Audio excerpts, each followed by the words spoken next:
Welcome. 3 months from today, you'll be asked to vote for option 2 on question 10 in the referendum. But a lot is going to happen between now and October the 19th. Let me put it to you this way. Over the next 3 months, the full weight of the federal government of Canada, the Liberal Party of Canada, and the Prime Minister of Canada, Mark Carney, will come down on Alberta to try to stop us from gaining our independence.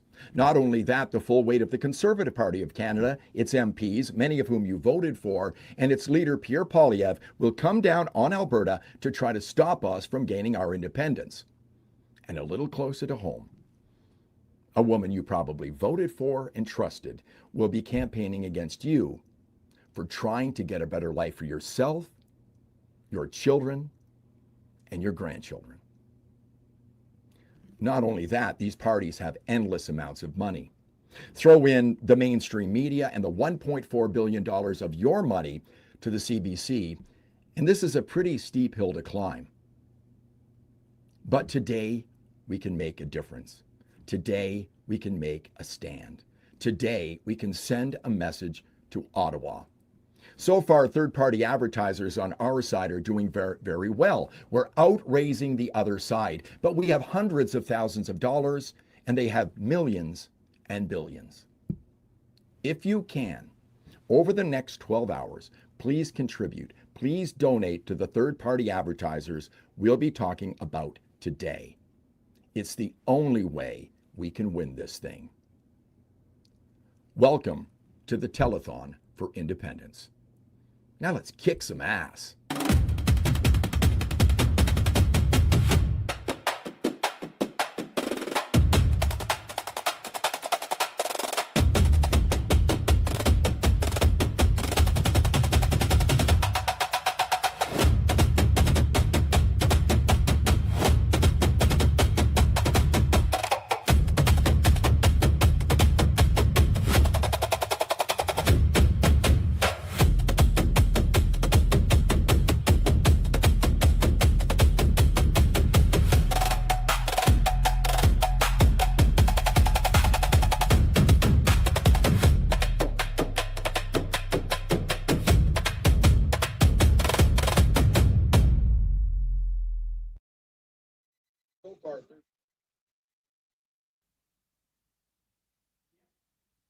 Side.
Welcome. It's good to have you along today. My name is John Bolton, and welcome to the Telethon for Independence. You're going to see an address on the bottom of the screen for the next 12 hours, albertatelethon.com. And this is your opportunity, as I said in the intro there, to make a stand, to send a message to Ottawa, to raise a lot of money. There will be a lot of forces against us over the next 3 months, and it is exactly 3 months to the day where we will be voting in the referendum.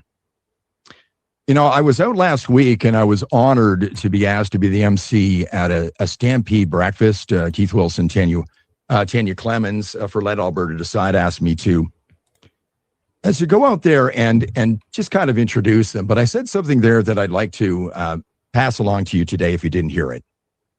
I think it's wonderful that we all have something in common here. If you're watching this right now, we have something in common, and you know what it is. We all want Alberta independence, and we want it dearly. We do want it for our children, our grandchildren, and for ourselves as well. We believe we can do this. The other side thinks we can't. And I think that's been ingrained into their mind for a lot of years, maybe where we've been living all of our lives. We in Alberta believe we can do this. I fear the future in Canada more than I fear an independent Alberta by a long shot.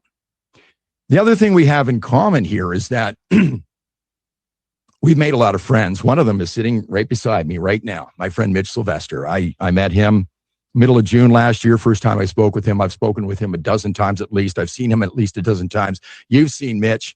He's become my friend. I go to places. I see so many people. They walk up. They want to shake my hand. I want to shake their hand. They're my friends, all of them. I saw one of them thrown into the street a few weeks ago in Edmonton. I didn't know who that was at the time. He was my friend. You know, I was thinking earlier this morning that the other side will do, well, they'll win by any means necessary. And I thought, that's not true. They won't resort to violence, but I guess that hasn't been the case. It's happened a few times. It's happened during the petition campaign. It happened in Edmonton. It happened in Red Deer. That Cool Shit is the name of the place. Some guy put traitor on a sign, broke some windows, and we have to fight back against this. If we don't push back, we get pushed around, folks, and it's time to push back today. It's time to raise some money, and it's unfortunate that when it comes to politics, and this is politics, money will make the difference. The other side has billions. We've got hundreds of thousands, which is wonderful. We're going to need millions. I don't know how much money we will raise today. I don't even want to guess. It might be a little, it might be a lot, but you've got a chance to make a difference today, my friends. AlbertaTelethon.com. We're going to talk to Mitch Sylvester.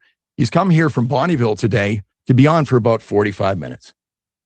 Put on a suit. We don't put on suits very much, do we, Mitch? Not very often. So we're going to talk to Mitch. We've got a friend in here. We've got a song before the top of the hour. Caroline Richards is going to sing one of her own songs before we get to Berta Proud Dad at noon hour. But what I'd like to do right now is I'd like to bring on another friend of mine, Matthew Rowley, Dr. Matthew Rowley, if we can do that right now, and have him say a prayer and pray for us here over the next 12 hours that we can raise a lot of money to help us win when it comes to the referendum on October the 19th.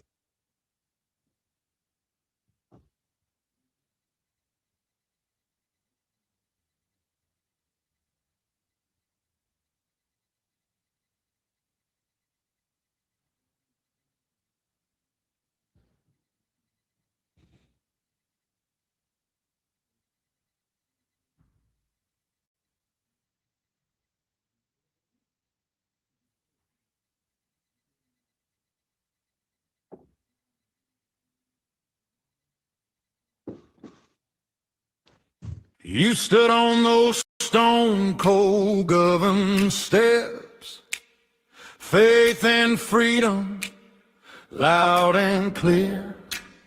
Folding chairs and town hall stages spoke the truth they came to hear. They stood in line for hours, braved the cold and wind. You talked about their children and the mess we're living in. From the back row of the hall to the front row of the fight, you said if they're gonna hear us, it's gonna be tonight. Come on, let's go.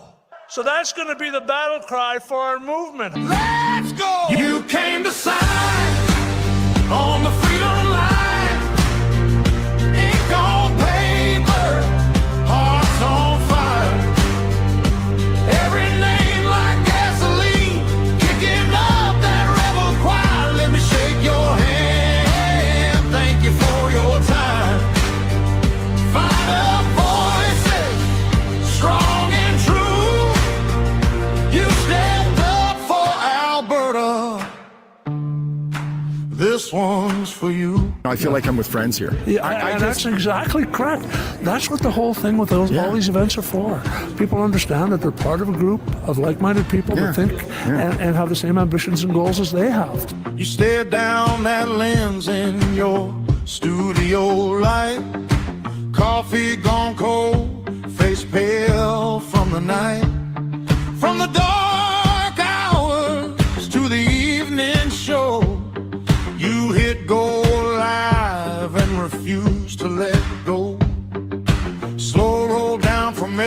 and high beams cutting through. Northbound up from Calgary, every small town waiting on you. Truck stop coffee cooling between petitions in the rain. Call tables and gravel out sharpening every name. You came to sign on the freedom line. Ink on paper, hearts on fire. Every name like gasoline, kicking up that rebel choir. Let me shake your hand, thank you for your time. Fired up voices, strong and true. You stepped up for Alberta. This one's for you. Again.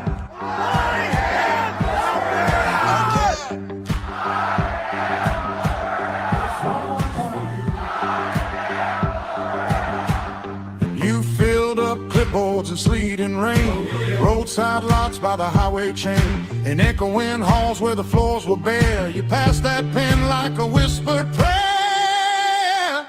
You came to sign on the frozen ground, heard your own heartbeat like a drum's low sound. Looked around, saw you're not alone. Countless souls fighting for a home. You came to sign on the freedom line. Ink on paper, hearts on fire. Every name like gasoline, kicking up that rebel choir. Let me shake your hand, thank you for your time. We've gotten by round 3. Now we're in the Stanley Cup final. And away we go. Thank you very much. God bless all of you. For Alberta, and I raise this one to you. This one's for you. You stood that line. You stood on the... Good morning, everybody. I'm so glad to be here. I'm so glad to be with you on this day when things matter and when we're making a difference. I'm glad that we can take this opportunity to stand up for Alberta, stand up for what matters, stand up for our children and our grandchildren. And I think it's appropriate that we begin this with a prayer, with a recognition that we need God's help, that if we just try to do it ourselves, we're going to be in trouble. I want to open by reading part of Psalm 24 to you. The earth is the Lord's and the fullness thereof, the world and those who dwell therein. For he has founded it upon the seas and established it upon the rivers. Who shall ascend the hill of the Lord, and who shall stand in his holy place? He who has clean hands and a pure heart, who does not lift up his soul to what is false and does not swear deceitfully. He will receive blessings from the Lord and righteousness from the God of his salvation. Such is the generation of those who seek him, who seek the face of the God of Jacob. Let us pray.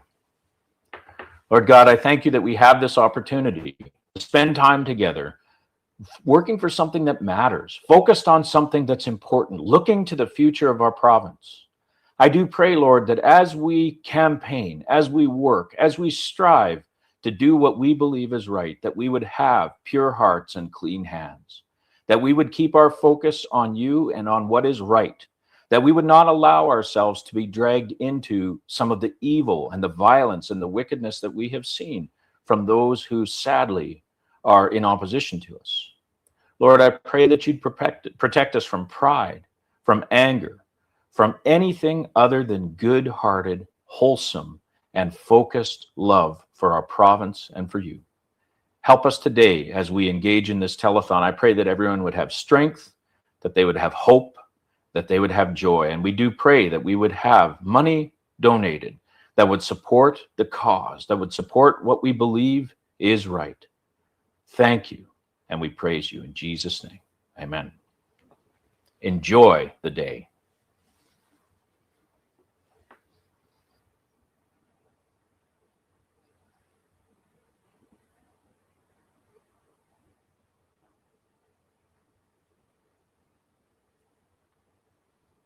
I don't know when we're going to be switching back, but just in case, I want to tell you something more. We have an opportunity here to do something that really matters.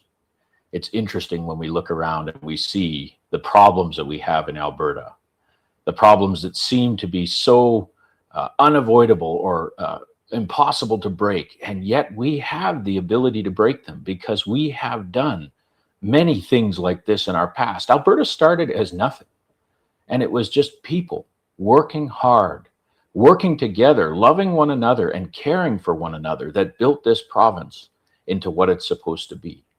I'm so glad that we have an opportunity to do these kind of things, to work together, to build for the future. We don't have to wait for someone else. We can trust. And you have. So from all the bottom of my heart, thank you very much, because it's going to be a big help, because it's very, very important for us to raise funds. You know what I want to do, Mitch? I mean, I asked you if you come here from Bonnyville. Yes. That's what you said. Yes. And everybody out there needs to understand there's a lot of moving parts in this today, 12 hours. I mean, thanks to Jagger, and Max is here today trying to put this on. It's quite an undertaking. And technically, we're going to probably work out some bugs through the day. That's going to happen. We understand. But everybody I asked to be part of this, they didn't say, I'll let you know later. It was, yes. That's what this movement's been about. So much yes. We believe we can do this, Mitch. Well, we have to do this. Yeah. And we believe we can do this as well. So what you alluded to a little bit earlier is all the, in the video, you see all the people that work on the street every day, all winter long to collect those signatures. We were talking at breakfast this morning, and I said to that place, I stopped in Claire's home, 35 below zero. They were in a cargo trailer, basically. Knock on the door to sign. So I had to stop. So I stopped, knocked on the door to sign. Turned out the guy was originally from Bonnyville.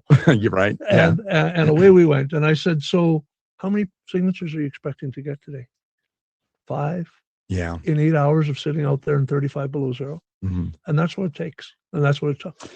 We started off the telethon today with pictures of people on the street. I'd like to play that video that we had to play off the top. We did have a technical issue there. I'll play that for you later, but it was kind of a tribute to you and the canvassers. And well, it was a tribute to you and the canvassers. I thought it was very important to point out the fact that we're here because of them.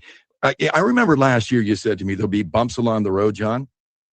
And boy, there's been some bumps. I think it was March the 4th at Elections Alberta with the petition? Remember, was it March 4th? We ended May 4th. And that was a bump. But we're here. We're going to at least have a question. And those canvassers, God love them all. Right. Every step along the way now. Yeah. We have to win. Mm-hmm. So now we've, thanks to all those people that got us here, because without that, we really wouldn't be here. There would be no question. The Premier would not have put this question on the ballot if they had not had any idea that we had 301,000 people sign this thing and turn it in for us, and then, and then give us the ability to get to this point.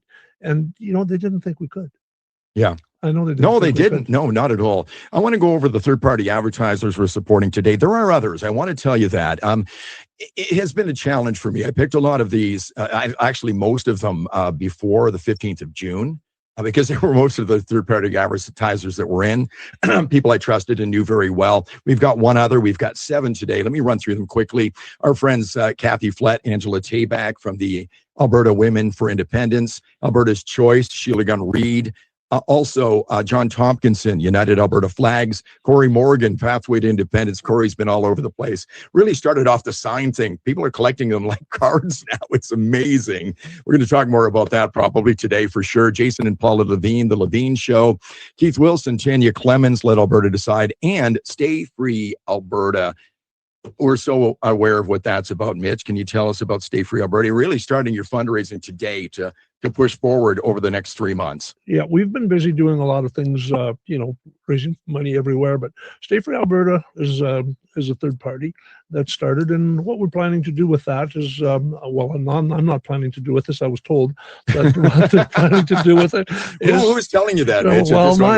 My wife was telling me that, and she's basically the proponent of that. Right. And her idea is that we're going to take the money that we raised today and talk to people on the other side through their media. Yeah. We're going to go on radio. We're going to go on television. And you know what? I've done that before. Mhm. I did that before during COVID, I was actually running COVID ads on mainstream media. I actually got sued by the CRTC and won. Actually, to tell you the honest to God truth. Good. Yep. Right. So yeah, so you know what? We're not strangers to that. I believe that if you want to talk to people, I think you have to talk to where they are, Right. and take it to them. So I think that's what we're going to do. And of course, we're in the Northeast, so she says that we're going to be able to, put flags and banners and all manner of stuff in the Northeast where we live. And so yeah, we're going to focus on those two things. Yeah, it is an unfortunate part of politics, and this is obviously a very political thing, but we need a lot of money here. AlbertaTelethon.com. You can go and support any of these, or maybe all of them if you have the means. And if you're there and you don't have the money, by all means, don't do that. I mean, I always tell people, they say, John, thanks for what you do. And I say, I do a little bit, you do a little bit, everybody together, we do a big thing. But money is so important. We have to, the other side's got so much of it. Well, so what people have to understand is if you got $20 for this, it's a big help. Yes. And we've been running around Alberta telling people through APP that if everybody gives us an APP gives us $20, we're going to have enough money to roll. Mm-hmm. And so everybody has to understand that our strength is in lots of people. If we get lots of people donating, participate that way. People say, "Oh, well, what can we do?" Well, you can give us $20, Mm-hmm. and that's a big deal. And if you can give us more, of course, we'll take as much as you would like to give us. Well, and again, every little bit helps, and a lot of little bits make a big bit. Mm-hmm. Maybe I should. Well, yeah. There's a quote for you. Yeah, and it's absolute truth. So if you get 10,000 people giving $20. All of a sudden you've got a big chunk of money. You sure do. What we're doing today is pretty monumental. It goes for 12 hours, which we've been calling this the biggest online event in Alberta history. I think it probably is. And it's certainly going to be a lot of fun through the day. We've got some remarkable people, thanks to all the hosts today. I won't run through all of them right now, but we will get to them before the end of the hour, I hope. But we're also going to Edmonton. We've got a studio in Edmonton. Thanks to my friends James and Mike, Mr. Alberta are going to be up there today. We're going to an Edmonton studio later on. The Fringe is going to be on tonight from Edmonton. We're also going to go to Mexico today. We're going to Mexico. Nat and the guy are friends who escaped Canada a number of years ago. I think it was during COVID. We've got to know them. They're very much into the independence movement. Very smart young couple living in Mexico. I was telling them how envious I was of them through the wintertime that they were down there. But they're going to be joining us as well today from Mexico. We've got all of the third-party advertisers on. Dennis Kalma, who you know very well. We've got The Value of Freedom here in the studio. He wrote that along with Jeff Rath. They're going to be on today. And we've got an amazing event happening tonight. If you haven't heard about it, I think Airdrie could be shut down tonight, Mitch. Yeah. We're having a big party up there starting at 8 o'clock with Mr. and Mrs. Albertan. And John, talking to Albertans, will be hosting up there from 8 till 9, but the party goes from 8 to 11. We'd like to thank Paul's Pizza. They've been remarkable. They've had some difficulties because they supported us, much like what happened in Red Deer yesterday. Thank you so much. And it has been difficult at times for people to support this. We heard this through the petition campaign. I don't know whether I can sign because, I might worry about losing my job. And it's pretty sad to think that, isn't it? Well, it's pretty sad to think that we're there, right? And that's why we're doing this. Yeah. Yeah. And I mean, the point of the matter is that if you're scared of government, then I think you've got a problem. And how much did we hear that? We heard that all the time. I'm scared to sign this. I don't want anybody to know. We had people drive 80 kilometers to sign somewhere else so their neighbors wouldn't see them. Yeah. But that being said, you know what? When I started this, there was a lot of anti-Alberta independence. But now, the last few days of the petition signing thing, I was in Cold Lake actually for 2 or 3 hours visiting with those guys that were collecting signatures. And the number of people with thumbs up and honking horns compared to at the beginning of the opposite campaign, thing with the finger in the middle of the hand. Yeah, well, we had some of those. Yeah, we had some of those too. But you know what? There's hope for them. And you know what the good part about it is, really, as far as I'm personally concerned, they're all going to benefit from a free and independent Alberta. Do you think? Let me ask you this: I think Alberta is going to be better off than Canada, I believe. Oh, absolutely. Yeah. Oh, without question. Sure. Well, and especially with the fact that was a lead-in question. I knew you were going to say that. We're not going to economy. Right. Right off Yeah. the bat. Yeah. So then, well, so then if they're not trying to sabotage us, the ability to work is going to increase. The ability to earn is going to increase. And the ability for us to do things with that money that are not tied into, moving the money to the politicians in Ottawa, that money can stay here and help us. I was thinking something coming in today, maybe people who are watching today were thinking the same thing.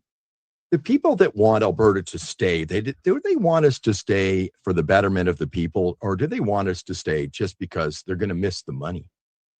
What do you think?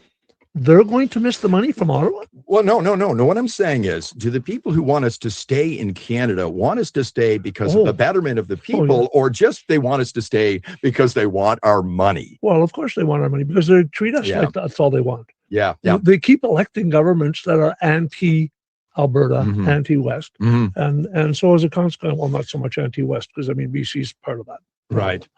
But the whole thing is that if you look at the graphs, Alberta overcontributes in everything by a lot. And they're the only one.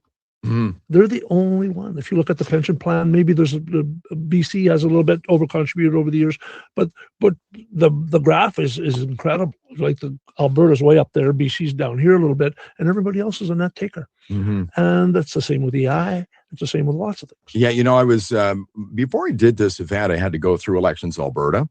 I was talking to Corey Morgan. He said, the rules kind of set the standard for you, so you kind of stay within, the game plan here when it comes to being a third-party advertiser. But I had to go through Elections Alberta to assure we could do this. We're not really gathering any money here to distribute. We're asking people to go to albertatelethon.com, click on a link, and give something to one of the third-party advertisers. I'd like to say, though, when you do this, fill in the information, all of it, particularly when it comes to something like PayPal and e-transfers. If you don't fill in the information properly, that money will go to Elections Alberta, and the third-party advertisers really can't help you all that much. So make sure you fill in all the information, and then the TPAs, as we'll call them here, won't have any issues when it comes to having to report to Elections Alberta. But I'm on a roll here because you brought something up with me prior to us going on today, and you said the word Lukazik, who is not playing by the rules. And I was thinking, Mitch, that might be a good incentive for people to give some money. Let's get Thomas Lukazik here today, right?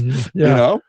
He's not playing by the rules. Well, Elections Alberta said that he doesn't have to follow the rules because Canada's always been here and he's not campaigning for change. Yeah, that's not true. So what I'd like to know is, as a proponent of the question, should it be okay for us to say that, we've always had the ability to petition government? So then maybe we should go under the same rules. And if that's the case, I'm game. I'm 100% all in. But, you haven't mentioned something that I think is very important. Yeah. The most you can give to third parties cumulatively as an individual is $5,000. That's right. And but if you have a company and yourself, you can give for every company the same amount of money. Each family member as well, correct? And each family member. Right, yeah, right. So just saying. So yeah, but as far as the Lukazik thing is concerned, I think it's gone beyond reason. And we've been protecting ourselves in court now. We're on our third court case now. And they're lawfaring us to death, and they're doing it on purpose. And so here's the thing: we're going to have to stand up for ourselves here very, very shortly, and I believe we will. Yeah, well, I look at the relationship and the rules, the way they're different for that side than it is our side here in Alberta, much like the rules between Canada and Alberta. It's kind of a parallel in a way, So. Yeah, it's not fair, but use that as an incentive to give some money today. Let's get that guy. But I don't want him. Listen, I'm not focusing on him too much. I'm focusing on the positivity of this movement, and it has been an absolute joy. It's been the most profound. I think a lot of people watching right now, and if you're watching right now, has this not been one of the most profound things to happen in your entire life? I'm 61 years old. I got a lot of years behind me right now, and this is the most amazing thing I have ever been involved in. I spent a lot of time working on the telethon, as other people did, as our hosts have done, and it was worth every minute. You're out every day running around. You've been doing this. You've been out every day for a year longer, and other people as well. And it's been a remarkably profound event for me and thing to happen in my life. So you know what? It's been a real interesting journey for me because I was never into politics. Never had anything to do with politics. 3 years ago, I wouldn't have dreamt that we would be here, first of all, and I also wouldn't have dreamt that this movement would have grown to the way it went. Having 7,000 canvassers has never been done before. Yeah. Collecting these kind of signatures has never been done before, and I really, really believe that if we had the ability to say, okay, well, you know what, these signatures are going to be actually verified and kept in private, nobody will know that you signed, we could have doubled or tripled that number. Right. Yeah. No, it's just been amazing, and I almost miss it. I'm glad they don't have to do it anymore, but I'd be driving along down towards Britis or out towards Elbow Falls in the wintertime, and I'd see people sitting at the side of the road. It was cold, just like your friend, and I'd pull over and I'd stop and just say thank you. Yeah. And shake their hands. I did that so many times. Well, you have to appreciate that, right? Yeah. Because they're there for the right reasons. They're there for the cause. They're there so that we can win. Yeah. And that's what everybody has to understand here about giving money. If we're going to win this, we're going to need your help. Yeah. And there's no way that we can do this by ourselves. It's absolutely no way. So everybody has to help. We're going to bring in a friend of mine in just a moment. We become very good friends. He doesn't live near me.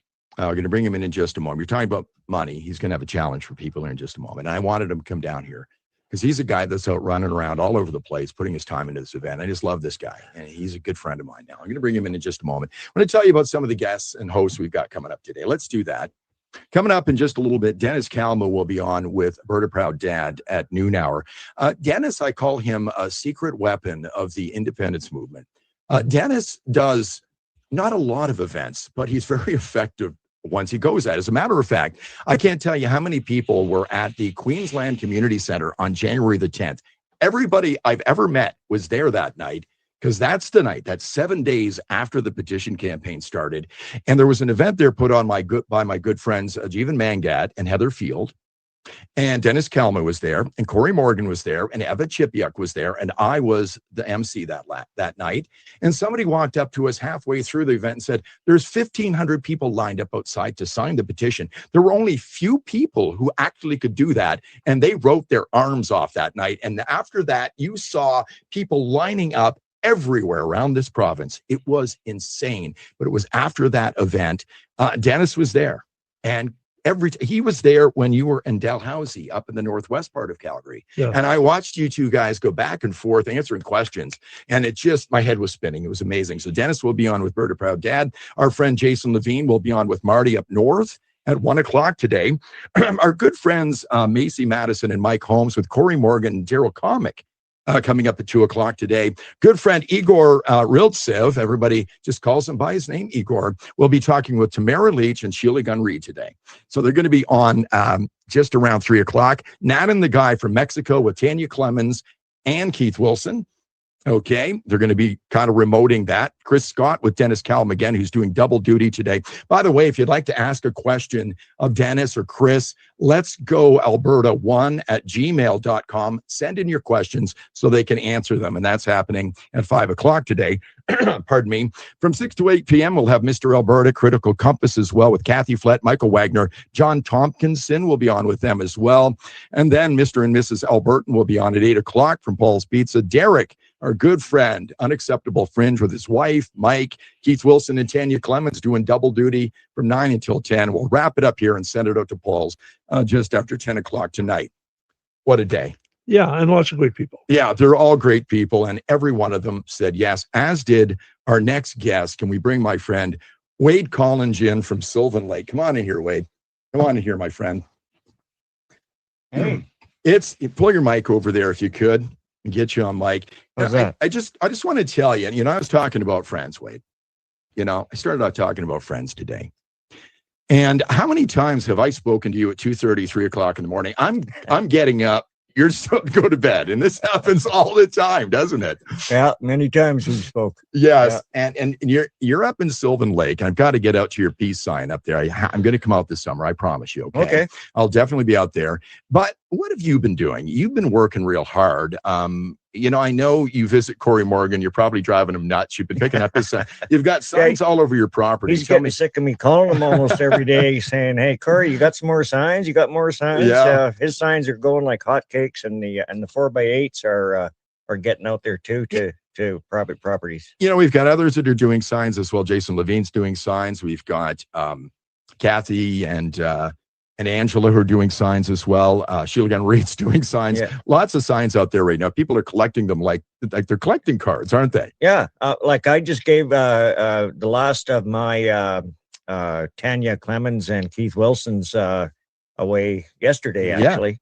And the people, I've got donation cans and people just come and they donate, and but the signs are free. Here's, Mitch, here's a guy you see so many different. I know he shows up in Saskatchewan. We were over there talking to them as well, right? But with Wade, it's bigger than that. Yeah, tell me. Wade has followed me around and helped set up my events, and for a long, long time. I know. And one of the saddest days that I had in the last couple of years is when he said he's going to work, and that he wasn't going to be able to come and help us out anymore.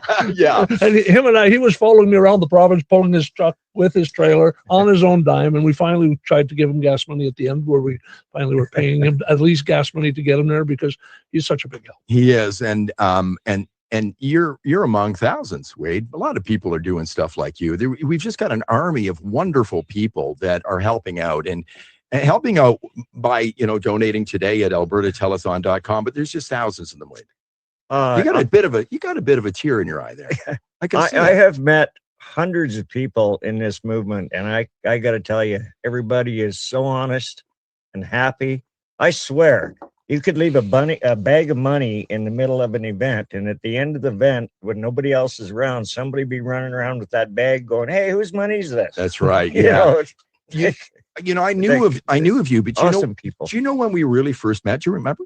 No, I don't. Somebody was just asking me that. Caroline was just asking me that today. It wasn't very long ago. No, it was at the Big Four at the event in January. Oh, that's right. We stood in the middle, and I want to tell you something. I was going around. I interviewed Mitch that night, talked to other people, and I really met you for the first time. We kind of stood beside each other and became friendly. And I walked up to Wade, and I'm going to ask you the same question. Why do you want Alberta independence, Mitch? Or sorry, Wade? I'm in this for my grandchildren. It's not going to do me any good at all. Same answer. But my grandchildren need to live in a free country, and they need to be able to prosper to the best of their ability, and not just work for the man. You know what I mean? Mm-hmm. Yeah. And I look at your eyes again. I think I said in the video I put out, my friend Wade got a bit of a tear in his eye when he said that. How many people have said that to me? Did say that to you, Mitch? Oh, yeah. Want to do it for my children and grandchildren? Every day. Yeah. Every day. And we're in the same situation, probably all three of us. Mm-hmm. An independent Alberta, we're at the stage in life where, we have to do this for everybody else. And my grandkids are little. I've got some 3, 5-year-olds, 7-year-olds. And I'm looking at this, and I'm looking at the difference between the opportunity that I had as a 20-year-old compared to the opportunity that these kids are going to have the opportunity to have. And there's a marked difference. I started my business as a 20-year-old. Yeah. I bought my first house. I was 18. Couldn't do that today. No. Well, let me tell you my story. I was a radio broadcaster for 35 to 40 years.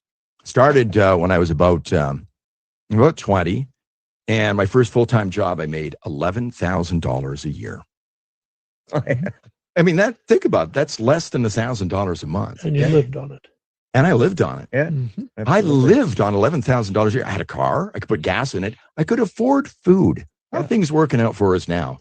Think if we could keep that $5,000 for every man, woman, and child in this province, and we could keep it here. Yeah. But they want to keep the money. They want our money, and we want to keep it here for us. Imagine what we could do with the interest alone on the extra money that we send east. Yeah, I agree. Just on the interest. Yeah, for sure.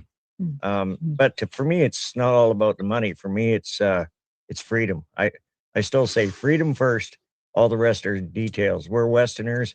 We'll get her done. You know what's happening today? Bill C-9 goes into effect today. And it's just another one of those free speech rules that are coming in, laws coming in, where eventually you're going to see it, knock on your door, and you said something on X, or you said something, and they're going to take you down for what do they call it? A non-crime hate speech or something. I don't know what it is. So they do it 30 times a day over in England. Same thing. And if you've gone, and they're going to go back a year. Oh, yeah, probably. They're going to go back a year. Retroactive. No, I'm in big trouble. Yeah, we're all in big trouble. And what we're saying isn't hate. It isn't hate. It's just There's a saying, liberals believe in free speech, or believe that in your right to say what you want until they disagree with it, basically. And that's kind of where we are in this country. But C9 comes into effect today. Now, Wade, you're here. This is something that happens on telethons. Maybe some people will do this throughout the day today. You remember telethons, but you've got a bit of a challenge for people here today, and you're holding a couple of bills. We don't see a lot of money these days, Wade, but you got some cash here. Show it to the people. I just got to say, first of all, that we wouldn't be where we are in this movement if it wasn't for Dennis Modry, Jeff Rath, and Mitch Sylvester. Thank you. The Energizer Bunny, man, he just does not stop. Mm-hmm. And so I'm going to make the first donation to Stay Free Alberta TPA, I guess, if you haven't gotten any yet. Mm-hmm. So my challenge is, here's two $100 bills. I don't know how clearly you can see them, but you'll see what a good photocopier I have. Oh, I mean, anyways, so my first donation and my challenge to everybody out there, if you can, match this donation and give it to Stay Free Alberta. Well, thank you very much. Thank you very much, Wade. Yeah. I almost feel guilty taking money from Wade for all the work he's done for me. But thank you very much. It's for a good cause. We all have to pony up because this is it. It is. This is it. Yeah, and as I said off the top, you're going to have the weight of the federal government, the Liberal Party, the Prime Minister. You're going to have the Conservative Party, Pierre Poilievre, and whatnot. They're going to be coming for us in big time, and it's going to get. I've heard more and more, Mitch, and I said this. I think the real battle begins around Labor Day. We've got to keep percolating right now. We really have to keep percolating. This is when we can build up our war chest, because those last 6 weeks are going to be very important. People are worrying about soccer and the barbecue and things like that right now, summer vacation. But we have to this is where we can really build things up, like today at albertatelethon.com. Make a donation. Do you agree? 100% agree. And we need the money now.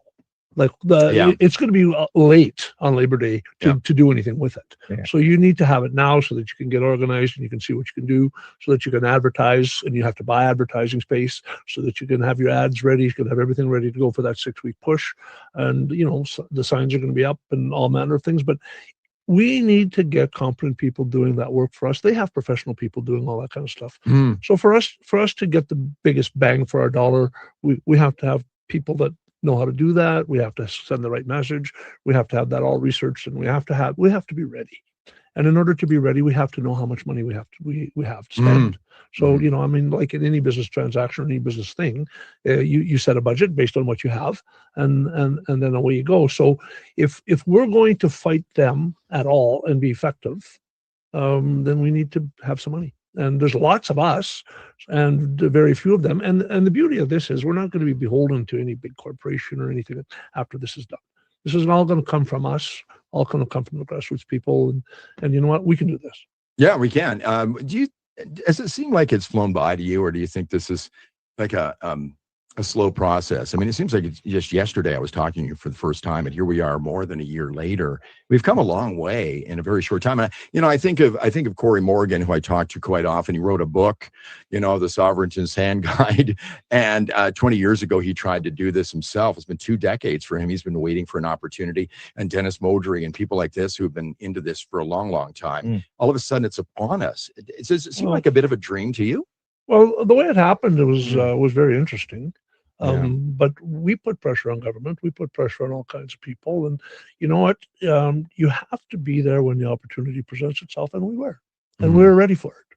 And so, when Carney won, I think that was the impetus. That was right there. That was when this whole thing that really was the free and fair election you're talking about? Yeah, that one. Yeah. Because really you weren't deeply into this until that, wasn't it? Yeah, I think you told me that Carney pushed you over the edge, didn't he? I was an independent Alberta within Canada guy before that. Right. Yes, that's right. Yeah.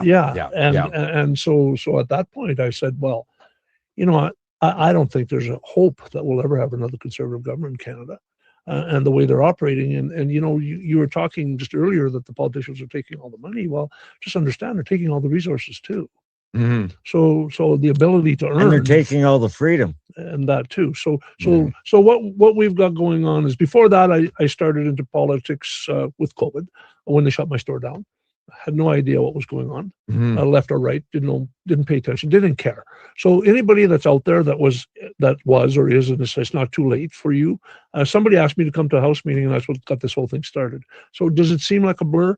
It does. It's been a lot of work, though. I'm not gonna lie to you. It's been full-time work for a year, or more than full-time work for a year. And for the last push here, we're going to do the same thing. We're going to go as hard as we can. We need to win this, and in order to win this, we need people and we need money. We need money. Yeah, I want to talk a little bit about that right now. Again, thanks to all of the hosts for being here today, and all of the people contributing to this event here today.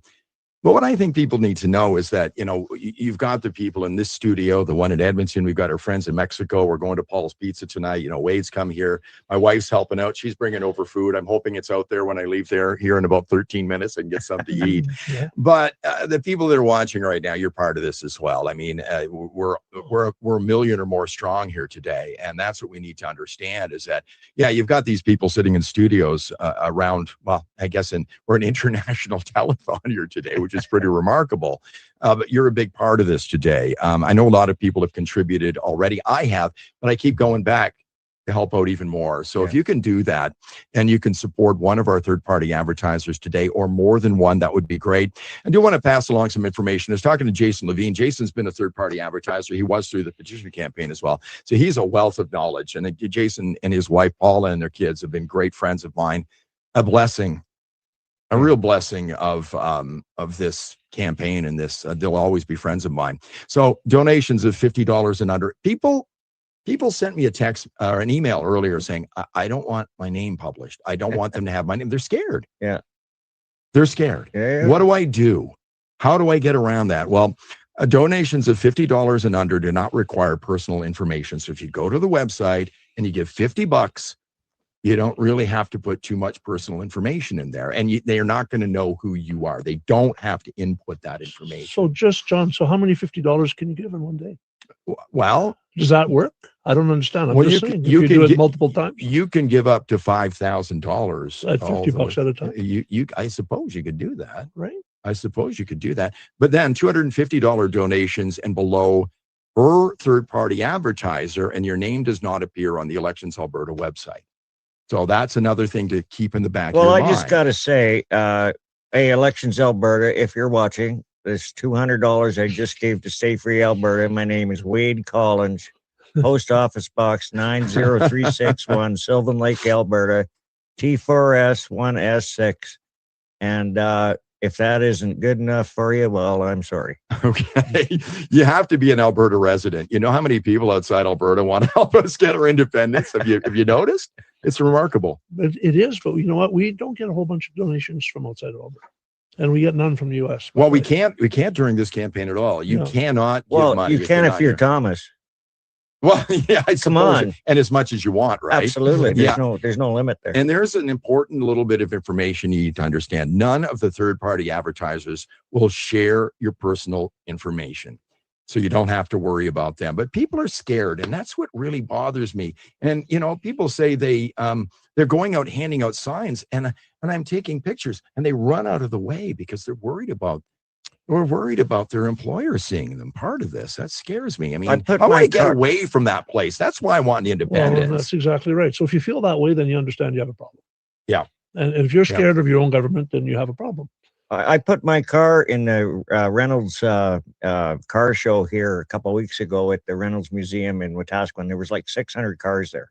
And the lineup of people just to go to the museum and go to the car show, there was many. I mean, it was a huge lineup. Very few people were wearing any kind of freedom garb. Yeah. I was the only one that had a sign. It was one of your signs, actually. Alberta's time is now, and I had it right in front of my car. Mm-hmm. Many people coming up and giving me high five or shaking my hand, thanking me, but nobody was wearing an Alberta flag or a hat or anything to do with independence. Yeah. John Tompkinson with United Alberta Flags, I interviewed him last night because he's one of the third-party advertisers. He was out with Jason yesterday, and I interviewed him when he was on the road. Where was he? In Rimbey, I think. And that's what they're trying to do, spread around flags, which I think is wonderful. They're giving out all kinds of flags. He's hoping to have flags all the way up and down the highway between Calgary and Edmonton. There is a quote that I remember. People who watch my channel regularly know I love quotes. I keep quotes. I have an app in my MacBook right here sitting in front of me that keeps quotes. I love quotes from the founding fathers of the United States of America. You can learn a lot from these people. They were pretty smart. Thomas Jefferson said, when the government fears the people, there is liberty. When the people fear the government, there is tyranny. And we're getting closer and closer to that all the time. Well, and it should be a concern.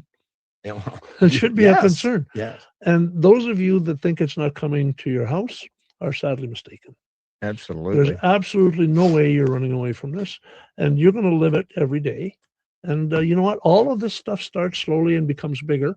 And if you don't believe it's happening, just look at the C-bills, all of them. So here we are in a situation where they keep passing these little bills, and everybody says, "Oh, it's not that bad." Yeah. And then they pass another one. And then pretty soon, cumulatively, which is what's happening, this is a disaster. Yeah, there's a saying, slowly, and then all at once. Yeah. And all of a sudden, you're over the edge. Yeah, I want to ask you, what did you do, Mitch? What was your profession? What did you do through your life? I was, I went to university for 4 years. I graduated in biology, didn't use it for 10 minutes. Yeah, right. Went, Well, got into business. You have? I think there was a little biology got into business right away. I started my business at 21. I'm still running the same business today. What was the business? Sylvester Sporting Goods. Sylvester Source for Sports. Did you sell guns? I sold a lot of guns. I still sell a lot of guns. Tell me about that. I was at the legislature. I'm trying to think if it was the first one. We did an independence rally on May 3rd, 2025.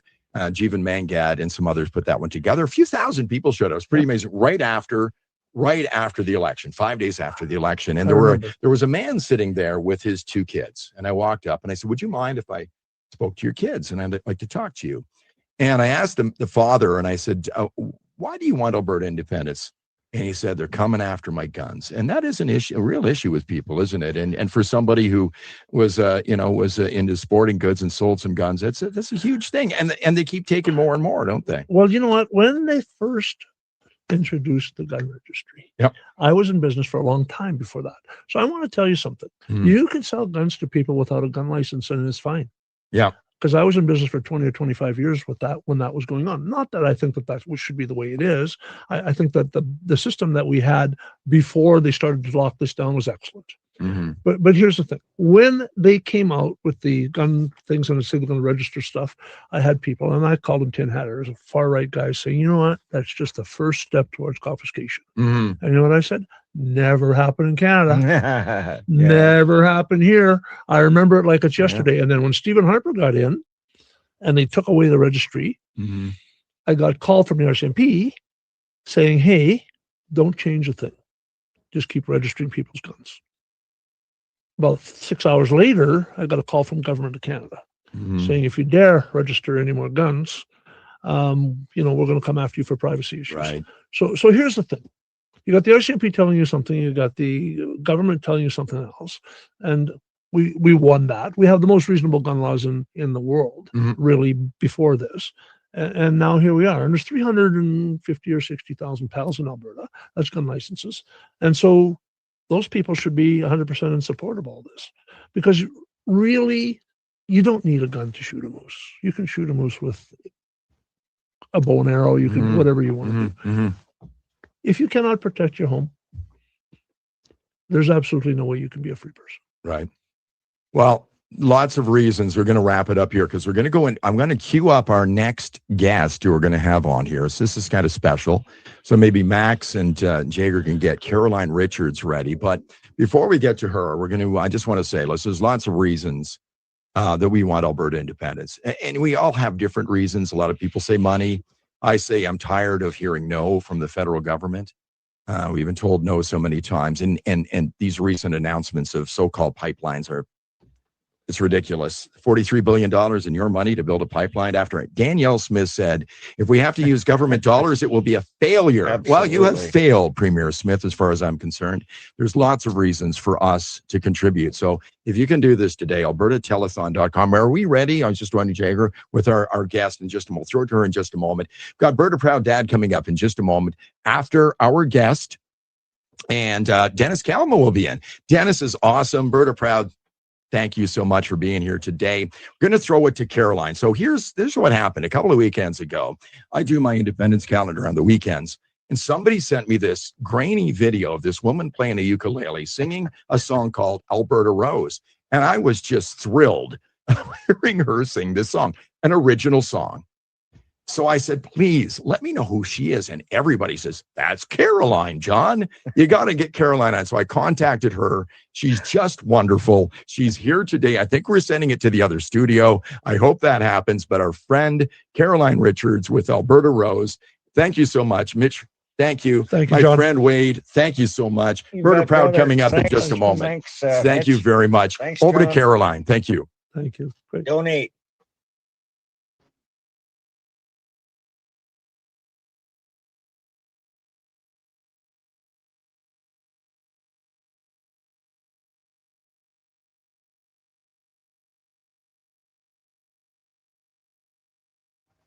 Great.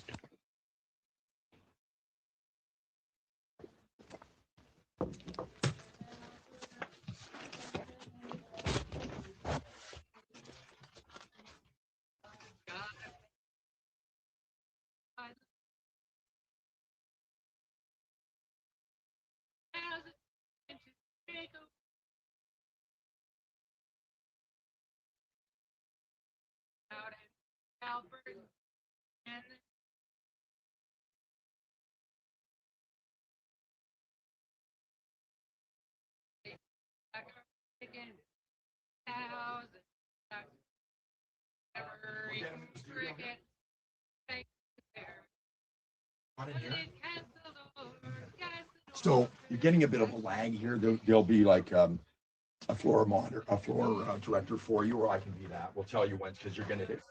You're probably 30, 40 seconds behind right now. There's some stuff if you want to, just on the PAs and everything. It's all there. Where were you? Were you here? I was sitting here. You can sit over here. Sure. The camera's right over here.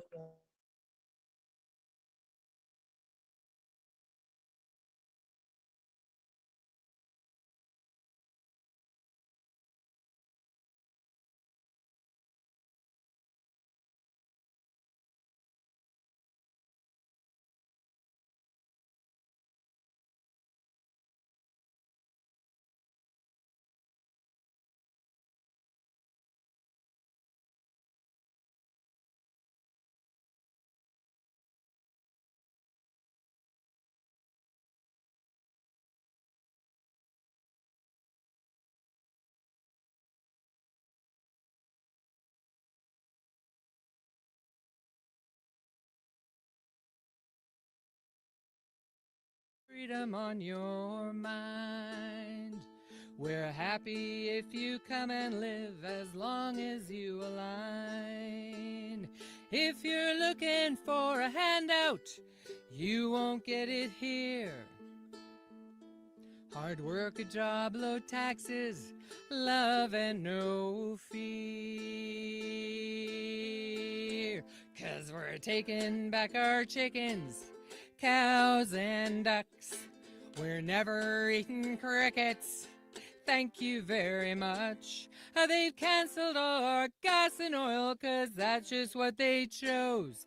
And that's the very reason that Alberta rose.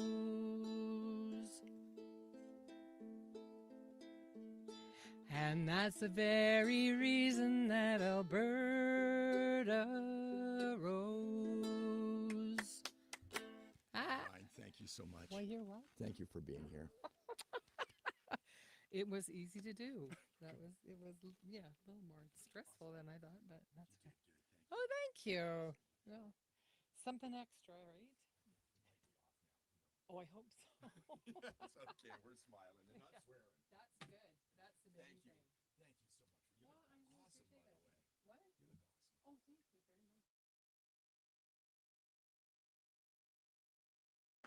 Wow, what a fantastic crowd. There are thousands of our fellow Albertans here today. Thank you for being at the largest ever rally for Alberta's sovereignty in Alberta's history.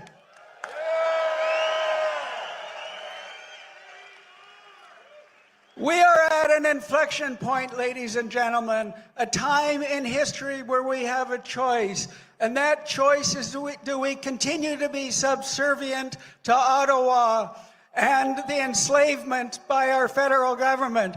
Or do we chart a new path forward to freedom and prosperity through independence?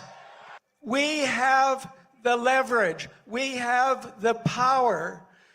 We have the ability to empower our provincial government to be able to, for the first time in history, negotiate a new sovereign Alberta from a position of strength. And that position of strength comes from a successful referendum on Alberta sovereignty. Albertans, it's time we face the truth. Ottawa's system cannot be fixed from within. Every path to fairness is blocked by design. Every single year, we lose between $20 and $28 billion in equalization payments. That's about $6,000 per Albertan. Or for an average family of 4, that's $24,000 your family gives away to Ottawa for no services in return.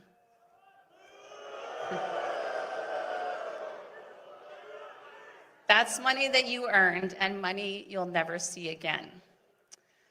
But after all these things, they have not yet broken our spirit. Alberta is not getting a fair deal in Canada right now. And here's the truth. If we actually want real change, the kind that means opening up the Constitution, that's nearly impossible for Albertans to do on our own. But if we vote yes in a sovereignty referendum, that changes everything. Suddenly, Alberta is not begging to be heard. We'd be negotiating from a position of strength for the first time in our history. And when that happens, when we vote yes to sovereignty, Ottawa will listen. I'm told constantly on my channel, Fringe, there is no way you can vote your way out of this mess. I beg to differ. Alberta, you've been handed a golden ticket. You've been given a golden opportunity. You've said for years, your vote has no weight in the federal elections. Our Senate is unrepresented. Our votes just put bums in chairs.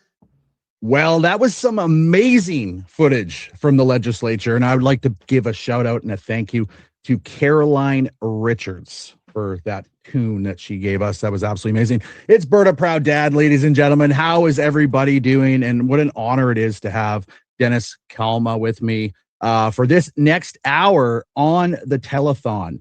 And you guys might know Dennis from his book, co-author or principal author, The Value of Freedom. And you know, it's important to remember when we're doing, you know, something like this today, how we all got here.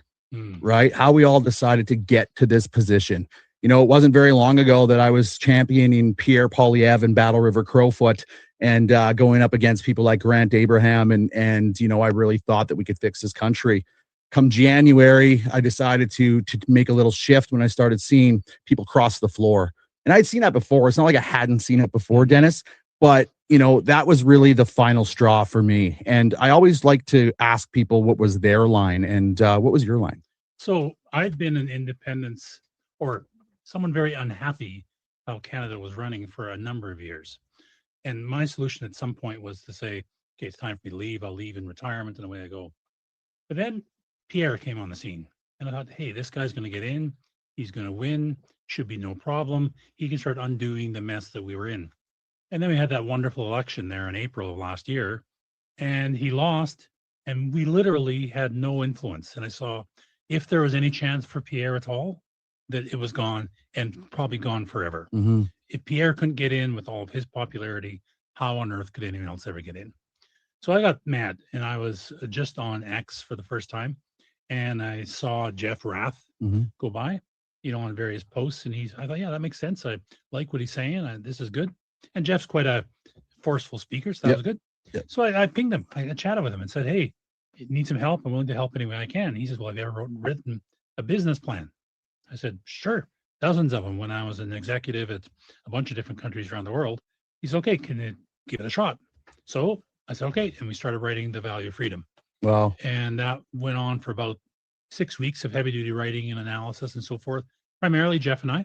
He did a lot of the policy work. I did mainly the analytics and the numbers. And at that point I was committed and just keep on going. Yeah.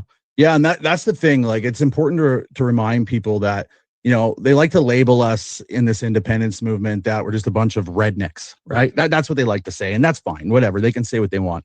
But I'm a Red Seal heavy duty mechanic. Yeah. That's what I am. And what's your background? I'm a theoretical physicist by training. So I got a degree in physics. And I spent my life primarily dealing with organizations under stress. Long story, I won't bore you with how I got from physics to that.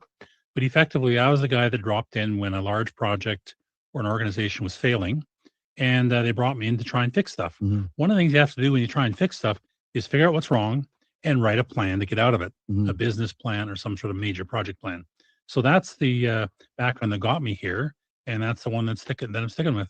Yeah, well, that's the whole point, right? So we all come from different walks of life. Yep. So like myself, a mechanic, you physicist, that's crazy. That's awesome. And we get along fine. I've never talked to a physicist in my life. This is the first time. But I know other mechanics. I know doctors, lawyers, nurses, teachers. I know, this independence movement really is full of a bunch of people that just want what's best for their province, and they're seeing it. So I recently just became a grandfather. Congratulations. Right? And thank you. And that gave me another reason to fight, right? It was like a whole new thing. Like I was fighting for my kids before, and now there's another reason. And I like to talk about not just the floor crossing, what brought me over to independence. I like to remind people of this. When Stephen Harper back in 2015 left office, he left Canada with about a $590 billion debt. That's what we had. And that was from 1867 to 2015. Yep. We accrued that debt. Now we're sitting at 1.3 trillion in 11 years. So we more than doubled that debt. Yep. If we keep going under the current spending, and people, you can look this up. I'm not pulling this out of my ass. You can look this up. If we go under this current spending, 1.3 trillion is going to balloon up to 3 trillion under Mark Carney. Yep. And what does that do for Alberta? Well, that's the thing I think people are not talking enough about. There's people who rightly say, oh, there's risks about becoming independent and things that have to be done to get us as an independent country. And that's all true. There are risks and there are things that have to be completed. More about that later, by the way. But they neglect to take into account what happens if we stay. And the answers are not pretty at all. First of all, we're seeing no end of laws and acts aimed primarily at curtailing Alberta industry, but also other industries. We see reduction of our freedoms.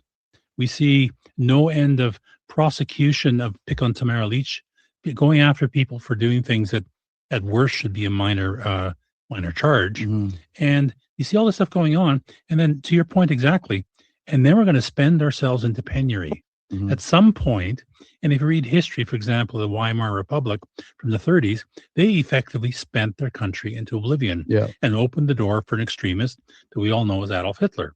Now, no one wants that to happen, but the point is the country is bankrupting itself one buck at a time, one borrowed billion at a time, one more donation to some cause overseas at a time. And if we don't stop it, Canada will be in the crapper, and we'll be in the crapper with it.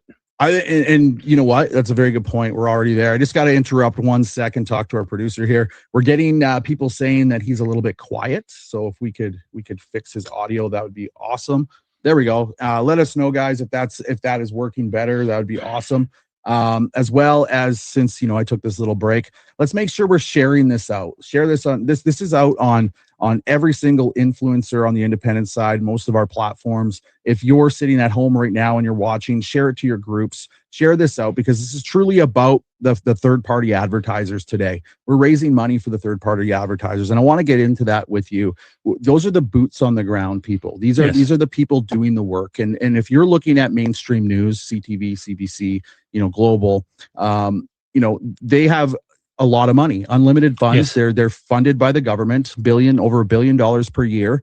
1.4 billion, I believe, or 1.6 and 1.4 goes to CBC. These third-party advertisers, they need our help. As Alberta Independence supporters, as people sitting at home right now, people sitting right here, I'm gonna say this quick. Danny Bucks just came out. Danny dollars. So if you guys, sorry, wrong one. 1 second. If you guys applied for your Danny dollars and got your $100, ladies and gentlemen, your $100. Alberta Proud Dad got his $100. I didn't apply for Danny dollars, so I'm just donating $100. But I know Danny dollars just came out.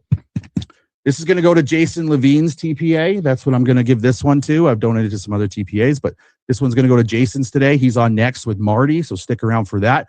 So what is the importance of these TPAs? They are absolutely critical. And because of all the silly restrictions put on the amount of spending, we're going to need many of them. That's why we don't have one big one.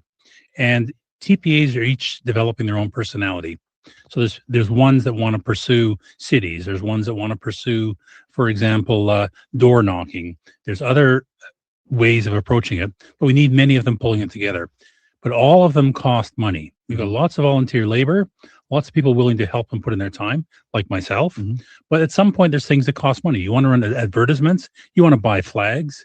You want to, signs for people's front lawns. That all costs money. So we need people to contribute some cash. Now, we're not big, fat, and happy like CBC. Yeah. We don't need $1.9 billion. Yeah. But we do need some. So I encourage people all the time to contribute what you can. The Danny Bucks are a wonderful idea. Yeah. But, as Mitch was saying earlier in the program, is 100,000 people contributing $20 is a lot of money. Yes, it is. And that's what we're trying to do with this telethon today is get out to as many people as possible. And, I'm donating 100, maybe you can only do 10 or 20. It is what it is. But the whole goal is to fill these TPAs up so they can go out and do that boots on the ground work. I have a little bit of stuff here that we could talk about. Right now, if you go to albertatelethon.com, it's posted on your screen, guys. You're gonna be able to pick from the multiple TPAs which one that you want to support.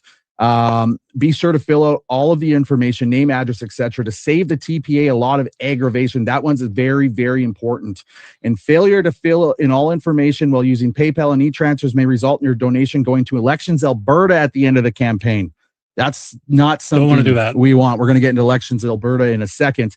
You can donate up to $5,000 through the entire referendum campaign. Each family member can also donate up to $5,000. Donations of $50 and under do not require personal information. $250 donations and below per TPA, and your name does not appear on the Elections Alberta website. You must be an Alberta resident to donate. I am clear about that. I get this to my DMs all the time. Guy from Ontario who's really supporting what we're doing, or British Columbia, or wherever else. You cannot donate, but you can share this stream. You can share our content. You can share other people's content, and you can be part of the movement that way.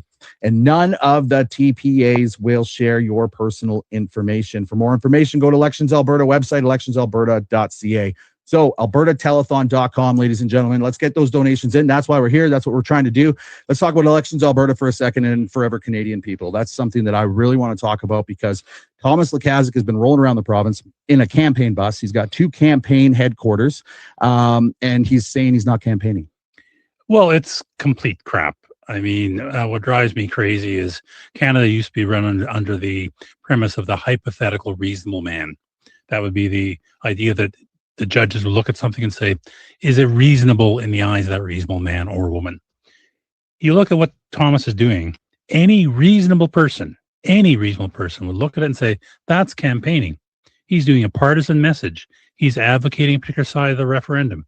All that kind of stuff is true. And yet somehow Elections Alberta seems to think, well, that's fine. You're just talking. It's okay. But you, on the other hand, Keith Wilson, who is doing similar kind of messaging, albeit for the other side of the question, all of a sudden they're looked at and scrutinized and tied down by all these rules. It's crazy. It is absolutely crazy. And watching the double standard take place shows exactly what kind of state of affairs we are in and why Alberta independence is so important, because under an independent Alberta, we'll have checks and balances for all sides. Because that's the thing too that people don't realize is just if we go independent, we're going to have opposition, right? It's not Totally.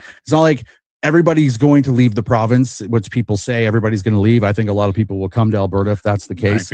But we'll still have opposition, and we're just going to have a better system that I believe will be more transparent and work for the people, by the people. Yeah.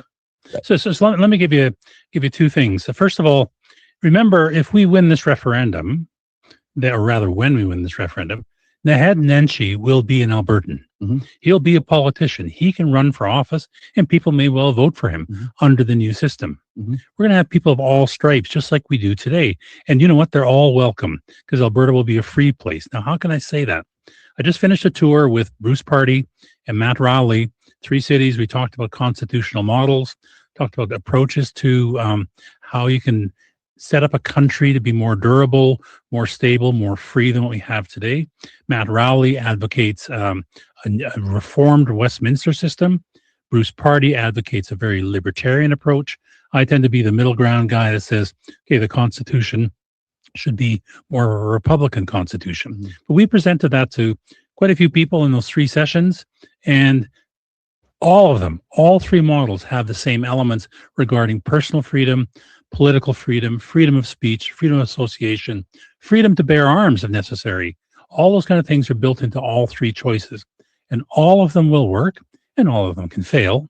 But the idea is that we can craft a country that's more durable, more reliably governed, has more controls on government, gets rid of the excesses, things like uses of the Emergencies Act we talked about a few minutes ago. All those kind of things can be structured in our new country to protect the rights of citizens and make us a prosperous country.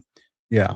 I want to talk about that a little bit too. So I say this a lot on my channel, is we are a British Commonwealth. You and I sitting here right now are loyal British subjects. Whether we don't want to be loyal British subjects or not, that's what we are labeled as. And the current system in Canada under the British parliamentary system is designed for a king to look over his loyal subjects. So what you've seen with the Emergencies Act, for instance, when you see what happened in Ottawa, I was there as well, and I've seen what happened, is we have privileges granted to us by the Crown that can be taken away from us at any time. It's not a charter of rights and freedoms, it's a charter of privileges, and the Crown can take those away. Now, if you see the Emergencies Act, like you just mentioned, it was ruled to be unconstitutional. So basically illegal what the government did to us. Now the government is appealing it, and now it's all the way up to the Supreme Court. The only reason it's in the Supreme Court, in my opinion, is they want to use it again. Yes. And is it a good possibility that they might use it against Albertans? Let's put it this way. I wouldn't exclude the possibility. I think that let's presume we win. Let's presume it gets serious and we start saying, okay, we're winning the yes-no referendum that follows, and it's starting to be a momentum is building. I can see them, because I don't trust them as far as I could throw any of them, saying, okay, we have to stop this. It's a threat to national integrity. It's a threat to the nation as a whole. They can take all those kinds of things and say, okay, this warrants being an emergency. Look at the parallel. A bunch of truckers parked their trucks in one city with bouncy castles, no less, and they invoked the Emergencies Act for that without even speaking to them. When you got 500,000 or 600,000 people who are all saying the same thing, that's going to look like insurrection to them. Yeah. Now, we talked about this a few minutes ago. I think it's a vastly different situation. The truckers were away from home, in their trucks, in a foreign city, a strange city, and it was a fairly small group. What's going to happen when they find out 600, 700,000, 1 million Albertans who want to leave are now trying to be governed under this Emergencies Act? It will not be a pretty sight, and I wouldn't recommend it for anybody. We can do this peacefully. We can do this professionally. We can do this in a good way that all parties walk out in a good situation. But I don't trust our government to not invoke the ag. No, I don't either. And you said something there, a key word, peacefully. And that's what we have been. We've been peaceful. We've been doing our rallies. We've been going to our areas. They did the canvassing, but it hasn't been peaceful on the other side. And we've caught video evidence of that. A guy getting a cigarette thrown at his face. We saw a guy get pushed into the street there in Edmonton.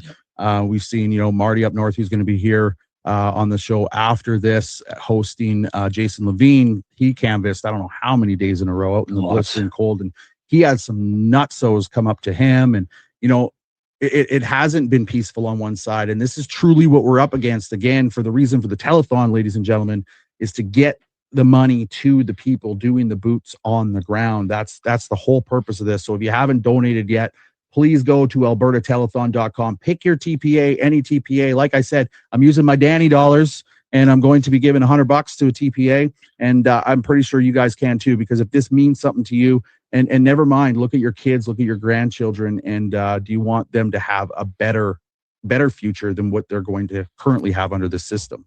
And that's what I want to kind of move into, is this white paper that has been talked about, because a lot of questions I get on my channel is, what currency you're going to use? What military you're going to have? You're landlocked. There's so many people pushing back against Alberta independence, acting like a country has never been created on this planet before, or changed countries. Little plots of land have left countries and become countries, and they act as if this is something that is not doable. And I know there's a white paper being worked on. I know you're part of that. Is there any update on that? Is anybody going to? Because I know there's a lot of people looking for that. Yeah. So I'm co-lead for development of the white paper with Keith Wilson. So I'm spending most of my days dealing with the team that's actually pulling it together. Now, people say, oh, it's very complicated, it's very difficult. There's actually about 19 areas that have to be dealt with. Things like taxation, things like policing, things like pensions.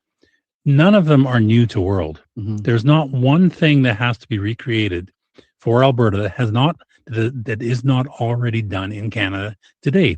We're just trying to figure out what the right solution is for Alberta.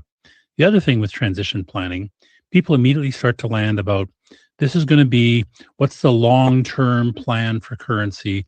What's the long-term outlook for military long-term? We're not planning for that. That is the job of the future legislature. And that is their job to say what the long-term is. We're covering the period of time from when we win the referendum until a constitutional conference is held, a new government is elected, and they begin putting in the policies and laws required to operate the nation long-term. So we're scaffolding. We're bridging the gap from winning that referendum to a new government being fully in force. Now, one of the things we are developing is the model for the Constitutional Conference. That is, how do you handle transition authority? And it's obviously Danielle and the UCP, presuming they're in power, will be a big part of that, because they are the government in power at the time of we win the referendum. It covers that. It also covers what's the method by which we choose the constitutional model we want to use in this country. Is it a republic? Is it a Westminster system, like Matt says, or is it Bruce Party's, very strong libertarian outlook? That's not for us to decide. It's not for Keith to decide, me to decide. We're going to put the tools in place to say, let the people decide what the Constitution should be, and then let the people choose the leaders under that new Constitution, and let those leaders and those elected representatives make the decisions for the long term. So it's not rocket science, and there isn't a question on that list you just mentioned a minute ago that doesn't have a clear and simple answer. Yeah. Well, isn't that how it's supposed to be, though? It's supposed to be democracy. Isn't the people supposed to decide? And it's funny how, the roadblocks that people are putting up and saying you don't have an answer for this, that, or the other thing, they're totally oblivious to the fact that Albertans, people who are here, people who voted, that we are for an independent nation. We're actually going to have a voice. Like they're against that. It's insane. It's insane how people don't understand that the whole point of this is to create a country that is not Canada. But we don't hate Canada. No, I don't hate Canadians at all. And I just don't see a way out of this anymore. And this is where we are. Yeah, and maybe two things. Finishing up on the transition planning a little bit. So just want to give a bit of background. We are writing those papers, roughly 19 subject areas.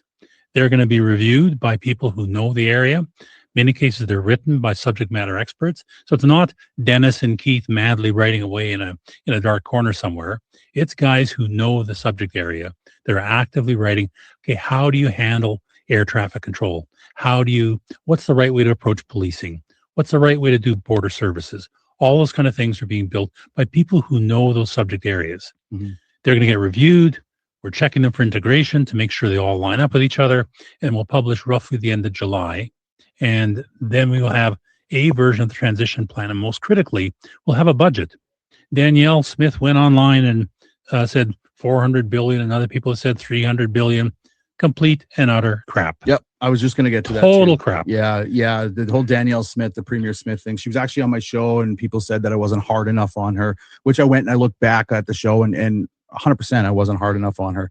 But the beautiful thing about this is she's going to be on my show every month now. So Perfect. I have an opportunity next month and the month after that and the month after that. Right. And lately what I've been seeing come out of the Smith government is I'm a little bit disappointed in how she's advocating for, to remain in Canada when actually she should just be governing the province. Right. And that's, she allowed us to go use direct democracy, go to a referendum on a referendum. And then from there, we'll give the government a mandate of what we want. Right. So I'm a little bit disappointed on that. That's going to be on my next show. I'm going to be asking her questions surrounding that.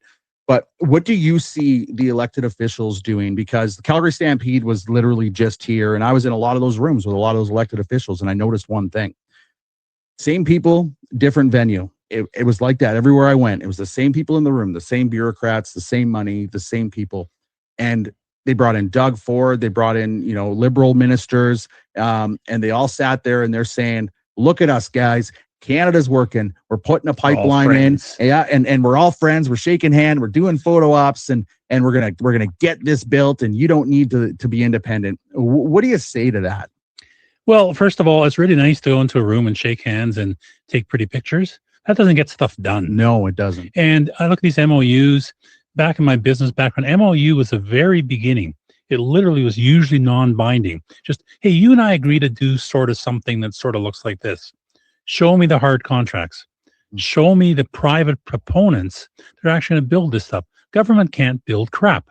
Look at how they run the post office, for crying out loud. Yeah, good point. So they're not builders. They're bureaucrats. I've worked in government a couple of times. I saw it up close. I've experienced it. Didn't like it, by the way. So for them to go and talk and beat their gums, that's wonderful. But then look and see what we're doing. So they actually are now saying things like EB in BC will get some sort of tolling or tariff on Alberta oil that transits BC. Yeah. Where is that in the government of Canada structure? It's not. It's supposed to be eliminated under our federal structure, yet we're going ahead with it. Doug Ford, he's wonderful, man, wonderful. Let's build a pipeline over the Canadian Shield into Sarnia. Where's the market? Yeah. Tell me again where that extra million barrels a day is going to go. Sarnia is well supplied to the U.S. Yeah. Line 5. Yeah. Why do we need another line? Yeah. Are we going to ship it to Montreal? It's going to go out to the East Coast? Yeah. They've already said no way. Yeah. You think Plamondon under, if the election in Quebec goes the way I think it will, he's going to allow Alberta oil across? Not on God's green earth. No. So when I hear all this stuff and I hear all these guys go, that means I think they're over the target. Yeah. They're afraid. Yeah. That maybe we're right. I think they this know is the we're best right. answer. Yeah, I think they know we're right. I think honestly, because you have people like me, people like yourself, and many of you guys watching right now that you didn't come to this lightly. It's not like you decided, okay, you know what, screw Canada. I just want to become independent because this is such a great movement. This takes hours and hours of volunteer time and doing your research to figure out what's exactly going on and what this might look like. And then look at the work that you're doing with the white paper with Keith Wilson and many other people.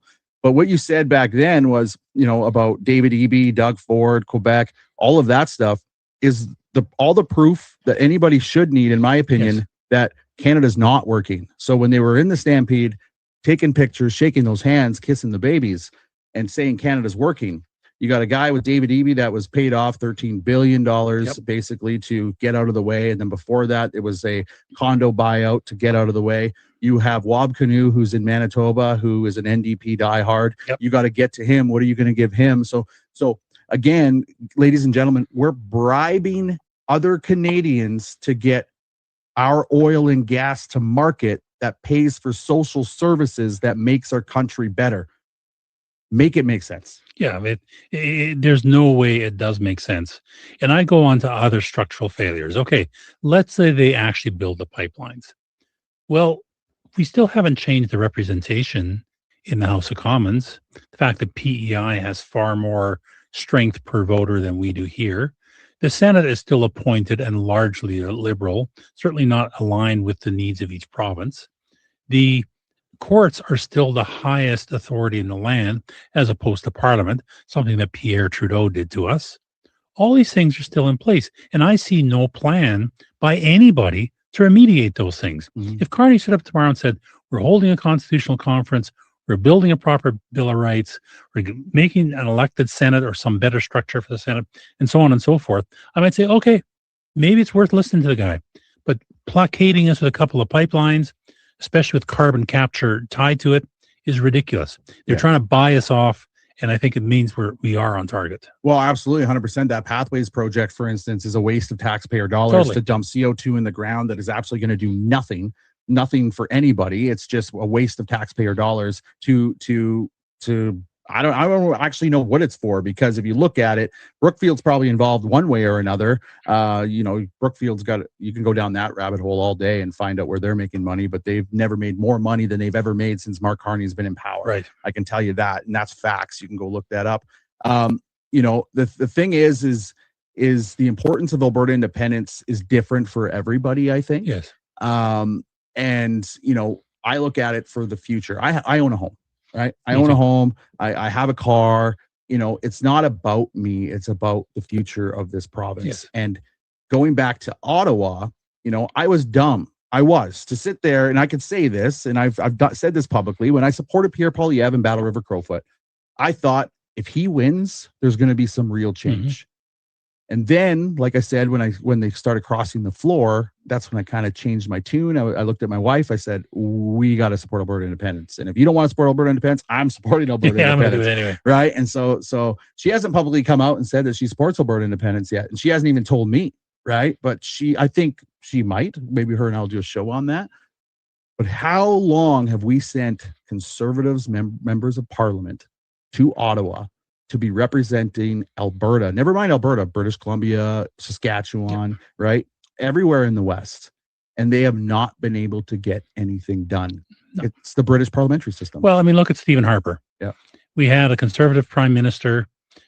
He was one of the authors of the Firewall Letter. Mm-hmm. He supported all the kinds of things we think need to be done. And he was in office for 10 years. And I know he had some crises in minority governments, but he was unable to make any real material change to anything. Look at even Jason Kenney with the equalization referendum a few years back. He wrote letters, he got nothing. Mm-hmm. Silence, crickets. So it's not like we haven't tried. We've been trying to do this since the 70s. My first eye-opening moment on the whole thing, maybe Canada's not working, was the NEP back in 1982. Okay. I wasn't born yet. Yeah, it's okay. I'm an old guy. I remember I lived downtown as a young guy, 23 years old. And I was walking down the street before the NEP, and it was bustling, and buildings were coming up, and people were running around, and really active and hectic. Wonderful place. NEP comes in. A few months later, construction sites shut down. No traffic. Layoffs were starting to happen. Everything just died. Yeah. Killed because of some guys in Ottawa making a decision that perhaps we ought to get more of the profit out of Alberta oil for the rest of Canada rather than the people that own it, maybe the people of Alberta. You start seeing those kind of things happen, you start to move. Yeah, well, if we want to go to a more recent time under Justin Trudeau, we had Jagmeet Singh sitting there as like a proxy prime minister. Yep. And he was basically controlling the writ. He was literally, you can do this, Justin, if you do this. And then just recently with Elizabeth May, the leader of the Green Party, which I believe is a 1-seat party right now, so. Yep. Was able to basically prop up the Liberal government with a budget. Yep. Right. And a non-confidence vote. Like, the system's broke. Yes. There's no doubt if you look at the system, there are projects that just can't get done. So we're going to get into First Nations. Okay. It's a very polarizing topic. I understand it. I've been talking about it a lot. I am First Nations. Okay. I am First Nations. I have a status card. I get chastised for being a pretendian all over the place. So we're going to get to First Nations in a second. But before we do, ladies and gentlemen, please like and share the live everywhere. No matter which stream you're looking at, it doesn't really matter. Share it to your groups, share it to your family, share it to your Liberal grandma. It doesn't really matter. Maybe she won't invite you over for Christmas dinner. That might be okay. But AlbertaTelethon.com, ladies and gentlemen. We're trying to get money to these TPAs. That's what we're trying to do. This stream is going from 11 a.m. to 11 p.m. It's ending off at Paul's Pizza in Airdrie. So if you guys can make it up there to Airdrie tonight, that would be absolutely amazing. But guys, donate to your TPA. Like I said, if you're just joining in, I use my Danny Bucks. I'm giving $100 to Jason Levine's TPA. He's the next guest on the show here. I'll just leave it right here for him, and then he can have it. And but yeah, we appreciate all the support for you guys tuning in. Please like and share. First Nations. All right. So the First Nations have been having a big stink. Yep. And one or at thing, least their leaders have. their leaders, yes. And that's very important because Sunday night I'm recording an episode with the First Nations guy who is on our side. And and basically there are a lot of them on our side. I tried recording with 4 other people. Once people found out who it was, then all of a sudden they said, no, I can't do it because they were getting bullied and harassed and everything else. And that's their right to do so. I understand it. Their leaders are upset. They're basically gaslighting, I believe, the population and saying that we're going against their treaty rights for asking a question. My confusion there is this, and I don't know your stance on this, but if that is what they're going to stand on and that's what they're going to fight, that means every time the government makes a decision in the legislature, they need consultation under their understanding. Yes. And what does consultation mean? Yeah. In normal world, consultation, if I have to consult with you on a topic, I hear your opinion, we discuss it, I see what can be done to work in your thoughts or on what you desire into what I'm doing. And at some point you may decide to agree to disagree. And sorry, I'm going ahead of this anyway. And other times you say, hey, we were able to work out some middle ground we both live with. That's consultation. What I hear a lot of these Indigenous leaders saying is they want to veto. They don't like something or somebody or some question or some act or some law. They want to stop it. Yeah. Well, that's not consultation. That's a veto. Yeah. And I think on independence, the part that people lose is that, the Indian Act is not exactly working well. No. I've got a couple of people I deal with a lot, First Nations people. I ask them things. I've given them clauses out of the Constitution relating to First Nations and ask them things like, could you live with this? If this is how we handle treaty rights, could you live with it? Now, it's a small number of people, but they say, yeah, we could, because we don't like the Indian Act as it stands. And we'd rather take our chances with Alberta and have a new deal with a new structure that gives us much better options and equality. I think then people, they would take that. Yeah. And the thing is what I like to remind people too, because I've dealt with treaties, my own treaty, and then I've read other treaties. There's a big misinterpretation of the treaty. People don't understand what ceded territory means. That's a whole other argument for another day. I don't want to get into that in this one. But there's not one treaty in this country that has ever been adhered to by the federal crown. There just isn't. So what I see is we have leaders who are misrepresenting their base and their people, going out there for one reason or another to now stay in Canada and to go as far as going across the pond to the king. Right. And taking a photo op with him. And you got Naheed Nenshi on the other side taking photo ops and playing political games.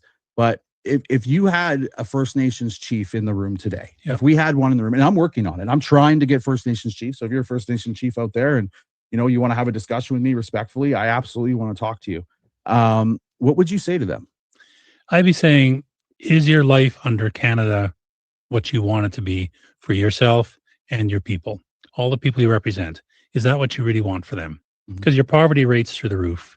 Your life expectancy is 19 years shorter than for non-Indigenous people. Is that what you really want? If the answer is yes, that's what I want, that paints one picture. If the answer is no, okay, what's the path by which these things get resolved? Ever more money? Or how about we try a different approach? What about pursuing freedom, true freedom for your people? Let Indigenous people, they should have their own reserves and own it, be their land. Yes, we have to accommodate the fact that we have obligations that we made to them 100 plus years ago. We have to discharge that contract, as it were. We have to deal with those things. How about we deal with them in a more modern way, in a way that will persevere and last for a long time, but more critically, it will give you and your people the freedom to run things the way you and your people want them to be run. Yeah, and that's very well said. And the important thing that I've been saying is actually have real consequences for people breaking the rules and the law. Because right now, the federal government, we still have, I believe, 6, and don't quote me on this, but 6 First Nation reservations with boil water advisories, no clean drinking water. It's 2026. Justin Trudeau, back in his campaign, he said that he was going to get rid of that altogether. He was going to clean up the drinking water. He had 10 years to do it. Never did it. Right. But he definitely sat in front of a rock that was in the ground with a teddy bear to win the election. And in Saskatchewan with the residential schools, the First Nations are great people. They're beautiful people. They have a rich heritage, and they have a very, very stained past. Yes. And the Crown has treated them terribly. I look at Alberta independence as being that opportunity to right a wrong. Yes. And make a better deal with them that will have real consequences if those deals are broken. And it just boggles my mind and frustrating that they're just siding with the Crown. And it's not First Nations people. I think you said it good. It said it right. It's the leaders. Yeah. It's truly the leaders. Well, and Ezra Levant did some polling, and now it was not huge numbers, but he saw close to half of Indigenous people are in favor of separation, the rank and file, the normal, the average First Nations person. So you think roughly half are on board. That's not that far off what the rest of the of Alberta thinks, and maybe even slightly higher. So I think we have to take into account that we want to build a country where all are equal. We want to build a country where all have freedom to live their life as best they can, and that includes First Nations people. It brings tears to my eyes to see all this suffering and all this pain that's been caused for a century or more, when there are ways to fix it. Yeah. So let's fix it for once, for all. Yeah, no, I absolutely agree. Ladies and gentlemen, we're going to do it again. AlbertaTelethon.com. I'm reminding you of it. This is the whole purpose of this. Let's get those TPAs filled up. We have to get some money out to them. We are combating CBC, CTV, Global, and also Forever Canadian, who doesn't have to report anything. And they're driving around this province in a bus, and they're saying that they're not campaigning, which is absolutely insane. I'm going to read this little sheet of paper for you guys just so I get it all right. Just so this might be some information you can pass on to your friends as well. So the website for that is albertatelethon.com. Remember, this is a fundraiser, and we need you guys to donate. That's what we're looking for, guys. Go to the website, click the link, and fill in the appropriate information for the third-party advertiser, TPA, you want to donate to. Be sure to fill in all of the information, name, address, etc., to save the TPA a lot of aggravation when reporting to Elections Alberta. Failure to fill in all information while using PayPal and e-transfers may result in your donation going to Elections Alberta at the end of the campaign. This will be out of the TPA's hands. You can donate up to $5,000 through the entire referendum campaign. Each family member can also donate up to $5,000. Donations of $50 and under do not require personal information. $250 donations and below per TPA, and your name does not appear on the Elections Alberta website. You must be an Alberta resident. That is clear, ladies and gentlemen. You cannot be from anywhere else. You must be from Alberta. And none of the TPAs will share your personal information. For more information, go to Elections Alberta website, elections.ab.ca. Let's talk about undecided people. Let's talk about the people that I run into every day now. Right now, I'm between a ball tournament. So I was at my daughter's ball game this morning, had to change in the parking lot, got into this stuff, and then I'm going to change again and go back to the ball field. And a guy was asking me, and he knows who I am. He knows I have a podcast. He knows I'm pro-independence. And he said, Lawrence, he's like, I just don't understand why we can't fix Canada. And we talked about it a little bit already, you and I, in this show. But what do we say to those people? Because I give them the $1.3 trillion in debt, 590 with Harper. Like, how can you see after $3 trillion in 2030 what this is going to look like? Some of them just are comfortable in the status quo. And what do we say to them? What else can we give to them? Is there anything in the value of freedom that we can give to them? Is there something that we can be saying different? Well, I think we've covered some of this already. I mean, where's Canada going to be in 10 years if we don't change our trajectory? Show me a path. That's the thing I ask them. Let's discuss what's wrong. Structural problems with government, courts, highest authority in the land, the spending. We discussed all that. Okay, so let's agree on the set of problems. And quite often people say, yeah, I agree with that. That's bad. That's bad. That's bad. Fine.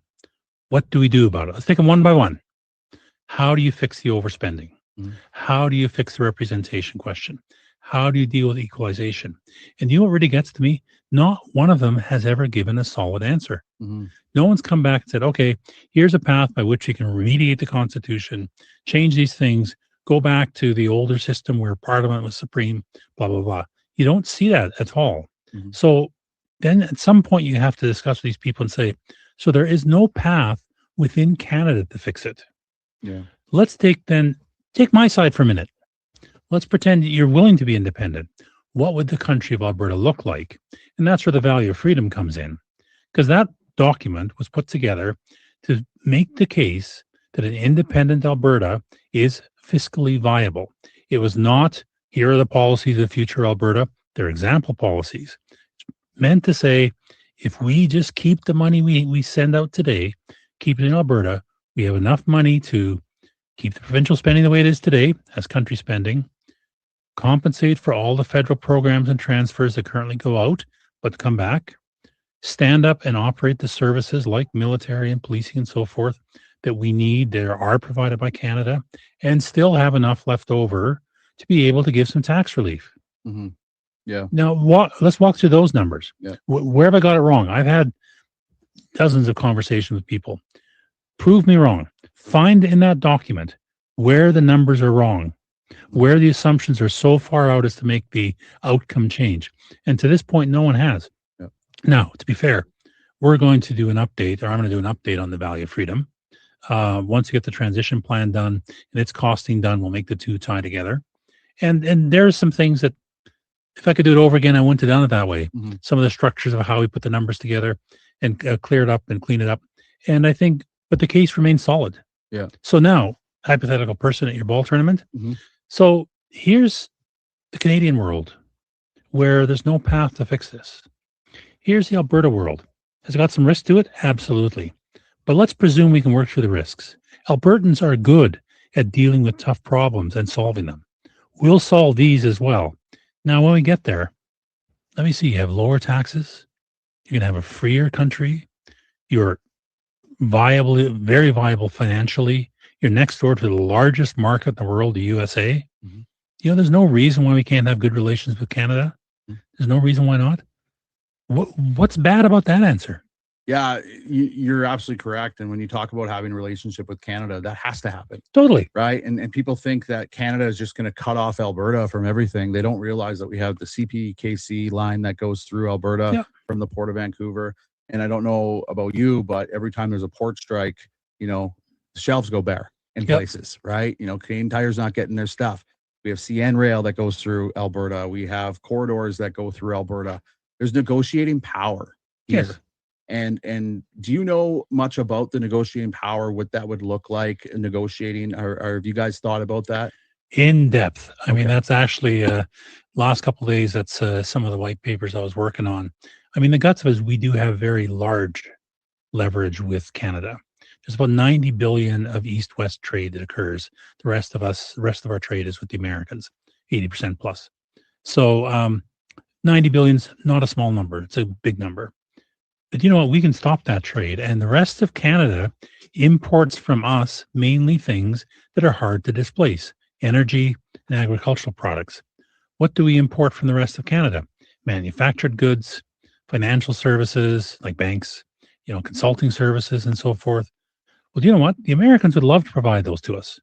And you know what? It's also good for Canada to sell those services to us. So why wouldn't we come to the point where we rapidly realize the best answer is to make a workable treaty agreement with the Canadians, that they can do business in Alberta, we can do business in Canada, and we'll do it on a fair and reasonable basis. They would be forced, right? Like they would absolutely be forced. We could force them. Yeah, to have to negotiate with us because they get so much from Alberta. Yeah. You know, everything has to come through Alberta. Yes. And that's not something that I want to see where we're fighting like, you know, two cats in a barn. I want to see us collaborate and work together. And, you know, moving into the kind of the last segment of the show here is back to when we were talking about the stampede with, you know, them all coming here and trying to show Canada is working. It's kind of what Carney's doing now. Yes. Right. Carney has come out with all these major announcements. Yep. He wants to do all this power grid. He wants to upgrade it. He's saying, you know, stay, not leave, like all this other stuff. And Carney, I believe, is just here to do what Trudeau was doing and just finish it off. That's my belief anyway. And he's very anti-Alberta and trying to be pro-Alberta. He's a central control guy. Mm-hmm.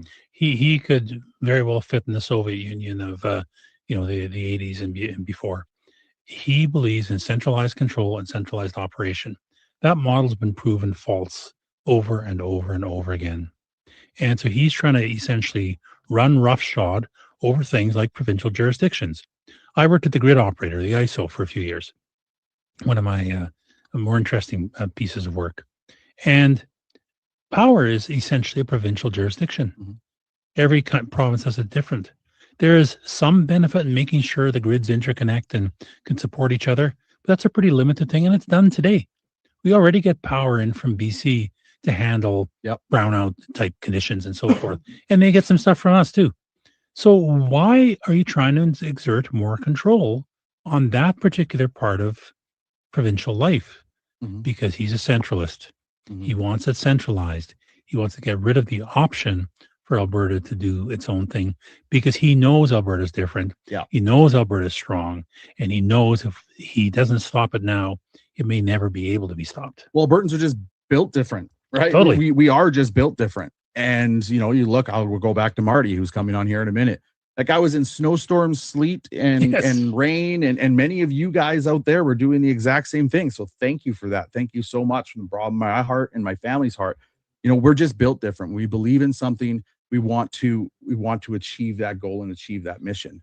Mark Carney and Danielle Smith and many of these premiers are doing a damn good job, though, at chiseling away at people's already brainwashed people through the CBC and the CTV. And it's comments all the time. It's never going to happen. It's never going to happen. And then now with the threats of violence and all this other stuff, I think by donating to these TPAs, I think what we're doing today with the telethon is very important. Yes. So let's close it off.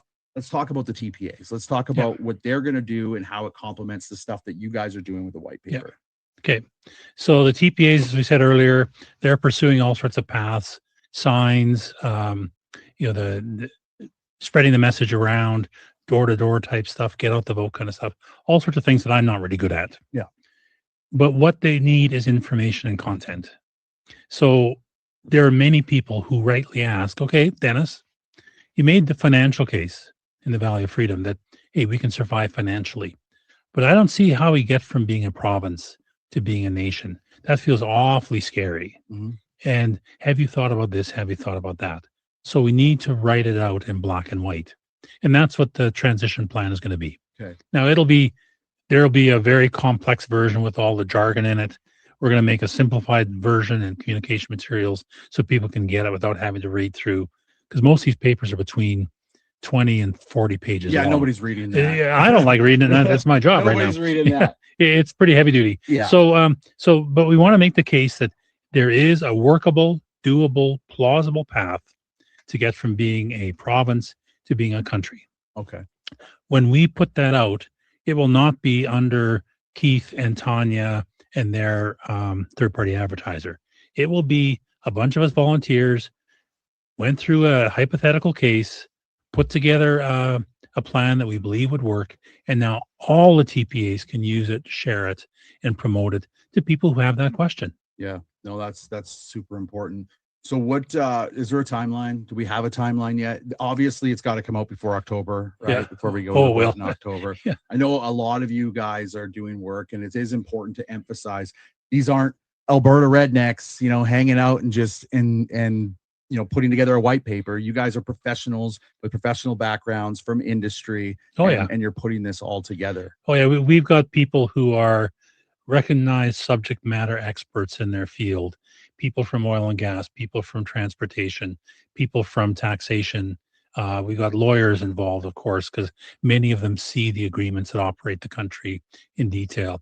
There's about 40-ish people involved right now.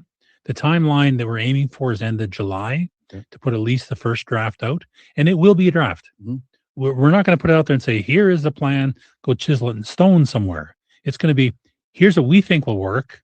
And then we'll look for other people who know the area to say, yeah, but you missed this, or I think there's a better way to do that. And we're already taking input. I think that's actually the appropriate way to do it, to be honest, is you guys get together in a room. You guys are putting this together, put it out to the people as a draft, because you never know who's going to read that. Right. There's going to be another expert from some industry or some other guy who might have a better idea. And I think that's what we need to do as Albertans. I think we do that really well as Albertans, and that's why they try to shut down us having conversations. You know, I just wanted to remind the viewers at home that today C9 has started. So the Online Hate Speech Act has now started. So there'd be another reason to go and support Alberta independence, because bullshit bills like that will not happen in an independent Alberta. We'd be free to speak our mind and do what we're doing. You know, so I look forward to that white paper end of July. You said that's a draft, and any final words that you have for people on Alberta independence, on the undecided, because on the decided, like, we can sit here and talk. We're both decided, right? We want Alberta independence, and we can sit here and have these conversations. And I love having these conversations, but I'm really starting to love having the conversation with the undecided. And what's the best ammo we can give somebody to go in? That is the core group. You know, I mean, the town halls are wonderful and they're great fun, but face it, everyone in the room is already decided, or so close to it that the difference doesn't matter. It's the people you know, the people you work with, to ask them, hey, what's your position on it? Have a respectful conversation with them and say, why do you think we should stay in Canada? What are your concerns with things we talked about? And try and give them information, not to try and force them to decide at the moment, but be respectful, be thoughtful, and say, hey, that's enough for today, but can we get together for a beer next week and discuss it further? That's the way you bring people over. Yeah, you know what? I live in a little town outside of Calgary called Langdon. Yep. It is a redneck town. I'm not gonna lie. It is. It's the good luck town. It's got a horseshoe as a symbol. And I was driving out because they were doing the Langdon Days Parade today, so I had to go a different way out. And there's a house that I never see because I don't go out that way, that had Forever Canadian plastered all over it. You want to know what I did? What? I drove by. Yeah. Right? I drove by. But yet, on the other side, we have people kicking over signs, spray painting signs, you know, being vandals to businesses. We don't need to do that on our side. Never. You know, our never, job, never. Our job is to educate, right? Our job is to love our province, do this for our kids. We don't have to get violent. We don't have to do that. No, and you know what? They're all citizens. Yeah. We, you know, I pick on Bruce and Matt. We have radically different views on how the country should be run. But, you know, we're three good friends. We go for a beer, we laugh, we talk, we argue. Yeah, but what about this and what about that? We sat through 6 hours of sessions a few weeks ago. And you know what? We had good conversations. And there's no reason why people cannot have that same style of conversation with their neighbors, with their friends, their coworkers. Absolutely. Well, Dennis, this was actually absolutely amazing. It's my first time talking to you, and I know I met you at the pancake breakfast last Sunday. Indeed. You came up, and we knew we were going to be matched up in this, and I was like, Dennis, I don't want to hear anything. I just want to go in there. I want to be raw. I want to be real. I just want to have a chat with you, and this actually was awesome. Ladies and gentlemen, the value of freedom right here. Can anybody get access to this? It's online at the APP website. Download it and get it. Awesome. Thanks so much, my man. I appreciate it. Thank you. That's an awkward one, but that works. Ladies and gentlemen, you're going to want to go to albertatelethon.com. Let's get some money in these TPA's pockets. Let's do it together. Alberta is counting on you. You stood on those stone cold government steps, faith and freedom, loud and clear. Folding chairs and town hall stages spoke the truth they came to hear. They stood in line for hours, braved the cold and wind. You talked about their children and the mess we're living in. From the back row of the hall to the front row of the fight, you said if they're gonna hear us, it's gonna be tonight. Come on, let's go. So that's going to be the battle cry for our movement. Let's go! You came to sign on the freedom line. Ink on paper, hearts on fire. Every name like gasoline, kicking up that rebel choir. Let me shake your hand. Thank you for your time. Fight up voices, strong and true. You stand up for Alberta. I feel like I'm with friends here. Yeah, and that's exactly correct. That's what the whole thing with all these events are for. People understand that they're part of a group of like-minded people that think and have the same ambitions and goals as they have. You stare down that lens in your studio light. Coffee gone cold, face pale from the night. From the dark hours to the evening show, you hit go live and refuse to let go. Slow roll down from Edmonton, high beams cutting through. Northbound up from Calgary, every small town waiting on you. Truck stop coffee cooling between petitions in the rain. Call tables and gravel out sharpening every name. You came to sign on the freedom line. Ink on paper, hearts on fire. Every name like gasoline, kicking up that rebel choir. Let me shake your hand, thank you for your time. Fired up voices, strong and true. You stepped up for Alberta. This one's for you. Again.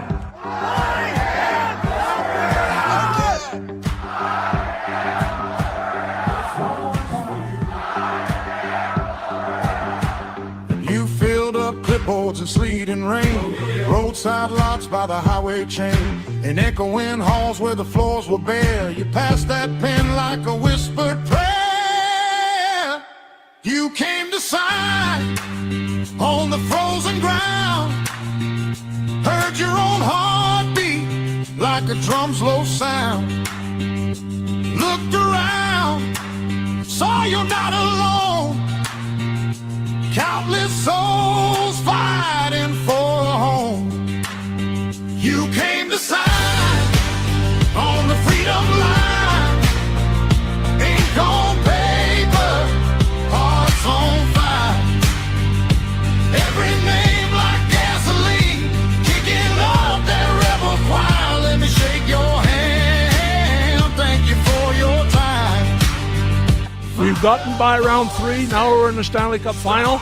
And away we go. Thank you very much. God bless all of you. For Alberta, and I raise this one to you. This one's for you. You stood that line. And we're back live. Before I introduce everybody, including myself, I'm laughing because Max, our producer, was in the background counting down 10, 9, 8, and Jason said the same thing that was going on in my mind. We're on a rocket. That, by the way, that would be insane to be on top of a rocket waiting to be launched. Like, I don't think I would do it. It'd be less stressful than this is right now, though. I think it'd be good.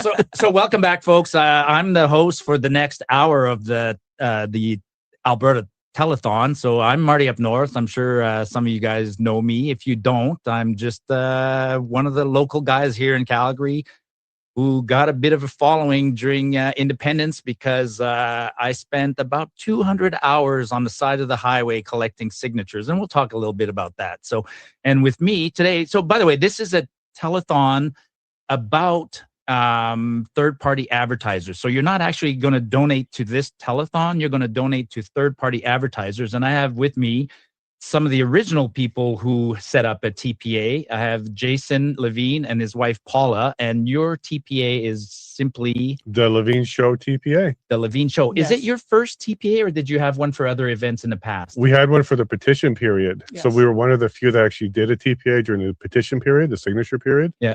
And then we did a second TPA during the referendum campaigning period. Okay. And so for viewers, right, TPA is third-party advertising. Advertisers. Third-party advertisers, right. So, and there's several various or different ones that can be set up. Some are set up for campaigning during political campaigns. That's Some right. are set up. Now, there's been a bit of confusion because yours is not, some of the ones set up currently are for the referendum. Yours is set up for the referendum. For the referendum also? Yes. Okay, I thought it was under a different category. No. So you're No. set up for the referendum. Okay. And how complicated is that? just to set up a TPA? Well, let's go ahead. You Yeah. did all the work. Well, it's fairly straightforward. The whole point is, though, that there is forms to fill out. And one of the interesting things I discovered is that when completing the form, the very last set is they ask you to basically answer the 10-question referendum that's upcoming. I guess to see what side are you on. But it was very, very interesting. That was the new discovery, the yes. So questions 1 to 9 was a yes, no. And then the very last one, question 10, was option 1, option 2. Wow. Okay. And why would you set up a TPA? What motivated you guys to want to set up a TPA? The first one during the petition period, when the signatures were being collected, we were doing lots of events, going out there doing our events, which we're doing anyways. We've been doing this way before the petition period. But there was concern about whether or not we would be crossing the line in any way, shape, or form, because we do collect donations to put our events on, and we are talking about independent subject matter. But we weren't actually saying go sign. We weren't actually doing that step of saying go sign, because if you did that, then you have to be a TPA. And then as this kind of grew out, Mitch Sylvester and his team, Stay Free Alberta, felt far more comfortable using events that have TPAs associated with them if they're going to send campaign or canvassers there. So we wanted to make sure everybody was comfortable with that. Yeah, I guess we should go back to that, right? So during a political campaign in Alberta and probably most jurisdictions in Canada, people are not simply free to advertise, to share their opinions. I mean, the moment you share your opinion, you're crossing the line. I guess explain that to us. Like, what's the difference between being a journalist, because you guys are fundamentally journalists, but then you sort of cross a line during a campaign where you're not just reporting on the campaign? Is that the concept? Well, during the first petition period, when we made the conscious decision not to cross that line, which would be go sign the petition. Like, if you say go sign the petition, you're a proponent of it. Yeah. And then that means you've crossed the line. And also you need to spend over $1,000 on your advertising towards that messaging. If you do those two things, then you're now in the third-party advertiser category. We made the conscious decision during the petition period not to cross that line because we wanted to focus on the journalism and have speakers. Now, luckily for the Alberta elections rules for financial contributions, if you're doing speeches, commentary, news, those are exceptions. Right. You don't actually have to register for it. But we took that step just to be safe and be careful. And we also did all of our reporting as well. When it comes to the current one, the referendum one, because we've taken the conscious decision to say vote option 2 on October 19th, that crosses the line. And we definitely are spending a lot more than $1,000 on this campaign. So we have to be a third party. Yeah. And before we move on, I just want to, just about you crossed the line in a big way in the past, right? You actually campaigned. Oh, a federal election, municipal election. I've been doing a lot to get involved because that was my initial motivation, was to represent my neighbors and get involved behind the scenes inside of lawmaking. That's why I ran as an MP in the federal and a councillor for the municipal. So you've been a private citizen, still are. Yeah. You've ran for politics, not successfully though at this point. Well, it was a great learning experience from that perspective, for sure. Yeah. And then you've done media, and now you're, in this instance, you're a bit of a, what would you call it? A lobbyist? Campaigner. I think campaigner is a fair word. A proper word, campaigner. Yeah. Okay. Okay, excellent. You know, I mean, I was in sort of not quite the same way. I mean, I'm a private citizen, right? A lot of people think that I'm more than a private citizen, but I'm a private citizen who perhaps has an audience, and that gives me a bigger voice. But I am just still a private citizen. During the petition period, at the beginning, when Mitch filed his paperwork and started collecting signatures, I did not become a canvasser at first because I was worried of repercussions from Elections Alberta. I literally was worried about that they would come and say, well, you're not a private citizen, you have too much of an audience. And so then I explored it a little bit, and then I realized, no, I'm a private citizen and I can collect signatures. Yeah. And so I was reluctant at first, but then I jumped on board and became a canvasser. And what a canvasser you became. Yes. Holy smokes. Yeah. Thank you, Marty. Well, I mean, I joke about that. I spent, not just me, actually, me and my wife, Karen, we became somewhat of a popular among canvassers because we had a very, I call it like a fishing spot. right? For me, canvassing was like fishing. At first, I'd load my pickup truck with my signs. The flags were the lure, and then I would drive around. And in the beginning, I'd tried a couple of different places. I honestly thought at first it was going to be very easy to just collect signatures. It took a lot of effort. And eventually we found a cool spot. It was my fishing hole, right? So it was the corner of Bow Trail and Bears Paw Road. And we became a fixture there. And people would come and sign a petition. And we spent, I'd say, about 200 hours, like 200 hours all told, collecting. By the way, and the people who came to visit us, I was amazed at the generosity. And I was worried about that too, right? I had people who would bring something as simple as a coffee. And I would post about that, a picture of me with somebody and saying, thank you for bringing me a coffee. And I had people report us. Yep.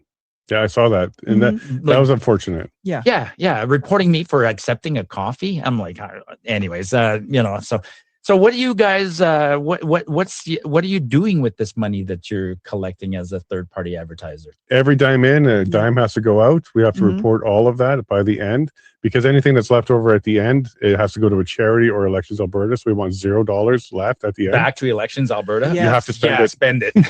Spend it. So we're doing lawn signs, we're doing digital billboards, we're doing events, booking the venues, flying people out, accommodations. All of those are valid campaign expenses. Yeah. So we're doing a lot of that. And then I guess you're constantly navigating that fine line between, because you still are journalists, or do you suspend your journalism during this period? Well, we keep the show separate from the TPA. So our morning show is still the morning show. We bring on guests, anybody that wants to come on, we talk to them.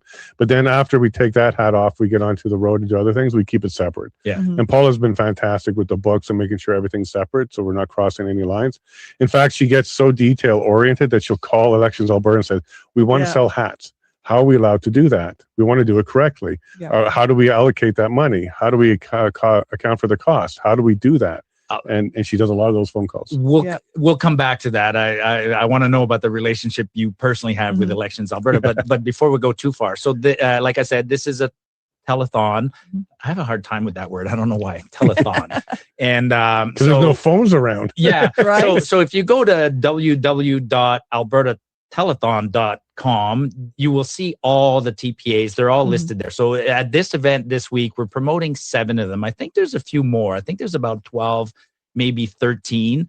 I don't think I might be mistaken, but I think the 12 or the 7 are listed on the screen next to me here. If not, go to albertatelethon.com and they're listed there. Now, if you want to donate to them, you have to donate to them individually. Right. And so in your case, what's your TPA called? Where do people go to donate to yours? So the levineshow.com/TPA. And then you click on the donate button there. You can check our events. You can become a volunteer. You can request a lawn sign. Everything's on that particular page. And so every TPA is probably set up differently, I imagine. Different, but the same at the same time. Different, but the same kind of thing. Okay. And what do you how do people donate? Is it credit cards? Is it PayPal? What is it? So we do credit card and we also do e-transfer. So the way we did our e-transfer is you request the link from us by filling in the details we need in order to accept it. Because e-transfers, if we just put the email address on the website, people can send it to them and we don't collect their information. And if we don't know who they are and we can't contact them back, that money goes straight to Elections Alberta, not us. Because of we don't have the details to record it. Because that's the rule that they said and you're complying with the rule. Exactly. Now, do they audit you? Elections Alberta? They will at the end. At the end of it, we're going to be submitting all of the contributions that came in. We'll also be then accounting for each of our expenses. And yes, there will be an audit at the end. So we want to make sure as we go through each I is dotted and then each T is crossed, because again, if we receive something in and we cannot identify the contributor, we can't accept it, and we then subsequently have submitted. And there's rules around identifying the contributor. Where the contributor's from? Yes. Where do they have to be from? They have to be a resident of Alberta. Sorry for those who are out of province who would love to support the cause. And the one who did. And the one who did. The gentleman from Manitoba. He actually sent a contribution by credit cards. And when I looked, it's like, oh, Manitoba, sorry. So I reached out to him saying, sorry, we have to refund. He said, but I work in Alberta. I said, however, you're not a resident. Wow. So we did have to refund him his contribution, but it was really heartfelt to see that someone out of province wanted to contribute to the Alberta cause. So thank you very much. Yeah, no, that's good to hear. So it has to live in Alberta. Now, I'm sure there's ways. I mean, if somebody lives outside of Alberta and you want to contribute or do something for the movement, I'm sure there's a way. What would you suggest for somebody like that? Share the stuff out. Yes. Have conversations with people. Mhm. Reach out to people you know in Alberta. Yeah. That's another way to get people aware of what's going on and how to support that way. But when it comes to the financial contributions, unlike somebody else we'll talk about later, when it comes to the financial contributions, it has to be a resident of Alberta. Now, I'm not advocating, loopholes, but I think there are probably sort of unintentional loopholes. Like if you're having an event and you have a bucket there and you're collecting a few bucks from people at that event, are you verifying that they're from Alberta? So we we contacted Elections Alberta about that on two different fronts. One, who are the people? And two, how do we control whether or not they put $50 or less in there? Yeah. And what Elections Alberta actually guided us on is that you can pass the bucket and count it at the end. You don't have to do anything as the bucket's going around. Right. Yeah. So they answered that question clearly because because in the federal election, we actually had to take attendance and then do the math and see what the average was. And if we fell outside the average, then we had some trouble. But I'm in favor of some of this. I mean, I am in favor, but at the same time, it's an example of our democracy. Some of our institutions are becoming so complicated for just the average person to participate, right? Yes. Like to me, this is like, this is the steps you have to take as a third party advertiser, as a politician, as a candidate. Did you have to take similar steps? Absolutely. Yeah, for sure. Especially on the municipal one too. We had to make sure where donations were coming from, and they had to be from the area. We didn't actually do donations during the campaign. The municipal one, we actually just covered that ourselves. But the federal one, we had the same thing. We had to register everybody. So being a politician is running is no longer just about, hey, putting your hand up at a nomination meeting and say, I'm happy to run as the MLA or the MP. There's criminal record checks. We have to go through provide all court cases we've ever been involved in. There's a lot of background that goes into this now. And to me, as an observer, it feels like certain people have to jump through more hoops than others. Because when I look at all the politicians that are elected at all levels in our country, I go, wow, there's no way that person did what you just said, right? Now, I mean, I want to jump in. I was going to go to the bit of the double standard, but before we go there, how is your relationship with Elections Alberta? It's pretty good. I can't complain. They are available by email and by call. And when we have had this, like, you know what, we're going to be doing an event later. We got some questions. I give them a call. I've been fortunate enough to get a call back if I've had to leave a message. So no complaints, quite frankly. And the tools work, and the tools work. It's a little time consuming. Yeah, it's time consuming. But my little wish list would be that right now we submit our contributions. We have the ability to do it throughout the day, and then we file on Thursdays. I'd love to do that with our expenses. So I have this concern that at the end of it all, I'm not just going to be giving them one number, but because I'm probably going to have to itemize everything. With receipts, I'd love to be able to be submitting that right now. So that's on the suggestion box. Yeah. And again, I mean, I don't want to get controversial here, but the private sector, you guys are providing some pretty important financial reporting and as part of transparency. And I don't think that transparency is reciprocated by our government. No. In fact, there's 3 exceptions to who has to do the transparency requirements on any of this.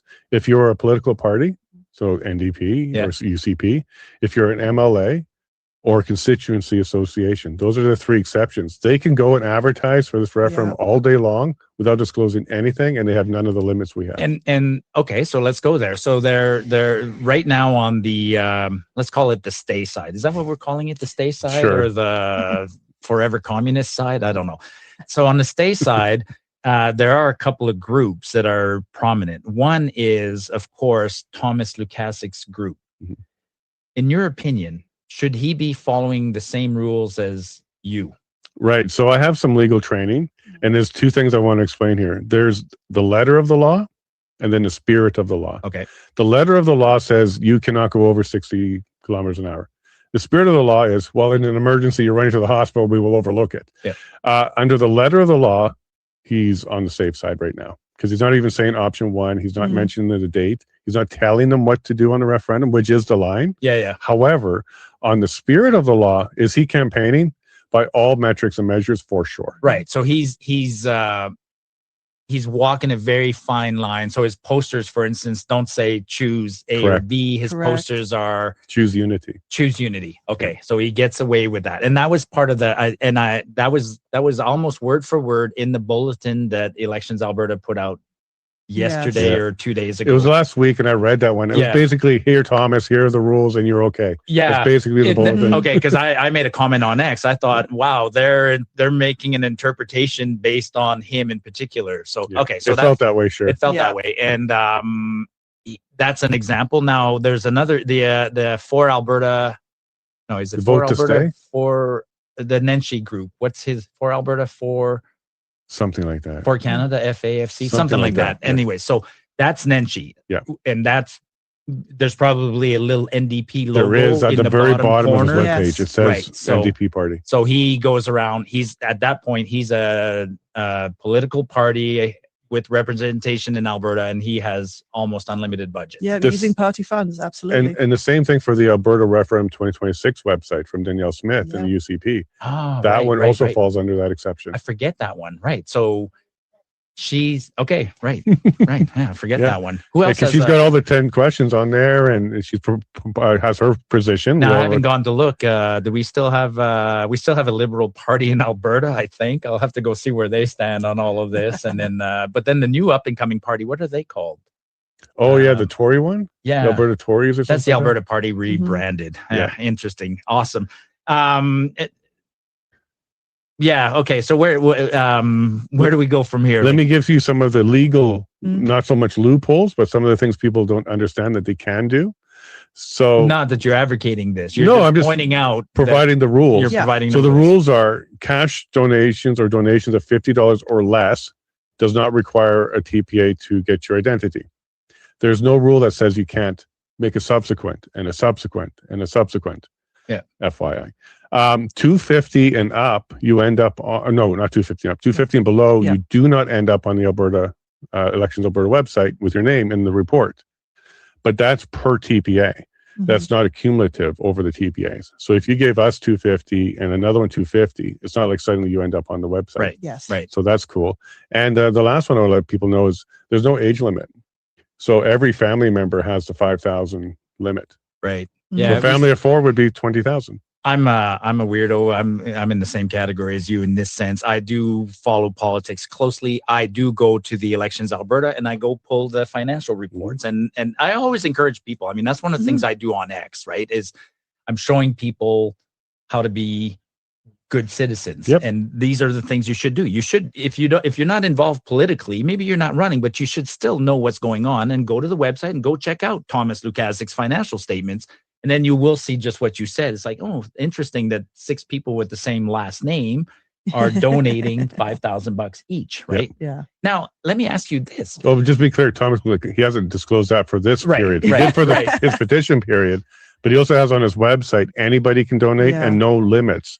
So he's doing And he had something money very left over from the 187,000 Yeah, or something. that's a like that. lot. That is a lot. Like for us, that would be everything. For Yes. us. Yeah, and what's your limit? Your total limit? 607,000. 607,000. So between we're promoting 7 TPAs here. Like I said, there's perhaps a dozen, but if the 7 each do 600,000, that's only $3.5 million, like, or $4.5 million, Yeah. ballpark, right? Yeah. Compared to the other side, compared to Nenshi, compared to others, that's not a lot, and that doesn't go very far, right? We learned this during the petition collection period, the signature collection period. Like people said, we should, Stay Free Alberta should have done more big events. Mm-hmm. A big event at most halls is what? Like if you're going to rent a hall somewhere and you're going to try and you did an event, you and I went Many. on Yeah. a tour Yeah. for in April. What's a typical event? I would say the average is about $800 or so Right. for 100 to 150 people. But if you Yeah. get higher than that, then it definitely gets So you get Yes. events and then buying flags, trying to get advertising. If we could get Mm-hmm. advertising, right? Like, could we run an ad on the CTV? Technically in a CRCT, they can't deny you. Yeah. But in Canada, they don't have the equal opportunity rules like they do in the US. So the Democrats have to get so much, and so the Republicans, they have to have equal amount. Yeah. We don't have those rules. Yeah. And they can, in their own way, deny you, and then you have to take it up to the next stage. Because I've honestly not seen any ads on the platforms that I'm familiar. Like I'm on YouTube a lot. Yeah. I see NDP ads on YouTube all the time. I haven't seen any of our group, our side, put any advertising so far. Maybe some will come. Where was I going with it? Oh, this is the question I was going to ask. So am I ever at risk of getting a knock and a letter from Elections Alberta? Like, I mean, I don't advertise. Do I advertise? How? No. I'm a private citizen. So how do I say to Elections Alberta, like, what's my defense? Well, the two things you have to do in order to get their attention is, one, you have to say vote option 1, option 2, yes, I am no. pretty close to saying that, right? Okay. I mean, I'm but promoting. that's just one piece of it. Yeah. The second one is then you have to spend more than $1,000 towards the advertising of that. Which I'm not. So if you bought Facebook ads or X ads, boosted your posts, that would count. Okay, but the $8 I pay Elon Musk to be on that platform, Well, even that's well under 1,000. it's well under 1,000, so I can stay on X all day long and say, "Hey, folks, vote to vote And that for Alberta bulletin, independence." and that bulletin you read laid that out. Yeah, It actually says, if you're on online and you're just doing posts, those don't count. Yeah. But if you boost them, then you're spending money, then they count. But the $5 online, that's No, that's income. That's income. It has to be expenses I'm to not using. advertising by Okay, so you. I'm allowed Yeah. to make income, but I'm not. Yeah. Okay, cool. Yeah. All right. So You're clear. I'm clear. I thought I was. I thought I was, but I mean, And another way that you're clear is you're commentating. That is an exception to the rules. So if you're commentating, you can do that. And that's a whole other topic for another day, right? I think. I mean, was it today? It's today. C9 goes into effect. So today. get all your speech shut down. No, actually, it's actually, retroactive. that one's It's anti-hate. I'm more retroactive. worried about what's the one C22. There's a couple of bills that 34 is a bad one, too. There's a couple of bills that are trying to. It goes back to what we were saying earlier. The ability to participate is getting tougher in our democracy. And they're making it tough to participate as a candidate. They're making it tough as a commentator and as we get censored. Yep. Absolutely. Well, I'm glad you said tough as a candidate. If you run as an independent candidate with no party affiliation, it's even harder. You have more financial restrictions. You cannot do anything until the writs drop all day long, all the time. Yeah. They can actually collect donations at any time and put it towards the campaign when the writ drops. As an independent, you can't do that. And you also have limits on your personal contributions that you don't see on a party level either. So there's even restrictions. So if you really think Canada can vote in an independent candidate, and I went through all of this, is what was so difficult was on the financial side, we actually have a lot more restrictions on us. Probably the fastest path is run under one of the parties, and Even the purple one, kicked out. even the purple one, but that does allow you to have a lot more access to financial support. Yeah, interesting. Yeah, it's I worry about the censorship side of it, and It's getting worse. I joke, but I don't think it's a joke. I think many of us will not be on social media in a year from now. We'll have been silenced to the point where we'll just give up. There's no doubt Elections Alberta's watching right now. Yeah. And there's no doubt that there's people out there trying to find a slip up and send it to Elections Alberta and report it. Like I'm good, probably 20% of everybody watching right now are hoping we fail because they're trying to find a way to get us in trouble. Yeah, and I've lived it. I'm sure you live it, but there are things that happen in our lives now as commentators, as influencers, as people putting our necks out there on a cause. There are things that start to happen that are not coincidences. No. I've had way too many weird events in the last 4 months, and they're not coincidences. When somebody's parked out back in my 40 acres and almost has binoculars on me, they're listening to us. And when we do the lawn sign handouts and stuff, there's always a vehicle somewhere down there that never picks up a sign and they just hang out. I'm sure people are watching. When I had my pop-up, they weren't even hiding it. I know, I saw that. They weren't even hiding it. I mean, the way I was managing it, I had a pretty good group of volunteers, right? So I didn't have to go to the spot every day. So I would send people, but I got into the habit. It's like nobody's going alone. Like there'd be days where I might have to run somewhere, and Karen would say, "Well, I'll go," and I'll be like, "No. Like you're not going alone. There's too many crazies." And there was one day where I wasn't there, and I get a text, and it's one of my buddies says, "There's a van parked across the street, and they got eyes on us," is what he said. I'm like, okay. So I drove over there. I went and knocked on the door, and that guy was not very nice right away. And then he put the camera on me. Turned out that he was that one was a genuine. I accept the explanation afterwards that he was genuinely looking for somebody else. Okay. But anyways, are they knocking on the door? No. Like I'm like I mean, time goes by fast, but it doesn't go by that fast. So so what else? So let's talk a bit about independence then. So what brought you guys onto the movement? I'll start with that one. So before the federal election run, I was talking to a lot of people as part of my candidacy. I was going out there talking to people, and that was the number one thing people brought up, that they're tired of trying. Because as a federal candidate trying to change the system on the federal level, that's my platform. Here are the things I'm going to do for you. Here are the changes I want to bring to you. And a lot of people are going, well, that's great, but we just want out. We don't want you to try and fix it. It's already broken. Yeah. So I had a lot of conversations like that made me go, maybe they're right. And as I was making my way towards April 25th to actually have the vote, I started to understand that what the representation that was wanted from me in Parkland County was to represent sovereign Alberta, whatever that looked like, and head towards a vote and then represent them after the vote. So that's what I put into my campaign messaging, was the support of Maxime Bernier, who said, absolutely, a sovereign Alberta is the right message. Go do that.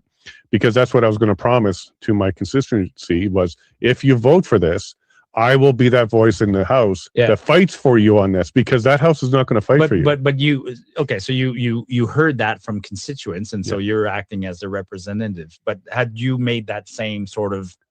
Not yet. You hadn't jumped there. Okay. So on April 25th. So you're late to the party, or late-ish to the party. I went through an education phase first to understand really what are all the generational issues with Canada. Yeah. Because I came to Alberta late in life. And then that's where I got that education. And then the actual election results, where we saw the two parties go as high as they ever been, we've seen before. Third parties all took a nosedive. All Albertans got behind the Conservatives, and it didn't change anything. By 8:06, the results came out, and we weren't even counting our votes yet. Yeah. So at that moment, I'm like, that was the last chance to try and fix Canada in the old system. That's when, and let me share you what the actual decision was. Jeff Rath reached out to me election night, and he read to me his message to Alberta that he released the next day. And it was a great message. It was very inspiring. Then Mitch Sylvester talked to me. He said, we got 4,000 new members an hour since the election was called. Yeah. And we're very, very excited about going. And then Danielle Smith sent a message and said, watch for my announcement tomorrow. We're doing election reform, and we're going to make sure that everybody's ready for this. And that was when she dropped it to 10% and other things. That's when I knew that there was a huge drive to push towards independence amongst all of the movers and shakers. That win that night was of Carney was a great push for independence. But I just want to come back to something. Perhaps maybe not everybody who heard what he just said is familiar with this, but I'll go back a few years earlier. Back in the so when there's an election, when there's a federal election, we used to be in a total blackout. Yeah. Back in those days, that's right. Those days, we used to get our news from CBC. So on the day of the election in Alberta, we would not get any news from what was happening in the rest of the country until the polls closed here. That's right. Now we could find out. So when I was a young adult, 25 years old, if I wanted to know, I could have called my mom in Ontario and say, "Hey, Mom, like, what are the results looking like?" Right? Today, you can kind of do it with the internet, even though there's supposed to be blackouts. But as a 25-year-old. Once the CBC would start to report on the election at 8 o'clock, at 8, because the polls close here at 8:05, we knew the results. Yeah. And our vote hadn't counted. So, so my personal decision that night was, it's broken. We tried. We did what we could. It's time to shift gears now. Yeah, and you heard my story because Jason and I did it, and Paula, we did a tour in April, and I told my story a bunch of times. I mean, like you, I'm from Ontario. I'm a transplanted Albertan. I came here in the late 80s, early 90s. I came here in 89. And I came here for work. That's it, work. And when I showed up here, there was this thing called the Alberta Advantage, which was simply work hard and you'll get rewarded. And that helped me for decades. I mean, my life was good, able to raise a family and afford a small house and whatnot. And something changed dramatically in the mid, 2012, 13, 14. And so for me, it was a game changer, was my time working for TransCanada when we're trying to build East. Oh, no. Oh, we're good now. That's not the building. No, that's our phones. There's a child missing. Autistic drivers. Yeah. Uh-oh. So everybody pay attention to that one if you're in the area. It must be Calgary. As long as it's legit. That's Yes. legit. Yeah, I mean, yeah. again. Then again, no coincidences, right? There's no coincidence. Even with our door going back and forth and Well, squeaking. were you at the main event, the big event at the Big Yes, Four yeah, building? Big Four. I saw you there, and someone pulled the fire alarm. Somebody pulled the fire alarm, Yeah. right? And then that was cool because people pulled the fire alarm, and I think was it Eva Chibyuk or somebody, maybe Mitch, whoever was on stage, didn't skip a beat, kept on talking. Raph. And nobody Raph was on left, stage, right? yeah. Nobody left. Yeah. I remember helping Andrew. What's Andrew's website? Andrew Bocage. What's his handle on X? Andrew's the guy who went and put the Alberta flag on Adams Ozzy Island. Yeah. Anyways, good job for doing that, Andrew. By the way, And the second time too, because someone tore it down. it's gone now again. It's gone. Like that's so. Well, maybe they wanted it on their property. Actually, we'll talk about that in a second. But yeah, that night, Andrew, we helped Andrew because while the fire alarm was going on, he lost one of his kids. He couldn't find a kid, and that's for any parent who has a young child. Yeah. That's a moment of panic, right? Let's talk about that. Actually, let's talk about. So Andrew goes to Adams Island, and Adams Island, for people who don't know, is when you're driving from Alberta to Banff, you go by Lac des Arts, by just before Canmore, and you'll see that cement plant, and there's a big lake, and on the lake there's a little island, and a lot of times on the little island there'd be different flags. I've seen the Canadian flags, I've seen an Acadian flag, and Andrew went out there and put an Alberta flag. And then some group subsequent to that went and tore down his flag and put a Canadian flag. Then Andrew went back, and Andrew did the right thing. He's like, because when he went the first time, he didn't take down anybody else's flag. Right. He just put up an Alberta flag. When he went the second time, he left the Canadian flag, and then he put up his own. And now the Alberta one is gone again. And we're seeing that. Somebody asked me this regarding the signs right now. Are we starting to, is it starting to feel like a campaign? And my answer was yes, because we are seeing, but we're seeing signs. So we're seeing our signs go up, but we're seeing the other side go up.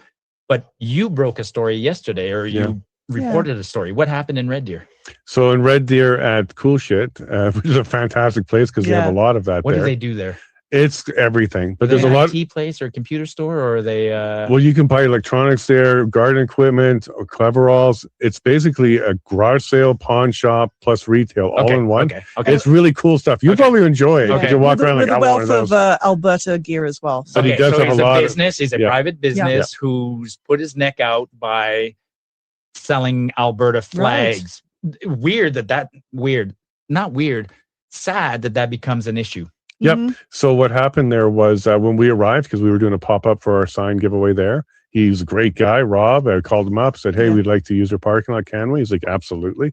Because it's best to have permission from a private owner to do that, because even pop-ups are trouble, like you saw with us in Edmonton with the police. But anyways, as soon as we get there, he's like, they broke my windows this morning. No. And spray painted Trader on a sign. At least it spelled it right, just to be clear.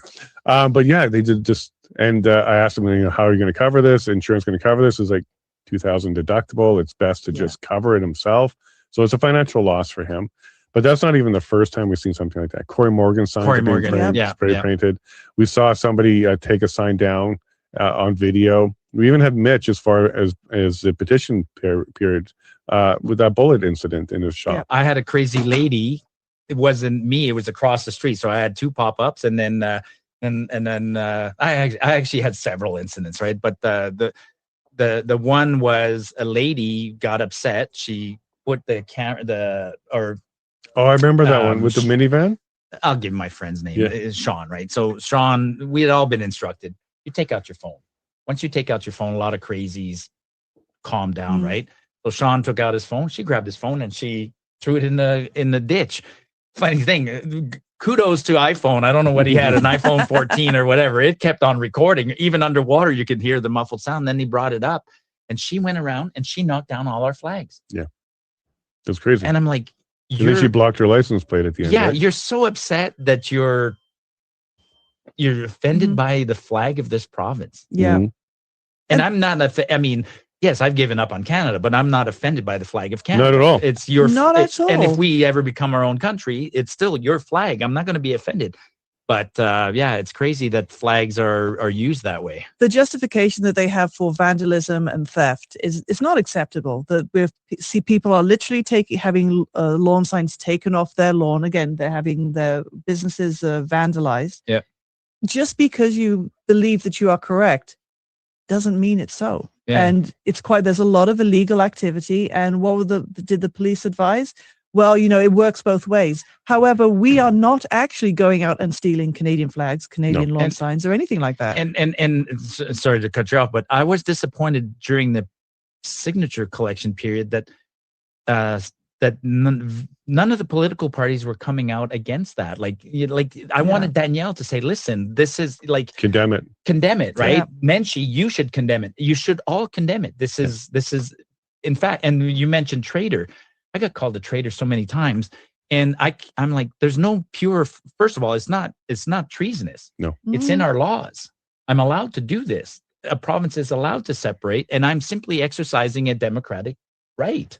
Like I'm sitting on the side of the road collecting signatures. And I want to come back to that, but sorry, I interrupted you. You had something you wanted to say. Well, I just want to kind of build on what Paula was saying there. About 1 every 20 people that come to grab a lawn sign choose not to take a lawn sign because they're worried about their cars being keyed, right, and someone attacking them and just putting themselves out there. Right. But they just stop by to say, hey, I just want you to know, support what you're doing, keep it up. Thank you very much. Yeah. Would you like a free lawn sign? No, I'm more worried about my neighbor or someone attacking my car and stuff. And that's sad because it's true. But it does work, right? I mean, I put up a lawn sign. Yes, I put up a lawn sign because some of us people say you're brave to do it, but some of us need to be brave to encourage others to do it, right? It was fascinating when I was on the side of the road. I know that there were people that were driving and trying, like, don't look. Yeah, we see those two tails. Don't look, right? There's something going on, but don't look. But I know that I reach people regardless because Marty's on the side of the road and some people came by and said, what are you doing? It's like, that's all I needed. Perfect. Yeah. If after 20 days you finally stopped and asked what I'm doing, that's awesome. Well, you're a data guy, so let me give you some data over the last few days because we've been going around sitting on the side of the highways doing this again. For every sign that gets picked Aren't up, we crazy? a little bit. For every sign that gets picked up, we get about 5 honks, pro honks, right? Yeah. Supportive. For every honk, we get about 10 thumbs up and silent. Explain what you're doing. Be very pragmatic. So you're setting up. I'm breaking up into 3 different groups of support. Yeah. No, I mean, what are you doing what are you? We just doing? have. You're driving somewhere and you have piles of signs and you're handing out signs. Yeah. Exactly. Yeah. So kind of like the petition period, we were collecting signatures. Now we're handing out the signs. Right. And a lot of people will yell, "I've signed already." We're like, "Well, come get your sign." Yeah. But what I'm getting at is there's 3 groups of support out there: the silent ones that won't honk, but they're supportive. Yeah. They let you know. Then the ones that are willing to honk, and then the ones that are willing to pull over and put up a sign. Yep. So there's a lot more support out there than people think. Absolutely. 1/3. It's a rule, right? I mean, 1/3 of the people are totally decided on independence, 1/3 are against it, and there's that middle ground. We're not seeing that third anymore, though. We for the Rocky Mountain, we had 2 people, 1 thumbs down, and 1 guy that's kind of rode on his bike and says, "Make sure you include everybody." I'm like, "Well, we are." But last week you and I had a chat, right? I told you I was driving up to Grand Cache and I was following the Cowboy Trail. And I had every intention of documenting all the Alberta flags because I've driven the Cowboy Trail, folks, is like Highway 22, right? That sort of parallels the Rockies, and it goes from I think it goes all the way at the Alberta US border, and it goes all the way up north to Grand Cache, basically. So I was following that, heading up to Grand Cache, and I told Jason I've been driving it many times, and over time I've noticed the number of flags. That's Alberta Independence Land. Yeah. Actually, along there, up in Bonnyville, there's a few big pockets that are really, and I was ready to document it, but then all the Alberta flags now across from them are Canadian flags. Yeah, I've noticed an increased effort to try to counter the And that's flags. democracy. That's democracy. And I don't get mad at seeing the Canadian flag at all. Yeah, yeah. Now I got to give a shout out. I mean, there's some little towns. I drove through Tomahawk. I don't know. You're Yeah. close to Tomahawk, Yes. right? Yep. I go out of. I don't go through Drayton. A lot of times when I'm heading north, I purposely go through Tomahawk because gas is cheaper there, and it is one of the most. They had your signs all over. Yes, All they over the did. place. Yes, they did. You know the guy who did Store, that? You know Yeah. who did that? Oh, Okay, yeah. so shout out to at Tomahawk. Yeah. Our buddy Cliff up Yeah, in yeah, Tomahawk. right. Shout out to Cliff directly. Then, and then He came in, saw us right away. He took a bunch, and then he came back same day. Said, "I'm already out, but keep going." We gave him a couple. Oh, is he pamphlets. also a distributor kind of thing? He knows everybody. He knows Cliff is the everybody. unofficial mayor of Tomahawk and area. Okay. Yeah, Yeah. he's definitely getting it out there. Got permission from the landowners that we Yeah. could put the signs up. So that was great. Yeah, no, it's good to see. And I don't know why that Tempo gas station in Tomahawk's always cheaper, but it is what it is. So I get not taking a pause, but just a reminder: this is an Alberta telethon. We're trying to get you guys to. We're trying to raise money. Is what we're doing. We need to raise money for this battle. The battle is coming up quick. 3 months. 3 months, right? October 19th, and so click on pick any one of them. I mean, ideally, you can throw a few bucks to all of them because they're all doing something slightly different. Remember, 250 on each one of them. You're not on the website. Yeah, Yeah. you're focused right now on providing signs for people And You'll- events. And You'll events, shift yeah. in gears at some point. You're still doing events, right? Oh yes, What's we have your- many events lined up coming up. What are your events like? They're Well, the next one is going to be a tour with the Holmes family. okay. So the sisters and the father and Maxime Bernier. Yeah. To give the lessons from Quebec. Okay. To let Albertans know why this is so important. It's not a political thing. It's a referendum why it's so important thing. Yep. We're doing a one-day family event on April 5th or August 15th with Lindsay Butler for music. It's a thank you and appreciation to canvassers and Lindsay, campaigners. who's the president of the. No, Lizzie Butler. You're thinking of maybe Sherry, her mom. Okay. Yeah, but Lindsay is a country music folk singer. Okay. Fantastic. But this is an appreciation to all the volunteers, campaigners, and canvassers. So please bring your family to that one. We're doing Bruce Party. He's going to come out again and talk more about his stuff.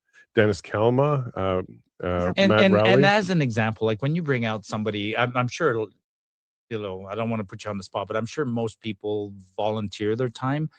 Bruce probably doesn't charge you a speaker's fee per se, but I'm sure you try and extend something. I mean, it's not cheap for Bruce to fly and this. I mean, you did it to me, right? I'll speak personally. Yeah. I didn't charge a speaking fee to go speak. Nor do we pay anybody. But if you can throw a few bucks because I got to pay for gas, That's right. that's one of the things that the TPAs are for. The accommodations and hospitality Yeah. and the venue, all of that stuff is covered by the donations. Yeah.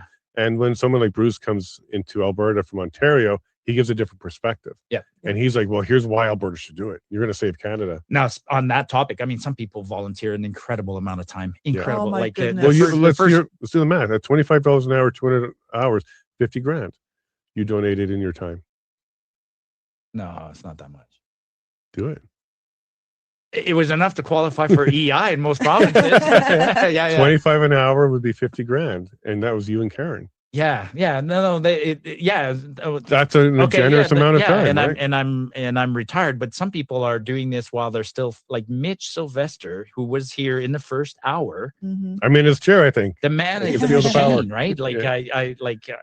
I couldn't keep up with him. I mean, how many miles does he put on? his truck? 120,000 kilometers In on his new truck in in a just year. over a year or something like that. So he's I got that update in the outside when I saw him. when he drove up here. and Miss Sylvester, everybody. I mean, there's so many people. Jeff Rath and Dennis Modry. A lot of people have put in a lot of effort. You guys, I have. Kathy Flett has put a lot Flett, on. Chris at the Whistle Stop. Chris I mean, Scott, it's years of doing this, right? And it takes years off your life at some point. Corey Morgan I was drives a never lot. gray like this. Corey Morgan drives a lot too. And I had more hair at the beginning. Of this. Yeah. Now, actually, sort of on that topic of people stepping up, what's your thoughts on there's two schools of thought. There's a lot of people that are asking for leaders. Mm-hmm. And I'm not one of them. I'm still of the opinion that this is better as a grassroots movement without a leader. But what's your thoughts on that? I agree with that, Marty, 100%. Yeah. Each time that there was an attempt to have like some sort of election, pick a leader, let's get behind one, my first instinct was no, because you're leaving one target. And as we saw, they do go after with lawfare, with Yep. hit pieces. Yep. And if let's just say hypothetically, if Mitch Sylvester was the leader, they would attack him even harder. Or if Jeff Rath was the leader, Isn't it interesting? I mean, I saw that last week, right? I saw Jeff Rath. It made the news because one of the judges froze his assets or something like that. It's a civil case, right? It's he actually represents a party that won. He won a settlement for a party, and he had negotiated a fee. And the First Nations group over 53 million. He successfully got for them. And so now, anyways, normally that kind of little that wouldn't be news normally. That happens in civil litigation all the time, but because it's Jeff Rath, it's big news. Yeah. And it gets blown out. And when I first saw that, that's all I thought. It's like, well, it's Jeff's turn. It's just Jeff's turn. I mean, I took a turn at it. You took a bit of a turn. I took a turn. I mean, I had associated my name with the Centurion Project, Centurion and they Project. came after both of us for that. Yeah, and I was like, ooh, you know, and that was just a taste of what Mitch and the rest go through. Yeah, just a taste, and I don't wish it on anyone. I mean, it's intimidating. Like I'll repeat what happened that day. I mean, I'm on stage, we're on stage, and all of a sudden we hear that there's police cars and there's 8 police cruisers outside coming to quote serve a cease and desist papers to David Parker, which had nothing to do with the event itself, but what he was doing behind the scenes. And then it was served by Elections Alberta. And so you're telling me that somebody at Elections Alberta called the police chief in Calgary and said, hey, I got to go serve papers. I need 8 cruisers. And the police chief said, oh, sure. They don't do that for anyone. No. Well, you remember when the Q&A happened and someone asked from the audience, why are the police here? And my answer was, I don't know, but I know what the headlines are tomorrow. Yeah. I guarantee you what they're going to run with this tomorrow. And they did. Yeah. No, it's no different than when the RCMP sent 2 officers to Medicine Hat to go bring Tamara Litch on the warrant. That's right. Yeah. She would have walked in voluntarily anyways, right? On Canada Day too, right? She spent the weekend. There are definitely some double standards, and there are definitely attempts and efforts to make some groups feel a lot more pressure. So you're right. Okay, so back to that. We're on the same page. And just keep an eye on September. Yeah. There'll be September surprises right before the October. September, that's when they're going to hit us. Nothing's hard. a coincidence. When an event happens, when there's a press release, when there's a story that breaks, you know this. I mean, stories that break on Friday are different than stories that break on Mondays. So yeah, and so whose turn is next? I don't know. It could be us for all I know. I mean, they love picking on Jeff. Yeah. Mitch gets away with. They're not. I hope they don't go after Keith and Tanya, but I think they could be. I think they're certainly going to be targeting them for sure. Maybe I don't know about anything bad for Keith, but you don't have to do anything bad. They can frame it and twist it in such a way. Yeah. And hey, he's been trying to destroy Canada since the convoy. And maybe they'll drum up some old stuff from there. But Keith and Tanya are pretty clean. Most of us are pretty clean. In fact, there's even internally, we're kind totally clean. We're average. Like, we're trying to. I mean, I know these people. Like, you know. Even Chris Scott, they go after Chris Scott. Even internally, like if anybody has anything that's remotely possibly a headline, fix it, clean it, or arm's length. Okay. But everybody else that's up front right now, I don't even have speeding tickets. Yep. Yeah. Actually, interesting time, sort of a neat segue. They went after Paul's Pizza for a while. You did. And so perfect segue. There's a party tonight at We'll Paul's Pizza, right? So after this, the last segment of the telethon will be broadcast from Paul's Pizza in Airdrie. And we were worried that we were going to host a little party there on a Saturday, but Paul said, oh no, apparently Saturdays are dead in Airdrie in the middle of summer because everybody's out rodeoing. Not tonight. Not tonight. So tonight the party's at Paul's Pizza, right? So and we'll be there. Come for selfies and stuff like that. Come say hi. Come support Paul too. I mean, he's not a TPA, but why is he taking the heat? What was his? What started the heat? I think he stood up against the issue with immigration and some of the troubles there. Yeah. And just saying, I don't think mass migration and immigration is a good idea. I think it should be merit-based. Just taking that position. Do they know what he looks like? Do they know? That doesn't matter. Yeah. Right. That doesn't matter. So it's not Paul's Pizza. It's Farouk, but he's an immigrant. Yeah. This is critical of the immigration system. But that's what I saw them going after. Yeah. Was some of his common sense comments around that subject. Just mention it, they call you a racist and a supremacist. So. And that's another thing, right? We talked about the cost of events. the cost is one part, but the other thing, how many events have you been canceled out of because the place where you're trying to hold the event said no thanks? Yeah, there's 3 levels of those. There's those that won't book you at all. Yeah. Now the city of Edmonton sent us an email saying, don't bother. We're not going to have any of your events anywhere in the city. It's city facilities. We have those that book us, but then cancel us. And then we have those that cancel like the day of. Which is really nasty. Which is tough. Which is tough. But it does happen. Okay, it does happen. And Paula's fantastic at going on a phone and finding an alternate venue, and we move it quickly. Yeah. It does hit the attendance for sure. Yeah. Because people show up to the other one, they didn't get the message. But it happens everywhere. People were doing that to Paul's, right? They're calling Paul's Pizza and ordering like 15 pizzas. He got wise to that pretty quick. I think every pizza shop's wise to that. Yeah. And by the way, what they don't understand is the Streisand effect. When they do that, we actually hear about Paul's Pizza and we support it more. It's just like the Tabor billboards. The town of Tabor saying no billboards. Okay. Oh, well, do you know how much free advertising you got? Now? What's that? It's Cochrane now. Is it? Yeah. Cochrane, for Cochrane, the take your sign down sent bylaw. a letter, bylaw officer sent sort Land of a use warning bylaw, to somebody who had I think it was one of Corey's signs on the fence. Yeah. So now I think that guy's going to paint the sign on his That fence. would be wonderful. Fantastic. You push us too hard, and that's what we do, right? I mean, I was on let's go. It's a weird shift, but I was upset when I first heard that the petition wasn't going to be counted. Right. Yeah. And before that came out, I was worried about the ruling. And I said, if the judge says this is invalid and I have to stop collecting signatures, that's when I would have said, well, then I'll be in contempt of law because I will go sit on the side of the road and I will continue to collect signatures. So there's a time where it's okay to push back and disobey. And I think if a bylaw officer comes and says you can't have a sign on your property, I'll just put a bigger one. Well, Jeff Bezos. You'll have to drag me out. He has way over the limit for his hedges.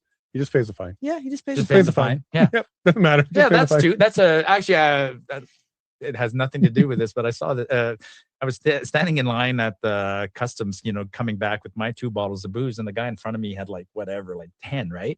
And that's what he says, like, I just paid the duty. Yeah. I'm like, of course. Wait, it's still cheaper. Yeah, it's a rich man's game sometimes, Still right? cheaper. How are we doing for time? Do I have to start wrapping it up? Okay, I got a producer.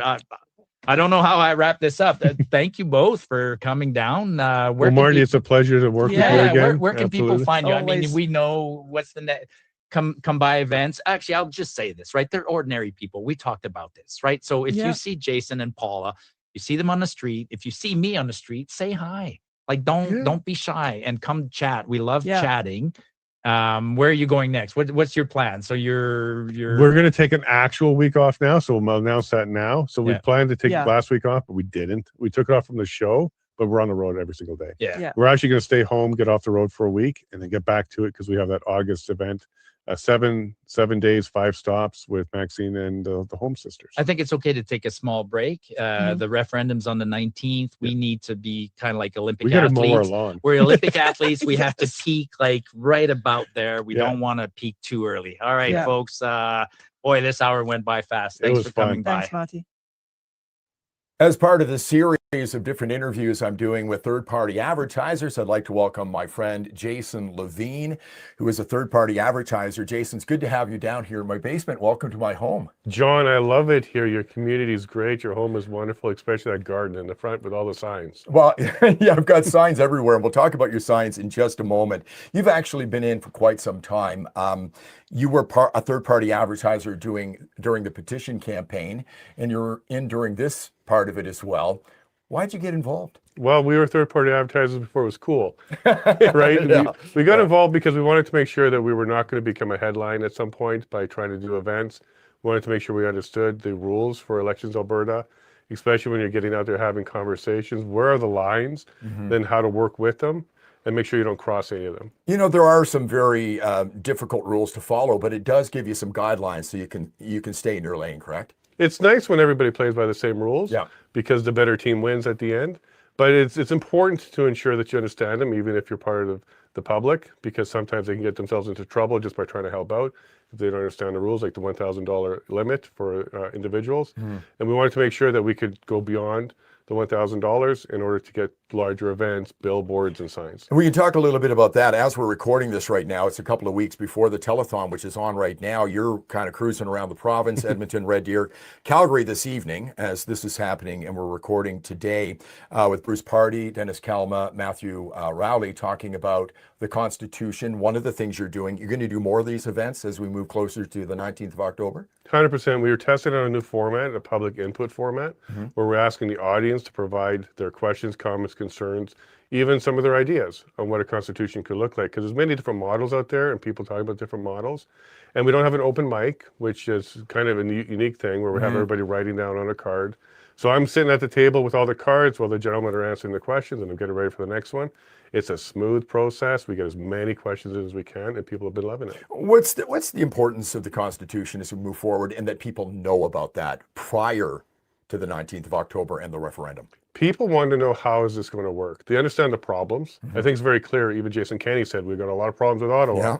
But at this stage, what is going to be the solution to that? What can we be looking forward to? And can I be part of that? And that's why having a Constitution question at this stage with the public is very important. So it allows them to get into the conversation and have a piece of that as well and kind of own it, a little bit of stakeholder, because this is a Constitution for the people, by the people. You're trying to be visual. A lot of the different TPAs, third-party advertisers, are trying to be visual. You're one of the groups that has signs. I've got one of your signs along with many others in front of my house right now. You're doing billboards. Why is that important? Because people sometimes are not online watching their stuff, and they're watching other things like CBC. And when you're getting out to the public and seeing your community with a support of something, it'll get your attention. And the billboards around the legislature, I think, is also a good idea, because that's where the lawmakers are. And they'll be driving down these roads all the time, and they're going to be seeing, oh yeah, that vote in October 19th, and these guys are for option 2.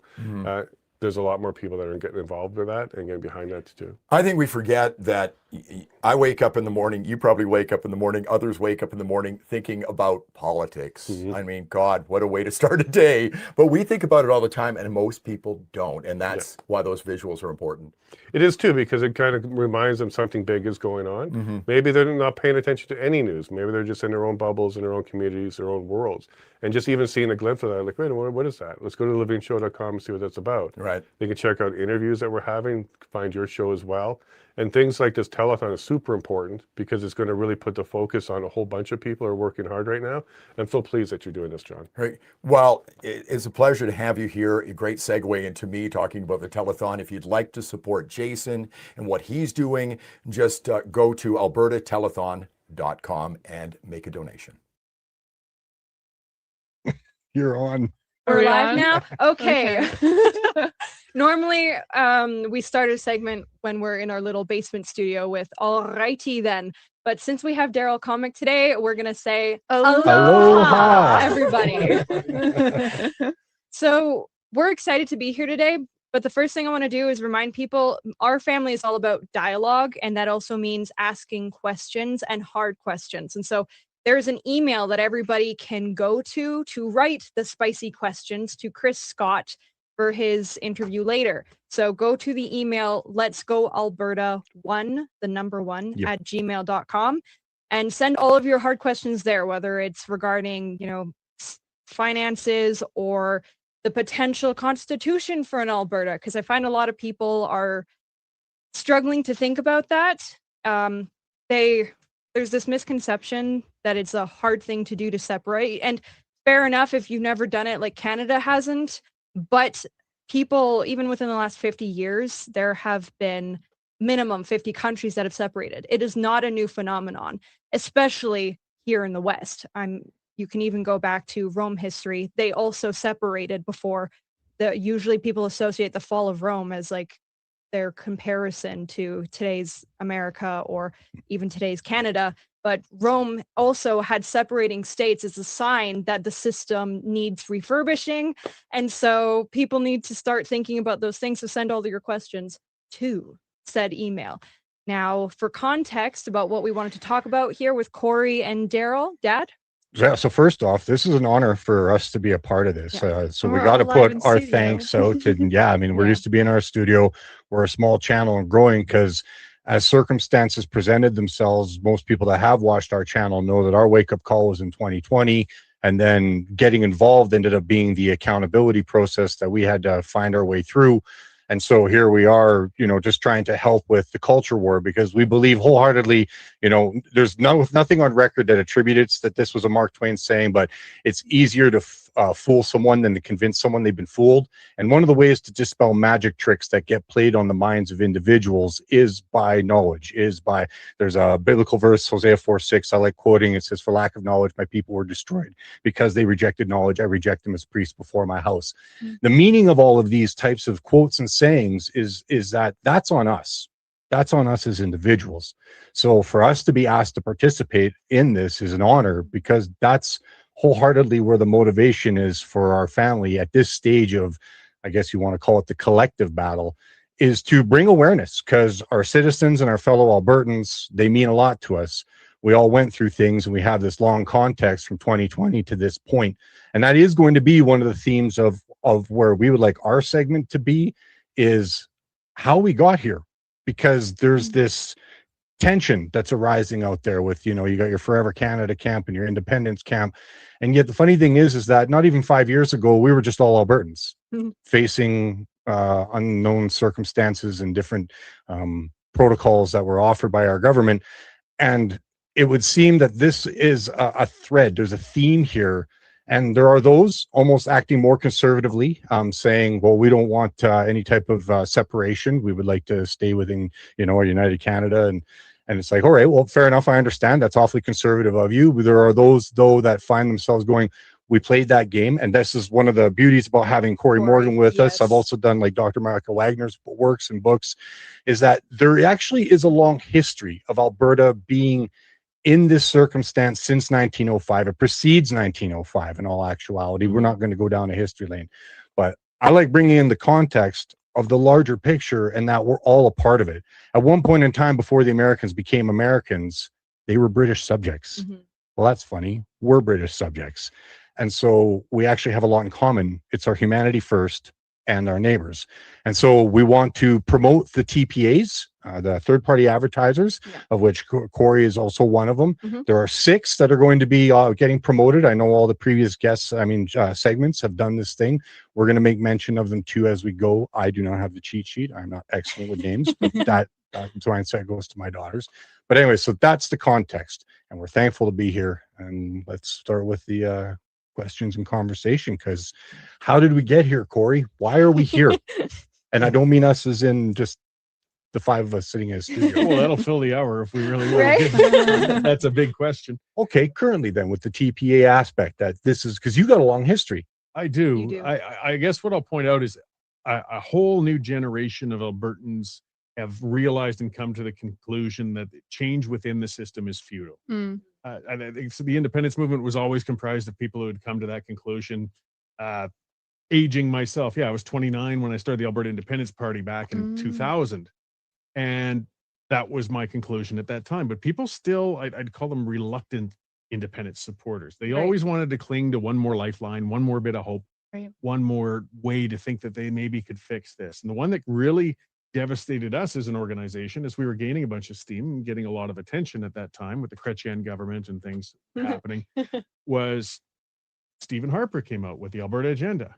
And Bosencool, who now is one of the most hardcore federalists apparently against us and things like that, saying we don't need to go that route. We can fix everything. We can get a pension plan. We can get a police force. We can collect our own taxes. We can do our own EI. 26 years later, and he had a majority government.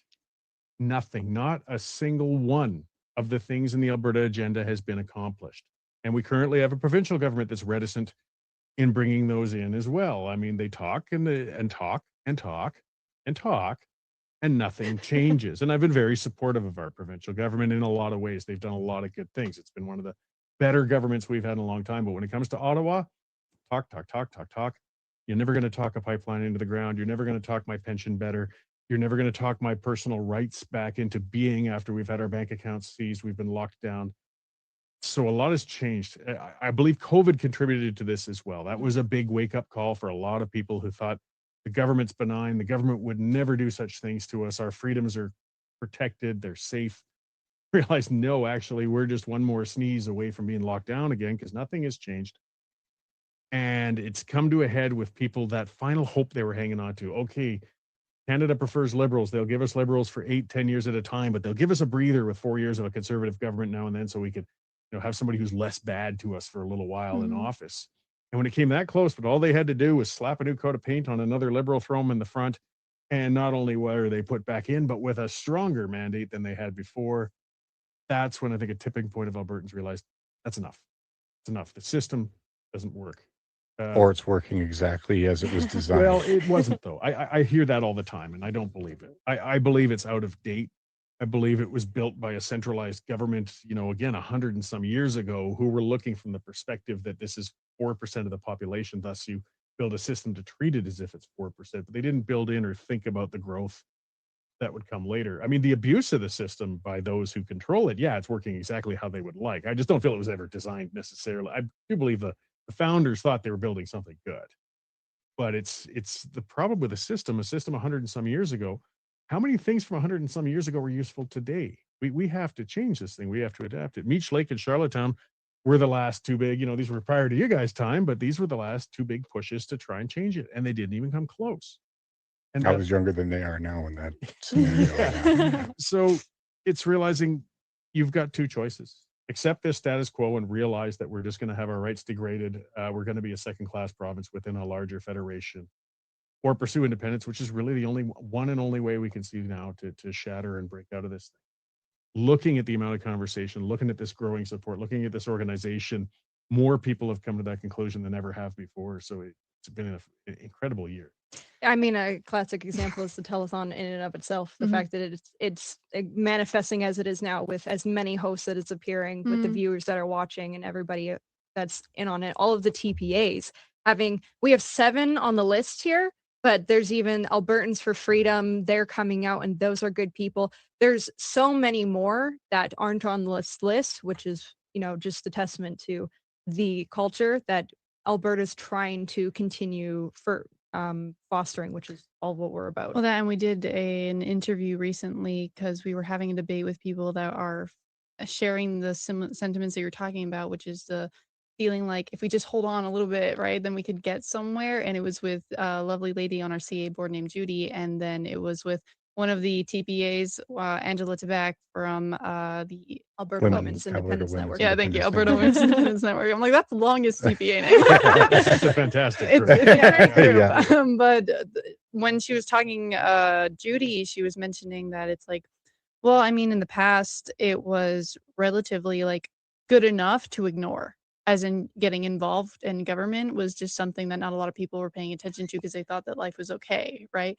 But it was more of, well, yeah, you're surviving, but you're not necessarily thriving. And then she made the comment that, are we really going to try and separate on the auspices of just bad 11 years of Liberal government? Since Pierre Trudeau, I think, was her timeline. It's only been bad since Pierre. I instantly was thinking of you and all of your historical context going like, oh, honey, it's far more longer than just 11 years of Liberal government. No, it's much deeper, and it's cyclical. I mean, I think something that drove home to a lot of people, those of us old enough to remember the first Trudeau, we had to go through another one.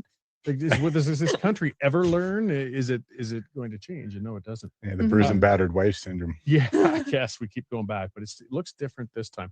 I'm just going to do a quick announcement. This was passed on to me. Keith Wilson just announced they've raised $25,000 today so far. Awesome. Let Alberta Decide is the name of their TPA. And I checked about 2 hours ago with ours. We'd raised $5,200 already a couple hours ago.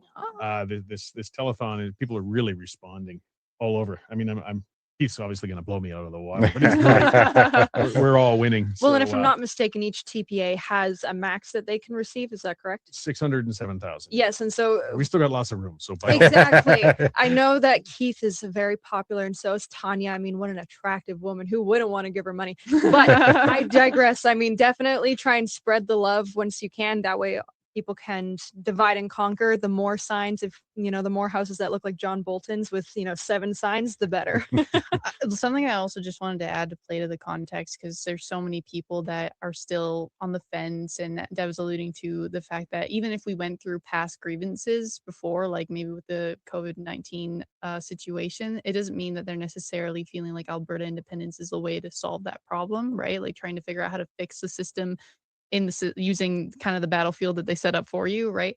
But when we were having that discussion on our podcast with Angela and Judy, it was one of the things mentioned was, okay, well, why can't we, plea to the other provinces? Because all of the bills that are coming forward, every single province is going to be facing these censorship laws, and it's not just going to be Alberta and et cetera.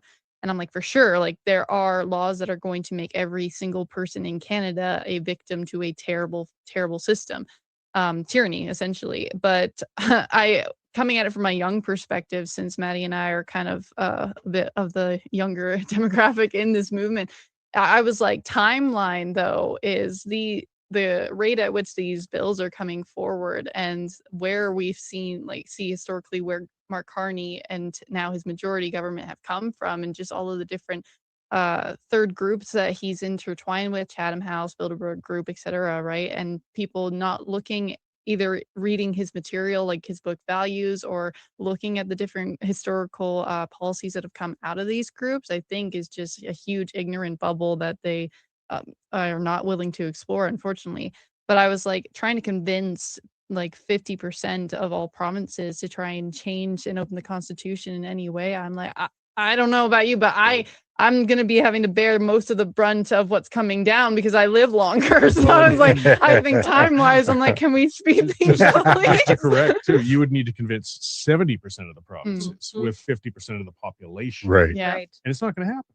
Mhm. There's just no way. Quebec isn't going to agree, and you're already getting close in the population numbers, with Senate reform, when 80% of our Senate is on the other side of Manitoba. There's no way those provinces are going to agree to that change. The problem is the status quo serves them, and they don't have an incentive to change it constitutionally. We might get some legislative wins. Things you're talking about, these Right. authoritarian type actions bills coming out of the prime minister right now, but that doesn't change the system. And I mean, we aren't protected until the system changes. So Agreed. we should talk to the other provinces. I mean, there's no sense suffering, and we still want to be as pragmatic as possible and get as good a policy as we can in the meantime. But we have to realize that this is just going to be an unending cycle of battling against these authoritarians until we bring in a system that protects us. Ayn Rand's, right? Like, tell me the incentive, I'll tell you the outcome. Yeah. So Right. Yeah, that's actually one question that on the interview that we did with the independence debate with the two ladies, I was asking about the question, all those signs across Calgary, those ones conveniently don't get vandalized. The ones that stay in Canada, no to the 9. We were talking about the referendum, and Judy said, those other points, she's not as radical as some of the Forever Canadian group that like to claim say no to all of them, because apparently all of the other questions imply independence that you leave, which is ridiculous. But one of my questions is because she said, let's just focus on the other referendum questions rather than, the potentially separating one, which isn't even a separation question, but people are still looking at it with the trepidation of its implications. And so a question that I have for you is, with talking about reform and the system, because we're a very solution-oriented family and you're a very solution-oriented guy. That's why you've tried so many things in the past and you're like, okay, I'm narrowing it down. But the referendum questions, some of the stuff that you alluded to with the firewall letters being, Senate reform, and then the police force, the taxes, Alberta pension plan. the Alberta pension plan. The thing is that I'm struggling with is that even though Judy likes some of the other questions, I think 7 out of the 9 of them are just on immigration. And so why is that a mediocre solution just to assume that those 9 other questions will get Alberta somewhere? The bottom line is most of those things, when they're talking about those questions, require constitutional reform. So, and you're not going to get it. How many times have we, as a country, got to realize that and look at it? So it's giving that false hope. It's similar to the Alberta agenda that was put out. It's giving those people that out again. Say, well, we could just do this and this and this. For example, in a federation, it's understood like Quebec has a bigger say in who can immigrate and who can't when they're determining people coming into Quebec. But it still can't stop people once they've landed in Quebec, Alberta or Ontario. Once you're in the federation, a migrant can go to any province they please and set up shop. There's nothing a province can do. It wouldn't be a proper federation if you could set up borders like that. Right. Which is why I want to see a federation. If Right. we want to control if we want to control immigration, there's only one way. We need to be our own nation. Other than that, immigration will be a federally managed aspect, because it must be in a federation. And we see that they use that again, not for our benefit or our good. I mean, immigration's been very good to us in a lot of ways. Alberta was built on immigration. All the statements about it, and they're true. And there's people who come from all corners of the planet, bring fantastic skills and innovation and business, whether it's from India or England or Sweden or South Africa. But mass immigration is the problem, uncontrolled immigration. And nothing in those questions in that first part of the referendum are going to change that. We can just keep putting, it's similar to the equalization question that Jason came. Very nice. We can all vote one, but guess what? The only way to change it, change it. Some of the stopgap things I do like that are put out from the provincial government, talking about reducing some of the services, that are available to people if they haven't gotten full citizenship or permanent residency and things like that. That helps address some of the temporary foreign worker abuse we've had, or student visa abuse. But it's still, these are Band-Aids. The mass migration is the problem. And I love to see solutions, but I'm not seeing solutions, seeing tweaks on a bigger problem. The only reason we're seeing the federal government scaling back on the mass immigration right now is just because they finally hit the tipping point. They couldn't deny the damage that was being caused as we had a housing crisis, healthcare systems being overloaded, cultural issues with some crime waves. I mean, come on, let's face it. Let's look at every big shooting, big event, big things that are happening all over, the extortion gangs, the grooming gangs. There are always people from somewhere else with a different cultural norm that's coming in. And you can only absorb so much before it becomes more problematic. Got to tap the brakes seriously on it. And again, it's always going to be in the hands of Ottawa as long as we're here. People wondering why the immigration was cranked for getting a bit geeky and so on, but it was just an economic thing, really. People read more into it than was there. But Trudeau likes to brag in his administration that we never really went into recession that much while they were in. But how did you avoid that? Well, if you crank in mass immigration, your GDP actually stays pretty good. It adds to the GDP. Right. But the GDP per capita is that's a false GDP number anyway. GDP is actually supposed to be what a country produces, like physical production. Well, and that's a separate, I understand. Not being doctor on the books by a bunch of handouts and inflating numbers. That's a convoluting of GDP. But as a general measure, anyways, the GDP per capita aspect, whereas when Trudeau came in, it was 51,000 in Canada. It was 55,000 in the United States, and these are in American dollars. That doesn't mean every person getting that much. That's just that measure, and an imperfect measure, as he said, but it is a bit of a baseline. Now we're sitting at 55,000 per capita in Canada, 90,000 in the United States. This is our closest cultural and trade and linguistic partner, like similar resources. Our GDP per capita should have been rising just the same way theirs was over these years, and it's not. We're all getting collectively poorer. People aren't recognizing. The tool to do that, though, was mass immigration to try and pad those numbers to make it look better than it was. And now we're really paying a price for it. But there's nothing to stop the next government from the same thing. That's what I just keep getting at. Until you change the system. What if we just get a conservative in? Well, then you might get somebody who's less bad for a few less bad, exactly. Yeah, I've always felt that strategy was kind of like that. There was an experiment that was done on rats where they put them in a vat and they got to swim for 15 minutes and then they would drown. But before the drowning time on the second batch of rats, you pulled a rat out, saved it, dried it off, gave it a little bit of food, then put it back in. And that same rat gave you 600% more time worth of swimming because it had hope of being rescued. And and it's a good analogy. That's conservative experiment. And I mean, again, there's a lot of great members of parliament and people within the party who work hard and mean well. But the reality, and that's just math, and that's what I put in my book, that Sovereigntist Handbook, in just explaining to people, if they want to win, they must cater to Ontario and Quebec. It's not personal, it's math. You're never going to win. And those provinces have different interests than ours. In fact, they're usually in conflict with ours, which means the Conservative Party will be in conflict with us. The most hardcore independent supporters aren't created when Liberals screw us. We expect them to when Conservatives do it. And that's when people realize we aren't winning. When Brian Mulroney gave the CF-18 contract to Quebec, when Manitoba had a far superior standing. But why? Because we needed votes in Quebec. Code. Don't worry, they'll throw you under the bus in a heartbeat. When Mulroney dragged his butt in getting rid of the National Energy Program until oil prices collapsed and suddenly the country was now expected to buy our oil at a higher price to help us out. You know what? We don't need the program anymore. And he screwed the West.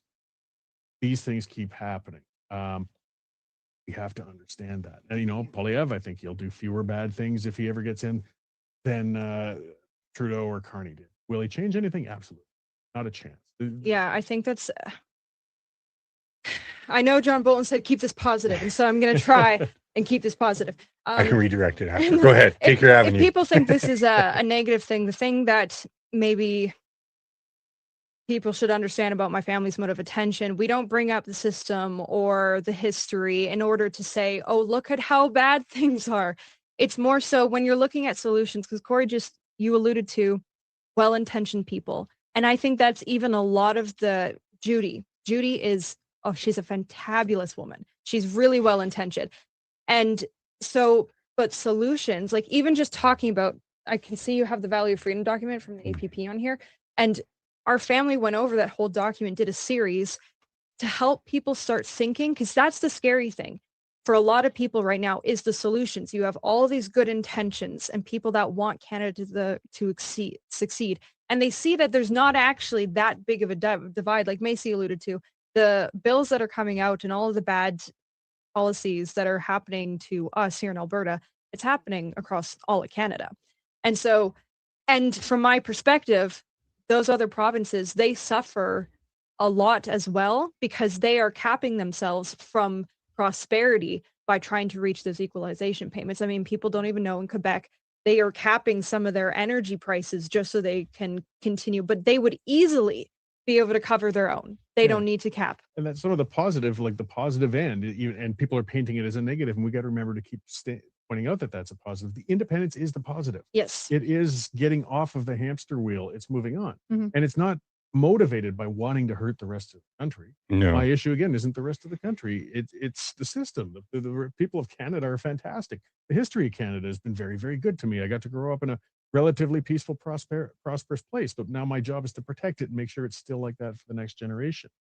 I believe independence, now there's a big caveat, would actually be a catalyst that would help the rest of the country, because then that would shatter them out of this system too and make them reform things, and they would become better, because we should all be incredibly prosperous with the amount of resources we got. Yep. But the big caveat is that's some of the discussions we got to have with the Value of Freedom and perhaps with Keith Wilson's white papers and so on.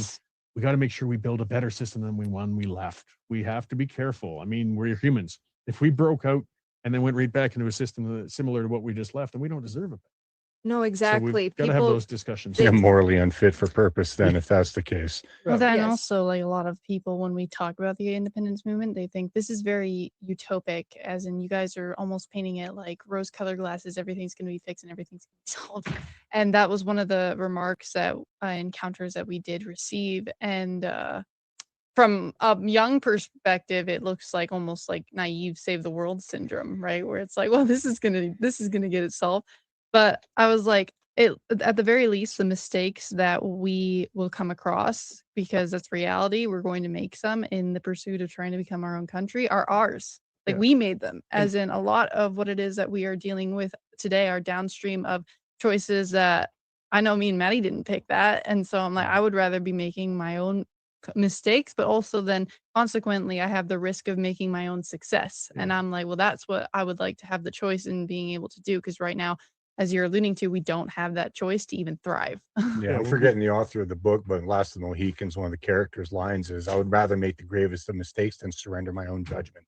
Well, there you go. And we've got such an opportunity, if we began a new nation, though, to be able to look at all the models around the world and pick and choose and perhaps build something superior, the most modern and freedom-oriented sort of system never been built for that time, and maybe another country will surpass us and keep competing with better systems. Mhm. I mean, people are going under the assumption that our Constitution is perfect. It is. I mean, if you're saying that we should just accept it and take what you will, that means there's no point pursuing change within it. And we got to break out of that thing for the sake of everybody. Yeah, that's the one thing that I love about all these different TPAs, especially the variety of them, because even Kathy and Angela with the Alberta Women's Independence Network, right now they're doing different series on some of the bills. And then your education, because you have personal experience also with all of these different independence movements over the time of Alberta's history. Everybody's got different things that they're bringing in, even Keith Wilson, Tanya, looking at those white papers. The solutions, people, when we talk about the systems and the potential future, people that haven't looked into it, they associate it with a negative because it's unknown. And people are really scared of what they don't know. Hence, you know, the devil I know versus the devil I don't. But a line that me and Macy have continually gone to was said by Cynthia Chung, who is a Canadian historian we absolutely love. And she said, how do you know it's a devil if you don't know it? There's nothing saying that it is. And so all of these documents and all of the work that these TPAs are doing is they're bringing to light their priorities and what they want to fix in the world. And it's a vast variety, which is why you should donate to all of them as much as you can. But that's the sort of thinking that they are spreading. That's the point of giving them the money and the donations. So it's not just the signs, but it's the ways that they do it. And then when they go across and give town halls, they're not all talking about the same thing. And those are the system changes that everybody needs to start just recognizing is it is supposed to be in your hands. Every country that, for the most part, we know that there's infiltration, which we talk about on our channel, which we also have to be aware of, but to pay attention to those things in order to even think about what could you do if it was in your hands. And a lot of people don't know because there's a lot of gaps. But then even looking to people like you reading your books, donating to people that are putting in the effort to write the papers and do potential constitutions. It's like we're not alone in this. And sometimes people think that they have to figure it all out. But there's a lot of people and a lot of TPAs that know it needs to happen. And so you just reach out, and that's the community we're building. Our whole channel and why we love people like Corey, why we love people like Daryl's, because it's a culture that's being built here. And that is the real foundation of any new country is the citizenry. And And Thomas Paine did the common sense that went around through the Americas, and a lot of that was to just bring about the actual awareness necessary for an informed consensual decision about how they felt like they needed to stand up. We need smart, honest discussion. Something you mentioned Yes. earlier, which is true. And some people are a little guilty of it, of promoting a utopia. Look, this Mhm. isn't going to be True. easy. Yeah. There's going to be hurdles. There's going to be a difficulty in transition. I mean, let's assume in a year or two, there was an actual binding vote and a strong majority of Albertans voted to go. I mean, we're a ways from there yet. We got to be honest about that. Sure. And the other part is there's going to be some disruption. The dollar is going to go down. Gotta. There will be some businesses leaving. There will be capital, held until there's stability and things happen. There's going to be battles within the movement itself over which model they want to see in a new province. We've got a lot of those things we got to be honest about. I think people's BS detectors go off if you say we just vote yes and everything becomes perfect. I think that's part of why the first pension thing out of the provincial government sort of flatlined with Albertans, because the LifeWorks report took such a overwhelmingly optimistic view and interpretation of it on how much Alberta would be entitled to, that not only did the rest of Canada say you're not getting away with 60% of the principal, but a lot of Albertans were just saying, hey, you're really kind of shooting past the target here. I understand the interpreter saying can't oversell. We got to be realistic about what we're putting out there too. Sure. It can push people the other way. I mean, when somebody comes and offers you paradise on the doorstep, more often than not, they're full of crap. That sounds too good to be true. Yeah. Usually being is too good to be true.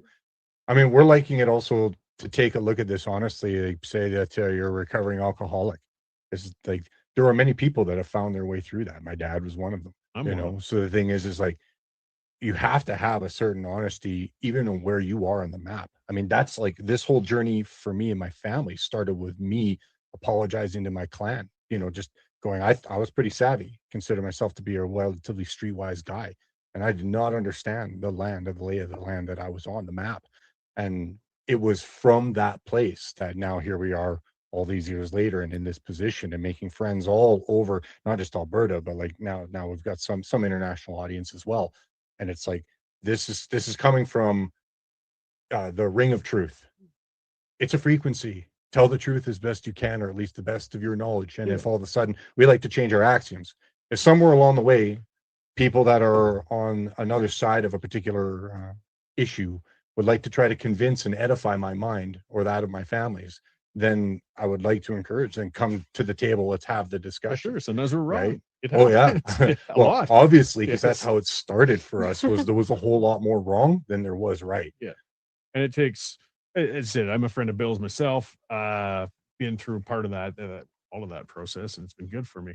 And a big part of that isn't just pointing out what's wrong with everybody else. It's that harsh self-evaluation of Yeah. realizing the truth about yourself. And you can't prove until you've faced those truths and understood those things, like to shield yourself from. And those lessons can be applied in a broader way and in general. Yeah. The ask, seek, knock parable, and lots of people got to remind themselves that whole thing is 3 sets of action. So Well, that's why Maddie and I, like, we emphasize culture the most and education in terms of our fight. And so when people come and ask questions about what it is that the specific group is or organization and what it is that they need to be looking at, I'm like, all of it, every single one, because when we were going down the cultural route and then we started getting into the history, even of, as Dad alluded to, the beginning, our technically our old British subject brothers and sisters, the Americans, right? The people like the Benjamin Franklins, I read his autobiography, and they're the type of people where they had to form communities, and it took decades to actually get the populace like intellectually thinking about these concepts of like, what does the freedom mean? Even when you ask yourself that, like, what does it mean to you exactly?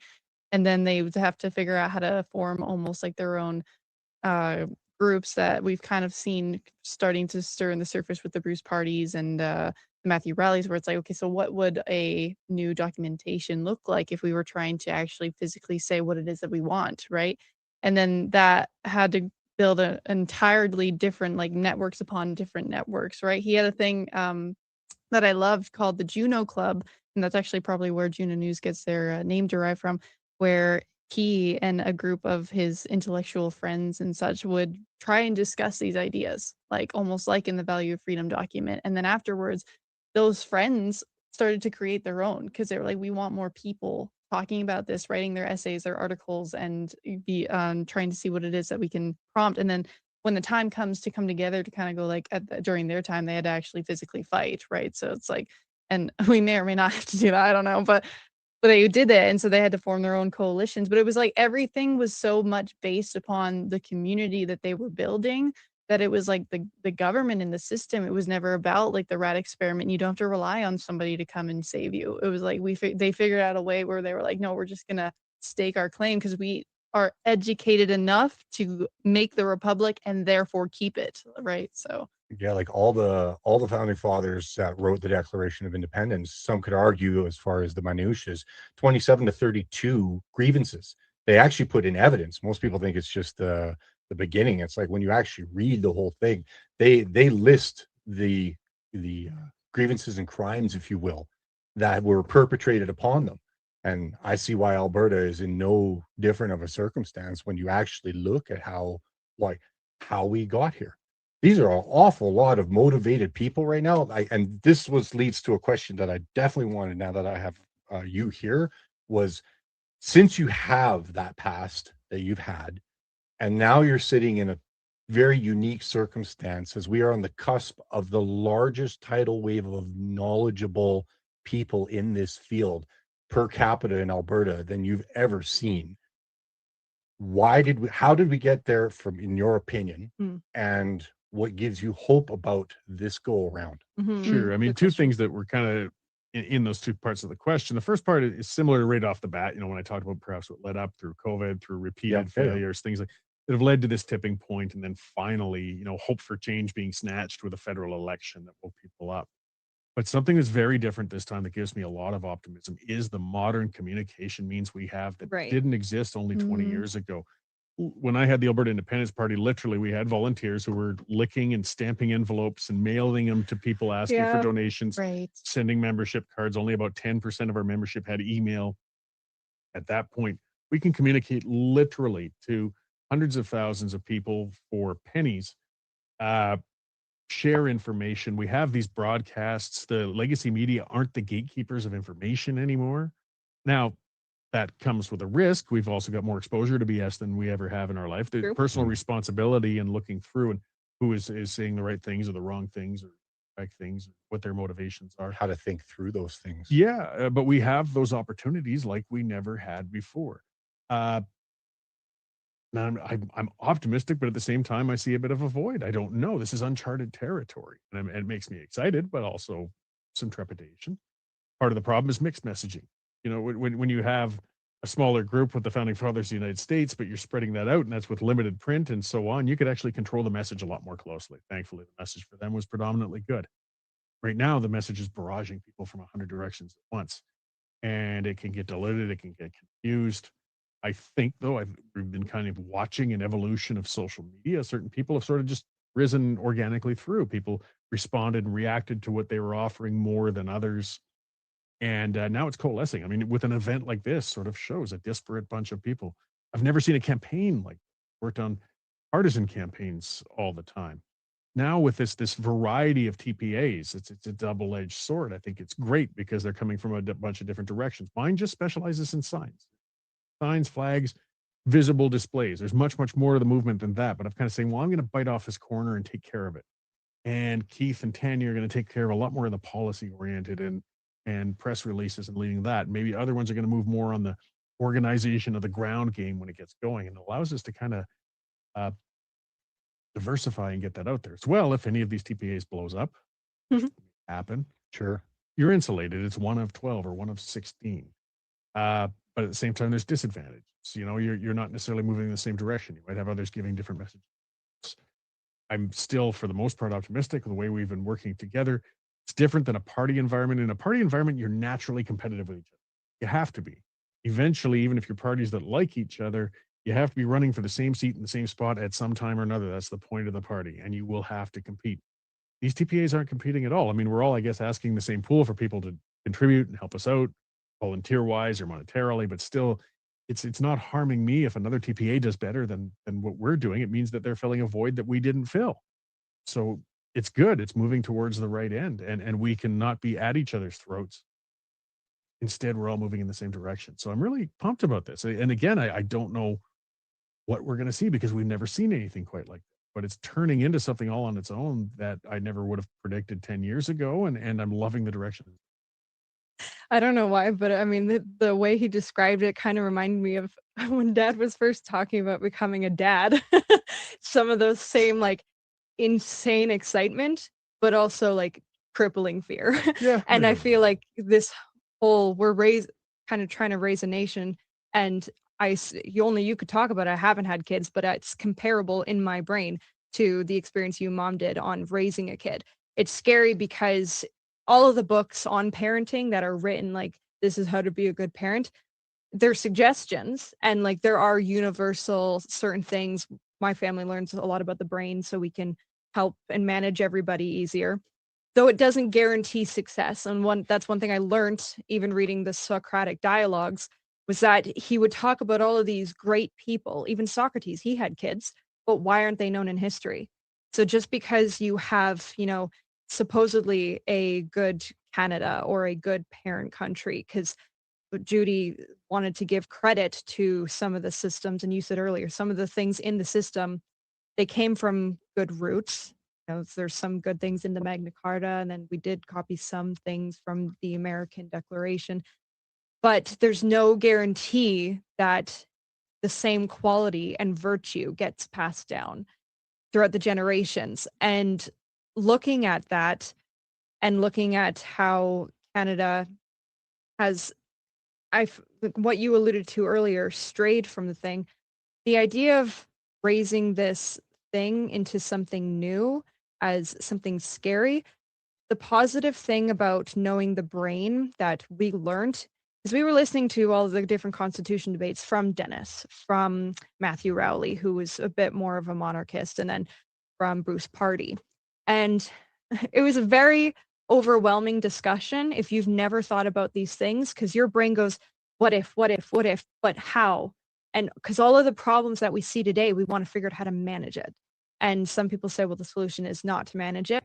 And knowing history, we can find examples where not managing it caused problems, managing it caused problems. And so one of the things when people look at different constitutions and solutions for what Alberta could be, the thing is knowing the personal responsibility that you're talking about is because no matter what the system is, we have seen republics fail. We have seen monarchs fail. We have seen democracies fail. So all of these notions about what it makes to be a good parent, what it takes to be a good, we are discovering that it really takes each and every individual, and that's what these TPAs are founded on. They're very grassroots movements. And the reason that we are so enthusiastic about that, we started with federal politics and the PPC, and then we were like, okay, try locally, try and get a bit more in our hands. So then we tried provincial, that did okay. Then we went municipal, that did okay, though you'll find that there's problems amongst all three. And then once we realized the culture and how it doesn't matter really how good intention the system is, if you don't have a good educated populace, people that do their research and talk to one another, if they don't have the time, they have a friend that they continually consult, just like a family would, because the family is supposed to divide and conquer. That is how we actually reach the success, because on paper, it can look as beautiful as it wants, but it's always up to the person that is actually implementing it. And that is one thing that I've learned, even you going through all of the motions that you have with your different movements. It's like some of the parties had great foundations, but why did they fail? Well, we got to look at the others and learn and look at the better models. I'm not going to look at the morbidly obese person for advice on how to lose weight. I'm not going to look to Syria for how to have good governance and avoid civil wars. But we have those examples, and there's a lot of positive examples we can look to. And that's where I'm seeing an opportunity. But we do have to think about it. So where are things going well? How are they doing? I love Switzerland model as an example. Again, not perfection, but certainly an interesting one for a landlocked country with population in different areas. There are other working models of democracies all over. There's some interesting ones really emerging in Asia, actually, that are doing quite well. Look to the best. We've got a lot of negative models. I mean, it takes critical thinking, though. Yeah, what went wrong there? I mean, not every parent is good. I mean, yeah, often are good intentioned, or some aren't good. It's awful to think of, but so we take our advice from the parents who are successful with what they've done, or we look at that and we can see that. So it's just a whole lot to bite off.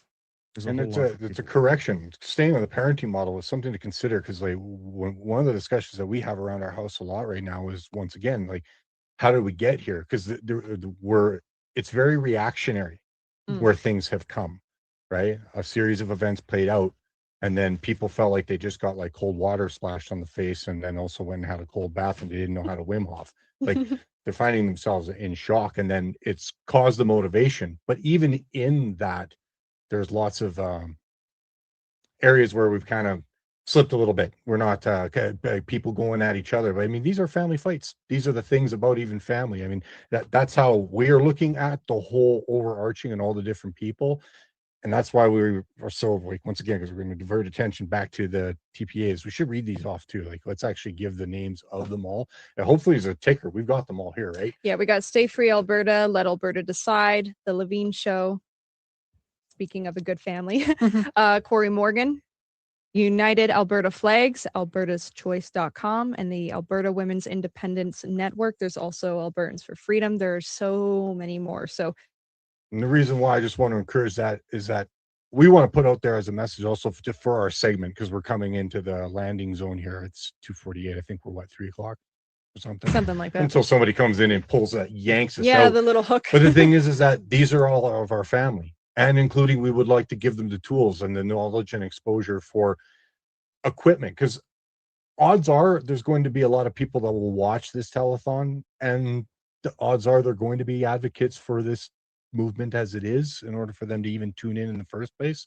What I'm hoping that is that somewhere along the way, we've given them some tools, some things to think about, some research to go and do, and books to go and read. Because I thoroughly enjoyed your work. I did Yeah, it it was twice, so and good. it was really, really early, is before you Mhm. even revamped it a little Yeah. bit for where we were. Just same with like Michael Wagner's works and whatnot. It's because I honestly feel that as Albertans, in order to be able to not get bamboozled by a lot of the misdis and malinformation slogans that are out there, and there are people with fantastic intentions, but they're tripping over their feet in a lot of ways. So in order to be able to navigate through egos and icons, I'm hoping that the dialogue and these types of events can equip people. I saw Mike get slid in Yes. on Daryl. About time. I was just waiting for poor Daryl. Either that or Right? Corey's going to have to like swing it around. Right? The snowball's no good. No, that's all right. No, it's. I mean, it's fascinating for me because I've watched the evolution of the Holmes family. So for me to see where they started, what they've overcome, where they're going, and the opportunity to build community has been outstanding. And where you've kind of been the godfather to everybody in independence for such a long time that there's so much respect there. And I think that's when you're. I mean, I'm watching 45 minutes of you guys engaging on the evolution of the idea, and gals are catching up.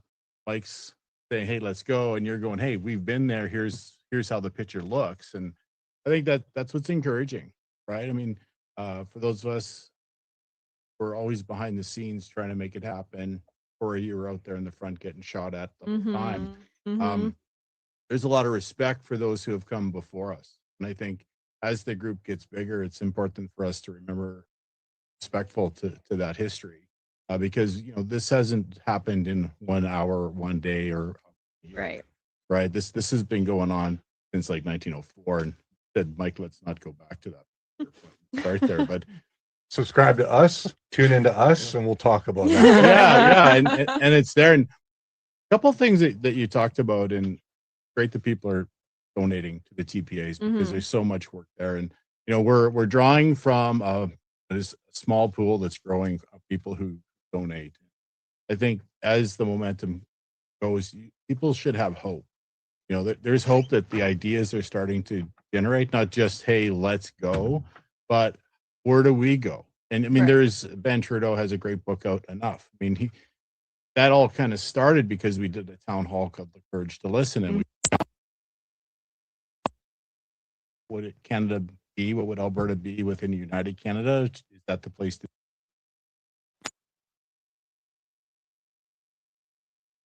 Value of Freedom came out that very day. And so, that was kind of the birth of this discussion that's going on. But what I think that people overlook is the fact that we have so many things we could do now to be independent and sovereign, but government chooses not to. And it's always the third question we have to ask. It's not the first one. It's not the second one. It's like having a conversation. When a third person comes in, you get a validation. And I think, why is government not doing more to promote prosperity? Why are we happy with the lid that's on the pot? And I think so many people in Alberta that are entrepreneurial minded, that's what we see. We see just like the sky's the limit, except there's a lot of dark clouds that get put over it by policy. So in Alberta alone, we could have repatriated a lot of money for the pension plan and had that money being generated in Alberta. I mean, Quebec did it with Shasta Po. They've had it with their own pension. I mean, we don't even deposit Alberta royalties in the Alberta banks, right? That goes to the CIBC. They skim off 800 million, something like that in fees.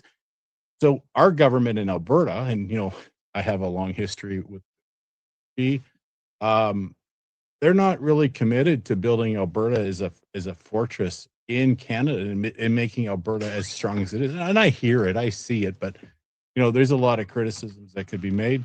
But at the same time, we have to be as the people. The politicians will never be the solution. We have to demand the change, and we have to call for it. And that's why I think the movement has grown. The tools are certainly better, although we got an emergency broadcast here just a few minutes ago, and I thought it was because C-22 was actually official, but apparently there's an autistic boy Right? who's Why lost. doesn't that get a big warning? Right, and you know, it dawned on me sitting here listening to everyone have this dialogue that local news has just died again, right? Global TV's just announced the removal of Alberta news from in Edmonton and Calgary. You know, more local news not being told and centralized into Toronto. So Toronto's going to tell Alberta news. Nice. Which, you know, they always have. Yeah, It's the Hunger Games. They're the capital. We're that's District true. 12. So channels, You got a minute. your channels Yeah. are going to do great. I think you can keep going because whoever's behind us will just. This is Oh such, my They're gosh. about to. We've been getting the signals the whole time. That's why I'm like, Yeah, you I'm got looking a the minute. other way. Yeah, I No, know. We've been getting signals. I appreciate it. One reminder for everybody: we've been talking about asking good questions in dialogue. Send your spicy questions Yes. because we already have. Trust us. To Let's Go Alberta number one at gmail.com. Because again, if you are one of those people thinking about it, or you have a friend that is starting to think about it, and they got questions. I got a question for a friend. Right. I got a question for a friend. It is literally your job to start the dialogue, because that is how, as you know, Daryl's pointing out, this local conversation and your local dialogues, that's the news. It's Juno news, so like the little Juno groups. And so get together with your friends and start talking and asking those questions. So definitely do that. We are emphatically grateful for this Yes. opportunity, and thank you both for coming on. And we could do another whole hour, but Yeah. we don't Of have course. that. Enough, Daryl. Oh no, I was fascinating listening to everybody. We'll have him on our podcast. Yeah, Yeah. You guys matter. I'm assuming we're there. If We're in there's your anything hands. less, yeah, we're in your hands here for this studio. So Here with Corey Morgan, another one of our third-party advertisers. The name of your TPA, Corey? Pathway to Independence. Pathway to Independence. And I've talked to you before. I interviewed you the day that you were in Calgary handing out some of your signs. It's been an incredible success for you, hasn't Oh it? boy, has it ever! It's taken right off. You know, I just like to remind people I didn't anticipate it blowing up so big, so I've been terribly organized. We've had fantastic volunteers stepping up, though, and helping as this shotgun approach. Over 12,000 signs made now, probably about 9,000 of them distributed at this point, and still more just churning out and getting out there. The demand and the support has been incredible. A lot of work, and I know you've talked about there's challenges certainly, but I think the challenges and the rules through Elections Alberta kind of, well, I was going to say it makes it equal for everybody. I don't know that that's actually the case because of what's going on with the Forever Canadian people, but it does give you some guidelines, and it's allowed you to raise quite a bit of money so far, isn't it? It has, and you know, I don't mind the guidelines. Most of them are based on just transparency, having some maximums, just reporting where's your money coming from, and making sure also the reporting on how you spend it later. So, you know, people aren't getting ripped off and it goes rip along. So it's been good to keep up with it. And the amount raised now has been, well, just a bit over $100,000, which is far beyond what I ever anticipated. Right. And, you know, there's been a little bit of controversy, some signs taken down or people trying to take down signs. We went to Tabor a few weeks back, which was a great success. People supporting your billboards around the province as well. And there's been a little bit of vandalism, but let's stay away from that. Mm-hmm. You have been in on this fight, well, I guess decades now. Yeah, I've been pretty stubborn. I was 29 years old. I started the Alberta Independence Party. I really, similar to now in a sense of just kind of diving in and finding myself just working with how I went. Yeah. We learned a heck of a lot since then, and we certainly learned a lot then. I've concluded the Federation was broken a long time ago, and I'm still holding on to that conclusion. I was going to say to you, nothing has come along to change your mind in all that time. No, nothing at all. There's been times where I certainly have worked on more pragmatic change because the movement wasn't moving or things are going. You don't stop everything else just because you've concluded, the Federation's broken. Right. But now seeing this finally with enough people realizing that this has to come to a question has been great. I've been waiting a long time. If people want to find out more about you, what's your website?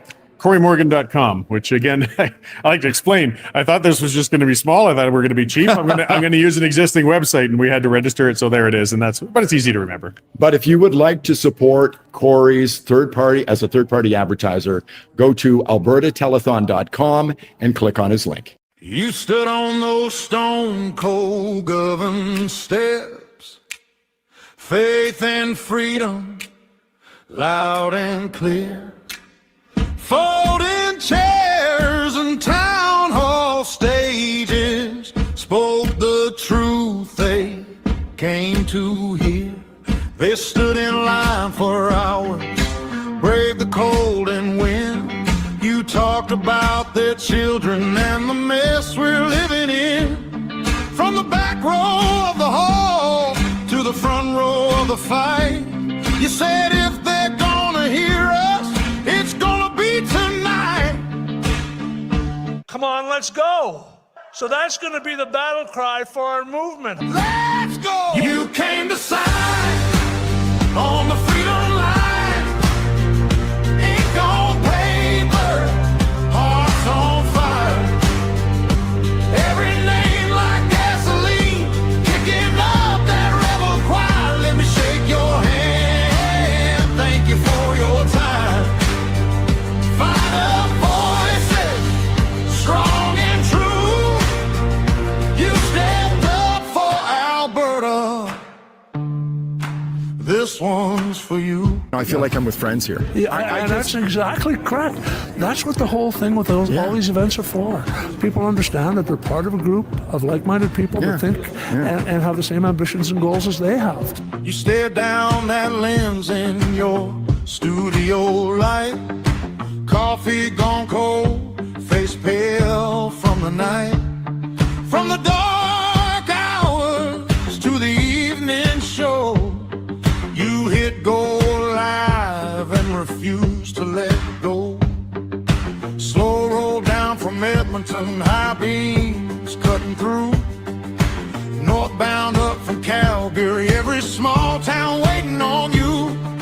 Truck stop coffee cooling between petitions in the rain. Call tables and gravel out sharpening every name. You came to sign on the freedom line. Ink on paper, hearts on fire. Every name like gasoline, kicking up that rebel choir. Let me shake your hand, thank you for your time. Find up voices, strong and true. You stepped up for Alberta. This one's for you. Again.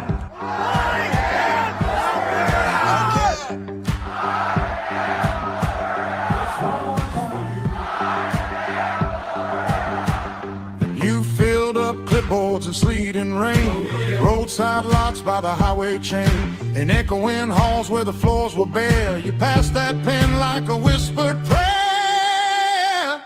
You came to sign on the frozen ground, heard your own heartbeat like a drum's low sound. Looked around, saw you're not alone. Countless souls fighting for a home. You came to sign on the freedom line. Ink on paper, hearts on fire. Every name like gasoline, kicking up that rebel choir. Let me shake your hand, thank you for your time. We've gotten by round 3. Now we're in the Stanley Cup final. And away we go. Thank you very much. God bless all of you. For Alberta, and I raise this one to you. This one's for you. You stood that line. Here with Corey Morgan and I think we're live. Hey, Sheila, Tamari, so awesome to see you. Yes, hey, thanks for having us. No, thank you for joining the live stream. It's amazing. I know how many people are watching us right now, but I think today's goal is to support Alberta independence and to get as many donations as possible for third-party advertisers. So I'm just going to remind everyone before we even start to go to albertaton.com and select your advertisers. Oh, Sheila and Tamara, it's so awesome having you. Please tell us where you are right now. Okay, so we are in Lethbridge, Alberta right now. This is our second sign drop-off location today. We started the morning in Okotoks, where we met a couple hundred people, give out a couple hundred signs for my third-party advertiser. It's Alberta's choice.com. We've got a couple of different signs. So we're just finishing up here in Lethbridge. I hope we have enough signs because we have to go to Medicine Hat still today. So we're on quite a junket on a blazing hot day. But this is the grassroots TPA that could. And we're doing our best to spread the word that Alberta just wants fair treatment and a chance to have our say. Oh, that's amazing. You guys are so busy. I guess it's thanks so much for doing that. Guys, what do you think for Alberta Independence? Is there a lot of people coming up to pick up those signs? We started off the day with 500 signs. I think we will probably have about 50 to give out by the time we get to Medicine Hat. We're just wrapping up here now, and we still have, like 15, maybe 20 people still here, just gathering around talking. It's a very busy day. Yeah. But when we got here to Lethbridge, there was a crowd of maybe 50 people here. And when we started the day in Okotoks, we weren't supposed to start till 9. But we know our people are eager, and they were already there at 8:30, just snatching up signs. So very busy. People like our signs because they speak to the inequity of the treatment of Alberta. One of our signs says, Quebec got to vote, why can't we? In fact, Quebec got 2 votes. And we have to jump through all these ridiculous hoops just to get a chance to ask the same question Quebec did. And that isn't fair. That's just another reason why Albertans deserve a chance to determine their own future. Exactly. And what are the people saying? Do you have anyone coming to you while picking up those signs and having a small chat? What is the biggest reason that people support it? Yeah, I'm going to shut up and let Tamara take this one. We've been busy talking to people like crazy. I mean, the one thing about it is they're very happy. They're very hopeful. They're looking forward to the future of Alberta. They have a lot of concerns with how this government is being run and how Canadians are being treated. And but the vibe is positive. There's not a lot of Debbie Downers in this camp. They're really excited for what's coming. They're excited to talk about the possibilities of what a free and independent Alberta could look like. And it's just been an amazing day already. I'm not going to even have a voice tomorrow. We've been talking so much. Talking so much. Shaking so many hands. And yes, lots of hugs. And I just want to reiterate what Tamara's saying. Unlike what is being offered on the other side of this, very little arguments outside of nostalgia and name calling from the Forever Canada and the Federalist side. The people on the independent side, they're full of facts. They can tell you the number when you talk to them about equalization. They can tell you the number when you talk to them about the inequitable distribution of Senate seats. They come armed with the facts, and the other side just comes with, like I said, nostalgia and insults. It's, well, we love Canada. I used to love it too, or I love what it used to be. And, they call you names. They shut down the argument. In fact, we had, I should tell you, crazy thing. We didn't plan it this way. When we got here to our spot, well, the Forever Canada people were set up across the parking lot. And, they kept to their side. We kept to ours. It's fine. I don't want to fight with them. I want to have our say at the ballot box. But they did have somebody from their side get a little frisky and come over here and get a little aggressive with a nice older lady. But he shut his mouth real fast and the young fellas got involved. If your argument comes down to pointing your fingers in the face of a little old lady, maybe you don't have an argument at all. Yeah, exactly. Yeah, that's and that's one of the things that I'm so proud about this side of the movement is that people, we are not the ones out there calling names or being disrespectful, stealing signs, for example. Exactly. Like I said, everyone's really happy and they're hopeful. And they're respectful to others and what other people's points of view are. Yeah, and maybe we're monopolizing the show right now. No, it's all good. It's all good. Go ahead. I'm very excited because this is it really fills your social battery up to meet with people all day. We're in journalism, so we get a lot of anger directed at us on social media, but it's good to touch grass quite literally and be in the real world with real people. And as Tamara said, these people are hopeful. They're not scared. There is a substantial portion of the Canadian population that is addicted to fear post-COVID. And so now that the COVID fear has receded, the fear of separation is their new addiction. But, when you talk to these people, and I've sort of said it all day, they're not scared. They really believe in Albertans, that there's nothing that we can't do. When you look at the place that we were able to build, in spite of the federal government, in spite of the weather and the climate and all the challenges that faced this province since its inception, we have built a wonderful, beautiful place that we must protect as our own. And it's a pioneering spirit. Exactly. We were pioneers, Exactly. and we're about to pioneer a new country. We're trailblazers. I Yep. mean, we got the people, we got the talent, we got the resources, we got the experience, we got the know-how. Enthusiasm. And we got the enthusiasm, that's right. And the positivity. Yes. Count 50%. Exactly. No, Tamara, I wanted to ask you. I think you were a part of We Exit before people took, Western independence seriously. I mean, how does it feel any different from 2019? How does it feel right now? Oh man, well, there's definitely a lot more momentum, and I think maybe the Maverick Party was a little bit ahead of its time. I've often thought what it would be like to have something like that now, as opposed to 2019.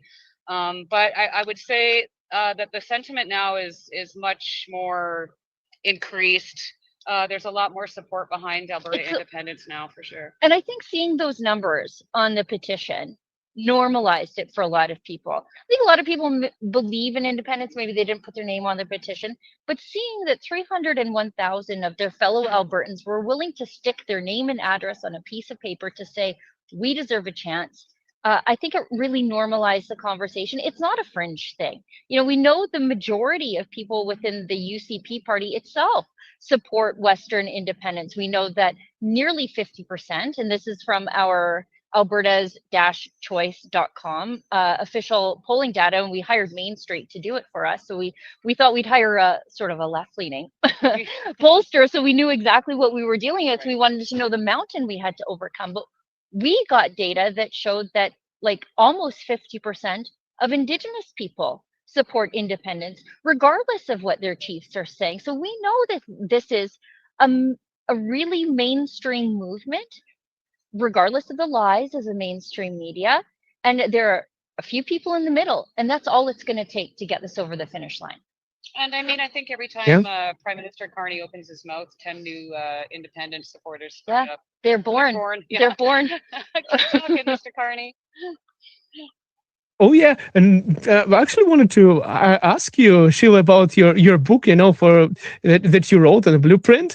I wanted to ask you because there was a referendum in 1995 for Quebec, and they did the right kind of preparation. Do you think we are getting this preparation right for ourselves right now? When I wrote the book, we weren't. And that's the problem with writing books, is they only show a snapshot of what's happening at that moment. And when I wrote the book, and what I did with the book, it's called Independence Blueprint, What Alberta Can Learn from Quebec.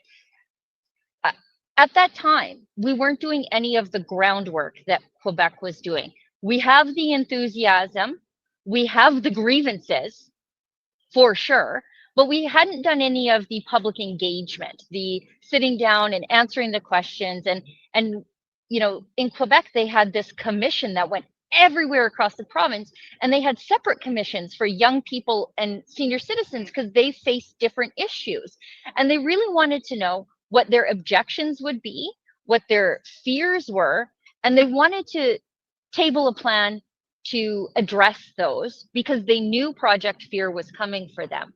And it did work at the end. When the independence was surging in Quebec, that's when the Federalists just unleashed everything they had, and it really put a stop to that. The more groundwork we do in advance, which I think Keith Wilson and his group are doing right now, the more public engagement, the more facts and education are out there, the less that fear that we saw in Quebec will be effective on Albertans. Exactly. Yes, I think Keith Wilson started a good transition council, so I think we are getting more and more prepared for this entire event. Also wanted to ask, for Tamara, I heard that there is something going on in terms of additional charge. I think you were there. You got arrested multiple times with no bail. I wanted to ask you, do you think did it impact you to support Alberta independence? How did your overall sentiment towards the federal government is after all of this. And I heard that there's some things coming up soon in October. So just wanted to get your perspective. What do you think? Well, I think that Canada does not have a justice system. I think that Canada has a legal system. And what you're referring to is we have an appeals process coming up, Chris Barber and myself. As most people that are following these cases will know, that Pat King had his acquittal on his intimidation charge overturned by the appellate court yesterday, and he's going back for resentencing within the next 60 days. So that's obviously very concerning for everybody else. And you know what? I love Canadians. Igor, I can't tell you enough how much support that Chris and I and so many others have gotten from Canadians. Canada, as it sits right now, not so much. I mean, it's definitely not the country that I grew up in. It's very concerning. It's very concerning to me that we have 3 judges that wrote in a decision that the Freedom Convoy was an organized attack on Ottawa citizens. Yeah. That's very concerning to me because that's liberal talking points.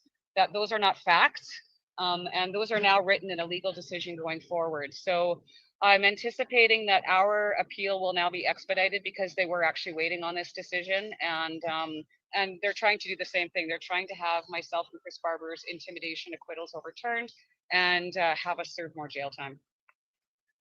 Oh my goodness, this is after, I think it was already like 5 years house arrest that they did, or it was already pretty long. Yeah.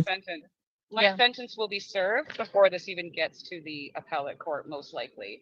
And my sentence will be served in January of 2027. So again, then, we're just going to start this whole process all over again.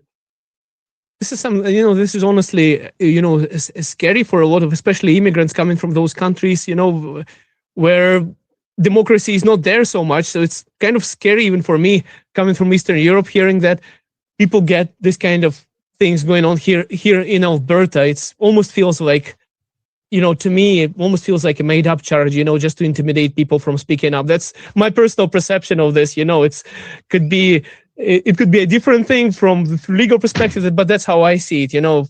From where I come from, it's, if you speak up your mind too much, this kind of charges appear, it's at least from my perspective.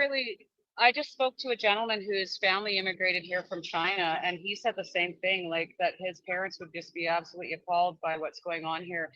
And I had to tell him the story about, when we were at the Freedom Convoy, if we were walking around, Canadians would obviously come up and they'd hug us and they'd cry on our shoulder and they would be very grateful. But when the immigrants that came from communist countries came up, it was a completely different, it was a desperate gratitude, tears of desperation from people that have watched this playbook and they're watching it happen in Canada in slow motion. And a lot of our immigrant population that came from these communist countries have been trying to sound the alarm bells for quite a considerable amount of time.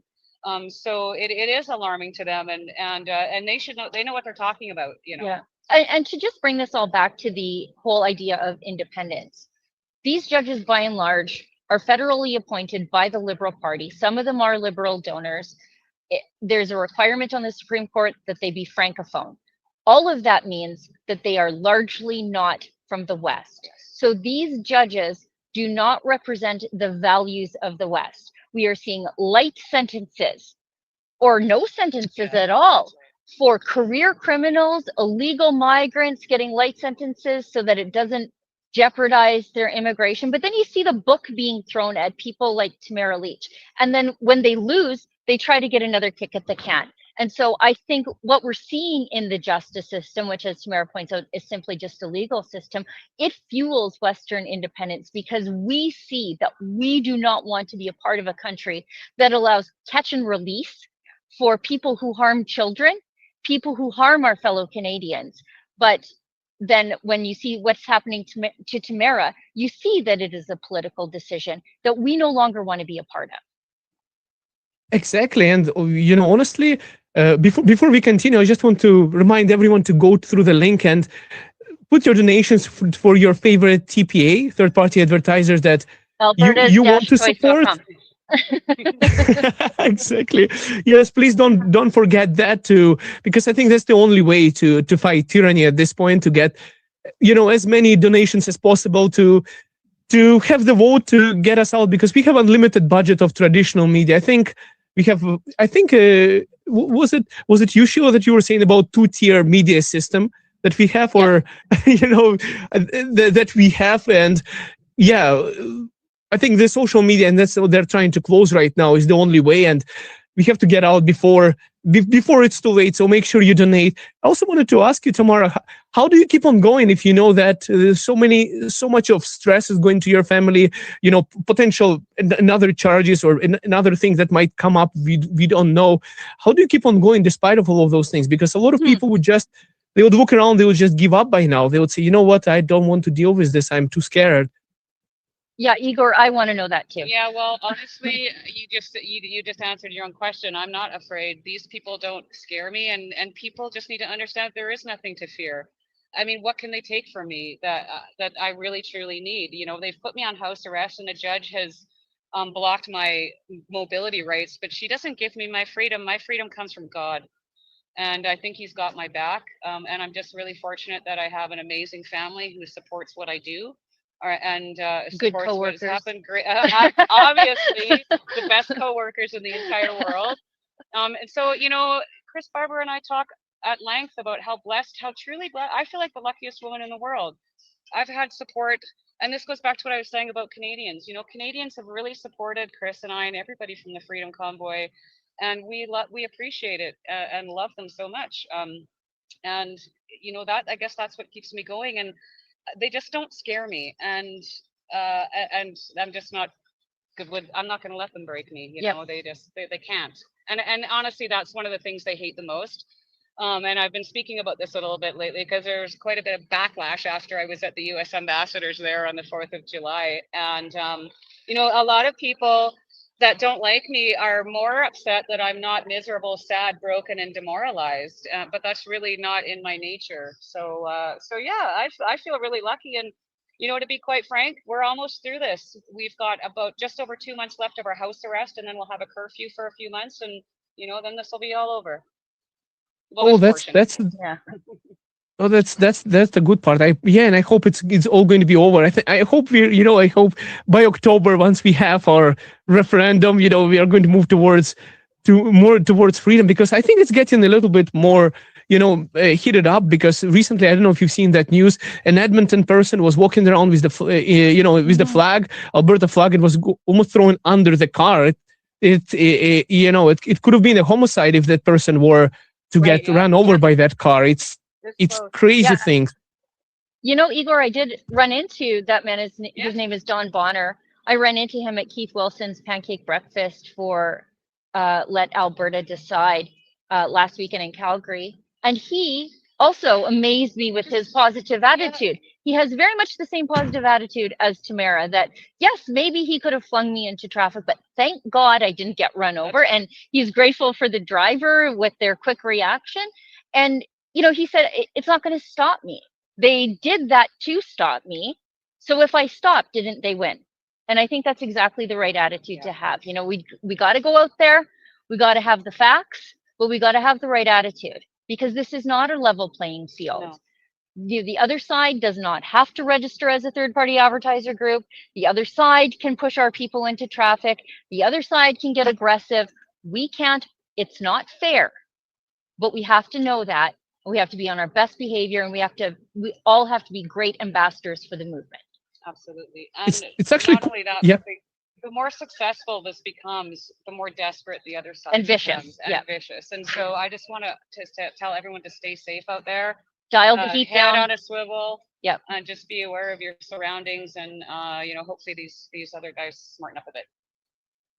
Exactly. It's you have to always have to watch your back, because some I don't know why it is, but sometimes I'm thinking it's like a Trump derangement syndrome almost going on the other side. I don't know what's even though we don't have Trump here, but they get really aggressive without any reasonable explanation to it. So always you also be careful there when you're in public giving away your sides, because some forever Canada people who don't even have to declare, this is the craziest part about it, is that they don't have to declare the third party advertiser where the funds is coming from. Is it even coming from Alberta, where it's all spent? Who knows? Unions, it's crazy. We don't know. Yeah, we don't have any idea. Igor, Oh yeah. we have about 2 more minutes. Otherwise, we're never going to make it to Medicine Hat. So Sure, you sure. have a good question for us? Yeah, I wanted to ask you, what do you think about Premier's, Sheila, what do you think about Premier's question that she rewarded it to, it became a different question for October, so yes leads to another referendum rather than, is it a smart correction or just way to stall the movement? How would you address it? No, Actually, for think both it was of you. not. Yeah, I think it was neither. I think it was neither a smart correction or a means to stall the movement. I don't think she's out to stall the movement. I think we can, and I understand people's anger towards Premier Smith, for sure. I get it. But I think she was sort of left with no choice with the court decision that said that there wasn't adequate enough consultation with First Nations groups. She was public. She said, I disagree with that. Yeah, that's right. She was vocal about that. But to challenge that decision would have taken this beyond October. And so this was the only way to salvage an opportunity for Albertans to have their say, but also to have their say down the road. It amounts to adequate consultation, I guess. I don't like it. I don't agree with the court. The Premier was clear that she doesn't agree with the court. You know what consultation is? One person, one vote, regardless of your ethnicity. We're consulting everybody on the matter of a referendum. I think she was stuck between a rock and a hard place, and she split the baby, and there's just no winner there.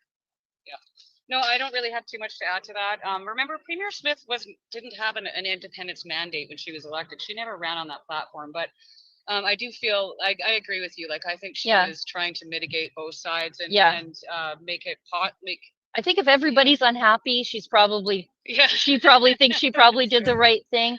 And you have to remember, she did not have to fix the referendum process.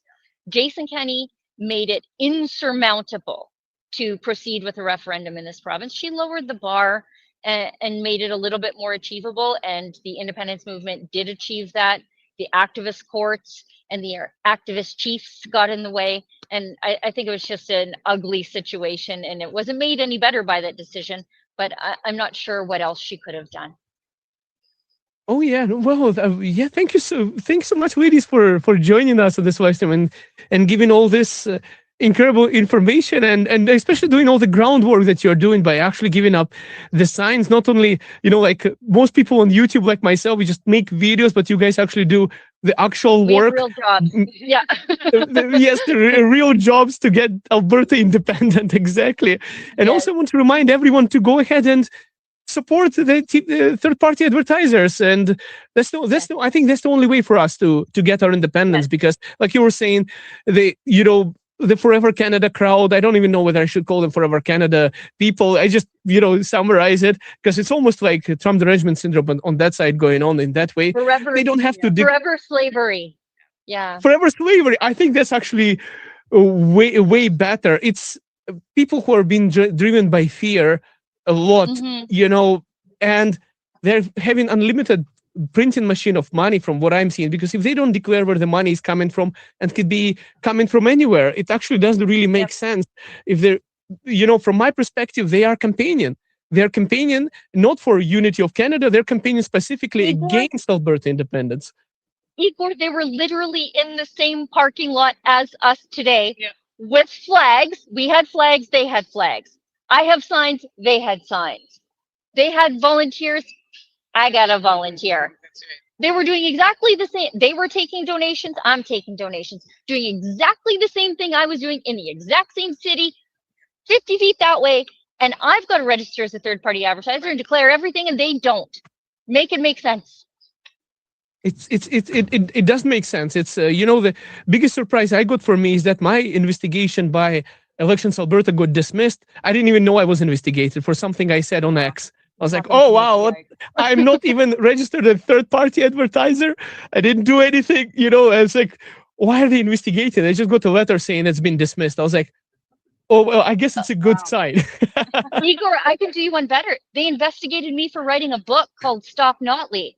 And I gave out lawn signs to promote the book, and then Elections Alberta investigated me, issued a $5,600 fine. What? And then when I said, whoa, you you concluded the investigation without even interviewing me. They said, oh, we made a mistake. Now we want to interview you. Then the fine got rescinded when I recorded my phone call with the investigator. When my lawn signs literally said, "Stop Notley, buy the book," and they said that was a campaign, but I was advertising a book. Anyway, they came after me. Wow, that's crazy. So they reduced the amount, or they dropped it They that dropped fine it for you. altogether once I said, you didn't even interview me and I'm about to lawyer up big time. Then they got rattled and then dropped the fine. Oh my goodness! I guess that's their biggest way of just intimidating people out of it. You know, it's it.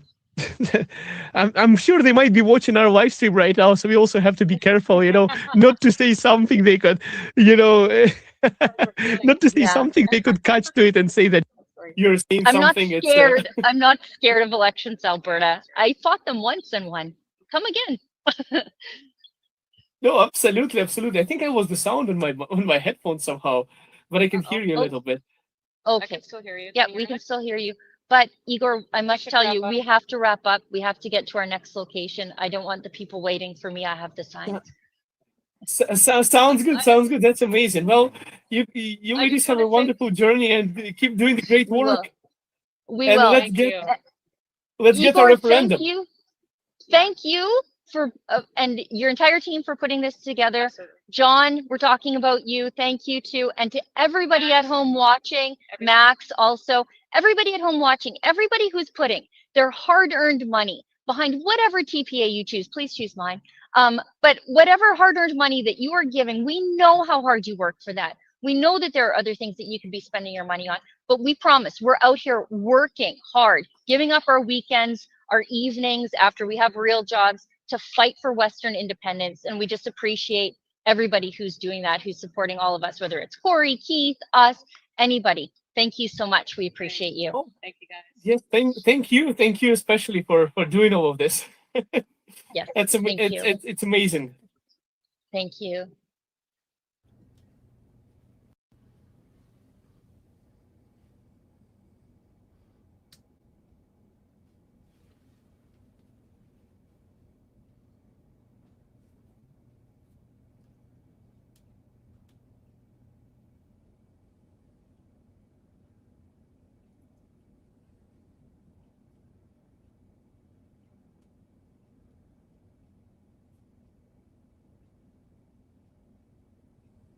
Welcome. 3 months from today, you'll be asked to vote for option 2 on question 10 in the referendum. But a lot is going to happen between now and October the 19th. Let me put it to you this way. Over the next 3 months, the full weight of the federal government of Canada, the Liberal Party of Canada, and the Prime Minister of Canada, Mark Carney, will come down on Alberta to try to stop us from gaining our independence. Not only that, the full weight of the Conservative Party of Canada, its MPs, many of whom you voted for, and its leader, Pierre Poilievre, will come down on Alberta to try to stop us from gaining our independence. And a little closer to home, a woman you probably voted for and trusted will be campaigning against you for trying to get a better life for yourself, your children, and your grandchildren. Not only that, these parties have endless amounts of money. Throw in the mainstream media and the $1.4 billion of your money to the CBC, and this is a pretty steep hill to climb. But today, we can make a difference. Today, we can make a stand. Today, we can send a message to Ottawa. So far, third-party advertisers on our side are doing very, very well. We're outraising the other side, but we have hundreds of thousands of dollars, and they have millions and billions.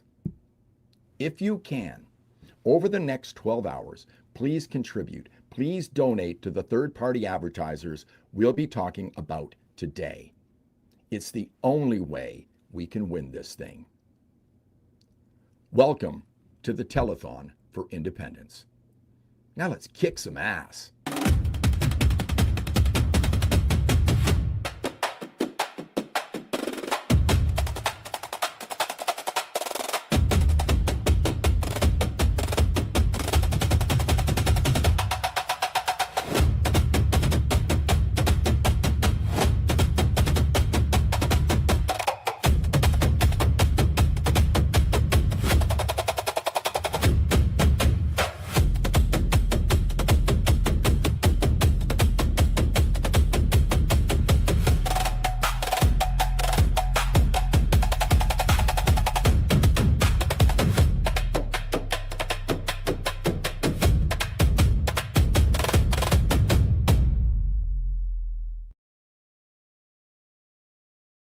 we are back live here. And now I also invited John Bolton to come back to our stage. I want to remind everyone to go and donate as much as possible to get us through the referendum question. Go to albertatelethon.com. That's the website, and I think there's 6 TPAs. Seven, yeah. 7 there. Yes, and you can pick the one you want. So there's 7 there. Yeah. Perfect. Choose the TPA that you think you want to donate to, and go ahead and support it, because we are fighting against legacy media that has unlimited amount of funds coming from your taxes, probably. If you can donate to more than one, that'd be terrific. It's been fantastic so far. I just was talking with Tanya Clements. By the way, Tanya and Keith Wilson are going to be on in the next hour with Nat and the Guy. We're going to Mexico. Nat and the Guy will be hosting from Mexico. So we're kind of an international telethon here today. But Tanya and Keith will be on with Nat and the Guy. They're not in Mexico, I have to tell you that, but they've already raised over $30,000 today. So it's been a great day. All the other TPAs are more than 10 times what they would raise in a day, but it's not enough. We need to get more money in the bank. We're 4 hours in, and this has been an incredible success. But folks, we really, really need your support. So if you can help out, albertatelethon.com, please help. No, exactly. I don't know if my microphone is working, because I can hear you, but I can hear myself. But I can hear you. Okay, perfect. Yeah. As long as you can hear me. I can hear you. Because it's went silent.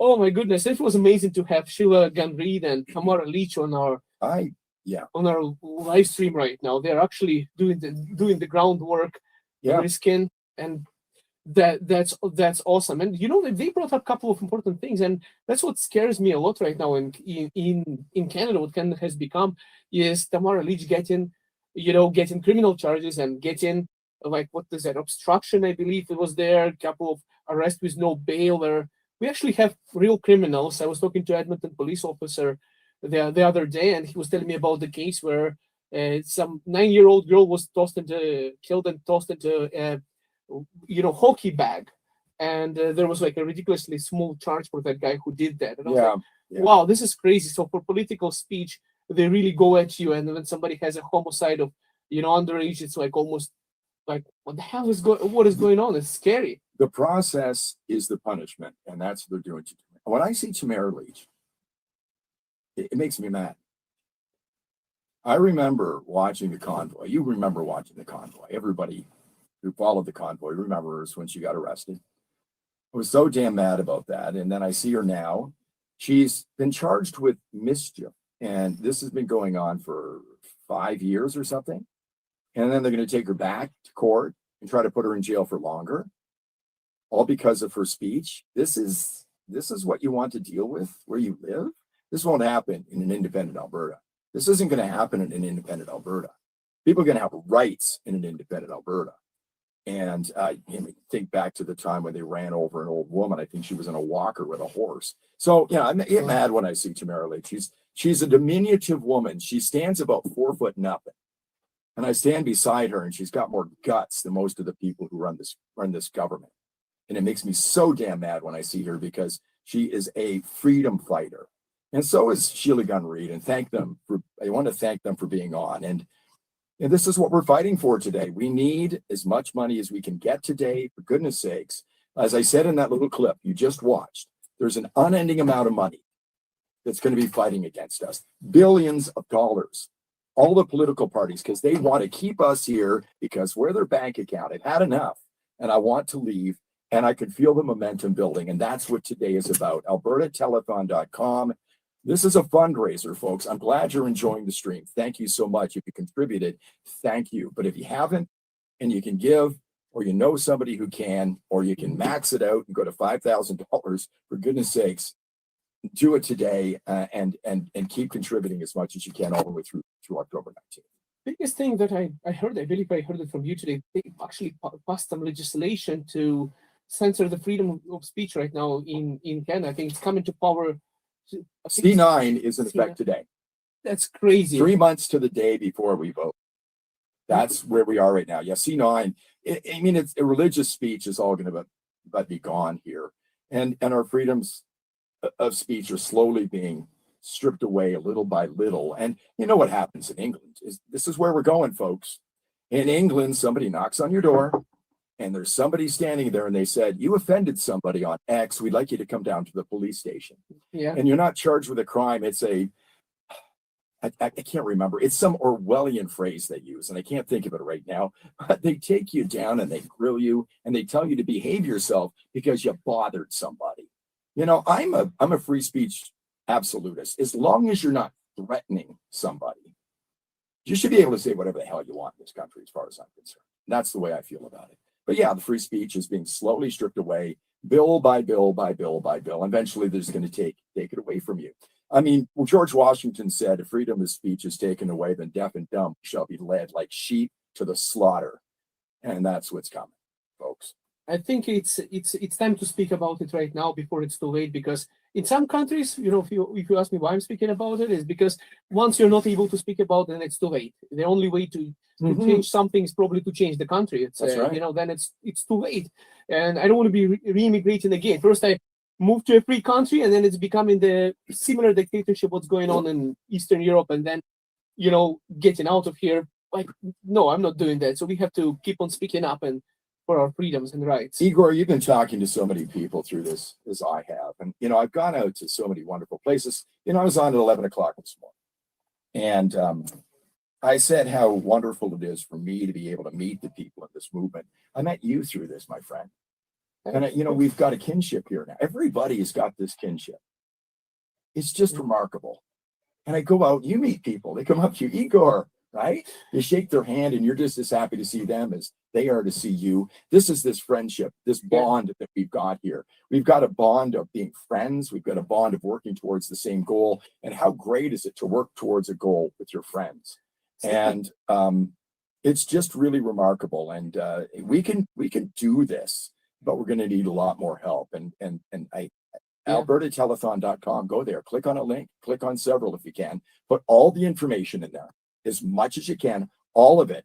Then you'll find, then the TPAs, the third-party advertisers, won't have to track you down, and make sure you do that specifically for PayPal and e-transfers. If you don't put all your information down, Elections Alberta might end up with your money. And, they can't help you. The TPAs can't help you at that point. They'll just literally steal your donation. So make sure you put all of your information there. And I'll tell you, you know what happened in Eastern Europe? There's a guy from Russia that lives in Airdrie right now, and he was an influencer, so to speak, in back home in Russia. And he made a Facebook post supporting Ukraine in when the entire situation happened there with all the military war, basically war between Ukraine and Russia. He went and supported Ukraine there, and they showed up to his house, and they brought in a camera. They came with the machine guns and everything, but they didn't point it at him, but scared his kids and everyone. And they basically brought in a camera and they recorded that guy's face and saying, well, you should not ever do this again. Yeah. So, so that was his final straw before he left Russia, and he took asylum in Canada. Well, you know, he's in Airdrie now. Yeah, I've spoken to people who come up and said they've come from communist countries or oppressive countries, and they came here for the freedom, and it's slowly being stripped away. They see what was happening there now happening here, and that's really sad. Yeah, and that's what happens when you cannot protest or anything. Then he went in St. Petersburg for a protest. They grabbed him, threw him into a jail, and jails were overfilled with the people who came to a protest. So they took him out of the city, and then they released him in by 4 a.m. in a random location somewhere in the rural part of Russia.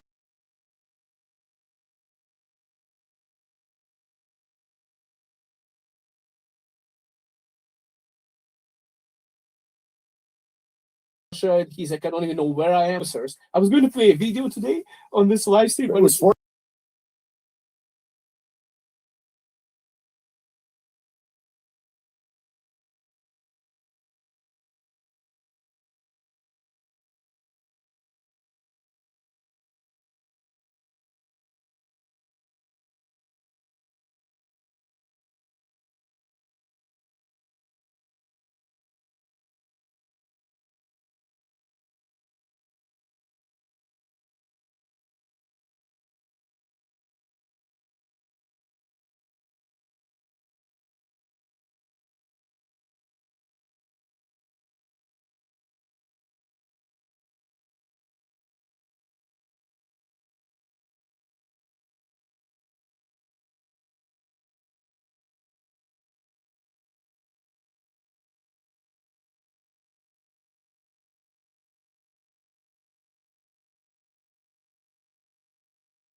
He's like, I don't even know where I am, sirs. I was going to play a video today on this live stream, but it's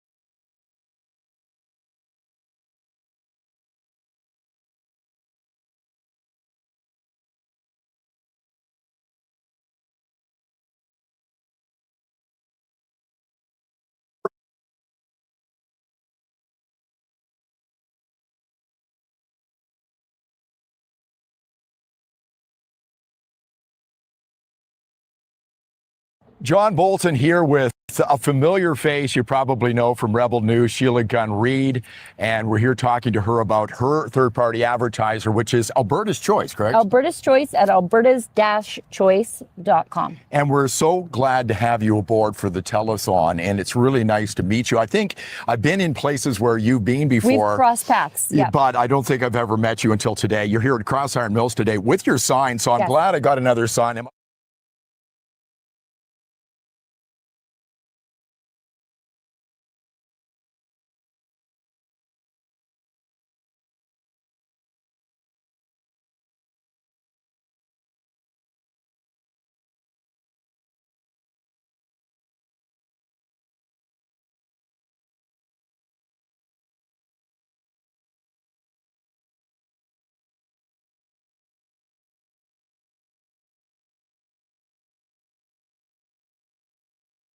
John Bolton here with a familiar face you probably know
effect literally right as we were in the middle of everything. But it's Tanya from Let Alberta Decide. And before we start, let's just continue to say that we really do need to continue to raise money for all these amazing TPAs. And you can always go to albertatelethon.com to do so as well. Oh, continue. Okay. Also, after us in about half an hour at 5 p.m., Chris Scott will be on with Dennis Kalma, who wrote The Value of Freedom, and they want your questions so they can ask them live on air. So you can always send your questions right now to letsgoalberta1@gmail.com. So also do that as we continue our conversations with Keith and Tanya. And I would say maybe we'll get right into, did you have a question you want to start with, actually? You can start. You go ahead. Okay. Well, first of all, I do want to ask, because of Let Alberta Decide, and it's amazing that we've already raised about $30,000 for Let Alberta Decide, but I wanted to ask, what initially drew you to be an advocate for Alberta independence, and what has changed your perspective as it's gone forward? So what caused me to get involved? Is that your question? Yes. Well, I think like many of us, we've watched the trajectory of Canada, and we've watched, in my view, Alberta outgrow Canada. I mean, I didn't leave Canada. Canada left me. And I'm very concerned about the affordability crisis. I'm concerned about the erosion and, frankly, attacks by the federal government on our culture here in Alberta. And the biggest driver for me is looking out for the future of my children and grandchildren. And, and I've looked at this many times, very analytically over the years. And by every measure, by every objective measure, Albertans, my children and grandchildren, will be better off in an independent Alberta. We can redefine our relationship with Canada, one that's one of respect instead of exploitation, where we can grow up into the shoes that we've earned to wear, which is to be a nation state as opposed to being a colony. So that's sort of my origin story. I've been watching the decline of Canada manifest itself most acutely since 2015. The views of people in central Canada that will always elect our governments until Alberta leaves are never going to align with ours, and we're fooling ourselves if you think you can lead your way out of this. We lead our way out of this by leaving. And Tanya, what about you? I think that when I'm talking to people in Alberta, lots of their hesitation to support Alberta independence comes from either a place of fear because of the uncertainty or the unknown, and they like to stay in the status quo because that has less fear in their minds, or they have this like deep-seated patriotism to Canada and this ideals that we were brought up with. And I think I was largely one of those people for a very long time, up until the recent federal election. I campaigned very hard for our local federal MP to try to be successful in that election. But at the same time, I was also doing some research and learning about our place within Canada and what Alberta sovereignty could mean within or without Canada. And while I was kind of on that journey, I quickly discovered that there has been generations and generations of people advocating for sovereignty within Canada, and decades of work by thousands and thousands of volunteers. And where we are at right now, there is no way to achieve that sovereignty that we seek within Canada. And it's a little bit sad. We kind of crave that nostalgia and that connection that we have to the idealism of Canada. But if we are vested in the interest of future generations, as Keith said, in our children and our grandchildren's futures, then the path forward is to claim that sovereignty and pursue an independent Alberta. And with these two great motivations you have and this drive to see an independent Alberta, what made you jump to say, okay, let's actually create a TPA called Let Alberta Decide? And what are the plans also moving forward? Well, I'll take a first crack at that, Tanya, if that's okay. Yeah. One of the things that I've been involved in grassroots initiatives over my career. The most dramatic one, I guess, was the Freedom Convoy protests in Ottawa in 2022, but others before that. And grassroots movements are essential, but grassroots movements also have a limitation. And this particular initiative for Alberta Independence, the limitation we have is that we have tremendous support in rural Alberta, but we haven't been able to get our message yet into the cities. And so Tanya and I recognized sort of a need, a gap, and we created Let Alberta Decide.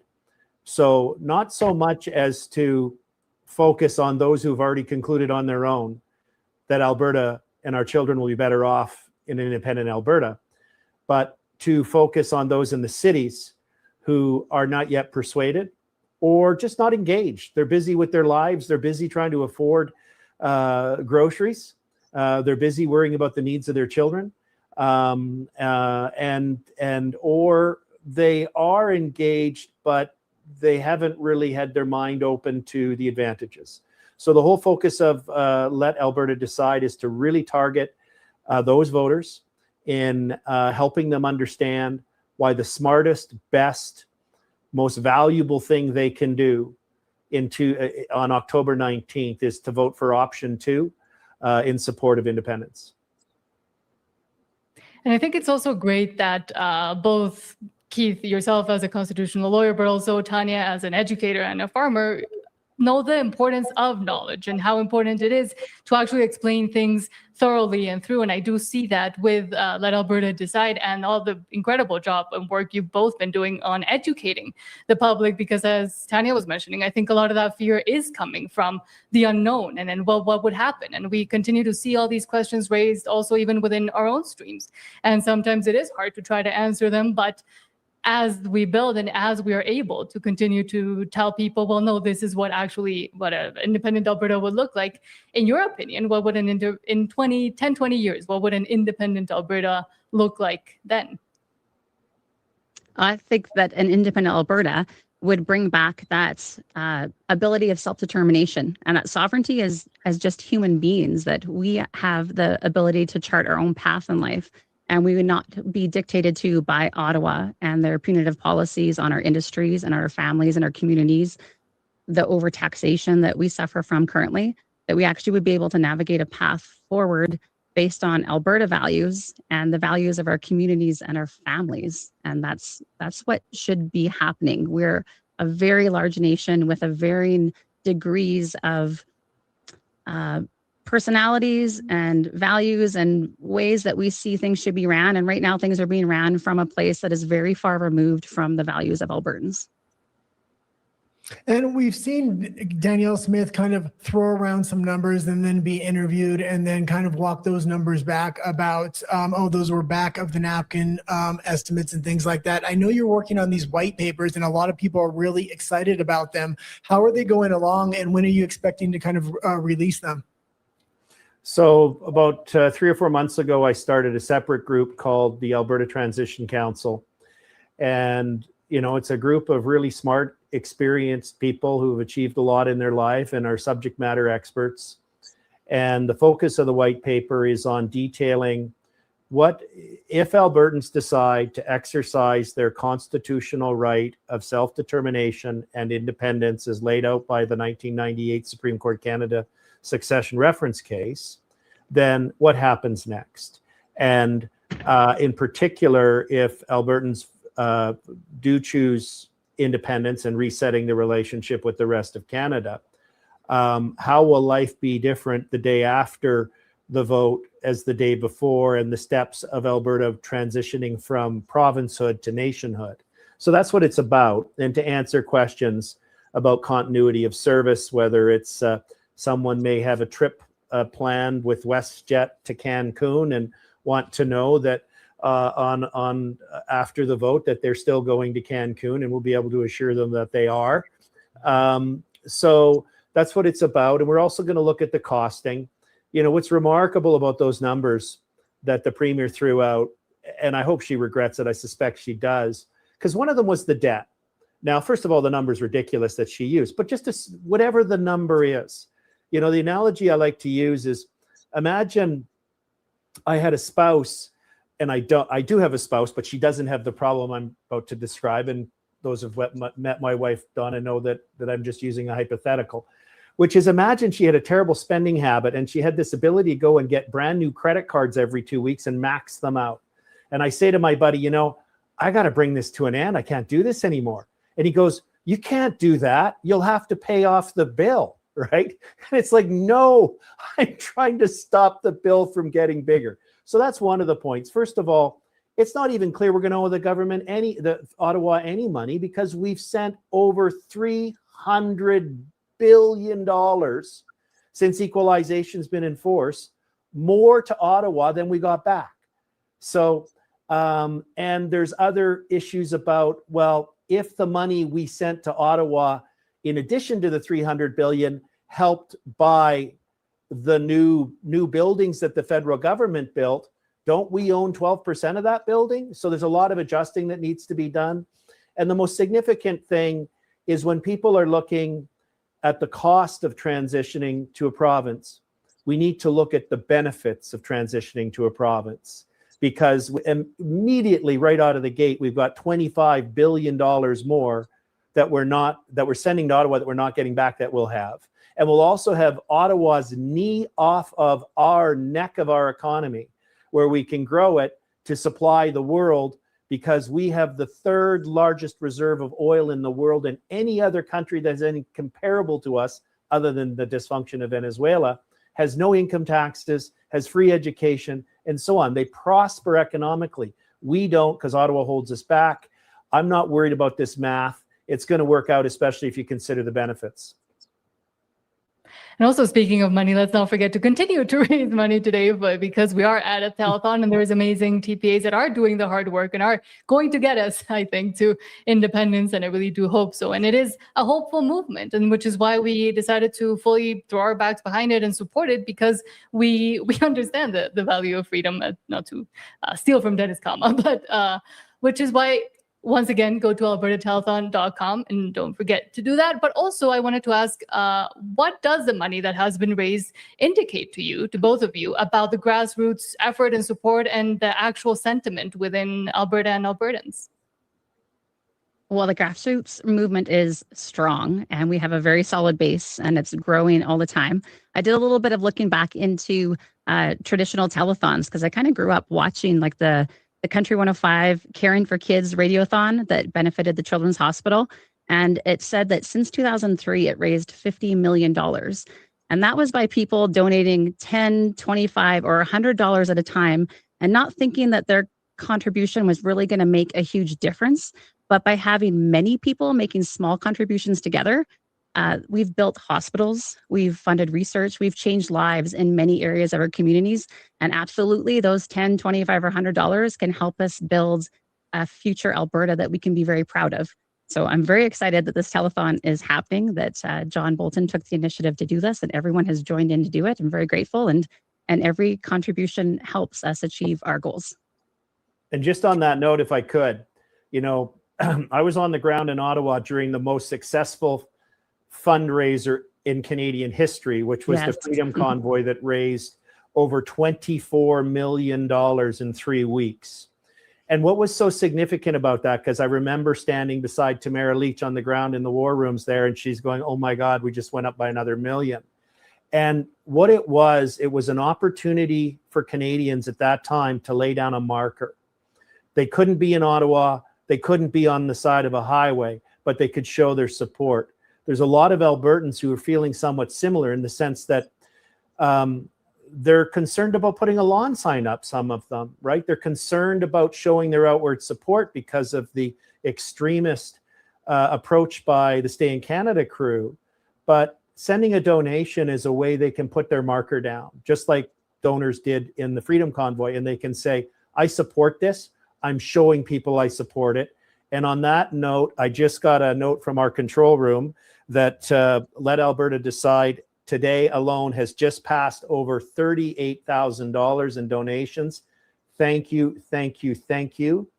We are going to give you a return on that money like you could have never imagined. We're going to win this. And that's amazing because right before we were about to go on, it was at 30. So that's amazing that everybody is and showing that support and that care also for a cause that I guess many would call, or many do call, the critics and the skeptics fringe or an uphill battle. But how would you respond to that? And especially given today what we're seeing?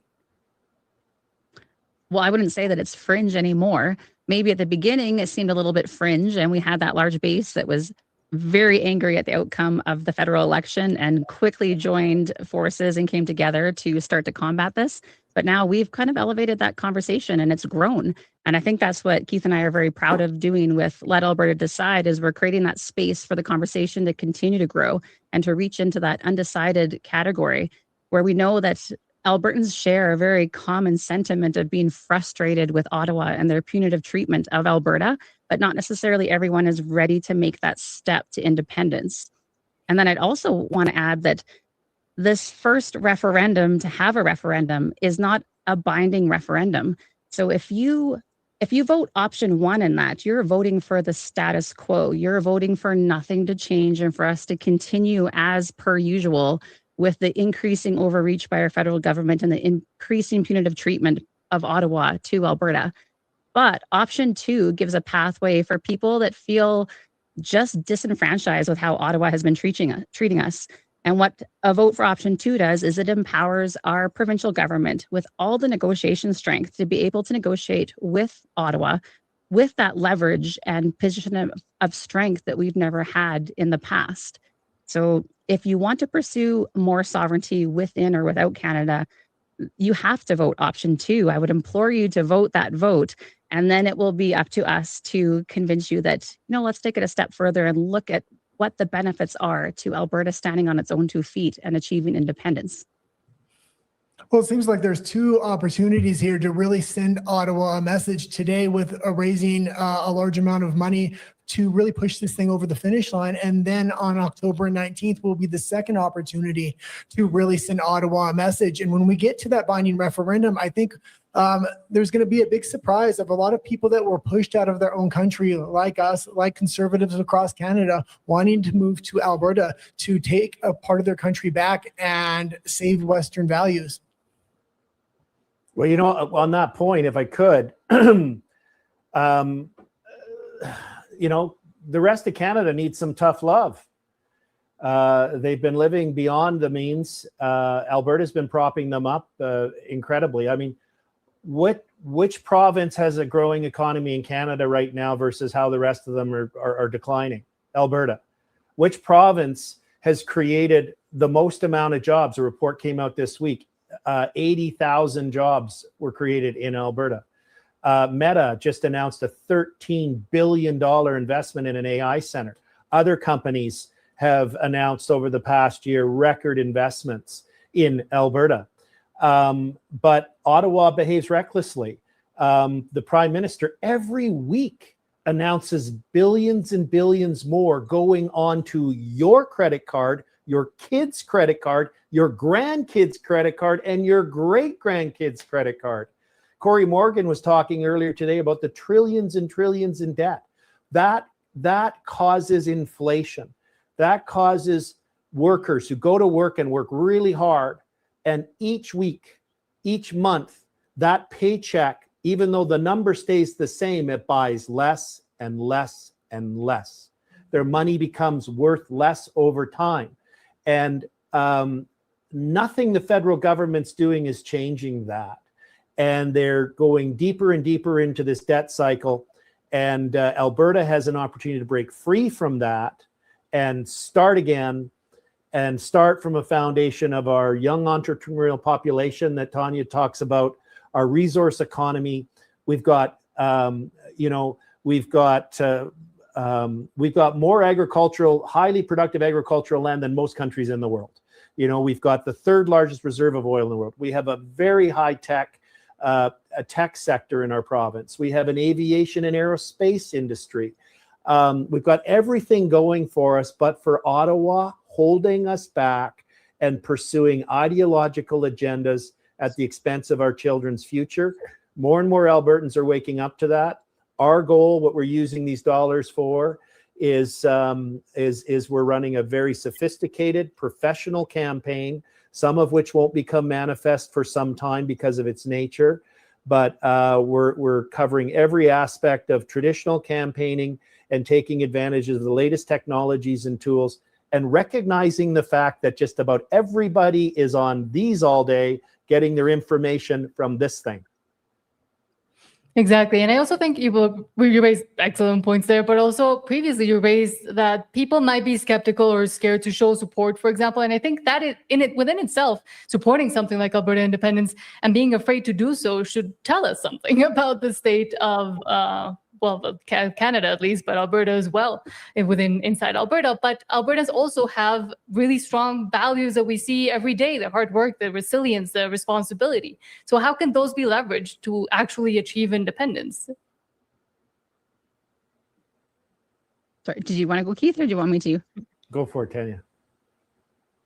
Well, I think that we have to just realize that we're not some group that doesn't have identity, and that's what is often being labeled on us, that we don't have common values or something that's easily identifiable. But Albertans absolutely do, and we all want to pursue better for our communities, our families. We want to achieve prosperity. We want to have increased sovereignty and self-determination over our own lives. And I think to do that, we have to get behind a process that is actually enabling us to do that. And the conversation in the past has been very limited in how we can actually achieve that. And now we're trying to bring that conversation to the forefront, that it is normal to talk about Alberta's future and Alberta's path and what we want to achieve for Alberta. And we might disagree on some of the steps that we take on it, but we absolutely are united in the things that we want for Alberta. And that's what I think, that this path to independence is actually a unifying concept. And some of the media or different characters might try to make you think otherwise of it, but it is unifying to pursue self-determination and prosperity for your family, your communities, and your province. So if we bring that conversation and make it more normal to talk about it and engage people in that conversation, I think that we can achieve that. And after October 19th, once we do send to Ottawa a message and it's clear that Alberta does want its independence, what do you think is an acceptable or appropriate timeline for the binding referendum to take place in? I think a completely achievable timeline for the binding referendum is in February or March of 2027. I think that'll provide ample time for campaigning, but also too, we may have a ruling from the Alberta Court of Appeal about this strange ruling from Justice Davidson that we had about our petition launched by Stay Free Alberta. And it relates specifically to the concept that prior to the Alberta government making a policy or legislative decision, it's supposed to consult with First Nations. That just turns the whole concept of our democracy absolutely on its head. There is no precedent for that in any Supreme Court of Canada or other decision. Yes, there's a duty to consult, but that's all. It's a duty to consult. So what's remarkable too is that as Sheila Gunn-Reid pointed out today, the ultimate form of consultation is giving every one of your First Nation members the right to vote. And they can exercise it by an X and choose where they put it. But more to the point of your question, I would say this. We're either going to have a court ruling saying that the obstacle for the Alberta government holding an up-down vote on stay leave is resolved, or if it's not, it'll be open to the government of Alberta to hold its nose and consult and go and meet with each of the First Nations and rent a town hall and say, okay, hey guys, in February or March, there's going to be a vote and each of you get to decide, okay, check mark. So I think we can get around the politics of the legalities, because it really is a political stunt wrapped in the pretext of law, this most recent decision from the Court of King's Bench. And even if we don't have closure from the courts, it's open for the Alberta government to hold its nose, do a consultation, even though it doesn't think it's required to clear the way for true democracy, for the most direct form of democracy, to allow Albertans to choose their future through an up-down vote on independence in February or March of 2027. And just quickly as we wrap up, because we do have to be out by 5, I have a quick question for both of you, but it might be a long answer. What gives you hope in Alberta right now? What specific thing gives you hope today, maybe? Go ahead, Tanya. What gives me hope, I guess, is that we are actually being asked the most important question in Alberta's history. And there have been, like I said before, decades and decades of efforts by thousands and thousands of people to lead us to this referendum for a referendum question on October 19th. And I hope that when Albertans go into that voting booth and they're about to check that ballot with their X, they realize the significance of what that they are doing. That Alberta doesn't need a handful of heroes right now, but what we do need is we need hundreds of thousands of Albertans willing to do one small thing, and that is to mark that X with conviction, with being informed and engaged in this whole process and making sure that they stand beside their decision. So knowing Albertans and knowing their grit and tenacity, I feel very confident that they will look into this and will engage in this conversation with us and will mark that X on that ballot on referendum day with great conviction, and we will be very successful in the outcome. And we usually ask one last question, and maybe I'll ask it to Keith. And it's a question I hope a lot of people start asking themselves in Alberta, because I think when they ask them that question, that will lead them to independence. And that is, what does freedom mean to you? Well, freedom means to me being able to wake up in the morning and choose what I can do to lead the best life and to help those around me achieve their potential and be happy. And to continue to do so, we do have to continue to go to albertatelethon.com. Thank you so much, Keith and Tanya, for allowing us to have a shorter interview, but hopefully we can repeat it. And it's an honor to be able to speak to you as well, because I think what Let Alberta Decide is doing and all the other amazing third-party advertisers are doing is incredibly important. And again, not just for maybe even people in Alberta, but to show also the world, not just Canada, what is possible and what freedom does mean.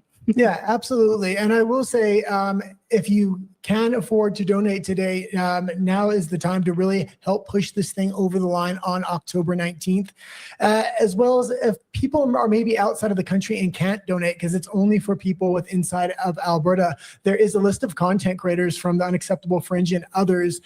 We really need to build up our media presence, not only for this October 19th, but to go into the binding referendum as well. And if I just add that I just got an update from our control room, we just topped $40,000. Oh, Thank fantastic. you, everyone. Look at this momentum. Thank you. I think we're going to win. I know we're going to win. We have all of our stars are aligned. We've got a legal pathway. We have the resources of people and spirit. We have the momentum. In politics, momentum is everything. And we're going to keep that momentum building thanks to you. Thank you, guys. Thank you. Thank you. And for now, I guess I will continue to read. Hi, I'm John Bolton, and we're here with Angela Tabak, Kathy Flett. Let Alberta Decide, which again, 40,000, which is amazing. Pathway to Independence, The Levine Show, Alberta Women for Independence, Alberta's Choice, United Alberta Flags, and Stay Free Alberta. And again, you can always go right now to donate to albertatelethon.com. And I believe we have coming up Chris Scott with Dennis Kama. And again, you are able, I don't know if still, but go to, you can send an email with a question to letsgoalberta1@gmail.com. Yeah, absolutely. And they are looking for more questions. So if you have any questions, the spicier, the better. I think they're going to answer them all. So yes. And I will say there are a lot of people outside of Alberta that are supporting Alberta independence as well. Mm-hmm. They've felt like they were pushed outside of their own country, and there was not anything like Alberta independence going at the time. So I know we have a lot of people watching from the Philippines, the United States, yes, Mexico on a daily basis. Exactly. I'm waiting to know if we're on or off. But again, it's amazing that also people have stayed on for the telethon as well and are watching it again. It's not just from Alberta, but I think a lot of people, even within our own channel and within people that talk to us, are interested in what's going on in Alberta, because once again, it does show what grassroots movements can also do and what actual democracy can also do. Well, absolutely. It was kind of funny that I don't know if the government shut it off, but the stream suddenly ended on the same day Bill 9 is coming Bill into C9. effect. Yeah. Thank God for Elon Musk and Starlink, I guess. Hopefully we they're were not, able to connect again. hopefully they're not going to think that's foreign interference there. True. I'm waiting to run off, but as we continue, I guess, well, we still have Tanya and Keith on. I can continue to ask questions if you don't mind. Yeah, continue to ask until they just cut us off, I guess. Yes, I will then. I wanted to ask for younger people that are looking towards Alberta independence, but are maybe also still skeptical or are unsure which way they should go or what it would mean for them in their future. What would you tell younger skeptical people? Because I think we are missing a bit of the younger crowd as well, or at least for them to show up. Well, I think that a lot of the younger crowd is actually more engaged than you realize, but lots of activities we've done in the past have been town halls, and that traditionally happens with an older age group because that is part of their culture, right? Before telephones and cell phones, like we used to have to go to our town hall, to our local community hall to engage and find out the local news. So lots of people attending those are an older crowd, but the younger crowd is very engaged on social media, and you can see that through politics and TikTok and different places. They're engaged, but I guess that they need to look forward to their futures and be very realistic with what their timelines are of things and what the monetary policies are going to look like and what that can allow them to afford. I believe the average age in Canada now is over 40 years old for being able to purchase your first home, whereas 20 years ago, that age was 24. So right there, that's a huge deterrent from the path that Canada is on. When you take home your paycheck and you look at how much comes off with taxes, when you look at your buying power for the money that you do take home and what it's able to purchase at the grocery store or the gas station because of all the hidden layers of taxation in there, it's pretty disturbing. And I don't want that for my children. And as Keith has said too, he doesn't want that for his children. We want better for all the future generations of Albertans. So there's quite a few things that they can look at going forwards and maybe start to question, is there a better pathway out of this? And maybe we should engage in the conversation and hear some of the merits of a sovereign Alberta. Well, and I will say on October 19th, I hope young people really come out and realize this is an opportunity to send Ottawa a message, because I know when the binding referendum comes out, that's one vote that changes the rest of your life. So I think you're going to have a groundswell of young people come out from that binding referendum. I really hope they realize now that October 19th is an opportunity to really send Ottawa a message for the direction they're kind of going right now.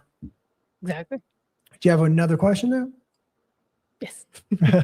And the way I always put it is trying to also incentivize younger people to say this is a literally historic moment where you get to be able to have your voice heard, but then also once Alberta becomes independent, being able to almost look at how to do governance, inform governance, and continue to be engaged, which at least as a young person myself, when I was living in Canada, I didn't feel like I had that opportunity. Well, this is a really easy thing for them to act on, right? Like we're not calling on young people to join a political party. We're not asking them to come to weekly meetings. We're asking them to vote once, twice, I guess, the first vote in October and then the one that follows. And, you know, I was interviewed by a lot of the legacy media after the pipeline announcements and all the fanfare about the announcements of announcements, because that's all they are, is announcements. They're nothing more than real things. They're not real things. I said to the reporter, I said, one of them, I said, so now with the announcement about the announcement of a pipeline, is a 21-year-old's rent going to go down? Is a 21-year-old who goes to a grocery store and looks at a jar of pickles and goes, someday I'm going to be able to afford that? Is that going to change? When he looks at his or her paycheck and sees how hard they work and what the top number is, and they see what the bottom number is that going to change? No, none of those things are going to change. So I don't think, I think reality is real for all of us. And what our job is to cause young people, and I actually don't think that's the toughest demographic. I think our toughest demographic is a couple in their late 30s, mid 40s, early 40s, both have fairly good jobs, and they got 2 kids in a house and 2 cars, and their kids are from 8 to 12 years old. That's going to be our toughest demographic to crack, because they're going to go, oh, life's not so bad for me. Why should it change? So we're really focused on targeting them as well to help them understand the dark path Canada is on and the responsibility for their children and what opportunity could come to Alberta and their children and future grandchildren through supporting independence. And I think that's a perfect note to end on. So thank you so much, Keith Wilson and Tanya Clemens, once again. Would love to continue to talk to you for a longer time, hopefully soon. And just found that we work really well together, and we have just stuck with the message of Alberta independence for 6 years now. 6 years together, yeah. It kind of works out nicely because we're in Calgary right now. You just kind of meet in the middle, right? That's right. This is fantastic. Yeah. Obviously, we've got your signs. Hold it up there. I've got this out on front of my house right now. I'm excited. I've got now 6 signs. Other people have 12. I got to get up to 12, but you're doing signs and you're talking to people. That's what you're doing. So tell us a little bit about the talks right now, because we know we love your sign. Shall I talk about that? Sure, yeah. I'll talk Tell us, about the Kathy. talks. Sure. So we, for over a year now, have just been doing home meetings with people, helping predominantly women, but then the guys love the conversation too, so they join in, understand why we need to be our own province. And we thought, well, why fix what's not broke? We're just going to continue on, but now as a TPA. So that's what we've done, and it's actually exploded. Our calendars are filling up with people that want to have us over, and so we're calling it Politics on the Patio, because it's summertime. Yeah. And just have us over. 6, 7, 8, 9, 10, 30 people, it doesn't matter to us. And we walk people through the history of how Alberta became a province, set some ground as to why our government structure sucks the way that it does. Right. And then why we need to vote yes to all of these questions and yes to option 2. Well, you know, the difficulty I think that's happened through this process, I mean, even through the petition process, is finding people sitting on the fence. Are you meeting up with some of those people, Angela? Oh, absolutely, yeah. And it really comes from, people who are already there, inviting their family and their friends to come. It's a very casual, open discussion. Nothing is being shoved down anyone's throats. And it's an opportunity to just kind of go back and forth with the ideas, some of the concerns that people might have. And it allows us to be able to address them in a way that is very non-confrontational. We're building community. Our whole focus has been education and building community. And so that's what we're continuing to do with the TPA, and it's working out really great. We're in kind of a noisy room right now. We're at the Derek Fildebrandt and Dwayne Bratt debate. Yeah. And for the most part, it was a pretty friendly thing. It's almost radical now to have a friendly conversation, but that's what you're trying to do, isn't it? Kat? Exactly. That's exactly what we're doing. And it's working. As Angela said, we are not combative in these meetings. We're not putting anybody down. There's nothing like that at all. It's just, well, what are your concerns? And let's see if I have an answer. And if I don't, well, then I don't. But let's see what you have to say and how come. Well, congratulations on your success. Your website, tell people what it is. It's very long. Okay. Go to the QR code. Go to the QR code. It's abwomensindependencenetwork.com. Okay, and if you would like to support Angela and Kathy on the telethon, go to albertatelethon.com and click on their link. You stood on those stone cold government steps, faith and freedom, loud and clear. Folding chairs and town hall stages spoke the truth they came to hear. They stood in line for hours, braved the cold and wind. You talked about their children and the mess we're living in. From the back row of the hall to the front row of the fight, you said if they're gonna hear us, it's gonna be tonight. Come on, let's go. So that's going to be the battle cry for our movement. Let's go! You came to sign on the freedom line. Ink on paper, hearts on fire. Every name like gasoline, kicking up that rebel choir. Let me shake your hand. Thank you for your time. Find up voices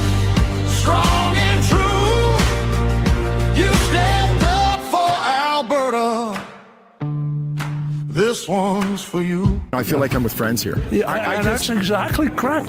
That's what the whole thing with all these events are for. People understand that they're part of a group of like-minded people that think and have the same ambitions and goals as they have. You stare down that lens in your studio light. Coffee gone cold, face pale from the night. From the dark hours to the evening show, you hit go live and refuse to let go.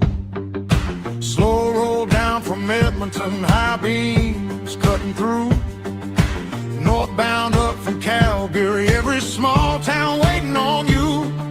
Truck stop coffee cooling between petitions in the rain. We're live. I heard Max say we're live. Does that mean we're live? Is that what's going on here? Yep.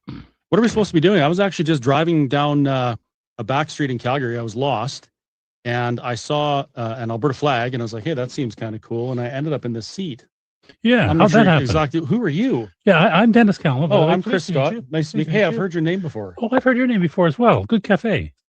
You know my cafe? I've heard of it. Oh, well, I know your I know your Value of Freedom. Ah, have you read it?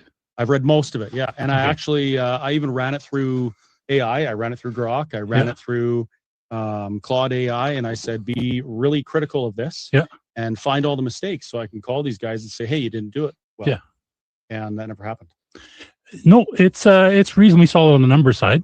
It's we're going to do an updated version pretty quick. Yep. Once you get the transition plan done, and don't know if Keith talked about that earlier, but I'm a co-lead with him on building that transition plan. Okay. And once we get that pulled together, which is a bit of an effort, there's somewhere around 40 people engaged in it right now. We got 20 subject areas to deal with, pulling it together, and hope to release it by the end of July. But that'll redo the transition elements in the Value of Freedom, because we'll have more accurate numbers, more accurate processes, and so forth, so we can say, okay, transition will really cost us roughly this much. That's awesome. And then on the actually doing it part, we're getting, we have a bunch of subject matter experts, guys who know their area, like whether it be air traffic control or oil and gas or whatever, that are actually saying, okay, this is how we would transition. And they're speaking from position of knowledge. So that's all coming in the next small number of months. That's pretty cool. So before we get more into that, I should do an introduction. And I'm sorry, folks, for the people that are watching my stream. It seems as though there's always technical issues, and the camera shows up that it's totally fine. And when I try and put it on the stream, it's not there. So if you're watching my stream and you can't see me or you can't hear me, head over to freedomcalendar.net or John Bolton's page. I think it's back up. Or I noticed the young ladies, Madison Macy Holmes, they have it streaming on their YouTube as well. So you can find it elsewhere. So my name is Christopher Scott. I'm the owner of the Whistle Stop Cafe in Mirror, Alberta. And I'm also, I just happened to accidentally find myself as the leader of another, I don't want to say freedom-minded, although we are freedom-minded, another organization that's dedicated to having conversations with Albertans. So the most important thing that I've realized over the last 6 years is that people aren't talking to each other, and we're making decisions on our governance, on legislation, those types of things, and we don't have all the facts. Right. Most of the time, I think it's most of the time, people are making decisions and voting based on what somebody else said, and they fail to actually dig into it and listen, especially to the other side. So Let's Talk Alberta exists specifically to facilitate the conversation between a conversation amongst Albertans about Alberta's future. And that's extremely important. It's critical right now because we're going to be asked a question on self-determination. Right. And it's not a constitutionally binding toothed question. It's a question that kind of opens the broader conversation, but it's a question nonetheless. Yes, indeed. And I believe that we have a responsibility to learn as much as we can. So when we go into that referendum, we make the best decision possible for Alberta. So that's who I am and why I'm here. And where did you come from, Dennis? I mean, you just kind of popped up, and then I saw the Value of Freedom, and I'd never heard your name before. So I have been following politics my whole life. I've actually been seeing how Canada is failing for I'm going to say at least 15 years. And my personal plan was to say, okay, this country is not working. Let me go elsewhere. And then I saw Pierre Poilievre come up, and I thought, okay, we have a chance. We have a new leader. He sounds pretty good. Seems to have a lot of the right ideas. Can really eat an apple. You can really eat an apple and speak at the same time. That's the critical part. Amazing. And thought, well, we have a chance. Then the election came by. And then before literally it reached the Manitoba border, it was done and dusted. There's no way. And I was very, very angry. So I happened to go on X at that time. I saw Jeff Rath's posts, and I thought, well, this guy seems interesting. So I pinged him and said, hey, need any help? Like, maybe I can help out. He and I got on the phone, and he said, well, can you write a business plan? Well, heavens, I spent 47 years in business, probably written 100 of the wretched things of various sizes. So I said, sure, I'll give it a shot. So we worked on that for about 6 weeks. And I did a lot of the analytics. Jeff did a fair chunk of the policy elements, and we pulled it together and published it. And that's where it came from. And then one thing led to another. Then people said, oh, would you mind coming and talk about it? Oh, by the way, would you help with the Constitution? Oh, by the way. And next thing you know, I'm sitting here in this studio talking to you. One day I'm getting out of the oil patch because I was sick of the government interfering with my career, with my business. And I bought a restaurant in July 2019. Not the right time to be free of government interference in a restaurant. And next thing you know, I'm speaking at hundreds of town halls across Alberta on the topic of Alberta sovereignty. So life has an interesting way of, throwing these curveballs at you. And, they say, they disable the best laid plans, right? So I never planned for any of this, but here I am. And what a privilege it is to be here and in the midst of this conversation. I can't think of a more important conversation. So I think the theme of this telethon is we're trying to raise awareness and raise support for the conversation around Alberta independence. Now, there are a number of third-party advertisers that the telethon itself is supporting. As far as I know, I don't believe they're working together. This is something that John put on to try and get things public because that's what he does. So the goal here is to encourage people to donate to the TPAs. And I'm sure you've already heard it, folks, but if you haven't, there is a contribution limit. There's a $5,000 contribution limit for everybody donating to a TPA. I believe your corporation can also donate up to $5,000. So you should be spreading it around as best you can. And I would encourage you, if you're a forever Canadian supporter and you're watching this telethon, by all means, contribute to your favorite TPA, which may be the Forever Canadian TPA. Now, my organization is different. We're not a third-party advertiser.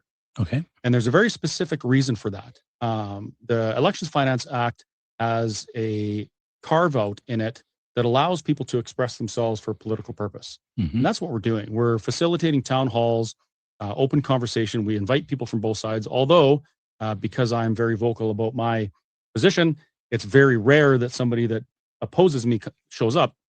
But I wish they would, because if we're going to be asked this question, I want to make the best decision.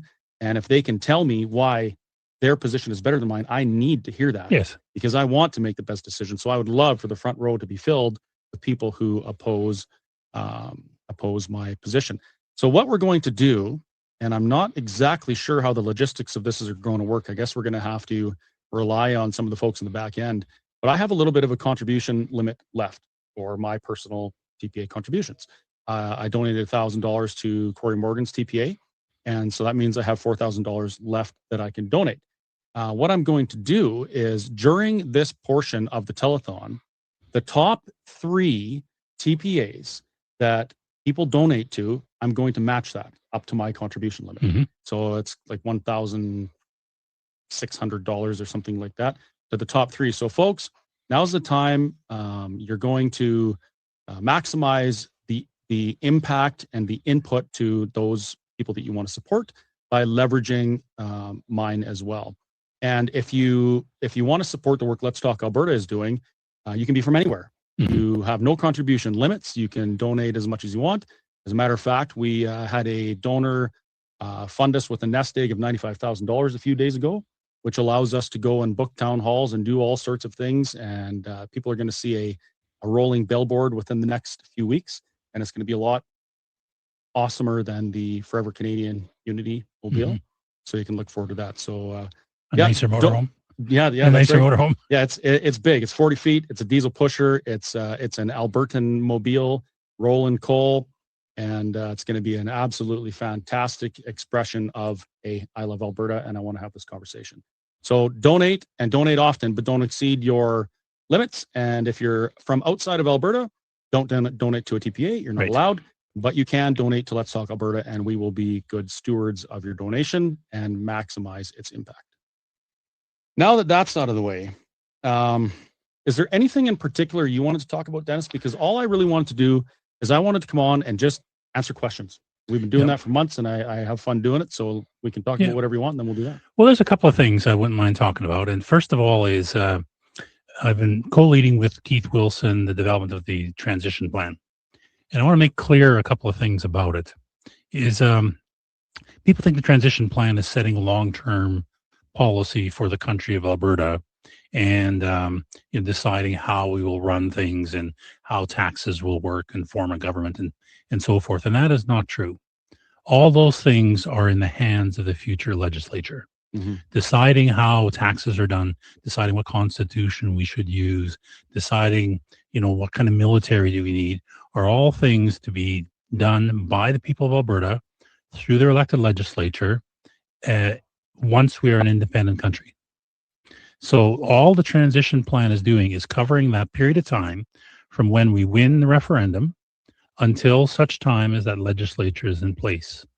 Think of it more like scaffolding or temporary supports than a long-term plan.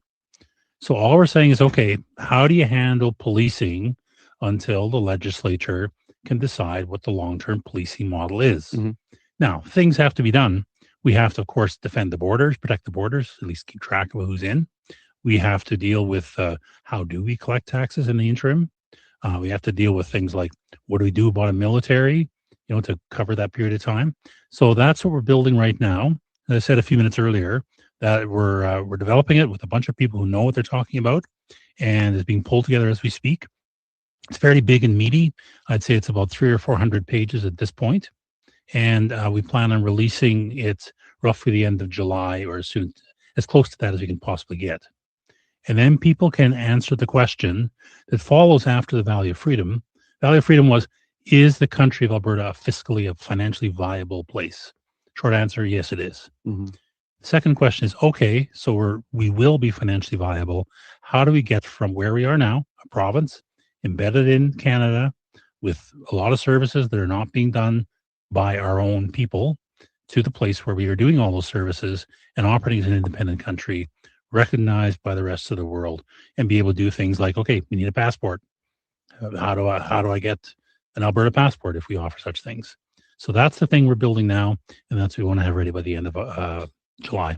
I'm glad you brought that up, because there is a lot of confusion around that. I've heard a comment from some people saying, hey, how come we're not involved in these conversations? And the answer to that is because we have no idea about any of those things. Like, I have no idea how to transfer the logistics of operating an international airport from one jurisdiction to the next. I have no idea how to manage moving corporate tax liability from one structure into another and making sure all those things are smooth. But there are a lot of experts that can do those things. And I will point out, and I don't know if this was included in some of your stuff, but this isn't new. No. There's a province that's been doing this for 60 years, and that's Quebec, and they have a ton of research and information on these things. Is that correct? Well, every service we want to take over is currently operated by Canada. Right. Now, they're not filled full of rocket scientists and brain surgeons. What? They're filled with normal human beings. That can't be. Yeah, well, it's hard to believe, but some of them actually maybe even don't reach that level. But anyway, so none of these are new to world. None of these are new to country. And what we're doing is just replicating them in the best possible way. So it's not hard to do. I'm going to pick an example. So someone said to me, well, passports are so hard to produce. They're fancy little booklet, digital chips in them and so on and so forth. So I got online, did some searching. Turns out the government of Nepal just signed a deal with a company in Germany to produce passports for $7 a booklet. Oh. You give them a picture, address, the relevant information, which we have to do. Police have to check you. Send it to this company. $7 later, they give you a passport. And turnaround, I guess, is about a week or two. So we can literally do that for $7 a passport. Now, Government of Canada does it much more expensively, but I think we can grab services like that and do it quite quickly. That problem gets solved. So there are ways you can optimize and streamline without doing crazy stuff, without taking many years and millions and billions of dollars. We can just grab stuff that's available to us, find the best practice in the world, adopt it as far as we can, and that'll cover us till the legislature takes over. And we have some hindsight and we have some historical examples to look at. I mean, I was doing some Googling a few weeks back, and I found that since 1990, there's 38 new nations that have formed. Yes. That's 38 new nations that have had to do all these things. It's not rocket science. It's not impossible. It's not even really that much of an obstacle. Like, this is just it's an administrative task. Yes. We do administrative tasks all the time. Well, and I spent my career working in large scale projects where you've got a million things to do and you got a bunch of people working on them. The problem is not usually that any task is rocket science. The problem is you just have so many tasks to track and try and get done in a short period of time in a coordinated fashion. Well, that problem's known. Like, I've done it, been there, done that. And it's no fun sometimes, but you can get it done and it's pretty straightforward. And countries, I just was talking with John Bolton a minute ago, a question that came up on email was, how long will it take? So I looked up the Czechoslovakian split. They took 6 months. I think there's no reason why our separation from Canada towards independence will take longer than a year. Well, I mean, there's lots of evidence to support that claim. Exactly. It hasn't taken other countries, decades to do it. Why would it take us that? Speaking of questions, if John's watching, you're going to have to come in and unlock your laptop because I didn't move the cursor around. No, I can't see all the questions. The second part of that, you mentioned that these things have to be done kind of before our legislature does its thing and outlines things. I want to point out kind of the flow. So it's not like all of these things get done at once, right? No. So we have a referendum on independence. It's successful. Well, now we begin negotiations with Canada. Yes. Right. The negotiations will inevitably fail, I would assume. And there's a declaration of independence somewhere in there. After that, Albertans get to decide what their future looks like. Yes. And this is the opportunity that gives me so much hope and is so amazing to me. An opportunity that other countries have like they've sacrificed millions of lives to get the opportunity to answer a question of self-determination. And we're going to get that. So we would get to decide through constitutional convention what our government's going to look like, what our legislature is going to look like, how our executive is going to work, all of these things.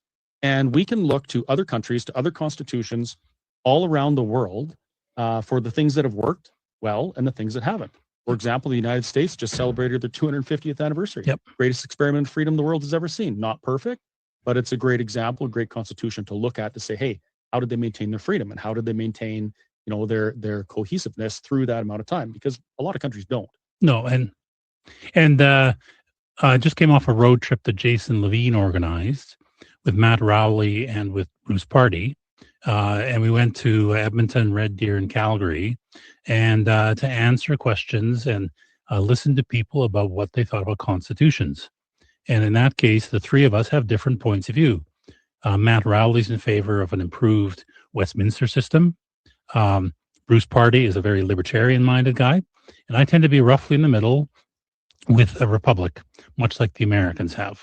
So we discussed those. We took a lot of input from people. We answered a lot of questions. And key to all of this, and actually the number one paper on the transition plan, is the development of the Constitutional Conference. And that's been mapped out. That paper is actually pretty well done. And it's a process by which we can get multiple groups, not just government, not just lawyers, not just, a bunch of academics, but a public open forum made up of a wide representation of people to work through the process of picking our system of government. And from that, you actually then structure your elections, you structure your houses of government, the legislature, your judicial system, and so forth. And like you said, there's nothing new under the sun in many ways. I think we can improve whatever model gets chosen. I think we make serious improvements over what's there. I've seen the weaknesses in the American system. They have some challenges that I think we can fix. And even if we went down the Westminster system, we know the holes. Heavens, we're experiencing the holes today. Every day. And we can plug those. Bruce's system is a brand new to world approach, but it's got some really good thoughts in there and some real lessons to learn no matter what. So we have approaches. We'll give it to the people of Alberta to decide ultimately. So the Constitutional Conference generates a document, but ultimately the people of the country of Alberta will vote to accept the Constitution, and that's when it will become the law of the land. So that's something that process is designed, and we'll be publishing it, like I said, roughly the end of July. And that is the opportunity and the blessing right there. Absolutely. This isn't, nobody is saying things are going to be perfect. You know, I've actually even stopped saying things will be better because I don't know.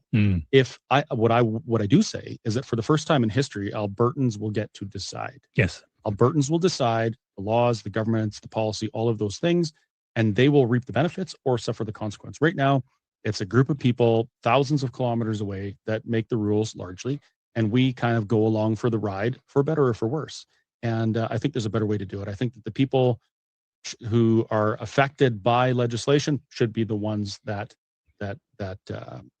choose their legislation. And if it's not that way, and if you can't influence the laws that govern you, I think that's a big problem. Yeah. So I'm supposed to mention, and I will mention, this is a fundraiser, and if you folks want to donate to any particular TPA, I'm not going to tell you which ones to donate to. Visit albertatelethon.com, and you can click a link and fill the appropriate information for whatever TPA you want to donate to.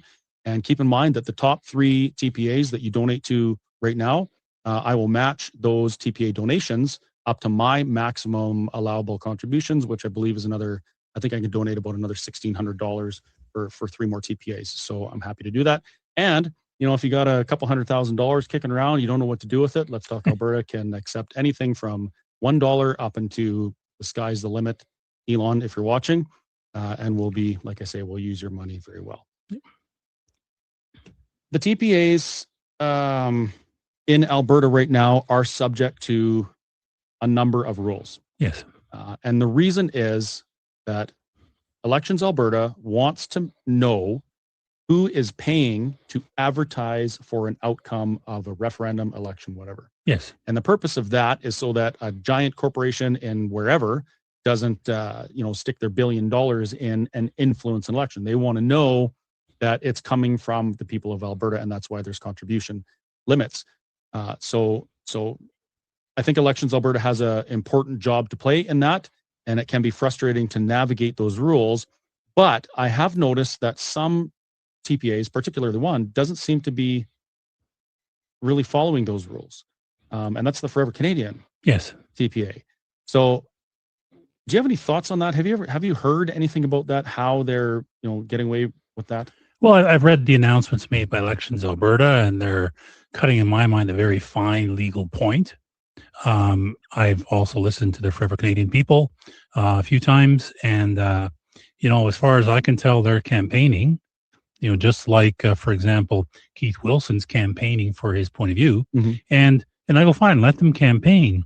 But I am very unhappy with the idea that one side apparently gets free pass, and the other side gets a different one, and that's something that angers me.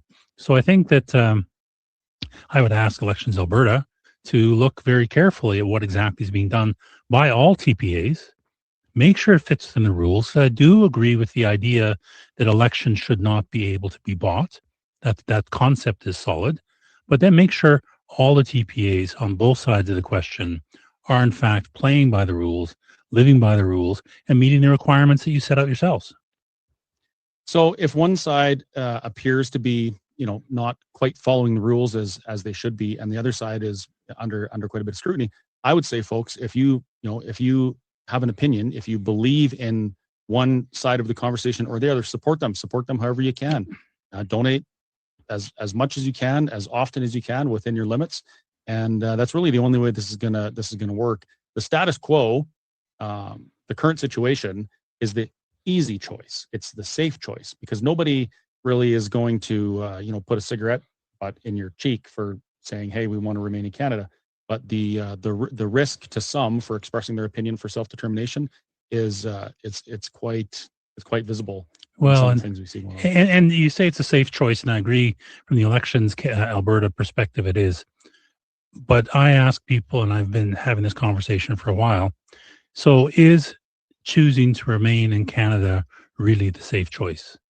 Well, I would say no. Well, I would say no as Absolutely well. not. But I ask people to walk through the thinking process of low investment levels in Canada, low productivity levels, worst financial record of the G20, all these rules and restrictions and net zeros coming at them. Where will Canada be in 10 years' time? Will it have any financial means left? Will it even come close to maximizing the use of the many gifts it has? And so when people say, well, it's safer in Canada, I go, no, it's not. It just not happened yet. Leaving Canada is, in fact, it's an event. We're going to have a vote. There's going to be a whole bunch of upset and concerns and worries. Very emotional. Very emotional. I tell people after the hangovers wear off in a few days' time, we'll wake up and say, okay, now what do we do? And that's why we're building the transition plan. So some of that's already answered. But there will be, it's an event. And I think, though, once that happens, cooler heads will prevail. There's a school of thought, and I understand it being valid. They think that Canada will be very aggressive and very difficult to deal with. I don't. I agree with you. They won't, because I think that Canada will wake up with a huge hole in its financial economy. They have this lump in the middle of their country that separates BC from them. They are now beholden to a third country and a foreign country, a third party, for their energy because they don't produce much themselves. They're going to have the Americans breathing down their neck saying, play nice because we want to protect our oil supply. Mm-hmm. I think Canada will, after the hangovers are over, sit down and say, okay, let's talk. We need some things. You need some things. Let's work them out. Could you imagine after Mark Carney publicly recognizes the sovereignty of Palestine, and after Canada publicly acknowledged the sovereignty of Kosovo and other new and emerging countries. nations, can you imagine if they wouldn't recognize Alberta? That would I can't see that happening in any reality. Well, and if they said we won't let Alberta go, I can imagine the world community saying, wait a minute, this is colonialism. This is not self-determination of your citizens. You are demanding that this area, this group of people, stay beholden to you, keep throwing you money year after year, and that is nothing more than a colony. And you know what? We like Alberta because they are trying to be their own country. I think it's going to go, it won't be easy. It's like a divorce. It's not like it's going to be, all happiness and butterflies. There'll be some pretty tough fights. Yeah. And some arguments about how do we handle parks and how do we handle financial commitments and how do we manage the debt and all those kind of things, all of which I think have good answers, but each of them will have to be worked through. And I've said it to more than one person. There's a couple teams I'd love to be on that negotiations for. One is the pension. I'd love to be on that negotiating team because I think we will get a very robust pension out of the CPP assets, and I think it's more than doable. So that's one team I'd like to be on. But this is all workable. It's all doable, and I think it will happen. Regarding the pensions, just real quick, I have been in some of my media. People have asked me, well, why does Alberta, pardon me, why does Alberta think that they deserve all of this pension fund? And you look at the math, and the math it speaks plainly. So it says you get what you put in plus interest minus what you take out. Exactly. Period. It's easy. My question would be, well, if we're entitled to 50% of the fund, where's the rest of the money? Where did it go, and why is it not there? Yeah, that should be the question people are asking, not why does Alberta get it? Well, and I mean, I think it'd be a broader negotiation, but you're quite right. And that's why in the Value of Freedom, though, we said, okay, the real number is the 344 from the Lightworks report. And there's people say, yeah, but, I said, even at half, if we just get half of that number, I've done the math, I've done it recently, we can cover all of our pension obligations, CPP, OIS, GIS, and so forth, within that 184 comfortably. It turns out our expenditures every year for current payouts to pensioners is actually less than the net contributions from people working. Mm-hmm. The rest of it is in the fund. So there's a $3 billion overpayment every year. Exactly. Yeah. So you take that money, you invest it wisely, you cover all of your pension obligations and from that funding, and then you say, okay, That's now a stable pension fund, and it will grow. I did a bit of the actuarial math to say, okay, run it out 20 years, at the rates we are now, build in inflation, build in aging population, all those wonderful things. It's still a perfectly viable fund for Alberta. Yeah, if it is for Canada, why wouldn't it be for Alberta? Why would it not be for Alberta? Well, I'm going to get to some questions here. This one I think is really interesting. The question is from Danielle, and she asks, she says, is her last name Smith, by the way? Well, she said not to use her last name, so we'll let people stew on that one.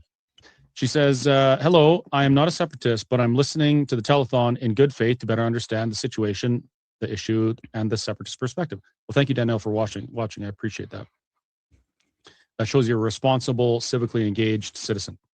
My question is, what provisions are there for religious organizations in a separate Alberta? Will there be continued provisions for charitable exemption in an Alberta tax structure?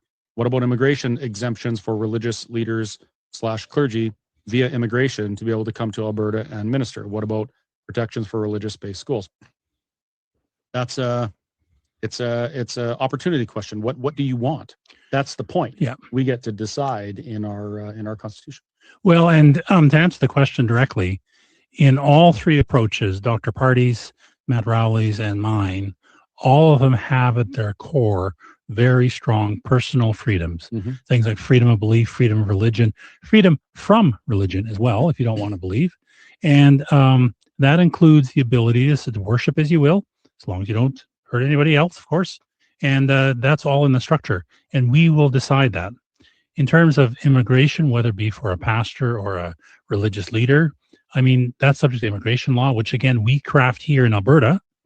And I think there always needs to be exemptions for special people. If we have a sports team, we'll have the two best hockey clubs in the world in our country. So we probably want to bring in the odd player from Finland or wherever it's from. And yeah, there has to be some special carve-outs for those kind of people. But generally, it's managed immigration. Only immigration for the good of the nation is what happens, not just bring in what we used to do. Yeah, what we used to do. I mean, we actually went back in the Valley of Freedom. We went back to the old Canadian point system. I think it was 2003, which was held up roundly around the world as being the best, most productive immigration system in the world. It was a points-based system. You had points for certain attributes and subject to quota. There's a limit on the number of people that could come in. And so what you did is you made sure that people that came in fit the needs of the nation, were going to fit culturally and language-wise, and going to actually belong and make themselves Canadian. Quebec does that now, to some extent. Exactly. And I think that is the thing we always have to ask when immigration is, what does the country need? Well, wait a minute, though, Dennis. Isn't that racist? I did not mention what color you were. I just said, what does the country need in terms of skill set and talent? My wife is mainland Chinese. I really don't care. This is the argument we get, though, and why I brought it up. People, every time you mention immigration, they say you're a racist. Well, no, I believe in preserving the values that made the country the place that people want to immigrate to, period. Right? And it doesn't matter what color you are, where you come from. If you want to acknowledge freedom, you want to be prosperous through hard work and opportunity, come here. Exactly. Build with us, right? Yeah. Well, and I talked to some folks from India, my friend Prakash, and anyway, he is grumpy and angry at the current state of immigration in Canada because he came in the early 2000s, went through the point system, brought capital, worked his ass off, set up a company, is successful, done very, very well. And he's angry because why are we letting these people in with no requirements and no desire to build the country? And, Prakash, I'm sorry, he's from India. He doesn't look at all like me. I'm a very pale-faced guy. I thought you're from India. Well, don't go out in the sun much. Oh yeah, well I'm doing. I have a part of the whistle stop is a convenience store, and most of my suppliers, all but two, I guess now, are either from India or Lebanon.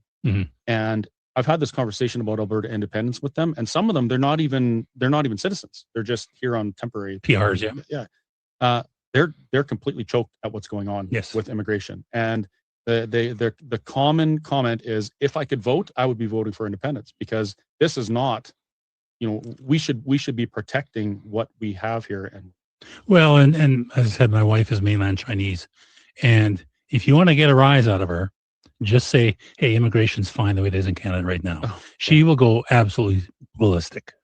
I think I maybe will skip that one. Okay, next question. This one's from Dale. Dale says, lots have been said about, and by the way, folks, these aren't screened or censored or anything. I'm just reading them as they come. Lots has been said about transfer of assets and control over resources and the Constitution. When or how are the laws like C-22, C-9, and others subject to change and not hang over the heads of Albertans? Well, that's an easy one. That's immediately. Yeah. Immediately. What happens if the Clarity Act is not negotiated in good faith and is vetoed or stymied by Ottawa or provincial challenges? 3 words. We're not asking.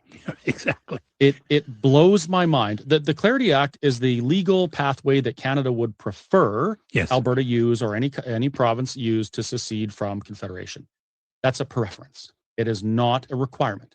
Under no circumstance in any time in history has a nation that has split from their parent nation been subject to do it only by the laws of the parent nation. Exactly. Right? It does not work like that. And certainly not the courts thereof. Certainly not the courts. The entire premise of an independent Alberta, for me, would be this in a nutshell. I completely reject the Canadian Constitution and the Canadian system of governance, and I want Albertans to create their own. Yes. Period. That means that the Clarity Act, to me, is almost irrelevant. Yep. And as a matter of fact, it's irrelevant to Quebec as well. Quebec, when the Clarity Act came out, they passed a law that said they will never use it. Exactly. They reject it on its face. Done. Over and done with, because they live their sovereignty and they would never ask permission. And I don't believe Alberta would either. However, it is nice to believe that we could use this legal pathway to achieve our self-determination. Yeah, but it may not work that way. But having said that, I mean, I am quite content to try and work within the rules. Exactly. Laid out as best we can, as long as everybody understands this is not a, well, we're asking for permission, pretty please, and if you say no, well, we're done. We are going to leave if we win the referendum.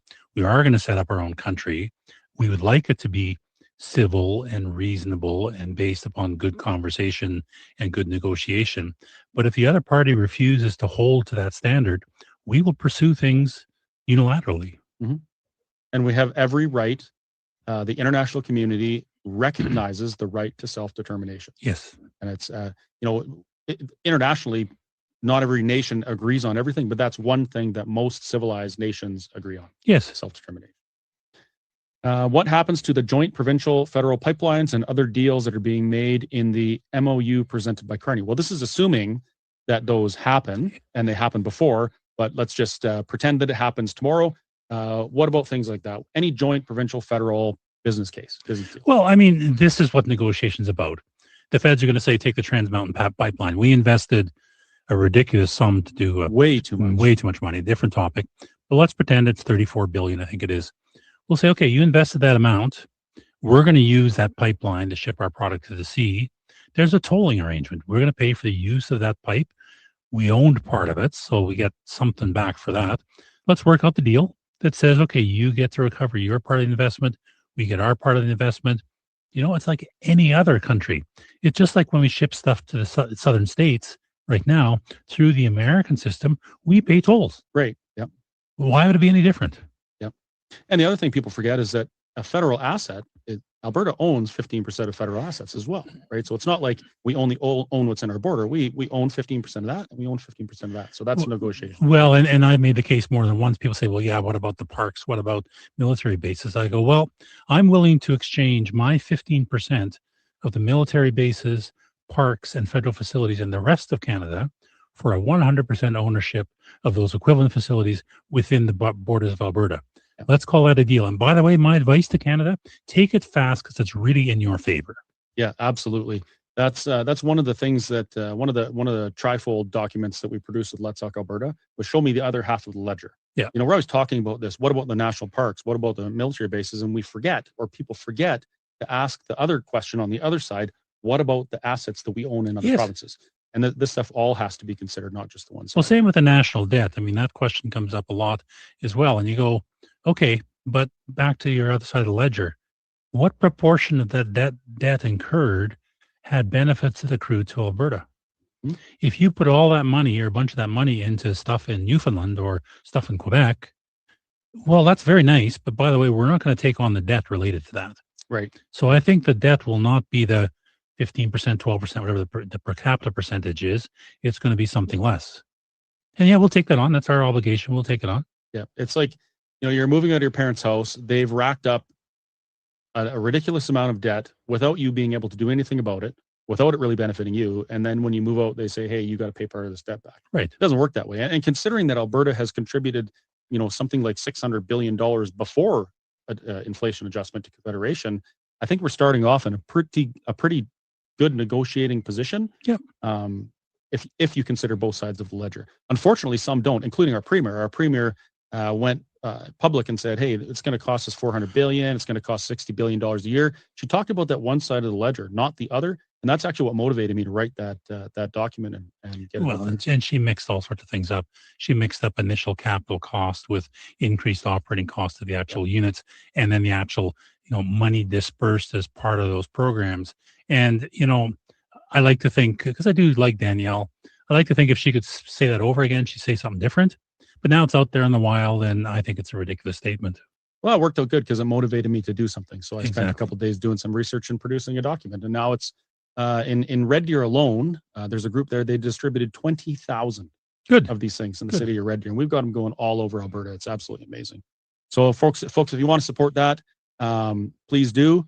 But remember, this particular telethon is purpose built to support the work that the TPAs are doing. You can find the list of TPAs at albertatelethon.com. Go to the website. You can click on the link of the TPA that you wish to donate to. And when you do, remember that the top 3 of those TPAs, the top 3 amounts of donation for 3 of those, I'm going to match that dollar for dollar up to my remainder of my maximum allowable under the elections finance rules. What else have we got here? There's quite a few questions in this one email, so let's try and get through them really quickly before we run out of time. How would an independent or move towards independence defend itself from a Canadian army that is now becoming a greater percentage of foreign nationals without Canadian culture or tradition? Well, let me put this. We are going from the assumption that Canada will follow the law. They are not going to take military action against us, neither the Americans for that matter. First of all, play this scenario out. Let's say Canada was so foolish as to do such a thing. Do you think the Americans would stand by idly? Absolutely. I told them we have oil. Yeah, we've got their oil. Remember, they want to buy our oil and they want to have it protected because it's a big part of their supply. They are not going to let the Canadian Army come in and try and impose a police state. So the option makes no sense.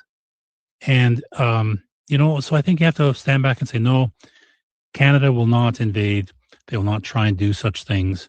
And we're going to end up with, just like the Czech separation, it will be the velvet separation, where I think we go probably with a few bruised feelings and so forth, but generally in a peaceable fashion. Yeah. One thing I like to do, and we have to do, when people ask me a question about what, for instance, military, what if the Canadian military, and how are you going to defend yourself? I say, how do we defend ourselves now? Yes. As a Canadian, are you comfortable with our ability to defend ourselves? I'm not. No. We rely on other nations to defend ourselves. I have a friend whose son is, he's on a submarine out of Esquimalt in British Columbia. And that sub spent 2 years in dry dock. Yes. 2 years. They finally get it out to sea. It lit on fire. They brought it back. Had to do a bunch more repairs. They brought it out to sea again. Something happened. They had to tow it back and fix it. If you're concerned about your nation defending you, you should be pursuing an independent Alberta, where you could actually have some input on what our military looks like and how it functions. Right now, we can't. And Alberta has not been able to do a darn thing about the systematic destruction of our military in this nation that was started by Pierre Elliott Trudeau in the 70s. Yeah. We could do nothing about it. Well, and Pierre has done a bunch of bad things. Changing topics, Matt Rowley actually brought this to my attention. I never realized before that when Pierre Trudeau set up the charter and so forth, he actually changed the basis of government from Parliament supreme to the courts being supreme. And there's that one major change that has allowed the courts to change our laws, refuse laws, and block laws that the courts don't like. And those kinds of changes have permitted a lot of these things to happen, like the evisceration of our military and imposition of all sorts of crazy laws. So when we say we want a new constitution, it's not just, well, we want to have our own, that, but also to get rid of the wrongs that are plaguing Canada right now. Well, I see Max over there, and he's doing something like this. I don't know what that means. Maybe it means he can't breathe or something. Maybe he's asking me if I needed water because I was choking. Well, I think it's 5 minutes to 6. Oh, it's 5 minutes to 6. Okay, so I guess we're gonna have to wrap it up. Well, I'm gonna leave you with this, folks. I'll tell you what Alberta independence means to me.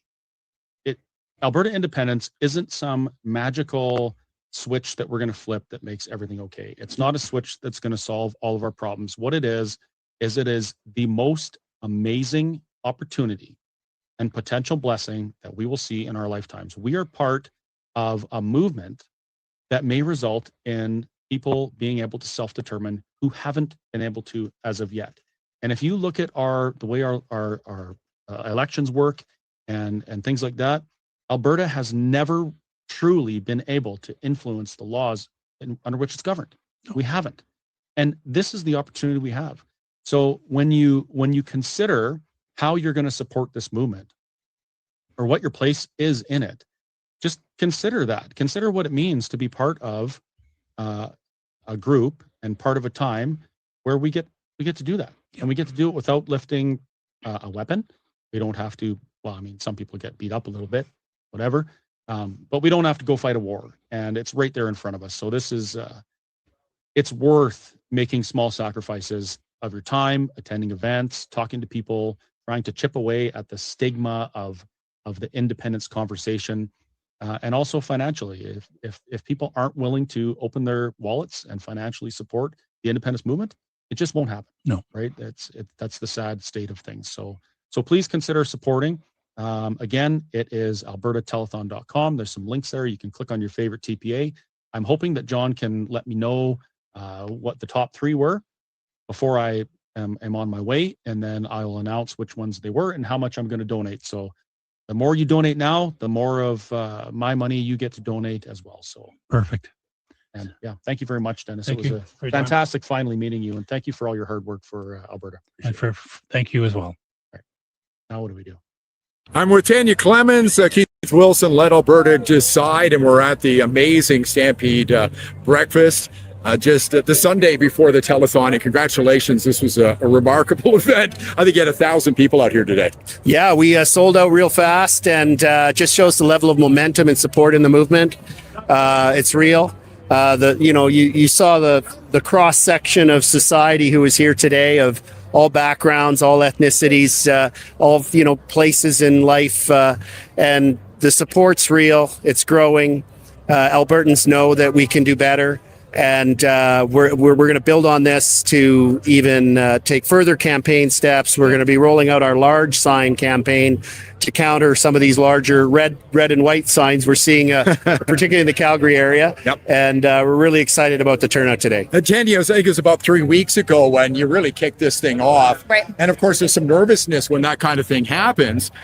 But how has it progressed for you so far? I mean, I'm seeing amazing momentum, as Keith said. Yeah, well, the support has been pretty incredible. As to date, we've raised approximately $250,000 in our TPA. So that is one of the leading TPAs in Alberta history. The support that we have for people that come out and have conversations with us and send us information and chat with us is immense. Yeah. Keith, I said when I was on stage, thank you, by the way, for having me MC this today. It was just an honor to be here. I said, I'm here among friends. And the other thing I noticed was there were a lot of other third-party advertisers who showed up today. Yeah. Well, it's really a team effort here. Even though you're doing your thing, they're doing their thing. It's just remarkable how everybody's working towards this goal. Yeah, like the other third-party advertisers are spontaneous. It was not a coordinated effort. There's new ones forming all the time. Yeah. I see, like a Veterans for Freedom and Albertans for Freedom and many other groups. And everybody's got a role. We've got so many forces against us with the with the federal government having unlimited resources to try and scare Albertans and use their fear campaign, with the state forces are so well financed, they have the legacy media to rely on. So this is grassroots, but what we're trying to do, Tanya and I, with Let Alberta Decide, is take a more sophisticated approach that is really focused on persuading those who are not yet prepared to vote for independence and build a new future outside of Canada and a new relationship with Canada for Alberta. That's what we're focused on. We're really going to be focusing on the cities as well, because we have a lot of support, as people know, throughout rural Alberta. Where our growth potential is an imperative is in the cities. It needs a different kind of messaging, some different techniques, and that's what we're implementing. I heard Keith, Tanya, earlier talking about these little people who sit on his shoulders. One says, "Why aren't you on the golf course, Keith?" And this one's telling, I'm with Tanya Clemens, Keith Wilson, Let Alberta Decide, and we're at the limited resources to try and scare Albertans. And you look at the importance of what it's going to mean to our children. That's what really is driving all of us. We've spent so many generations trying to build Alberta up every generation and leave something better and more prosperous for the next generations. And now we're at this point where that's not going to happen, where our children are not going to be as better off as us, is not going to have as much opportunity. And that's really disheartening. We don't want that for them. So this is our big chance to do it. This is our big question that's going to be asked, and Albertans need to really be engaged and think seriously about the outcome of this. Well, congratulations on a great day. I'm looking forward to the next 3 months. It's going to be really exciting. All the best to you. And if you'd like to support Let Alberta Decide, albertatelethon.com, click on the link. You stood on those stone cold. Hi guys, Mike from the Critical Compass here. We are live from the Edmonton studio. Thank you for joining us. It's been a pretty amazing day so far. We've got Mr. Albertan, or Mr. Alberta. He was hello stuck there. on the QE2 on the way here. So welcome, sir. Yeah, it's great to be here. Excited that we are now officially opening up the Edmonton portion of the live stream, which is of course the better portion. At least the more northern one. The more northern one. Edmonton, the last great city. We actually have something you brought. Oh, you don't have it? No, Dang, never mind. All right. It was a little peace offering to all the unfortunate Calgary Flames fans that are joining us, but maybe it'll join us. We'll save it for later. Yeah. Yeah. So for those of you who don't know me, I'm Mr. Alberta. I am a guy who's up here in Edmonton, blue collar worker who has a lot of fun making fun of the Liberals and having a good time with that stuff. I've been in Alberta on one side of my family for over 100 years and the other side is immigrants. So I have a little bit of a taste of both worlds, and we're here doing a joint stream with Critical Mike. Critical Mike, yeah. I'm I guess maybe I'll say my background. I mean, like we looked this up one time. The Americans and the Canadians say it differently if you're a first or a second generation Canadian or American.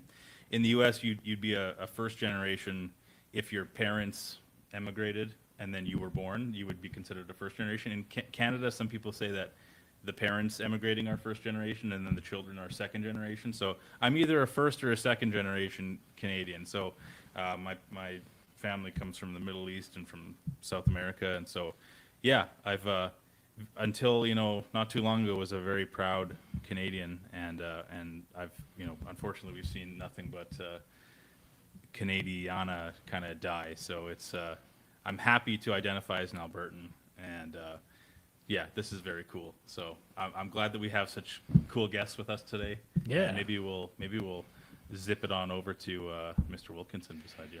Yeah, so here we have with us today, first is John. So tell us, who are you? Absolutely. Thanks, Mr. Alberta. Thanks, Mike, for having us on. And what an amazing day so far with the telethon, with the support coming in from across the province. Huge numbers, and we've been seeing them as well. So thank you, first of all, for the donations. I am the lead and the primary contact with United Alberta Flags, one of the registered TPAs that's on the page and part of the telethon. We thank you for your support so far today at all of the different activities. And we thank you for helping us paint the province blue. Our team has been out in parades. We have been out handing out flags, little ones, and I've got a couple here for you guys, just for setting up all the work that it took just to get going. Thank you. And some Alberta Independent custom stickers that we had 10,000 printed. These are going out all over the place, but this isn't even what it's about. This is about getting people ready to paint the province blue so that everybody remembers to vote for option 2. It's a nice little thing. It works really It well. rhymes. Very I know. nice. There might have been some thought behind this. So yeah, United Alberta Flags, we are actively involved in community events, in helping get people not afraid to fly the Alberta flag anymore. Because of course, as we have these discussions about independence, we have people that have obviously made up their minds. We've had other people that have obviously made up their minds against it. And what we're actually trying to do is engage in the conversation with the hearts and the minds of the undecided voters in the province. People are afraid. What Canada has become isn't the Canada we grew up in. That's true. Right? I love Canada. I've worked across the country. I've traveled across the country. I have family across the country. But it's not what it once was. And we're not just talking about equalization. We're not just talking about the cost of living and the cost of food. We're talking about values. We're talking about orientation. We're talking about integrity. We're talking about a federal government that's off the rails. And so as we do that, that's what our goal is with our TPA today. And the donations help it continue to grow. That's what we're here for today. We've got an announcement. We'll wait a little bit here. I know some of my followers, some of our followers on our accounts have been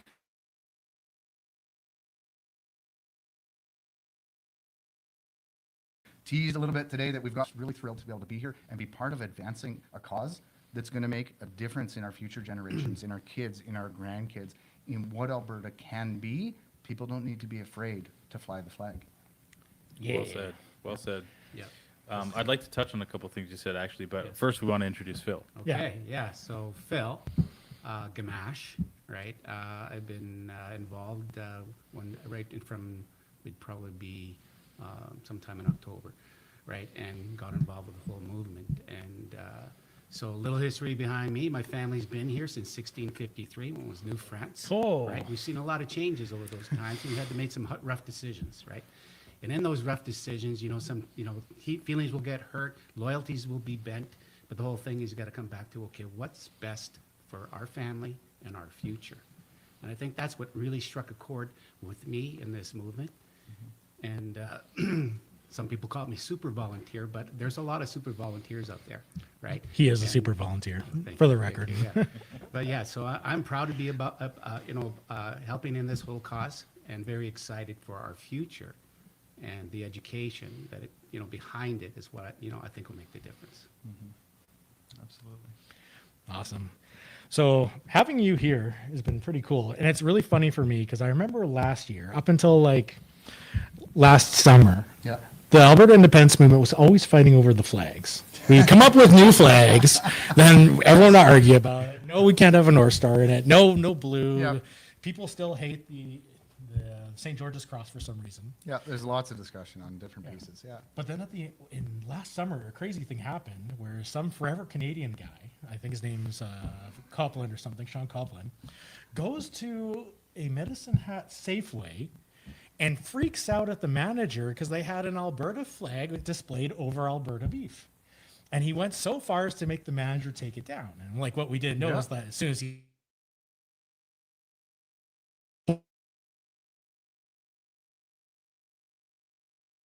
really upset about that ever since. And that just recently happened as well. I saw on social media last week up in the Edmonton market here where we are. I believe it's just over on the West End. There are retailers that are supporting the Alberta economy. They're supporting the Alberta sales. And like anything else, so you buy something from Germany, they put a German flag in the cheese bin. You buy Swiss cheese, it's got a Swiss. There's Alberta products and Alberta producers that we should all be supporting, that somehow a certain segment of our population won't support because they themselves are politicizing the flag. The flag that we have that's behind us, we hand out parade flags, we hand out household flags, we hand out 3x5s, bigger ones like this, and we're going to go even bigger very shortly. They are universal. Every Albertan, it doesn't matter. 10 years ago, it doesn't matter if you supported NDP or Conservative, Alberta was your flag. It didn't matter if you lived on a reservation in a First Nations community up in Fort Chippewa or downtown Calgary, Alberta was your flag. You're Albertan, your flag is Alberta. It doesn't matter. And when we're talking about a jurisdictional issue, like independence for the province of Alberta, there is only one flag, and that is the Alberta flag. It's the flag that you fly, that I fly, that everybody all around us flies. There shouldn't be an issue at Safeway, and there shouldn't be an issue in somebody's front yard. It's funny how people, it depends on the political winds of the day, doesn't it? It does. How people view flags. Because I don't know about you guys, but I'm old enough to remember all the way back in 2020 and 2021 when the Canadian flag was was a hate Yes. symbol, right? Yeah. And now it's a symbol of a whole, it's unity again. So isn't that funny how just in a matter of a few years Yeah. the winds can blow? It's only a subset of the community that likes to play games with our symbols, but they're also playing games with our futures. And Albertans right now, I think, not only are fed up, but have also realized what those games are, right? Right now, we're talking about BC putting royalties on our pipelines, on our oil. Well, that's never happened before. That's not a unified country. We chose the name as a third-party advertiser, and we are engaged in this campaign, and we chose United Alberta to directly contradict, not to contradict, but to come up against what at that time Danielle Smith and the Prime Minister and others were saying, well, we're going to have a strong Alberta in a united Canada. There's no such thing as a united Canada anymore, and there hasn't been in a generation or more. So if you're going to play on the games here, I can tell you, I think on October 19th, we'll have a united Alberta that's voting for option 2. We're going to help make that possible by strengthening people's resolve, helping to educate them, and helping them to fall in love with their provincial symbols again. That's why we're getting flags out. In the last 2 weeks, we've got out over 4,000 flags at different events of different sizes. Yesterday, we picked up another order of 5,000 flags that are coming out. And we've got the little parade flags that go on out. We've got 3x5s that go up on houses. We've got these big ones. And I guess I'll throw it out now on the way down here. I had a long meeting. We've been announced on Rebel News a couple of weeks ago that we want to do big ones. But here's part of the problem. We couldn't find a manufacturer for the flagpoles here without going to the States or going to Nova Scotia. Now, in a normal environment, yeah, we could look at those things, but I really want to support local. Yeah. We met with and started the conversation and started the deal today with a manufacturer here in the province that's going to manufacture us 100-foot flagpoles that we're going to put up 20 by 30-foot Alberta flags on around the province. Beautiful. Your donations can help make a difference to fund these up and down Highway 2, up and down Highway 1, and up and down Highway 3. They're not the same price category as these, so feel free to donate up to $5,000. We are tracking absolutely Which you everything. can and do, I've seen- folks. Yeah, You you can can do. You can go to unitedalbertaflags.com today. Right now, we can take e-transfer, we can take credit card. It's all set up and it's rolling. We've seen so far today that we've already brought in 5,000 or more, and we're greatly, we really appreciate it. We're so thankful for that because it helps make this possible and it helps strengthen Alberta all the way across. So $5,000. How many Alberta flags does that get? Well, we buy them in bulk, so it's not really a retail price right now. Depending on the size and depending on what we're using them for, the big ones here, these are going to be $2,500, $3,000 a piece. These we're getting for cheaper than probably most people want to know because there's other people that are still buying them for different events. So we make very good use of wholesalers and bulk agreements in the province to help make the biggest impact that we can. So that we can distribute at an efficient level and make sure that we're getting out to all of the requests. When I came into town today, I stopped at a house and a volunteer. Somebody had asked for them here in Sherwood Park, all across the province. We've been to Calgary, we've been to Ponoka, we've been to Edmonton. We're traveling all over and distributing them. But really it's about changing people's hearts too. One thing that I did before we got to the studio, and I had a parade this morning, I had flag drop off, we had another meeting, I had a 20-minute window, and our truck needed an oil change. I went to the local Jiffy Lube real quick, just going through while I was sorting things out on the phone. 3 guys there, 2 young guys and an old guy. And they saw the truck come in with United Alberta flags on it. First thing that happened, somebody followed me off the highway because of the logo and pulled in behind, not for an oil change, but they had seen the logo and they asked for a flag. It was unbelievable. The guys were laughing. And then I had to be on the phone because I was actually talking to James, sorting some different things out. The guys do the oil change and they come up, they go, "You're helping with independence, right?" I said, "Yeah, absolutely." They just exploded with joy. "We can't talk to anybody. I can't bring this up at home. I can't talk to my parents about it. Can I take something?" I said, "Yeah, absolutely. Here, have flags, have stickers, handing them out." They're thrilled to bits.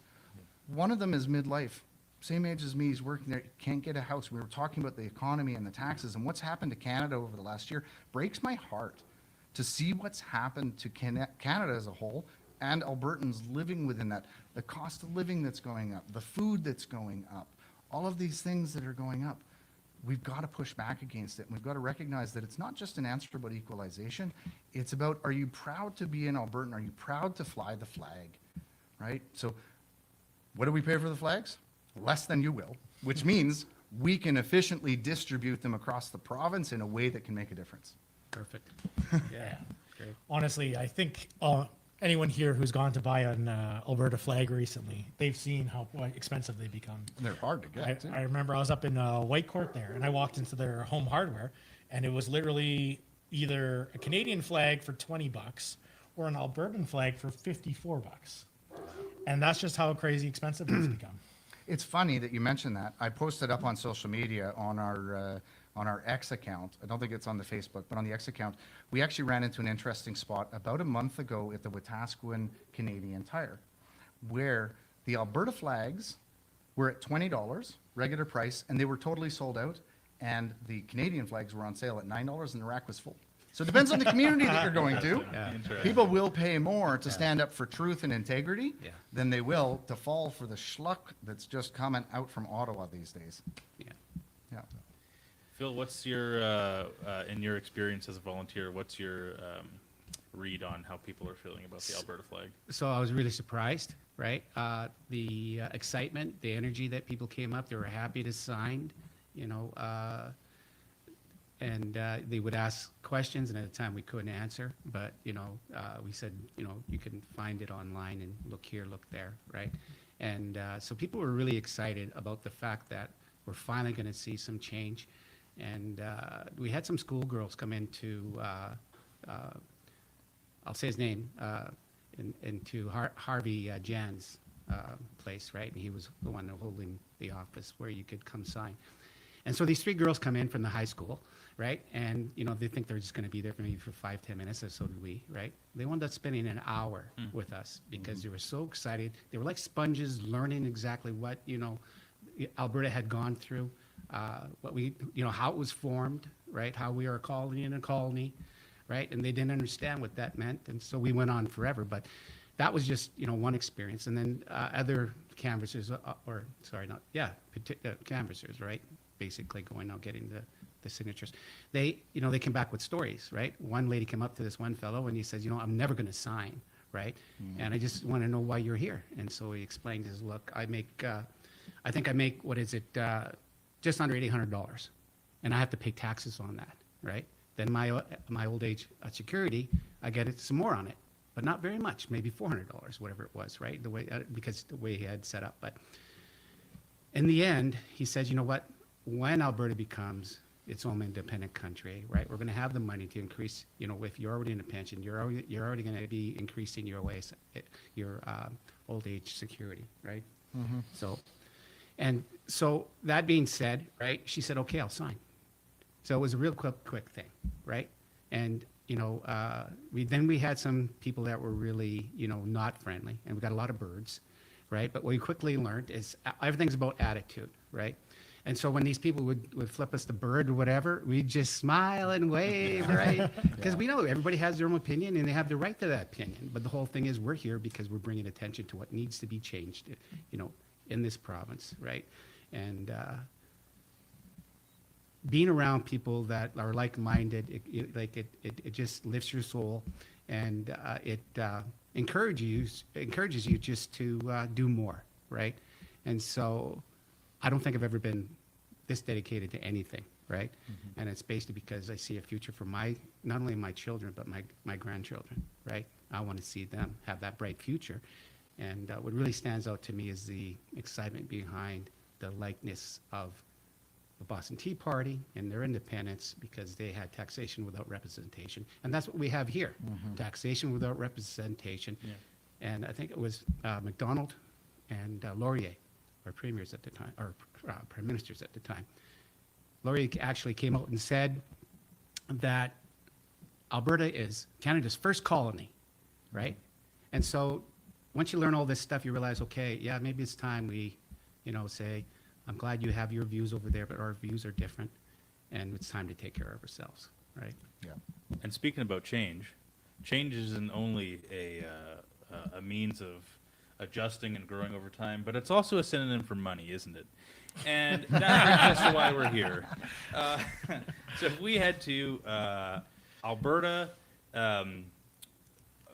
plug your site again. Yeah, absolutely. UnitedAlbertaFlags.com. Yes. And on there we can take Interact, we can take Visa, credit card, MasterCard, whatever works for you, honestly, because at this point, it's a matter of, there are a lot of people that are volunteering. There are a lot of people that are putting in the time and the effort, but it takes money to also make that happen. It takes money to get the signs, for the lawn signs, for Jason's, for Corey, for Keith, for Tara, for the different TPAs that are working. It takes money to get the flags out there. We are all pouring our hearts and our souls into this because, as you just said, we're absolutely committed. This is about not just us. This is about the next generation. This is about the future of Albertans and honestly the future of Canadians too, because I think it'll be a good thing for Canada.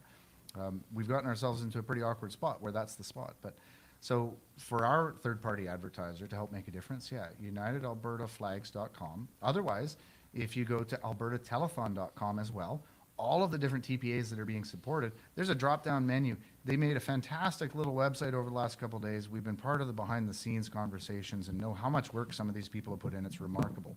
So remember, though, when you do fill out on ours or any of the TPA sites or on the Alberta Telethon, all of your personal information is required. You have to be a resident of Alberta. We do know of some TPAs that are going out of province, but the rest of us, we love Alberta and we love Albertans. So we're going to stick with Albertans and we're going to stick with the Alberta law. I'll leave that for others to interpret. And when you go to, sorry to interrupt, when you go to albertatelethon.com and you see your list, I think there's 6 TPAs on there. Just as a little update, if anyone's interested, we've got at the latest numbers, Keith Wilson and Tanya's Let Alberta Decide is damn near $50,000 raised today. We've got the Alberta Independent, the Women's Network. They've got nearly 10,000 raised, and Corey Morgan's group has a little over 11,000 raised. Like it's been a big day so far. That's pretty awesome to see. Yeah. And you know what, guys? I know, like many of you, some people are a little hesitant to donate because you don't really see a lot of the impact from the donations that you make right away. With John's TPA here, that flag that's going to be given to that family who wants to fly it in their front yard or on their pole, that's going to be there for years. That's going to be there until the sun finally makes it wear out. So if you want to see an impact that not only is something physical, but something right away that will last a long after this is all said and done, donate to John. United Alberta Flags. Thank you. Amazing. Yeah. All right. Well, I think we have a few more minutes before we got to kick you out here. Absolutely. Unfortunately, John's got another appointment, so It'll be the fifth campaign stop of the day. We were at a parade already. We were at events handing out flags. We've been up and down. And in fact, I'll put a shout out as well. My partner and our chief financial officer, we're the ones that came up with the Alberta Independence float based on what happened in Sundre. They shut down the pro rodeo parade because somebody was trying to fly the Alberta flag. It was just egregious. And that's when we said, no, we're going to go all in, and this is the way we're going to go all in. So we built the Alberta Independence float. It's got an 8-foot grain elevator, a working oil jack animals, and 20-foot flagpoles with Alberta flags on it. And it gets its way around the province. It's been to Ponoka, Calgary, Edmonton, all over the place. But she's taking it down to Paul's Pizza for later in the evening. So we're dividing and conquering tonight. So Kimberly will be down there, so look out for her. Same shirt, because we stick together throughout this entire challenging ordeal. So she'll be down there with the Alberta Independence float and with some of our flags as well for the event. wasn't there a city councilor stealing your flags or something? There was. I wasn't sure if you guys would bring this up or not. Of course we would. That not just was there, there were 2. And our social media and our press releases cover off the details and the facts of that. There were denials, then there was video evidence that came forward as well. So Forever Canadian participants and representatives were stealing Alberta flags that were part of our campaign and registered third-party advertiser material. At this point, the last update, we did have a meeting with the detachment commander. They reviewed the facts and talked to us about it. They looked at it, and especially with the politicization of not just elections rules being broken, but with city councillors, the local detachment has elevated it. It's now under investigation at the Central Alberta RCMP Investigations Division. And so with that said, I won't say anything more because it's obviously pretty deep right now. Yeah, that's like, what a gift in disguise. What a blessing in disguise. No, I don't think it is, and I'll tell you why. I've been involved in politics myself, and I absolutely respect other people having different opinions. And we'd seen some of the banter that I thought was too far on both sides earlier in the campaign. On that day on July 1st, we were at the beginning of the parade and we were ahead of them, but at the beginning marshalling area, the floats are beside each other. We set ours up, and I said to my kids, just stay here, because there has been some stuff. I went over there with Kimberly, and we went over to say hello, we went over to shake hands, we went over to take the high road and to be friendly and to show the community, our MLA was there, others were there, to show the community you can be an independent supporter and a Forever Canada and still have a respectful conversation. So we took the high road to go and do that. And we did do that. And people in the community were talking about it on social media. And we saw that. Look at the United Alberta flags and the independent supporters going and talking to Forever Canada. This can happen in communities. We had 3 more stops that day. I was a speaker down at Mirror, spoke after Tamara, and then we went down to Calgary for a pancake breakfast, kicking open the Stampede. And that's when we started getting phone calls back from the community. People were coming and saying, we witnessed this, we witnessed this. And I said, there's no way. I said, it's too much. So we brought it back. And at this point, I'm going to say it's in the hands of the RCMP and it's in process. We did talk to Elections Alberta too. So, yeah. John, you've got about a minute before you got to run. So we'll plug you again, unitedalbertaflags.com. Thank you for what you're doing, sir.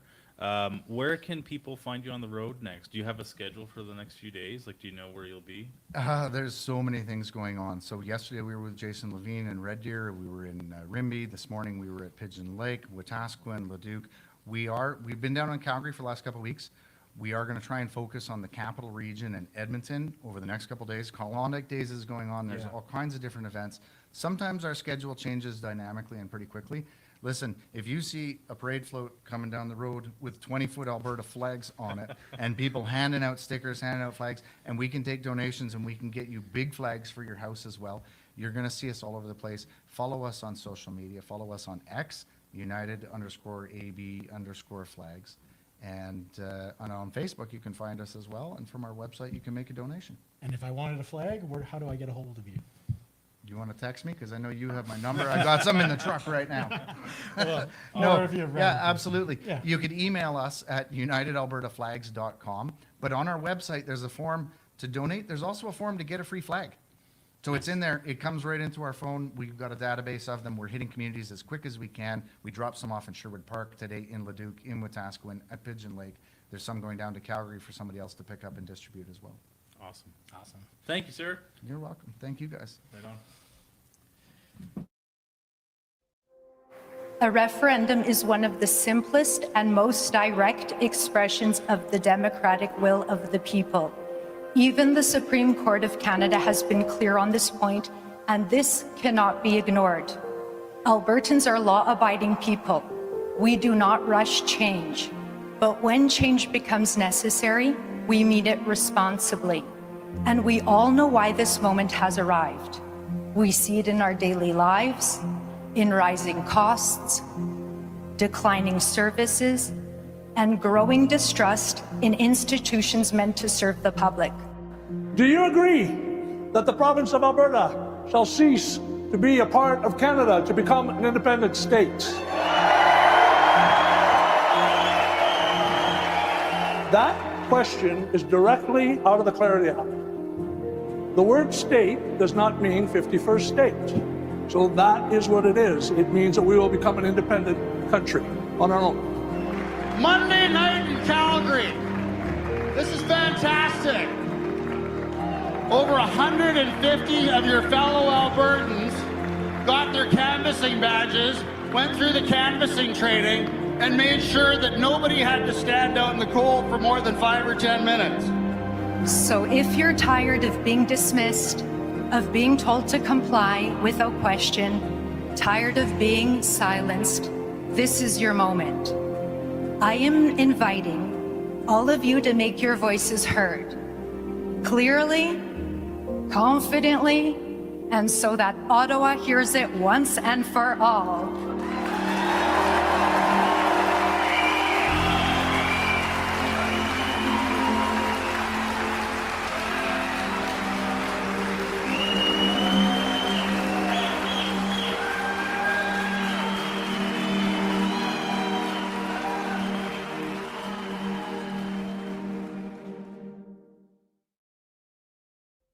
So that was awesome. And just for the record, we'd like to get everyone else's opinion right now. Who has a better backdrop? Was it the Calgary boys or was it us?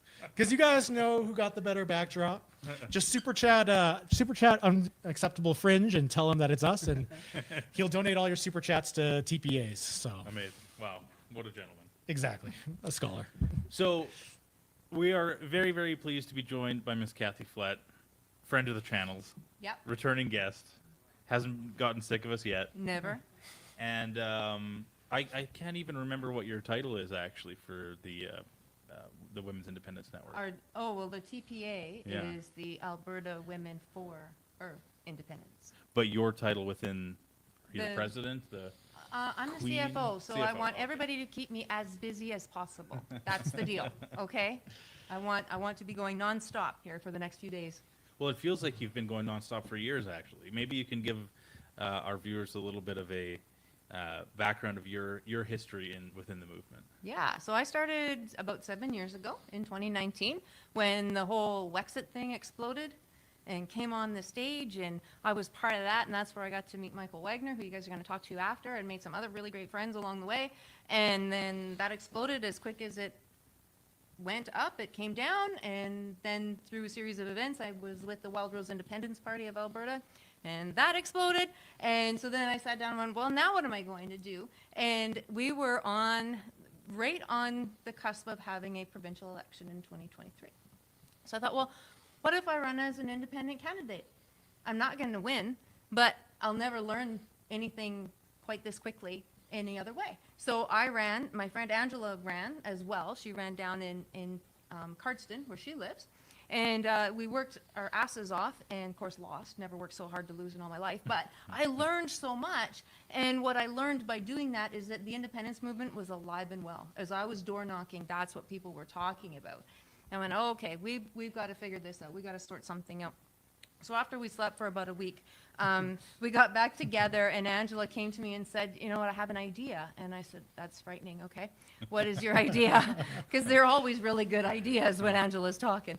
And she says, who's missing all the time in this movement? Like every meeting that we go to, who's missing? And I said, I don't know. Like, I don't know. And she said, the women. We are always outnumbered by the men, easy 2-1, every single time. There's something wrong. The message is not getting through to the women in a way that they can understand it. I think we need to reach out to the women. And I was like, I think you're nuts. Like, I don't know about this. But anyways, long story short, we came up with a message specific for women. And out we went. And we started doing home parties because a lot of the women, they didn't want to go to the rallies. The rallies are fun, but they didn't want to go to the rallies. And if you looked at who would come up to the mic, very few women would go to the mic. There are some exceptions to the norm, but they weren't the norm. It was always the guys. And so we started having these home meetings all around the province, and then it worked. It just exploded. And the message was so good, I guess, that the guys crashed our parties. They kept wanting to come in and go, well, what are you guys talking about? And well, that's where all the ladies are. right, I guess, yeah, and the food, and the food.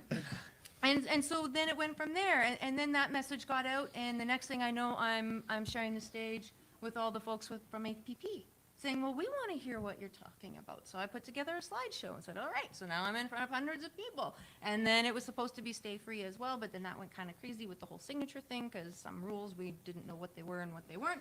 But it still continued. And then Let's Talk said, hey, we want you to come with us. Like, okay, let's go. And so we just kept going. And then we kept doing these home meetings. And then this happened. And Angela and I had a decision to make because we're simply just two women who won't shut up. And if we chose to keep talking the way that we were, we could be kind of violating some boundaries as to what's allowed and what's not allowed as far as advertising goes, because we're also very opinionated in what we're saying. So we decided, you know what, let's just jump in. Let's start our own TPA. Let's let everybody know the women are here. We do make up 50% of the population, despite what the progressives might like to think otherwise. And this is as important to us as it is to you guys. And we're having way too much fun, but it's good. Well, we're thrilled to have you here. Now, who's this gentleman beside you? Well, he's amazing. Go ahead and introduce yourself. I'm Mark from the Alberta Pin. I'm here representing my son, actually. He's the one who's come up with a lot of this stuff. I've been just kind of helping him out in the background with a lot of this stuff. And I have to say though, and sorry to all the other people, but your sign is one of my favorites, and I think we spoke about that. Yeah, you before. did. Yeah. I like how you laid it out with all the questions and everything on there, and that's one of the things. And also, like, I've come to some of your handout locations, and you guys are picking some very prime locations and right in people's faces, and everyone gets to see that, and that's really wonderful. Thank you. I really, really like what you guys are doing with that for sure. And I've gotten to meet you a few times, I think, here and there in passing, maybe, You gave me a pin. We give you, okay, good. That's been my son's thing. We've been trying to go around Alberta and just pin as many Albertans as we can. And that was our initial, we tried to put Alberta flags in stores that support independence. And now we're going to be moving towards putting buckets of pins in stores that support Alberta independence as well. So if you're a store out there that supports Alberta independence, hit us up and we'll send you a bucket of pins. Where can they find you? Albertapin.ca is where we are. Unacceptable Fringe was the one that usually talked to us about us a lot and kind of got our name out there a bit, and we kind of just ran with it. My son has been trying to start the youngest TPA in history, which we were hoping to have set up by today. But we've come across a few, speed bumps, I guess you could say, and not surprising. But it's okay. I mean, I'm happy he's coming across these speed bumps. He needs to see that this is what we're trying to navigate. And how old is he, your son? He's 18 right now. So Right now. this is going to be the youngest TPA in history. So what does an 18-year-old think about Alberta independence? Because we're all old men. So what? I'm not. and one very young woman. Three old men and a young woman at this table. I mean, right now. I think I'm pretty young. Someone once said to me, "Hey, are you the son?" I said, "Yeah, I'm the son. I think Dad's somewhere over there." So I mean, I feel pretty young. You don't look like you have an 18-year-old son. I will say that. But what does he think? Like, what is he unique in his friend group, or is this like? Are 18-year-old boys like 18-year-old young men? I guess. What do they have to say about independence? So. And again, I really admire everything he's accomplished to this point, and I see where he's going with it. There's a lot of great people in this movement that are doing a lot of good work. And some of that work he's not going to try to touch because it's already being done. Like you had Keith today talking about some of the stuff he's doing. You got Jeff, he's killing it in court for us. So there's three main points that he's going to be trying to focus on a youth program. And initially it's going to be, jobs and opportunities.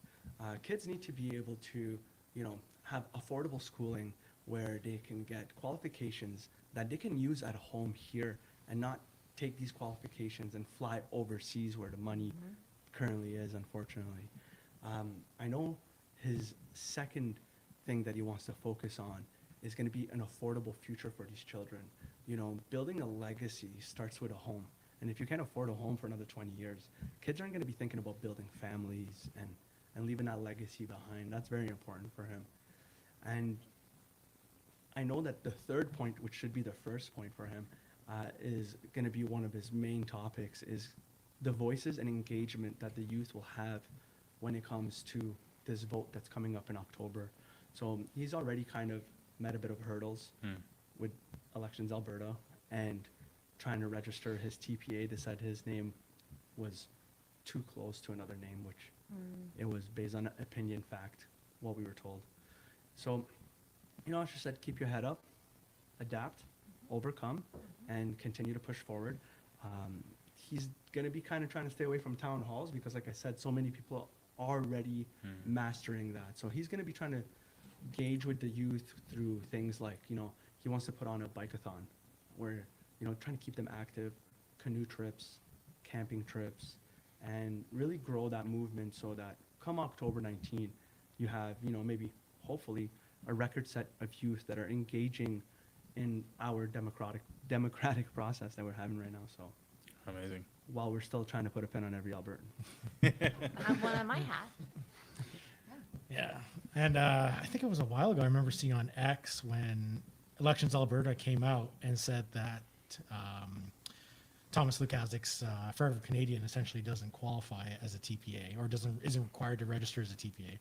I remember your son was a little relieved at the time because he didn't have to register Alberta PIN initially as a TPA. Right. Our understanding, his understanding, is that as long as you're not talking about the vote on your website and stuff like that, or what the options are, then essentially you're not a TPA. It's when you start to touch that area. And that's what he wants to try to achieve by registering a TPA, is to be able to touch on these things, you know, and be a bit more So you can have goal-oriented. both hats this way. We can have both hats this way, and then, you know, when October 19th is done, then we're not done. We can continue to exist and continue to be there as an auxiliary to freedom, essentially, you know, while all the hard work continues to happen behind the scenes. Kathy, what is your, I'm just switching gears from the youth maybe to women in Alberta. What are some of the main hurdles that you are having to overcome with women when you're talking about independence? Women tend to be very risk averse. And this is, in their minds, pretty risky. And it kind of is, right? We don't know what's on the other side of it. And so the biggest hurdle is, well, what does this look like for my kids, right? The youth. What does this look like for my kids? What does this look like for my grandkids? What am I signing them up for? And am I ready to do that? Does that make sense? What does this mean for our schools? What does this mean for healthcare? All the social things that we tend to look after as women. What does this mean for my community? What does this mean for my church? And I was like, well, I don't know. It might mean that your pastor can actually preach, because in Canada, that's becoming a thing of the past. And so those are the hurdles, and helping them to get their heads wrapped around that, okay, we can do this. This is okay. And the other hurdle is that a lot of people think that we can't. For whatever reason that they've got in their heads, they think that we can't, that it's a brick wall. And so then we walk them through, well, this is actually how Canada became a country. And this is actually how Alberta became a province. And this is what the numbers look like now when you look at the MPs and at the Senate. And so when you look at these numbers, what do you notice? Well, immediately you notice that the East has a hell of a lot more than we do. And then we explain to them why that is and why that can't change. And so if that can't change, then we're going to have to change. And how do you think we can do that? Because we can't fix this. We want to. We're women. We like to fix everything. We fix our hair, we fix dinner, we fix our husbands, we fix everything. And so once we get them to that point, like, no, you can't fix it, honey. You just can't. So what's our next option? How are we going to protect our babies? And then, boom. Like, all right, and then the mama bears come out and we're ready to rumble. And speaking about change, for anyone just tuning into the stream, I made a really funny joke about half an hour ago. Change it means so many things, and it means also money. And so, of course, we're here to raise some money today. So let's do a little plug for AlbertaTelethon.com. I don't have any updated numbers, but I can only imagine we've at least tripled or quadrupled our intake since we've gone on. Yeah, I mean, Calgary did a great job, but like, look at the studio here, guys. Look at the good-looking guests that we have on the show. For those of you who don't know, we literally set this up in 8 hours. You did great. Yeah, AlbertaTelethon.com, guys. 6 TPAs there. Kathy, do you want to plug plug the full name and also where people can view outside of Alberta Telethon? Sure. So Alberta Women for Independence is the full name. It's a long one, so go to albertatelethon.com and find us and click the link. abwomenindependencenetwork.com is our website. And so everybody knows what your money will go to with us is lawn signs. We've got a bunch because people are asking for them. I think, and anybody correct me if I'm wrong, but I think we're the only ones covering all the questions. Okay. So we do, and in our presentations, we've tweaked it up a little bit, that we talk about the first 9 that the government put out, and this is what they say, this is how convoluted and confusing and ridiculous they are, but this is what they mean, and this is why we think you should vote yes, and then we go to question 10, the referendum on a referendum. So we go through all of that. So yeah, you're going to go towards lawn signs, and we do a lot of travel. I'm not saying the others don't, they do. We're still doing the home meetings, and we're just calling it politics on the patio because it's 30,000 degrees outside. And I thought, I thought carbon tax was supposed to do something about that, but here we are. And maybe we just need more. All right. It's supposed to be a super El Nino this year. All right, I'm very disappointed, super El Nino. You've let me down. Get that carbon capture sorted out. But yeah, so anyways, it goes towards a lot of travel. Today I was in Red Deer this morning.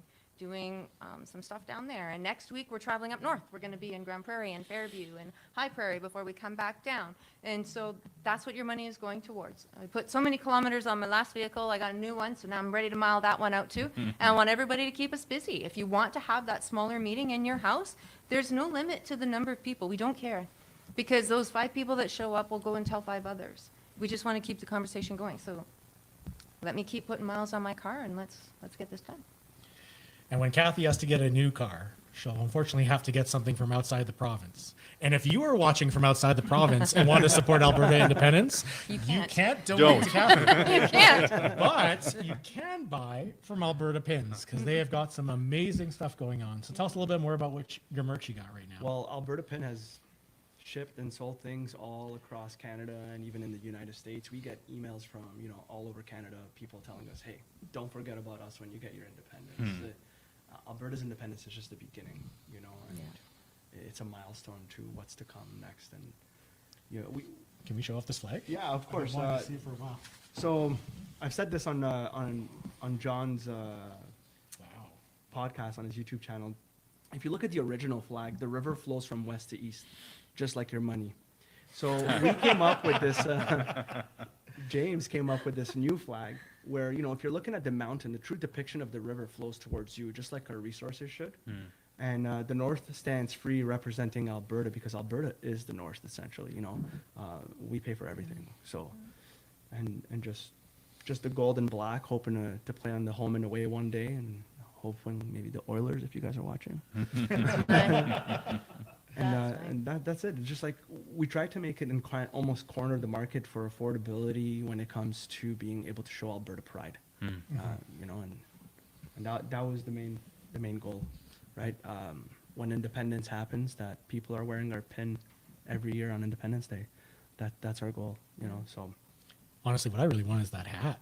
That's just awesome. Isn't it? Great. It's a beautiful hat. Yeah. So and the jersey too. The jerseys are finally available now. This was through special request. People see, we wear uniforms all the time. We either got hockey jerseys or something. People saw us in those baseball jerseys and started you need to make me one. You need to make me one. So we got together with Unacceptable Fringe, and we were trying to work something out. And so now you're gonna have the home and away again, like we do with everything. Yeah. And this is now available for everybody on albertapin.ca if you're watching. But the hat that you speak of, actually, it's the golden cap. This hat is lined in with golden interior, and there's currently only 25 people who have this hat. This hat is not for sale. This hat is in recognition of people who are doing outstanding work like you guys are. And we hope to continue to grow the golden cap momentum as much as we can keep up. Obviously, it's just my son and myself doing this. So, but you are 2 people that we definitely had in mind for the golden cap, and I wish I came a little more prepared. No, that's cool. I did my hair today anyway, so I simply couldn't. That's exactly what I was gonna say. We'd golden cap you, but I don't think you want to that's a nice flow, right? I wear the hat because there's not much under there, so. But I'll hit you up when it starts going. to go back on what you guys are talking about in Elections Alberta and Thomas Lukasik and his TPA, one of the questions my son asked when he called Elections Alberta is hey, is it difficult to report? They're like, no, absolutely not, and we'll help you through it. And as a matter of fact, just to kind of give you a heads up, if you don't report, we're going to fine you $500 a week. So, if you add up the amount of money that's already been spent with the kilometers that's been put on that bus, with the signs that have been printed, with the buttons that they're giving away, the magnets that they're doing, and you times with how many weeks are left over, it'd be very easy for him to afford $500 a week to not be compliant. And, I'm not saying that that's what's happening, but it's... Well, it's interesting because I remember hearing them saying that Thomas Lukasik kept all the lists that he was supposed to destroy because the fine was only $50,000. And that's why they bumped it up to $500,000 after that. So for those of you who might have been involved in Forever Canada, your information might be in a private server somewhere, potentially being shared with others.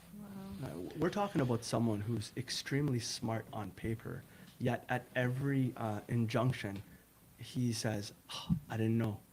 I didn't know. I didn't know it was going to lead to this. I didn't know it was going to lead to that.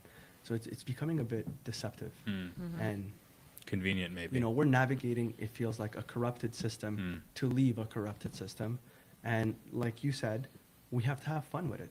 We have to have fun with it and just keep our heads up, keep smiling like Jeff's smiling, and we're going to get to where we're going to get to. What do they say? If you don't laugh, you'll cry, right? Yeah. Kathy, what's your experience been with working with Elections Alberta to the extent that you have? Has it been a pain? Has it been? Wait, time out for a second. Elections Alberta, we love you and support you here. And you can head to Alberta Telethon. No. Elections Alberta, you're great. We have no complaints at all. And I can actually say that. I can actually say that. Okay. Because when I was also working with political parties, like real registered political parties, I got to know Elections Alberta because I had inherited a bit of a mess that required some cleaning. So I literally had them on speed dial. Okay. And they were fantastic. Fantastic to deal with. And this go around, I haven't had any trouble. Okay. At all. So I think I don't know what it depends on. I don't know what the deal is, but it's been really good for us. And I think at the end of the day, what I love the most about this movement is that regardless what the other side tries to throw at us, this is the legitimate, we're in it together, right? Like we are all pulling the rope in the same direction. We all know one another. We're all friends. We're all like, go support whoever. It doesn't matter. Like give everybody $20. Who cares? Or whatever, however much. Don't go over the 5,000 though. No. But you're like, just support everybody. And that's why they can't beat us because we're united. And it's, again, I harken back. I often talk about that game of whack-a-mole. They can't take us all out. There's too many. And there's more popping up all the time. So this is a good thing. This is a really good thing. And I want to circle back something you said about being really good for Canada, because others might follow, right? When I did a Saskatchewan tour not very long ago, and I did a little talking tour over there, when I told them, you know, I'm not kidding when I say, and I'm not even exaggerating when I say, every meeting I go to, inevitably somebody will ask, is Saskatchewan coming with us? Every time. And there were tears in the room. Because it was like, yeah, man, we're not leaving you behind. If you want to, don't make our mistakes. Just pick up where we are right now. Learn from us. Let us help you. And let's go forward. And that went a long, long way for the folks that were over there. So it could happen. It could be a domino effect where, okay, Alberta goes, Sask goes, Quebec goes, like whatever. And that will actually save the people. And I think that's why we have to do this. We do some walks in the parks on Saturday to touch on this. Every Saturday around 2 o'clock, we just go kind of walk around the dog park with the dog and stuff like that, and we meet people and talk to them. And we met a lovely lady one time, and she said to us, you know, if you get independence, I'm out. I'm moving away. I'm going to Manitoba. And me and my son were talking, and I think the reality is, you know, if people were to move away from Alberta because they're unhappy with independence, do you know how many people would be like, well, I'm fed up and I'm moving to Alberta? Or how do you feel right now where you're like, man, I'm done with this place. I want to leave, but you got nowhere to go. Alberta's going to be the place to go. Yeah. And so for whatever we lose, we're going to gain. That's happening now. I met someone today when I was at the Red Deer Farmers Market. I met a couple who just moved here from BC. Because of this, they said, we can't vote in October because we didn't get here fast enough, but we can vote in the next one. We'll be here long enough for that. And I was like, great on. Do you want a lawn sign? Because you can still do that. Yeah, right? No kidding. It's fascinating because I think when Czechoslovakia separated from one country to two, they ended up having only about 3% of people move. Well, if 3% of NDPers leave Alberta, that's going to be like about maybe 50,000 people-ish, give or take. Maybe. If 3% of Canadians who are more conservative decide to come to Alberta, that's going to be in the hundreds of thousands. So there's definitely going to be way more people coming in than will ever leave. And it's going to be the right people coming in, the people who want the values that we have. And I mean, like, if you have liberal values, like, that's fine. You can go live in a liberal country, and that's your choice. But Alberta, we want to choose to be free because we want to choose our own values. We want to choose the values that have provided us prosperity up until this point, and we know would provide us prosperity going well well into the future. Yeah. And if you are Albertan, reminder that only Albertans can go to albertatelethon.com and donate to one of our amazing TPAs. Keep in mind, please fill out the forms with as much detail as it asks, because as much as Elections Alberta has been maybe, relatively pleasant to deal with for some people, you don't want your donation going to them. You want it going to the TPA of your choice. So fill the information out properly. I believe it's anything under $50 doesn't need information.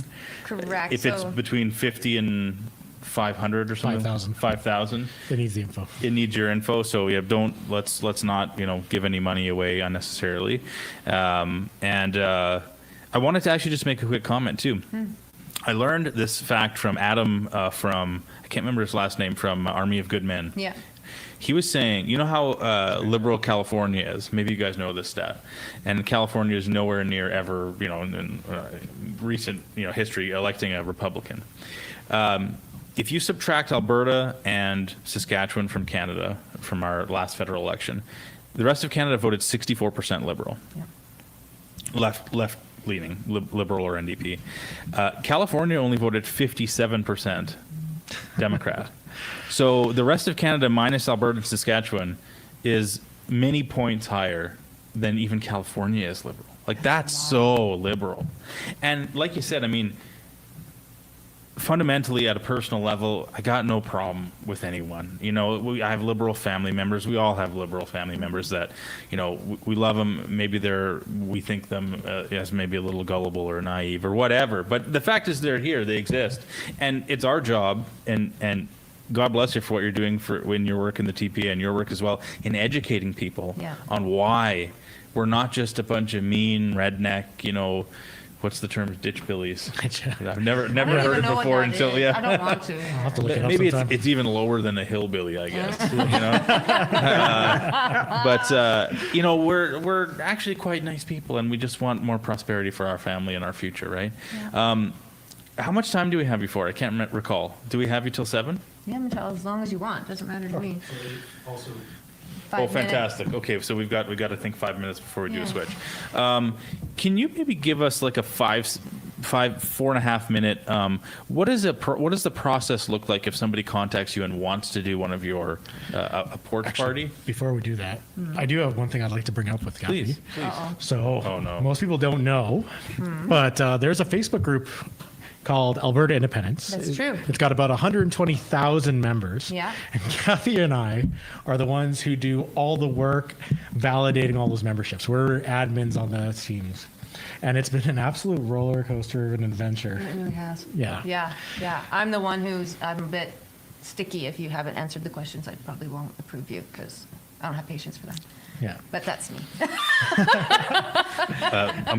Sorry, I got to interrupt for 1 minute. Oh. I'm gonna bring it right back to you. Okay. We have a note. We have a note we have to mention on air.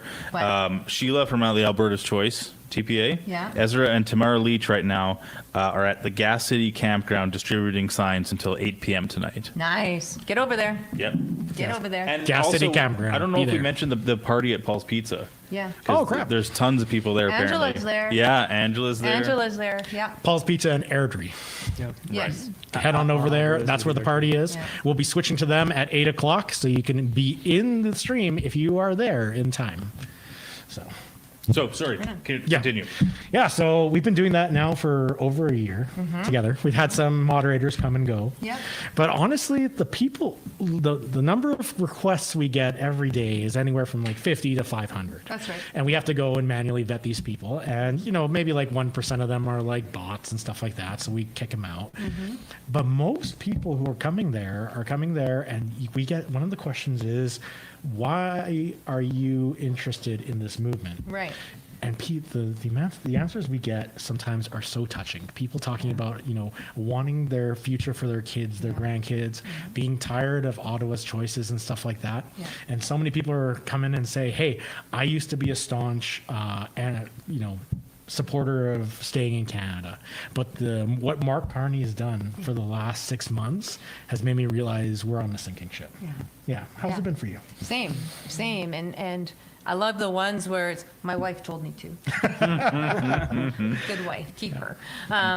Yeah, it has been that. It has been that. There's been a lot of emotion in those answers that I wanted it to work. It's not going to. I see it now. I just want to be around like-minded where I work. I can't talk to anybody about this, that kind of a thing. And so they're coming now to this online community on Facebook to participate in the conversation with others. There's some who go on there and say, I haven't decided yet, but I want to find some answers. And so, yeah, come on in. Let's get you some answers. Let's see what we can, let's keep that conversation going. And it's been really good. It's been really good, yeah. And honestly, we let anybody in who answers the questions, is obviously from Canada, or especially if they're from Alberta, regardless of what side you're on. I mean, but when people come in, sometimes they'll just make it like, you guys are a bunch of idiot hillbillies, ditch billies. That's the nice one. Yeah, they go and do that. Well, that's going to get you banned. Yeah, you're out. You're out. And it's been great because in those groups, we get such a variety of discussion. Yeah. And that's the biggest thing is like, we have such a variety of people who are supporting Alberta for various reasons. Yeah. I remember one time we did a poll on there and we had said, what's your primary reason for wanting Alberta independence? And we put in taxation with our representation, equalization payments, the culture war with Ottawa, all these different reasons. And we got the list, and the number one complaint was equalization. That was the number one thing that most Albertans had an issue with. And you were only allowed to select one answer, is one thing that we did. So I brought that to Mitch Sylvester, and he was surprised because he thought it would be the cultural stuff. Because for him, that's what is the biggest issue that he's currently facing. Oh. He wasn't expecting equalization to be the number one thing that bothers Albertans about the system, which to me is interesting because that's something that could be fixed by the federal government, but they never will. No. Well, yeah, and that's the symptom, right? Equalization is a perfect symptom. James had started a golden hotline on TikTok, asking people to call in with their reasons and leave a voicemail on a voicemail that he had set up. And one of the main reasons that he was getting was young people are saying, I'm scared that they're going to offer my parents maid. You know, and that was one of the for us, one of the leading, one of the leading, exactly. And some people that were leaving the messages were almost in tears when they were saying that stuff. Wow. You know, it was like something I hadn't even thought of. Like, you know, we're upset with maid, but these young kids are scared that their parents are going to get offered maid, and they're going to be too proud to, you know, try to leave their kids with their disability or something like that, right? Wow. Mark, we're gonna sub Mr. Wagner in shortly here. Do you want to do another plug for your son's future TPA? Well, and then we'll do a transition. His current TPA was called Forever Free, which we were told the name resembles too much of another TPA. Okay. The other TPA that it resembled too much was Stay Free Alberta. I know you wouldn't have guessed that. I will say that when I jumped on today to donate, I saw that Stay Free Alberta's website. They've gotten so much donations that it's actually, they're asking you to just, you know, leave your information if you still want to donate to them, as long as you're in Alberta. That's correct. Right? I do have one question before I give my plug. If we get freedom, will you take the mask off? Oh, heck yeah, if we get freedom. And I won't have to worry. Okay, then I'll give you the hat. Perfect. Well, there's 25 of those. There's only one of these. But if you see us at any event, we're usually walking around with the yellow bucket. We're giving out free pins. If you can't get to us and you want to have a pin, just head over to albertapin.ca and pick yourself up some pins for yourself and your friends. Help us put a pin on every Albertan. Nice. Thank you guys for having us here, and good work. Thank you. Thank you, man. Appreciate it. Awesome. I'll take my blue flag. Hi, I'm John Bolton, and we're here with Angela Tabak, Kathy Flett, Alberta Women for Independence, one of the third-party advertisers. Great to have you here. Now, what I want to do right off the bat is I want to say you are the unlikeliest couple to have a third-party advertiser. Angela lives about as far south in Alberta as you can get, in the Waterton area, and Kathy's in Edmonton. How the heck did this happen? Please tell me. Oh, we became friends when we were working in the Wild Rose Independence Party of Alberta. Yeah. A number of years back. Yeah. And just found that we worked really well together, and we have just stuck with the message of Alberta independence for 6 years now. 6 years together, yeah. It kind of works out nicely because we're in Calgary right now. You just kind of meet in the middle, right? That's right. This is fantastic. Yeah. Obviously, we've got your signs. Hold it up there. I've got this out on front of my house right now. I'm excited. I've got now 6 signs. Other people have 12. I got to get up to 12. But you're doing signs and you're talking to people. That's what you're doing. So tell us a little bit about the talks right now, because we know we love your sign. Shall I talk about that? Sure, yeah. I'll talk Tell us, about the Kathy. talks. Sure. So we, for over a year now, have just been doing home meetings with people, helping predominantly women, but then the guys love the conversation too, so they join in, understand why we need to be our own province. And we thought, well, why fix what's not broke? We're just going to continue on, but now as a TPA. So that's what we've done, and it's actually exploded. Our calendars are filling up with people that want to have us over, and so we're calling it Politics on the Patio, because it's summertime, and just have us over. 6, 7, 8, 9, 10, 30 people, it doesn't matter to us. And we walk people through the history of how Alberta became a province, set some ground as to why our government structure sucks the way that it does. Right. And then why we need to vote yes to all of these questions and yes to option 2. Well, you know, the difficulty I think that's happened through this process, I mean, even through the petition process, is finding people sitting on the fence. Are you meeting up with some of those people, Angela? Oh, absolutely. Yeah. And it really comes from, people who are already there, inviting their family and their friends to come. It's a very casual, open discussion. Nothing is being shoved down anyone's throats. And it's an opportunity to just kind of go back and forth with the ideas, some of the concerns that people might have. And it allows us to be able to address them in a way that is very non-confrontational.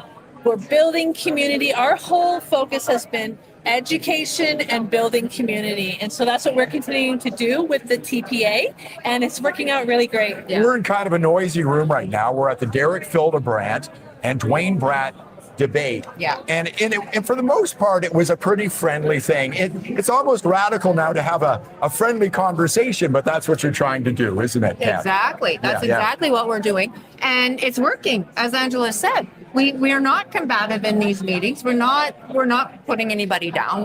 There's nothing like that at all. It's just, well, what are your concerns? And let's see if I have an answer. And if I don't, well, then I don't.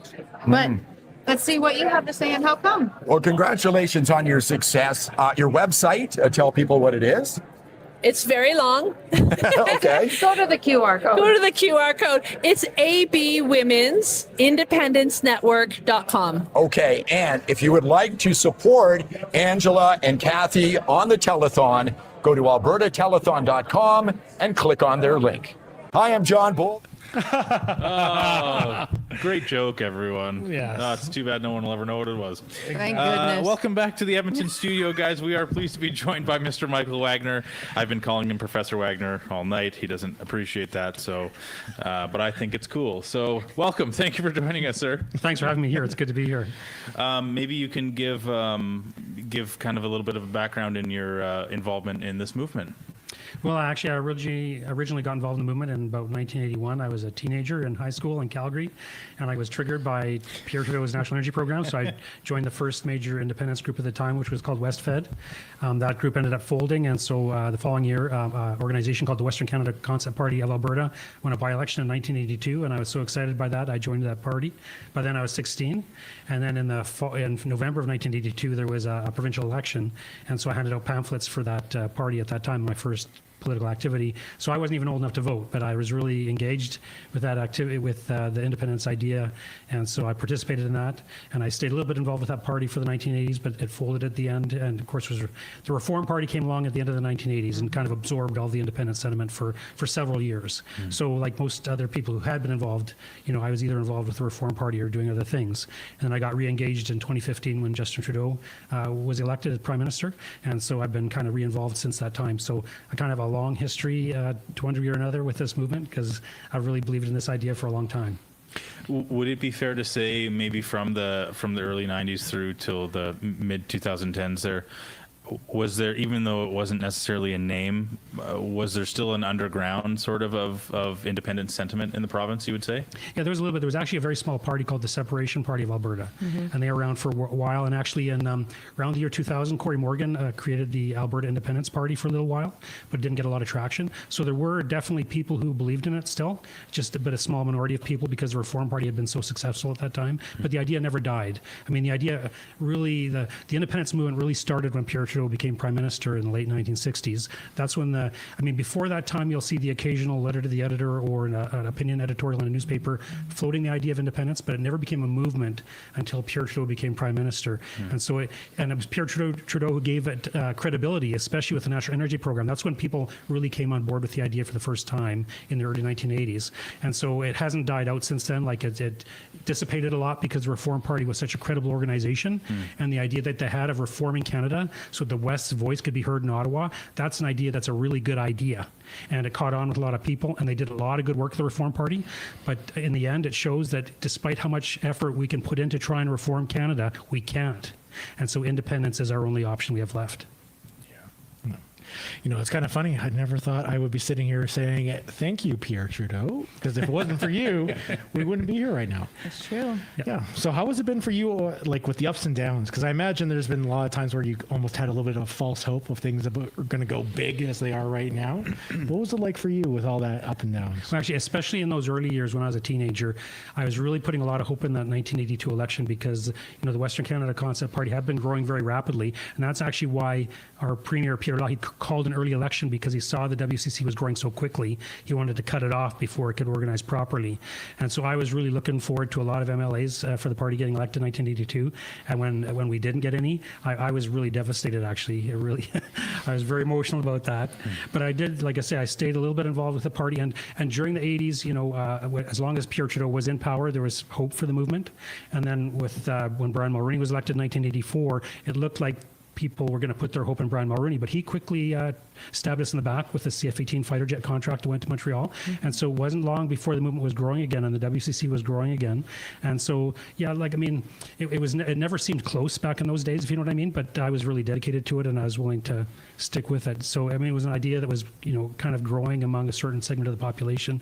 And then, like I say, with the Reform Party coming along, that looked like a very hopeful thing. It grew very quickly and it did very well. And it, like I said, it was a very good idea and a lot of people were engaged and it looked like they could do something. So there was a lot of optimism that Canada could be fixed, right? So, and then, they became the Canadian Alliance after it was a Reform Party and became a Conservative Party of Canada. So the emphasis on Western issues really dissipated toward the end of the 1990s, but it did look like the party could potentially gain power as the Conservative Party of Canada, which it did. And Stephen Harper had been a Reform Party member of Parliament, right? So he was one of our guys in a sense. Like we thought he could do things for us, and he tried to the degree that he could, to a certain degree. Any Prime Minister of Canada, regardless of their party, has to cater to Ontario and Quebec. That's the bottom line. And Stephen Harper had to do the same thing if he wanted to stay in, and he did. And so we didn't get the kind of things that we really needed here in Alberta from the federal government. And so, again, it just goes to show that we cannot fix this country from here. We've got to become our own country if we want to be able to elect people who will do what's good for us and not what's good for Toronto and Montreal. Yeah, the reality is Stephen Harper, when he was here, he didn't exactly help us. He pulled the knife out of our back for a little while. Actually, that's a good way of putting it. It's not so much that the Conservatives could do a lot of good stuff for us. It's just they give us a reprieve from the punishment of the Liberals. The Liberals are there to punish us and hurt us. And when the Conservatives are in there, they won't do that. Conservatives aren't going to hurt us, but there's not much they can do for us. They just give us breathing room until the next Liberal government comes after us, basically. Except that it was Harper that changed the equalization formula. Yeah. To include 50% of our resource revenues, but exclude Quebec. That was the thing. For votes. Right, exactly. Yeah. Because so he also stabbed us in the back. In that sense, he wanted votes in Quebec. Smaller knife. Yeah. Smaller knife. That's the thing. Like any federal leader who wants to be in power has to cater to Quebec. And the opportunity came up to change the equalization formula, and he needed seats in Quebec because that was the one province where he was weakest, right? So this was a way of gaining support in Quebec, exactly. So that he did something that was bad for Alberta, for sure. Yeah. And speaking about change, I wanted to make another just quick reference to AlbertaTelethon.com. I have about 4 jokes that I just cycle constantly. Through. Constantly. Try being my wife at home. And AlbertaTelethon.com. Actually, we just got a note that I thought was interesting, and maybe the panel would like to hear. Mr. John Wilkinson, who is on from Alberta Flags, he messaged us and said that he's actually, since he's been on, he's been getting a lot of $49 donations, which is sort of an interesting note because how frightened people are about having to give their information away about what they're donating. Like even now, we have a question on a referendum.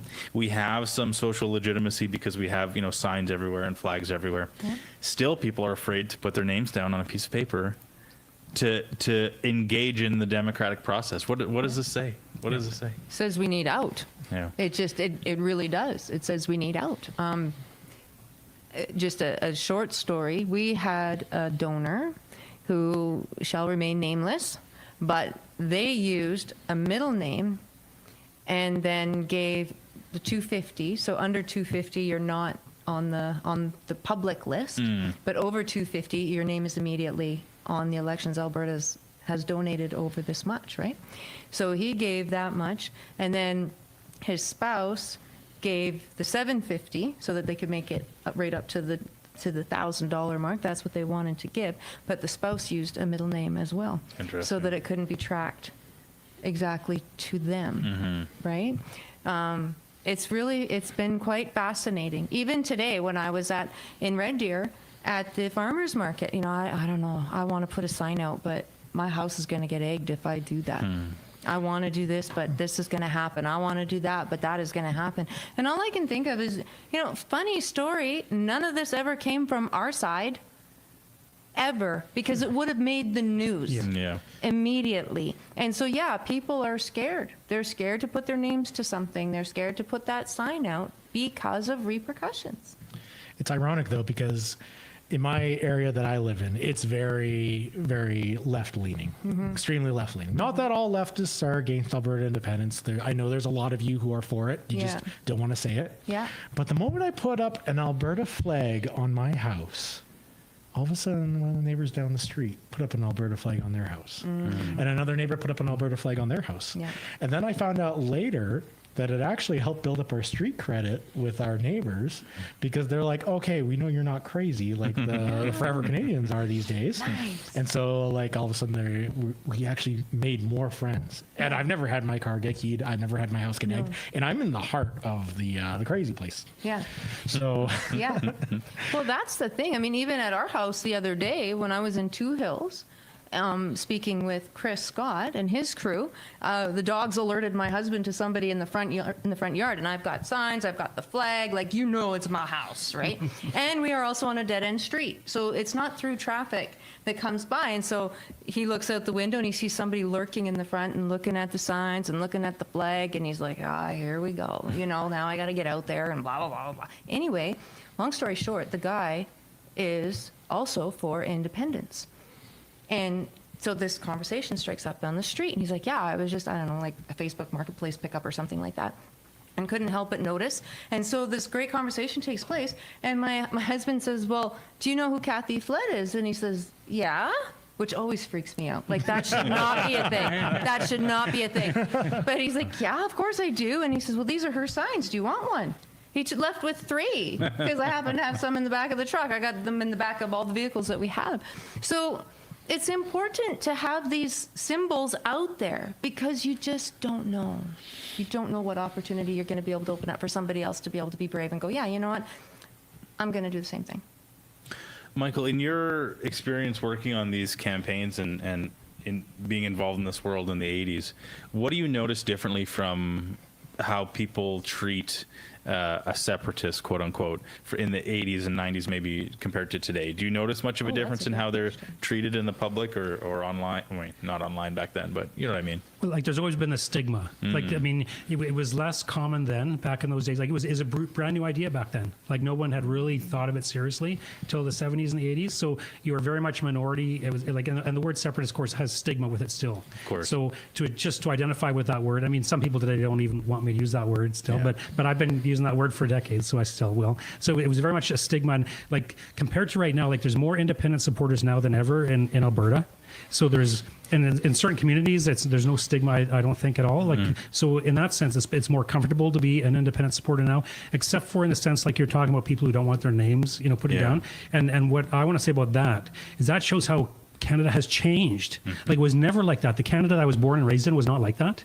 You wouldn't have to be afraid of putting your name on something, but that just shows what the Liberals have done to this country. It just shows more why we need to get out. How can we have freedom if people won't even put their names down for what they support? You know what I mean? That's not freedom. There's some kind of fear there that's been generated by the government. The government has made people afraid to stand for what they believe and speak what they believe. That's not a free country in my view. And I think that's just one more argument why we need to become independent, so we can have that freedom again one that we had before. It is a great argument because it's such an important distinction to note that this is something that is very manufactured by government, by media working together, because like we talk about, we see this in our neighborhoods. Like if you have I was talking with our friend of the channel off screen about our neighborhood, how we're sort of outnumbered from Alberta lawn signs to forever Canadian lawn signs. But these are neighbors that we like and we get along with, and there's no like you run across them and you get in the mail or on their mowing their lawn or whatever. Like this is not what you see online is not it's not representative of reality, right? And to make it seem that way it's so dark. It's not nice. It's not good. And to make it seem like it's a much more personal and much more vitriolic sentiment. Like this is, we have very reasonable arguments, I think. And I think if more people were open to at least having a discussion about it, rather than, I think the trick that the government and the media likes to play is, they say that even if you engage in discussion about it, you're giving it air or you're giving it, but that's exactly how you think. This is you think by talking and by discussing and by being challenged in your ideas. And so it's ironic though, because Forever Canada appears to be creating a culture of encouraging this, of fomenting this kind of unity, thing. This kind of thing where you need to attack them, or you need to like do all this stuff to a separatist, come up with names and call them all that stuff. But the reality is, all that does is makes it so you guys start to look more and more like the crazy ones. So of course you're going to attract more crazy people to your side, but then over time the more normal people are going to reject it.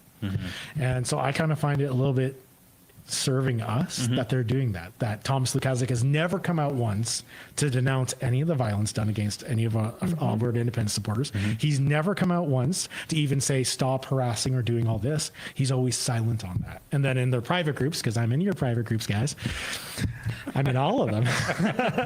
I see what you guys post. I thought you got booted out of one. I got booted out of one because I opened my mouth, but yeah. I've got alternative ways to stay in that one. But yeah, so I always found it really interesting. The other thing is they have no problem calling us names, but there was a couple months ago, someone, I can't remember her name. She's got a little flag in her profile, but she freaked out. She's one of the Forever Canadian leaders. She freaked out at the idea of being called an anti-separatist, and had an absolute freak out about it. And so I played for a couple weeks there, just saying, okay, I respect that you do not wish to be called that. So how does Maple Nationalist sound? Or Canadian Confederate? How does that sound? Well, it's funny you say that, actually, because we, on the show, James and I think James came up with this term, but I'll take credit for it because he's not here. He's behind the camera. Maple syrup flavored nationalism. Which is what a lot of this boils down to. It's like people are nostalgic for and you know what, I try to give them the benefit of the doubt that what they are, Forever Canadians, is nostalgic for a Canada that they remember, but that no longer exists. That's what it is. Yeah. Maybe you guys can speak on that. That's what it is. Well, I can speak to that. I can give you 3 stories in 2. The last 2 home meetings we've had, the smaller meetings that we've had, unbeknownst to me, there were some people there who were not, I wasn't preaching to the choir. They came, and when one came kicking and screaming and said, fine, if you will shut up and stop talking to me about this, I will go and hear what Kathy has to say. And then I don't want to hear a word about it, right? Left going, oh my gosh, I had no idea. I had no idea, right? And then the second meeting, same thing happened, not kicking and screaming, but just really curious, like, what is it? And it's going to be after 8 o'clock. Is she actually going to grow 6 heads? Like, what's going to happen here? Because they told all sorts of things about us. So there's that happens. And then there's the everyday conversations that we have the opportunity to do this with. And there was one that was about a month ago now, and it was somebody that I know, don't know very well, but somebody that I know, and it came out, the cat was out of the bag, that I was a separatist, and she was horrified by that. And she said, you know what, my kids, my whole family is all for this, but I'm just not. And so we had this back and forth conversation, and she admitted, like, my kids and my grandkids are never going to buy a house. I know that, but I just can't give up this Canada and my sovereignty, and on and on and on. I said, so you admit that the Canada that you lived in and were successful in and had every opportunity to achieve everything, every goal you ever set for yourself doesn't exist anymore? And she said, oh no, I know that it doesn't. I said, then why would you vote for your next generations to stay in that? And she went, oh my gosh, I never thought of it that way. Never thought of it that way, right? She was holding on to this nostalgia. And it's those one-on-one conversations. That's why the rallies are great. They have their place, but it's that one-on-one that's going to get this done. I think a big thing as well is that Alberta itself didn't really transition from that old Canada until COVID. Yeah. We were still living in old Canada when the rest of Canada had long since gone and departed. I lived in Ontario for a few years in the early 2000s, or 2010s, I mean, and I could, like, it was hardcore shifting back then. I came back home to Alberta. I'm like, oh, good, everything's still normal here. And then COVID hit, and it's been on fast forward trying to keep up now. Yeah. So we still have that remnant of Canada and Alberta, and we're trying to preserve that and keep that because it's very hard to get it back once you give it away. Oh, yeah. And Michael, you have some books here. And I'm sure you've talked about this in one of your books, but kind of chronicling the shift as Alberta has maybe not shifted away from Canada, but as how Canada has shifted away from Alberta. Maybe you talk about how Alberta is a throwback to what Canada used to be, or reminiscent of that in some way. Like, can you speak to that a little bit from what you've written? Yeah, like not quite exactly what you're saying, but related to the previous discussion is in this particular book here, Alberta Separatism and Then and Now. Like, I wrote this book, it came out in 2009, so it's a history of the origins and the early years of the Alberta independence movement up until 2008. But one of the key people who I quote in here is Ted Byfield with Alberta Report magazine. And for those who are younger, you might not remember Alberta Report magazine, but it went from 1973 to 2003. It was a very, very influential magazine in Alberta and in Western Canada generally. I mean, it was part of the effort to create the Reform Party. I mean, the influence of Alberta Report magazine was key in the creation of the Reform Party. But in here, I talk about it was Ted Byfield who in 1980 already was writing about the difference between old Canada and new Canada, because it was Pierre Trudeau who brought in the new Canada. Pierre Trudeau brought in a different constitution. And that was, the Constitution is the foundational document of a country. When you change the Constitution, you change the country. People need to understand that. So in 1982, Pierre Trudeau was fundamentally changing Canada, and he knew it, and that's what he wanted to do. And Ted Byfield would go into details about how Canada was different. Like, he was originally from Toronto, and he came out to Alberta and became an Alberta patriot. I mean, a lot of people from Alberta move here and become Alberta patriots. And like, when he was growing up, we had a different flag, and that was changed by the Liberals in the 1960s. And actually, the change in the flag was representative of the kind of change they were introducing to the country in general. Right? So anyway, in that book, I'm quoting from Ted Byfield how he talks about and describes the change from old Canada to new Canada. And it was the old Canada he grew up in. It was the Canada he loved and was loyal to. And he did not feel loyal to the new Canada that Pierre Trudeau was introducing to us. So that's part of what that book is about, because in those early years, there was that cultural issue to the independence movement, because people realized our country was changing fundamentally and they wanted to stick with the older Canada. And so there was a lot of meetings I went to. I think there were like World War II veterans there who were for the Alberta side, because they saw the country changing drastically and they didn't like what they saw. So that book talks a bit about that, because those were some of the original emphases and themes of the independence movement back in those days. So then in the second book, No Other Option, Self-Determination for Alberta, I do talk a lot about how Ted Byfield talks about Alberta's a cultural identity. Like, now Alberta's identity isn't different from the rest of Canada the way Quebec's is. Like, Quebec, they have a different language and a different history and stuff. So Alberta is not distinctive from Canada the way Quebec is, but it still has its own distinctive history. It has, we had way more American immigration in those early years, which kind of set us apart from the rest of the country. And there were other factors too. And so Ted Byfield talked about those things about Alberta's cultural identity. And that's an important part if we're going to become our own country. So we have to think of ourselves as Albertans, that would be our cultural identity and our political identity. And so that's kind of one of the themes that's in there. But those are the kinds of things, though, like that Ted Byfield talked about, that were so important for Albertans today to understand about how we're different and how we are more like the old Canada than the Canada and the rest of the country. Yeah, but even in terms of our history, we don't exactly have the same history that we're getting painted with all the time. Like, Alberta was not essentially set up initially by Canada. It was Rupert's Land. We were a completely different colony that had nothing to do with Canada. And it wasn't until finally the British Crown forced the sale of it to Canada that we even became a part of it. And then we were treated like a colony for the first 40 years, a colony of another country, essentially. So we were settled by a very different group of people. And even when we became part of Canada, for a long time, only the rejects were sent out here.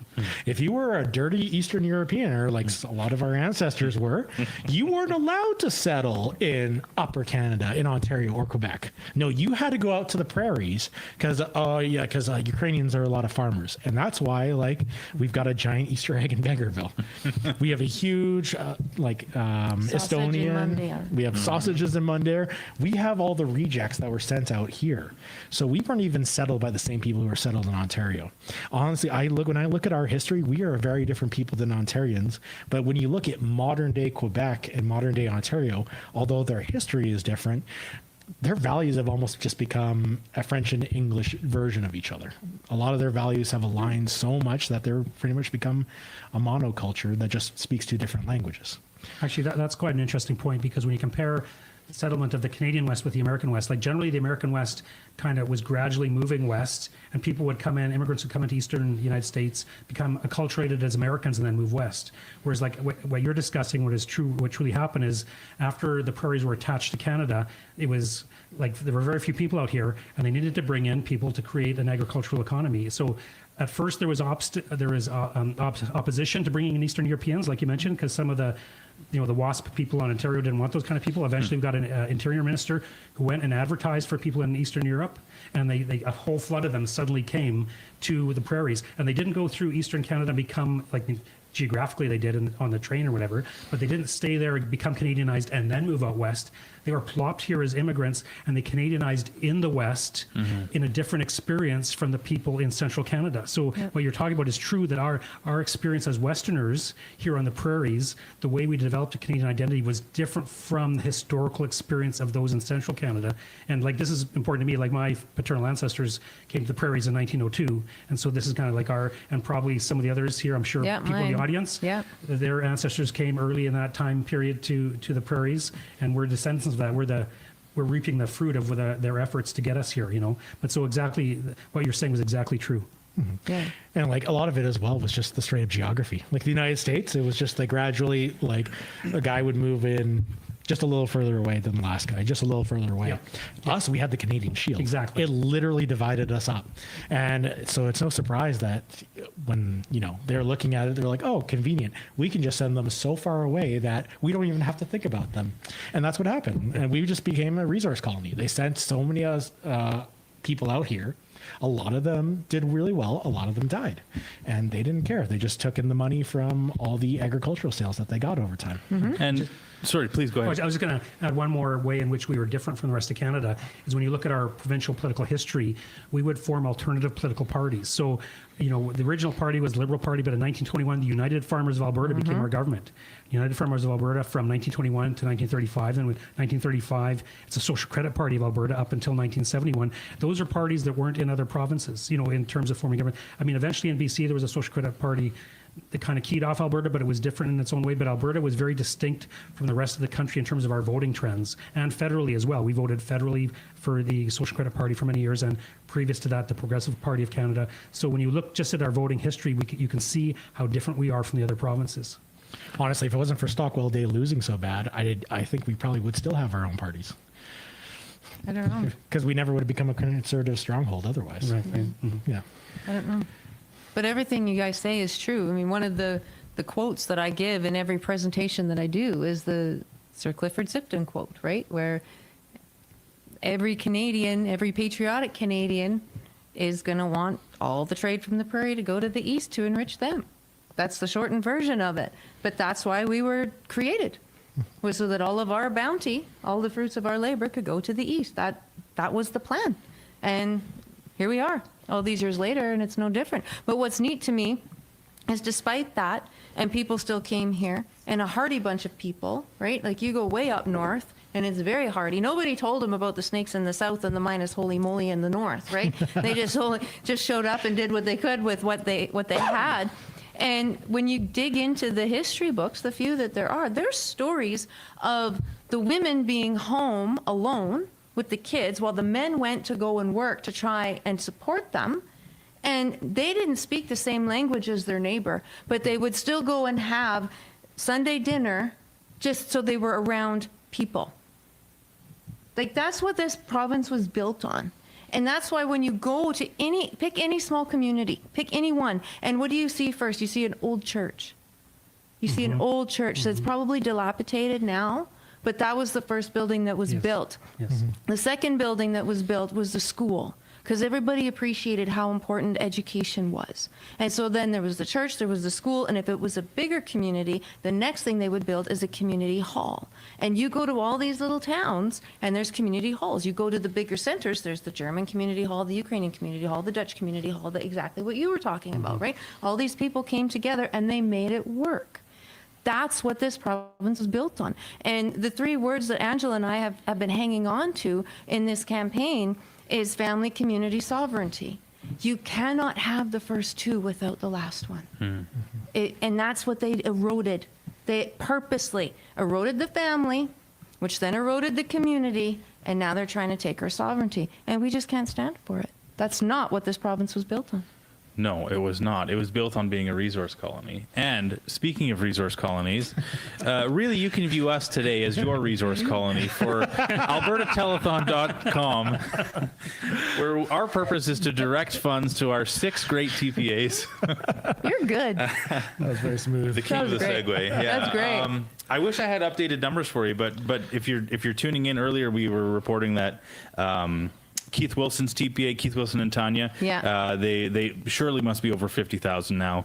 I hope so. The Women's Network, the Alberta Women for Independence Network. Yeah. Did I get that right? Close enough. Yeah. Perfect. They're over 10,000. Corey Morgan's over 11,000. Amazing work, guys. We really, really appreciate that. You know, this is what we're here for. We need, if we're going to talk about high-minded things like sovereignty and where our future is going and how we can build something better than what we have currently for our children and our grandchildren. The fact is that these things take money, and the people on the other side of this debate right now have seemingly unlimited money. They have government money, in fact, and they have different reporting structures and rules surrounding their money than we do. So let's make sure to do this right. Remember that in order to donate to any of the TPAs, you have to be an Albertan citizen. Yeah. You have to, if you donate under $50, you don't need to provide information. Anywhere between 50 and 250, you need to give some information. Please fill out the information correctly so that you're not accidentally donating to Elections Alberta, because they'll take those funds I think it goes easily. right to the government. I think it goes Yeah. right to general revenue. Yeah. Yeah. And you can donate up to $5,000 in any one election cycle, I think is the rule, right? In Yes. 1 year or something like this. Yes. If you're wanting to donate in the thousands of dollars, maybe double check that first. And if you live outside of Alberta, you can always buy one of Michael Wagner's books and learn a little bit more about Alberta independence and how it came to be. This guy's a wealth of knowledge, and his books are fantastic. I've read 2 of them.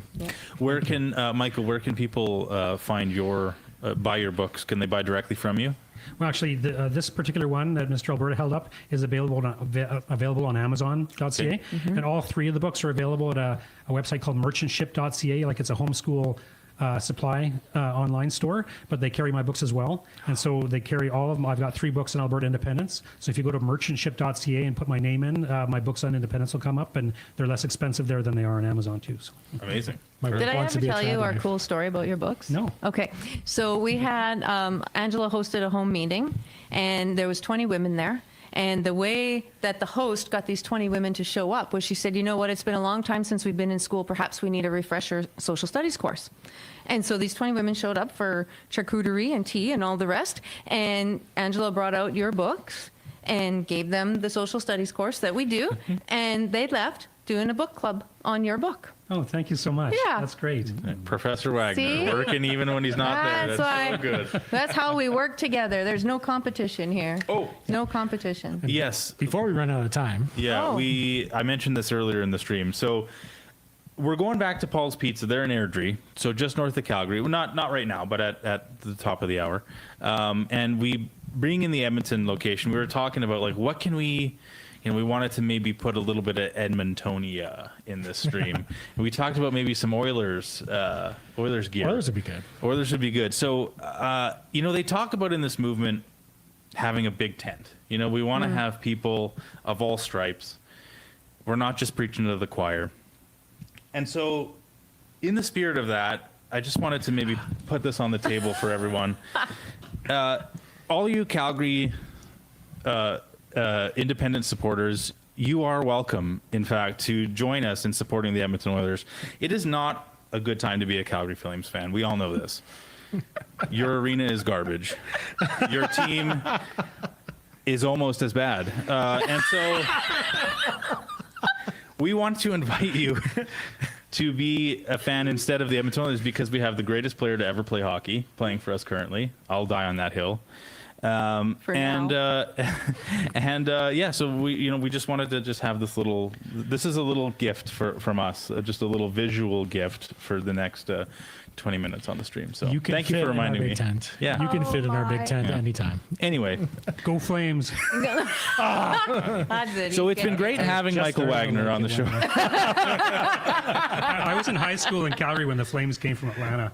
Wow. So it's deeply burned into my heart. Those early years, the Flames did really well those early years. They did. Nostalgia, right? It is nostalgia. Just nostalgia. I actually think, technically, even to this day, they still have a winning record against the Oilers, much to my chagrin. I think and they may have adjusted in the last 5-10 years, but I'd have more respect if they actually made it to the finals. Well, hey, Well, fun fact, we do often get asked what's going to happen to our sports teams once we're our own nation. Right. Well, I mean, that's an interesting question. Little things like that come up all the time, Yeah. Big concerns about my family lives in BC. Like, am I going to be able to? Well, it's like, like if people have family in the U.S. that go visit, like we're different countries. In the NHL, the NHL is made up of two different countries right now. Mm-hmm. What would be the difference of adding quote unquote a third? They play official NHL games in Europe now. The NFL plays games in Europe and South America, and we're as much as we maybe hate to admit it, we're a fairly global world right now. Things can just happen. That's one of our kind of rallying cries in the movement. You can just do things. Yeah. Not only that, but once our taxes drop, That's by what I was thinking. 50%, We'll be able to keep some players here. They won't be going down south. Well, they don't have to give away their money. Yeah. Well, people scratch their heads and wonder why, why does it seem like every, middle to high value Canadian player, they just always end up playing in Florida? Can't imagine. What could be the reason why? Could it be their tax structure? I don't know. Could it be the beautiful weather? We can only really accommodate one of those, I think, here. That's right. Although it's been really hot this week, so we'll have 1 week of beautiful weather. Yeah. It's been comparable to Florida. Yeah. It's been great. What are some weird, maybe we can take the last 10, 15 minutes here. What are some questions that you guys get or concerns that you guys get a lot when you're talking to people about this movement that maybe we wouldn't think to ask, like some of a very personal concern that somebody might have if they were on the fence of, well, I understand the value of being independent, but X, what would be what are some of the maybe more interesting things that you've heard that people have been concerned about? Well, I think one of the issues that was addressed earlier was risk. And for me, that's the number one thing. Like, becoming independent country is a risky venture. Like, what we're doing is risky. Like, let's just admit that. But staying in Canada is risky too. That's my reply. You know what I mean? Even more risky. Riskier. Yeah. Well, look what the Liberals are doing to this country. Is this the direction that you want to go with your future and your family's future? I mean, it's not like the Liberals are doing, just did one strange thing. Like, they're incrementally taking away our freedom and crushing the Canada that we used to know. They're doing that incrementally so that people don't notice it as quickly, but it's happening. And if we stay in Canada, we're going to continue to lose our freedoms. And so the risk of staying in Canada, there's a risk of leaving and there's a risk of staying. So it's a matter of which risk are you willing to take? We know which direction we're going with Canada. Becoming independent, it's a different risk, but we risk becoming free. We get more freedom that way. So, but I think risk is kind of the number one thing that people bring up for me. Is it? Kath? The one that always surprises me because I just don't understand it is, well, am I going to need a passport to go visit my family back east? Like, I don't know. It's up to Canada. It's up to Canada. Yeah. It might be. I'm old enough to remember when all you needed to do was have driver's license to go down to the U.S. You didn't need all your paperwork and show that your dog had had their regular shots and all the, right? You just didn't need you didn't need a file folder to cross the border. You needed one little card. I don't see why we couldn't have that same type of relationship with the rest of Canada. It's kind of interesting as well because for Alberta, we've always needed a flexible workforce. Yeah. So we have no reason to deny people dual citizenship. That's Most right. likely, Alberta will keep the tradition of dual citizenship. Yeah. For Canada, they're the ones who, as a threat, it sounds really good to say we're going to take away your Canadian citizenship. But in reality, there's no mechanism to do that. The only mechanism to lose your citizenship in Canada is by committing fraud when you apply. That's it. There's no other way for you to have your citizenship stripped. You could commit actual treason and try to kill the king, and your punishment's the death penalty, but we're not going to take your citizenship away. There's literally no way for you to lose that citizenship. And for Canada to put in a new law, because they totally can, that doesn't infringe on the Constitution to strip our citizenships will be very difficult for them because under the Canadian Constitution, you are protected based on your origin. So Canada can't just come out and say we're going to allow dual citizenship in every other country except Alberta because that's discriminating against origin. Likewise as well, they can't put a discrimination against freedom of travel. Even though they did during COVID, they're not able to put in. Don't remember. Oh yeah, don't trauma. But you know, it's interesting with these kinds of arguments, whether it's the passport and citizenship and so on, is nobody's saying, look how great Alberta is in Canada. Look how great it is. Don't you want to stay with all these things? They're saying, oh, this will be hard and this will be hard. Like there's no positive image of Alberta staying within Canada. It's all negative stuff from the other side. They don't have a positive vision. And to your point earlier too about, you know, what an indictment about what Canada has become is that we even have to worry about what sort of punitive measures Canada is likely to impose on us for exerting our democratic will, you know? Like that would not have been aren't we supposed to be the polite ones? Aren't we supposed to be like, you know, the kind and accommodating and like, why wouldn't the discussion be, you know, how they maybe at least a little bit of how they treated Quebec in the 80s and the 90s, like, oh, sweetheart, please don't. You know, my Canada includes Quebec. Now it's, you know, you're Traitor. idiot ditch Billy traitors and, you know, good riddance, but you can't leave. So And what's important about that too is like Canada's constitutional law allows provinces to leave if they follow the proper process. And that's what we're trying to do. Like this is the law. Like how can you be a traitor if you're following the law? I've never heard a definition of traitor where if you obey the law, you become a traitor. You know what I mean? That's like right. it's completely off base, totally. This is Canada's law. Why are we being threatened for doing something that the country allows, that the law allows? It's completely constitutional. It's completely in line with the legislation. We're doing nothing wrong, and yet they're making all these threats against us. Like it's like I say, it just shows what a bad country Canada has become. The funny thing is they'll throw out the argument saying, you're never going to get that constitutional amendment. Which number one is a burn on themselves because they think they're so horrible that you'll never get the amendment. Right. But also, Keith Wilson can correct me if I'm wrong on this. And he will. They can't do the constitutional amendment until after we leave, because otherwise they're stripping Canadians of their rights. So we need to go have the negotiations. We need to go form our own government. We need to do everything, cut ties, become our own country. Then they can remove us. But if they don't remove us, then they technically have a foreign country that's completely autonomous and gone, having voting rights in their leftover of Canada. So it's kind of a weird kind of flex that I'm trying to say, hey, we're not going to let you leave because we can't get a constitutional amendment, even though pretty much you leave and then we amend it. So there's no real threat there. But they bury it, they loft it around like it's an actual like good point or something like that. Well, you know, James has brought this up on our show before where a lot of the times I think when people use the word traitor when they refer to us, really what they're saying is something more like disloyal. Or something like I don't think they're trying to use the word in a legal sense because it does have a legal meaning. It's more of an emotional sense, right? Because this is a very emotional topic for a lot of people, and they view it as it's hard for some people to view it from a cold, logical, like, listen, these are why objectively this makes sense because they view it as an emotional, like, you know, we're Canadian, you know, it's nice and it's kind and igloos and whatever and maple syrup on a stick, like so it's I have some sympathy for that because it's I get the patriotism aspect of it, but it's just you got to use the right words. I got a small update, by the way. We've got about 12-13 minutes here. Do you want to know what the Women's Yeah. Independence Network? You guys are over 12,000 now. Come on. Yes. Nice. Yes. Thanks, everybody. Let Alberta decide. Keith Wilson and Tanya.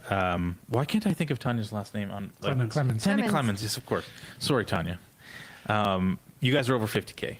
Nice. Yeah. Broke the mark. And there's also a note that they wanted to let us know, let you guys know for people who are going to Paul's Pizza tonight in Airdrie.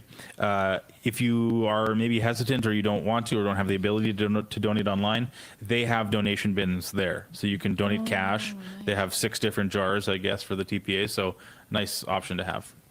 Nice, cold, hard cash. Yeah. Cash never runs out of batteries. Cash never runs out of batteries. It's always going to get used for the good cause. What I love too about all the different TPAs, and I think I said it in the first segment, is we all have kind of our lane. Like almost all of us have signs, but we all each have something specific that we are talking about. So it's not like, oh, well, my money's going to go to 6 of the same things. It is not. Right. It's absolutely not. It's going to go to 6 different things. Yeah. And that just completely helps build up that message, build up the movement, and get all the message out there in a way that all the different people can hear it and understand it. And so there's no bad dollar spent on anything. No, I think that's a really good point, because there are some people who say, well, look, there's so many groups, it's divided. No, it's just the different groups appeal to different segments of the population. Like not everybody's the same. Not everybody's convinced by the same argument or the same appeal or whatever. So you need different groups that have different arguments and different appeals to different segments of the population. Yeah. So the more TPAs there are, the better, because they can reach more people. Yeah. Not only that, but it's been fascinating just watching like how everything changed over the last 2 years. Like before it was Alberta Prosperity Project. They were the ones leading the charge. Yeah. They're rallying everybody. And then it became Stay Free Alberta. And that's when things took off, because we had one job: get the signatures, and that's it. Just go get the signatures, done. And then once it was done, it went from one job to literally like 30, 40 different kinds of jobs we have to do. Yeah. Alberta Prosperity Project's focusing on the political angle, because we're going to need that. We're going to need to be able to pressure our government. Yeah. And then all these other different TPAs have popped up to be able to focus on different things. Like we just had John, for those of you who just turned in, who's literally his entire TPA is getting Alberta flags across the country. And or stickers. the province. And stickers. Yeah. And the TPAs are really important. And that's one thing I want to emphasize really quick. The reason why we have TPAs is so that way it's Albertans talking to Albertans in this campaign. It's very critical. Despite what Forever Canadian and other groups might be doing, we are able to look and say, this is just an Albertan movement with Albertans, with Albertan money, and we like it that way. Yeah. It's perfect, and we're happy to continue doing that. Eventually, the referendum's going to be over and things are going to move into the next phase. But right now, that's the reason why these TPAs are so important. And that's why we ask you to donate to as many as you can, as much as you can afford. Because this is for our future. But that being said, putting food on your table is also very important. And something, if I can jump in. Please. For the TPAs to remember, so it stands for third party advertiser. In this case, it's for the referendum. I know some people have been pretty hard on Elections Alberta, and I'm going to root for them one more time by saying, we've never done this to them before. True. Ever. Yeah, good right? Good point. Yeah. And so this is all new for everybody. It's new legislation. It's a new workload for everybody. So we're all trying to feel this out. And I've often said that this side of the conversation is literally their worst nightmare, because we're doers. Right? We get up and we see something needs to get done and we go, we do it. You don't ask permission, you just get it done. And there's legislation around this. And so we've, some of us who get up a little earlier than others have had to back up and go, oh shoot, sorry, I didn't mean to do it that way. How can I fix it? What can I do to make this better? And so some patience has been required because of that. And the reason that we have kind of these fences, if you will, around what we do as TPAs is because, I don't know if y'all know this or not, but in Canada, there's a small problem with foreign interference. I have to report every dollar that comes in, even if I don't have to tell them who gave it when it's under the $50 mark. I have to report it all. And I'm obligated to sign my name that, yep, these are all from Albertans. Yeah. And so there's reasons. Yeah. There's reasons for these parameters, and we want to make sure we're following the rules. So that's why they have TPAs. Yeah.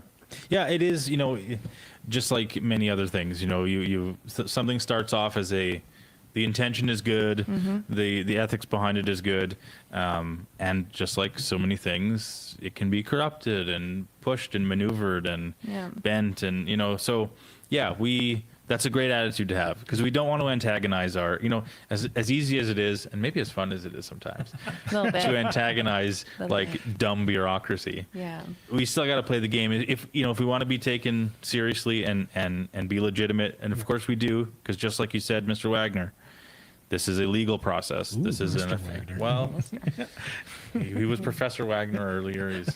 Sometimes he's Mike. Depends how serious the point is. If we're talking hockey, he's just Mike. Go Flames. Anyway, like I said, great to have you here. But yeah, they will seize. Somebody will seize any opportunity to call this illegitimate and to make it difficult for us, because we are, like it or not, sort of like you say, we've never done this before, and we are the change. This is it doesn't take any guts to say like, no, I'm happy with how everything is. Yeah. And I'll have more of this, please. Yeah. Thank you. That's the default. That's right. Forever Canada is the default. Yeah. We're the ones who are rocking the boat a little bit. And so, yeah, it makes sense. We It want does. to keep everything above board. And we're the ones that when we hear those arguments back to us or those excuses back to us, oh, it's going to be too hard. It's like, huh? What? Good. Like, challenge anything accepted. good is worth doing, right? Right? Let's go. Honestly, what's actually going to be hard about it? I don't mean, know. like half of the institutions we already have an Alberta Revenue Yeah. Agency. What borders do we have to really protect? Like, Canada isn't going to invade BC. us. Even if Canada invades us, the BC. The BC. Even if Canada invades us, though, we have more veterans in our province than the Canadian Army has in the entire army. It's not really like that big of a deal. And they have Cold War era weapons. Actually, a funny point about invading, if I can just interrupt, that's always my favorite objection, is that the U.S. is going to invade us if we become independent. And because we won't have a military. As if the only thing that's preventing the U.S. from invading us now is Canada's military superiority. Actually, it would take longer to invade Alberta than it would on Ottawa, because Ottawa is only 45 minutes away, whereas Alberta is 5 hours away. Oh, sorry, guys. We're getting cut off. We're going to Paul's Pizza soon. Kathy, Michael, thank you guys so much for this. This has been so fun. Oh, thank you. Thank you you, guys yes. are rock stars. This is fun. This is amazing. We really appreciate it. Guys. So, John, we got to do this again. I'm Yes, just saying. sir. Yes. John, we're putting you to work. Yeah, and guys, tune in. You'll be hearing from Mr. Dale or Mr. Albertan and Mrs. Albertan down at Paul's Pizza. It'll be a live stream. If you're in the area, feel free to come by. And then at 9 o'clock, you're coming back here for Fringe, showing up with Keith Wilson. So there's a lot of stuff still coming up, but please donate today. Donate and help us to be able to push this movement forward. So AlbertaTelethon.com. Thanks, everyone. Wow, what a fantastic crowd. There are thousands of our fellow Albertans here today. Thank you for being at the largest ever rally for Alberta's sovereignty in Alberta's history.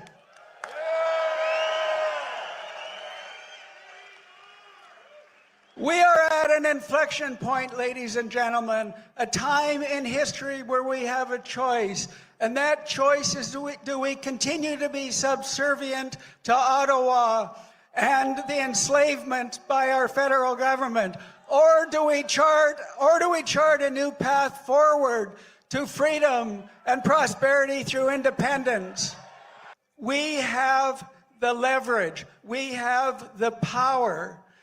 We have the ability to empower our provincial government to be able to, for the first time in history, negotiate a new sovereign Alberta from a position of strength. And that position of strength comes from a successful referendum on Alberta sovereignty. Albertans, it's time we face the truth. Ottawa's system cannot be fixed from within. Every path to fairness is blocked by design. Every single year, we lose between $20 and $28 billion in equalization payments. That's about $6,000 per Albertan. Or for an average family of 4, that's $24,000 your family gives away to Ottawa for no services in return.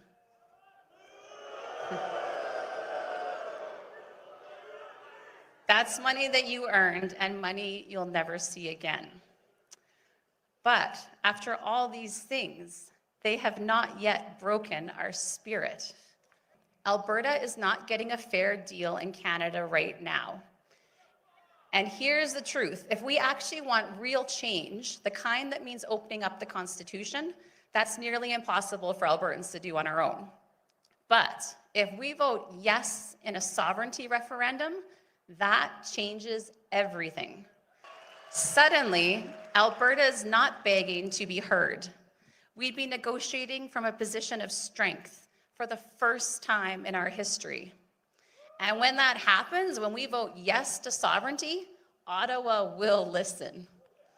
I'm told constantly on my channel, Fringe, there is no way you can vote your way out of this mess.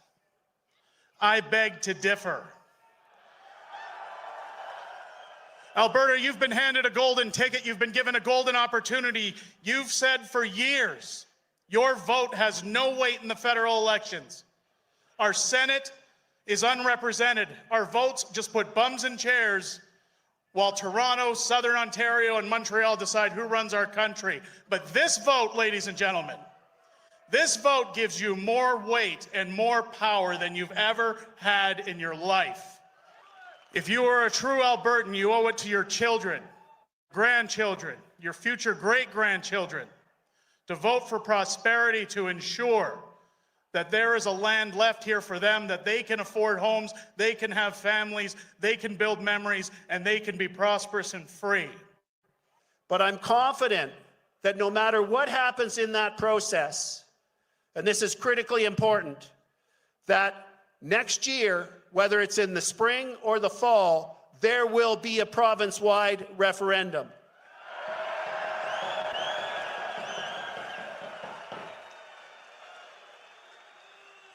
But we cannot, for the sake of our children, underestimate the magnitude of that challenge. We have to get like 1.8 million Albertans to vote yes.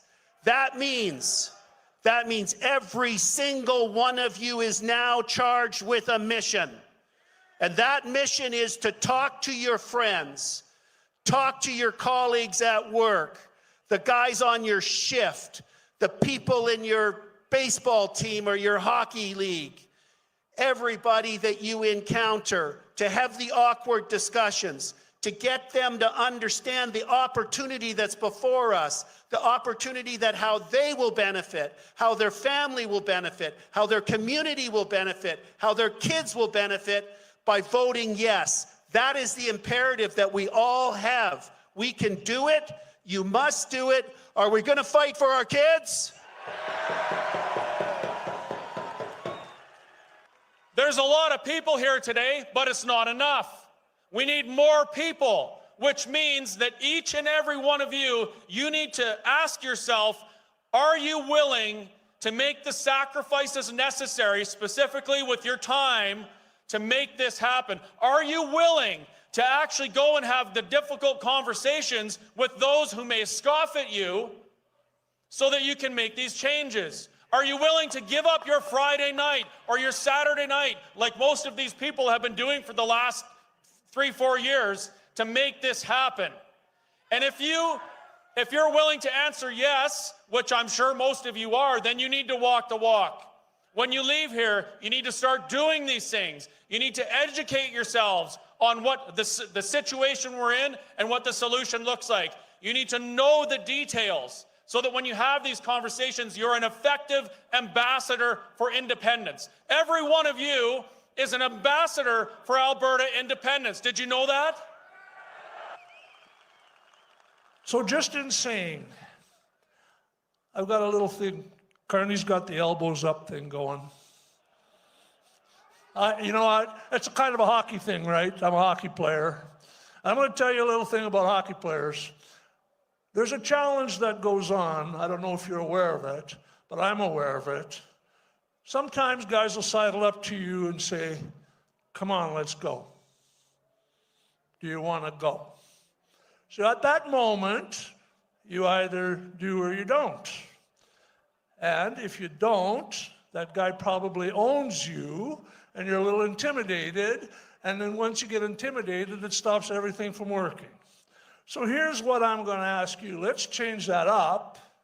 Because the answer to, come on, let's go, is let's go. Right? So I'm going to ask you as a group, you know, there's a double meaning there. Come on, let's go. So that's going to be the battle cry for our movement. How about that? So I'm going to ask you a question, and then you can tell me if you want to go or not. Is the federal government stealing from us? Are they sabotaging our industry? Are they taking us down the path to communism? Are they censoring us? Are they stealing our guns from us? Come on, let's go. Thank you very much. I want to tell every one of you that's here today, I have never been so proud to be an Albertan. I look out across that sea of blue flags, and I see that today, going forward, should be known October 25th as Alberta Independence Day.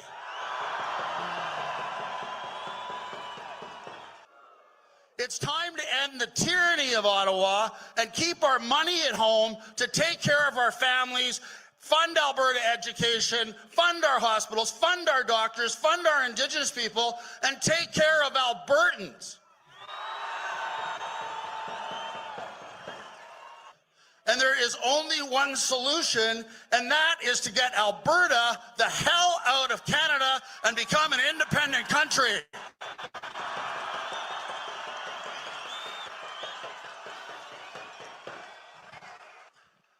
I want to thank all of you for coming out today.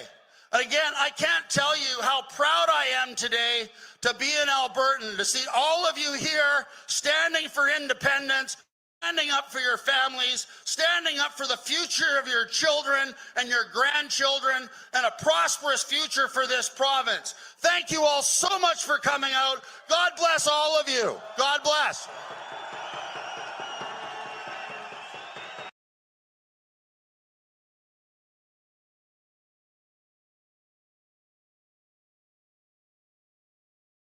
When you go outside, the problem is this mic is going to pick up both of us. Oh. You know what I mean? Yeah. So if you're walking around, it's actually not good to have that. I probably don't need a mic. No. But I'll hold this. What I'll do then when people come up, I'll just do this. Yeah, good idea. And when you're here, I'll do that. And then, yeah. Oh, we're on. Hey, guys. Oh, hey. Hey, everybody. We're live.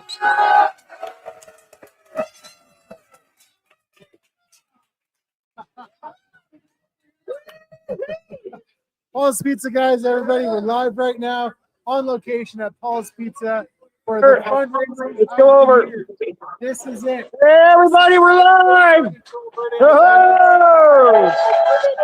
Hey. We need to raise money. Welcome to Paul's Restaurant, guys. We got everybody, both sides. Fill her up.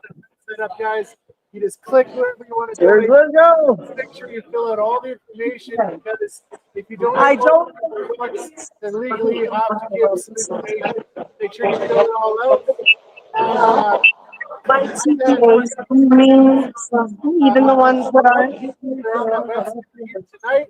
So we're going to be interviewing them, and then you can decide which one you want to support, or if you want to support all of them. The maximum you can donate in total is $5,000. So that's albertatelethon.com. And we're here at a wonderful party. Look at all these people here. Hey, everybody. There's Tanya. Come on up with Tanya.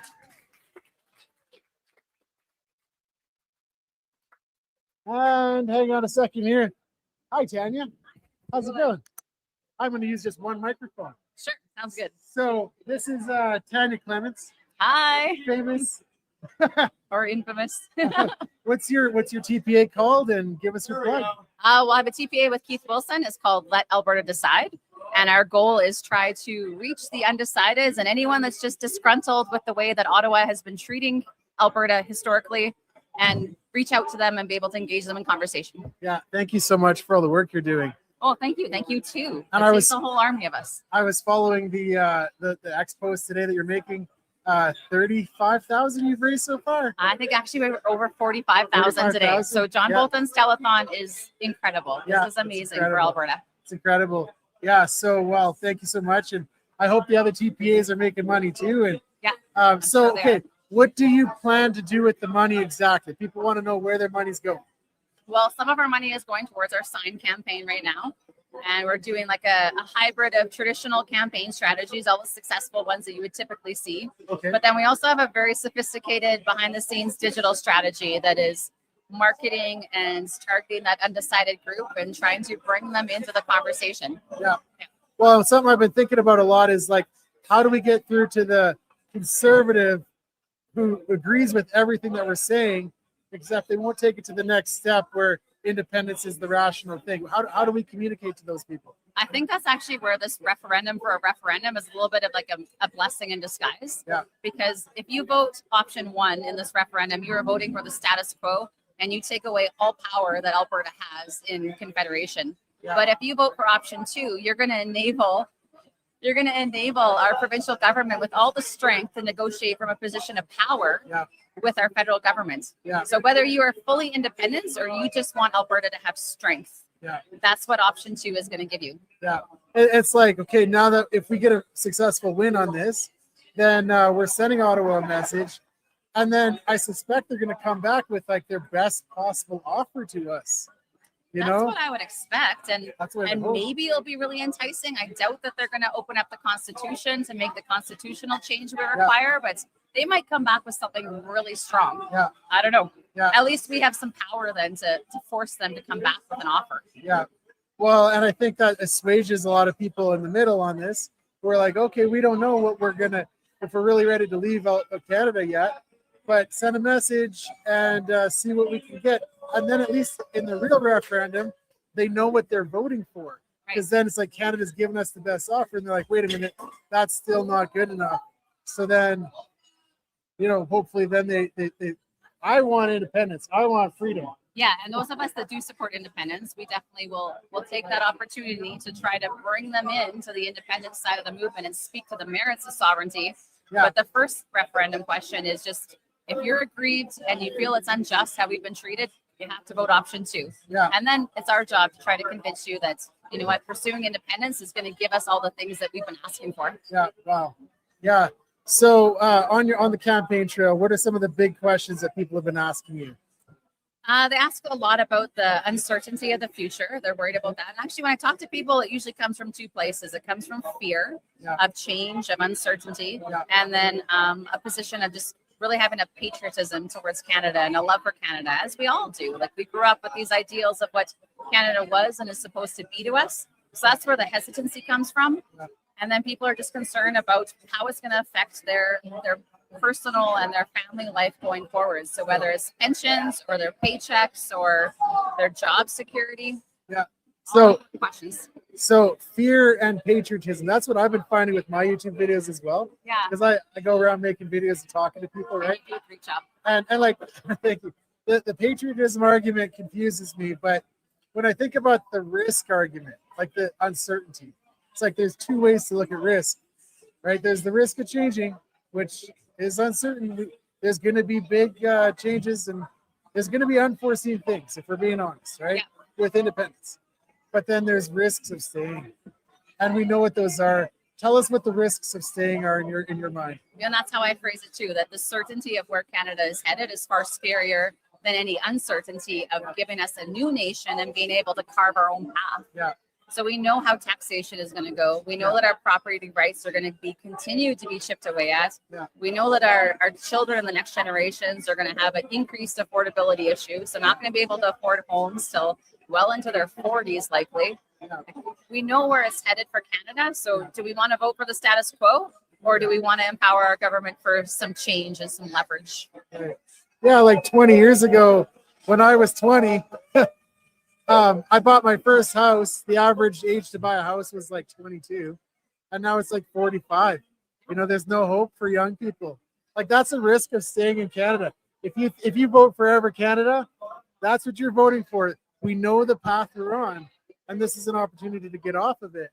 Yeah, think about if we could end the equalization payments and keep that money that we send out east that does nothing and comes back to us at all. Yeah. If we kept that where we are, and we also released the resource potential that our province has, what kind of future we could build for Albertans, what kind of services we could provide, classroom sizes, our healthcare, like the amount we could invest in our communities is astronomical, like it's limitless. Yeah, I got a confession to make. So during the referendum on equalization, I voted to keep it. Oh, really? I did. And my rationale was I actually wanted to share with Canada. I'm like, I want to share. I'm like, that's fair. I love people in Canada and I want to share with them. But then what changed my mind on this now is like, they want us to pay, but then they won't let us develop our industry and our economy and our resources. And they make policies that hold us back, and they spite us and they hate us. I feel like they hate us with all the policies that they put in place. Like, that changed my mind. Yeah, I feel like that's the common sentiment of how Ottawa treats us. And it's not a grievance with Canada. We obviously love Canada, and we want to be good neighbors in the future. But the way that we've been treated by Ottawa is what compels us to pursue independence. And yeah, we have paid a lot into this confederation, and we've taken very good care of other nations, like monetarily. So why punish us? Why pass all these bills that hurt our industries? Yeah, like that's the question. Why? Like, I don't see it. And that changed my mind. The reason I'm telling you this is because I think I was one of the people in the middle. I changed my mind on some things. I used to be much more centrist in my politics, but now I see our freedoms being eroded. I'm really concerned about free speech. I'm concerned about religious freedom. I'm concerned about the gun ban. And I see that independence is the only way to get our freedoms guaranteed. And I think this actually it should be nonpartisan, because it should be about Alberta's future and not which side of the political spectrum you sit on. It becomes partisan just by people's nature, I believe. But it's not. It should be unifying to pursue self-determination and prosperity for us and for future generations. That should be a unifying principle. And maybe the pathway, we don't quite agree on it yet, but I can tell you option 2 is what takes us a step closer to achieving that. Yeah, that's right. Because this is a live stream, repeat everything you said about your TPA, because people might just be logging in. So what's your TPA? Where can they go to support it? So Keith Wilson and I have the TPA called Let Alberta Decide. You can go to letalbertadecide.com. It's on pretty much all the socials. Today, because of this telethon and all the support from Albertans and John Bolton taking the initiative to put this on, we've raised over $45,000 today, which is amazing. And I promise we will put that to very good use. And this is absolutely something that we can win. Yeah. And so then you can go to albertatelethon.com, and then you can click on the link for Let Alberta Decide, or you can click on the link for all the different TPAs. Like, you can donate to all the different TPAs up to a maximum of $5,000 per person, per corporation. So, yeah. Oh, per person, per corporation. Yeah, so a corporation counts as a single entity. So if you have a business, it can also donate $5,000 towards the referendum through TPAs. So I could donate $5,000 personally, $5,000 with my company. You can. If you're in the position to do that, you certainly can. Yeah. And you can donate $5, and that helps too. Yeah. Well, and that's what I was just saying. Like, I'm looking at some of these Corey Morgan signs that are right here, and it's like they cost about $5 a pop, you know, and they're all working towards the same message, right? Yeah. So, you know, you donate $10, then you kind of paid for your sign, and you paid one for a free person for someone else. So if you feel you can't give, you know, all that money, every little bit counts, right? So if everybody gives a little bit, we can win this. Well, it's just like the traditional telethons they used to have, like the ones for the Children's Hospital. And I remember growing up watching the Country 105 ones. Yeah. And people would donate $25 or $100, not thinking that they were actually going to make any change. But when enough people do that, you make substantial change. Yeah. It's pretty amazing. Yeah, exactly. Awesome. Well, thank you so much, Tanya. Thanks for all the work. Thank you you do. for all that you do too. Appreciate it so much. Yes, All right. Thank you. Have a great day. Okay, see you. Okay, guys. So here's the next. I just want to check my sound quality first of all. Sound is still good.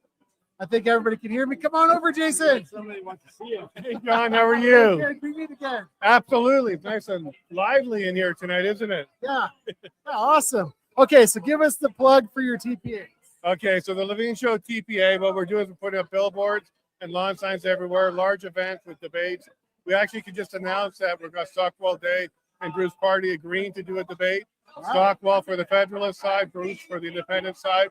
We'll be releasing that one in September. And we got a few more in the works. We're even trying to get one of the other TPAs on the other side to agree to sit down. Yeah. We've already had some communication, so I'm excited that we actually might be able to make that one work. Yeah. Oh, so you agreed to get Stockwell Day. So, because people always want to know what is where's the money going if I donate to you?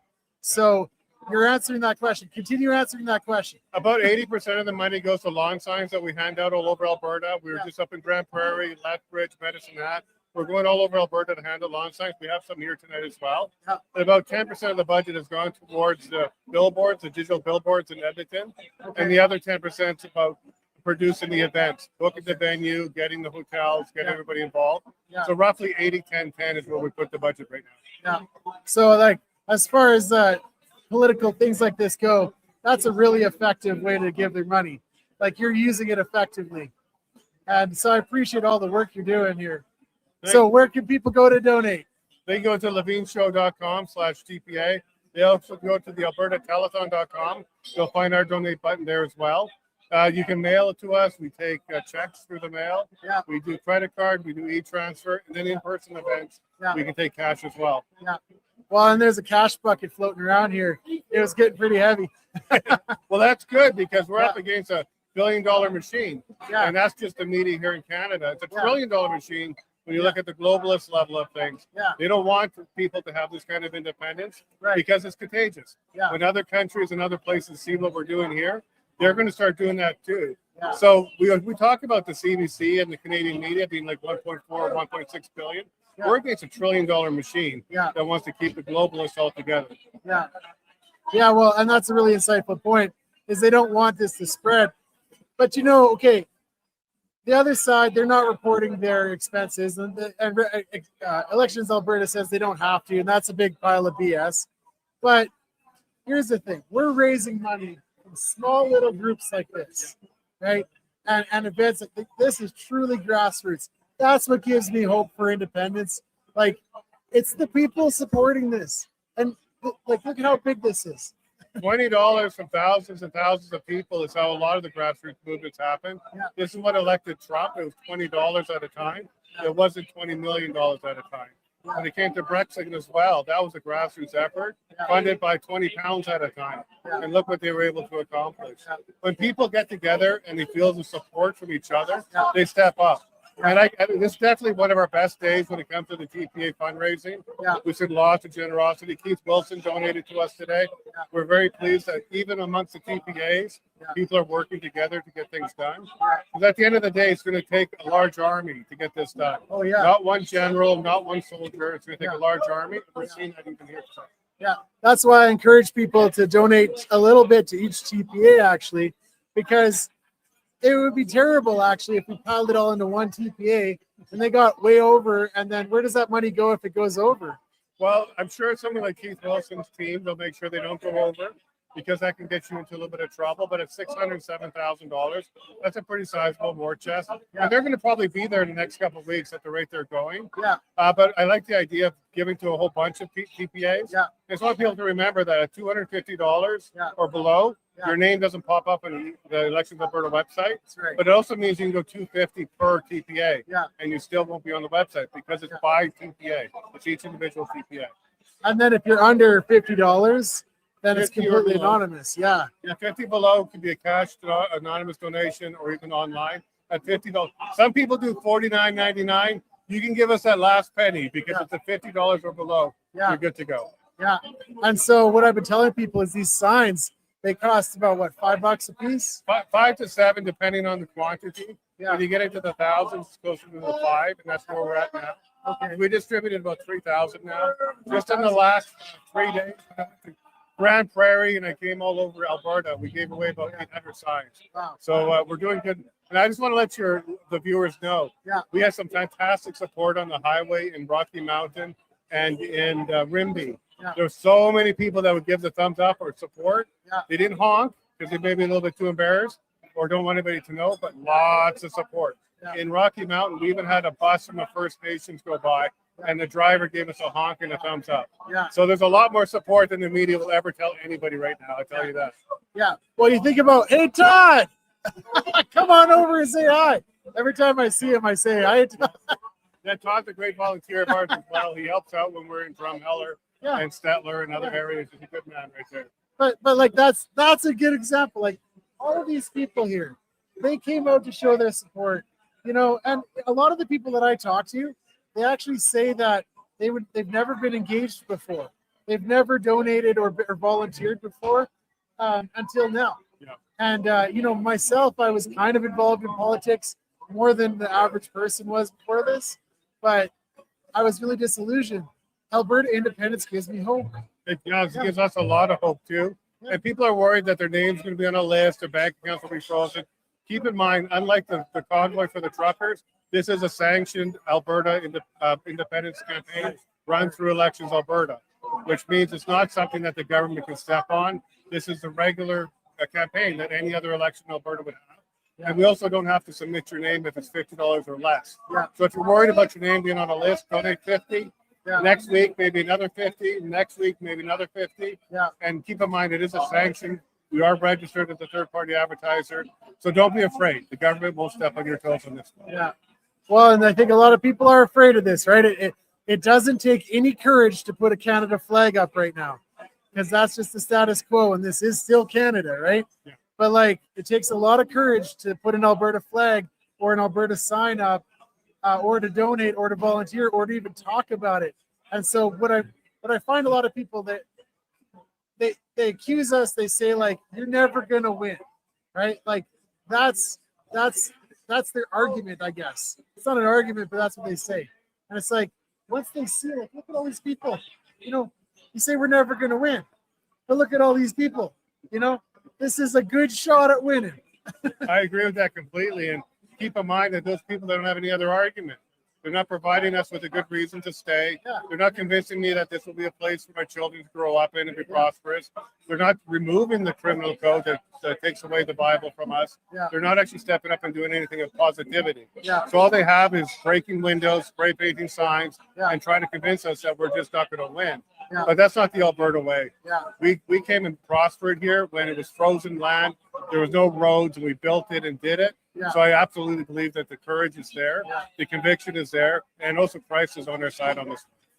Amen. Christ is on our side. Put God first in everything.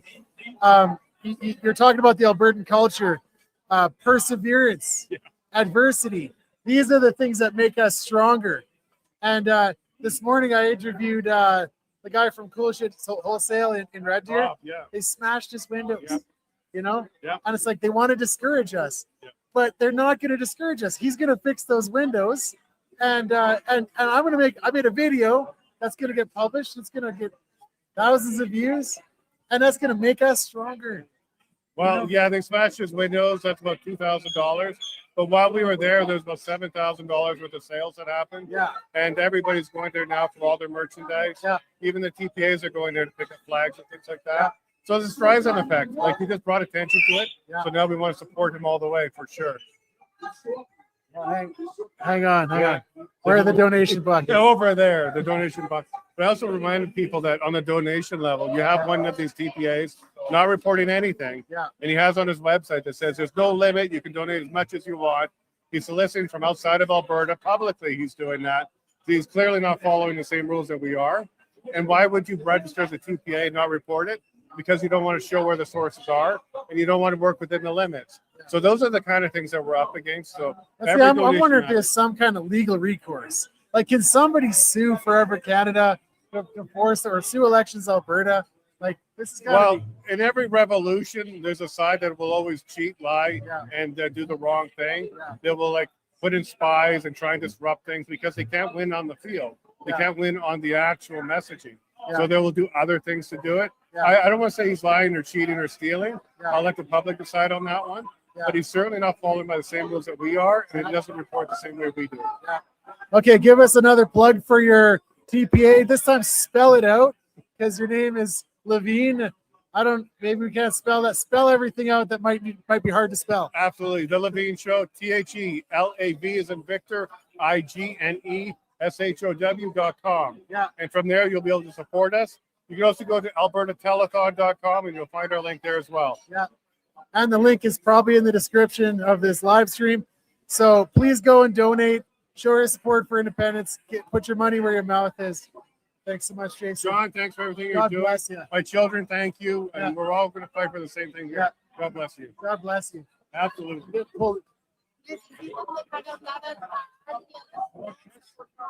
Okay. Hey, we got somebody else coming in. All right, come on over. Chris Scott. Hey, how's it going? Hey, how's it going? What's that? This is my microphone. Is that a recording device? It's a recording device. The government puts chips in there, Are you a fan? and then they can they can download the data from your phone, and they send it to the Chinese in the Communist Party. Well, I don't know about the Chinese, but I want the government to know what I'm doing. Okay, tell us more. Well, I mean, I want them to know that we're advocating for self-determination. That makes me happy. I hope they're listening. Yeah. Hi. Yeah, hi. And this is the thing. I feel like I've crossed the Rubicon. I watched from the sidelines when all that COVID stuff went down, the Freedom Convoy. I watched from the sidelines. Fun times. And I said afterwards I was ashamed that I didn't do anything. Because I have friends that joined up and I didn't do anything. I was afraid. I was afraid that if What were you afraid of? I was afraid of getting in trouble with the government. I didn't know about the bank accounts happening yet, but I was just afraid of everything. And now I'm like, I will never do that again. I'm going to stand up. This is the time to shine. I'm going to hold my shoulders up, and I encourage other people to do that as well. You know, we're all afraid of something. Yeah. And I got to say, in January 2021, I was terrified of the government. Yeah. Like people think that I just was brave. It wasn't that I was brave. I was less scared of the government, what they might do, than what I knew was going to happen if I didn't stand up. Yeah. So I was, I thought about that, and then I had to make a decision. And part of the decision to stand up in civil disobedience was I also had to accept what I believed was inevitable, and that was I thought I was going to get crushed. I thought the government was going to destroy me, bankrupt me, fine me, put me in jail. And so I thought about these things, and I made peace with it, and I accepted it because I knew that I had to do something, right? Yeah. And I find like we're in another situation. Like the trucker convoy gave me so much hope for Canada.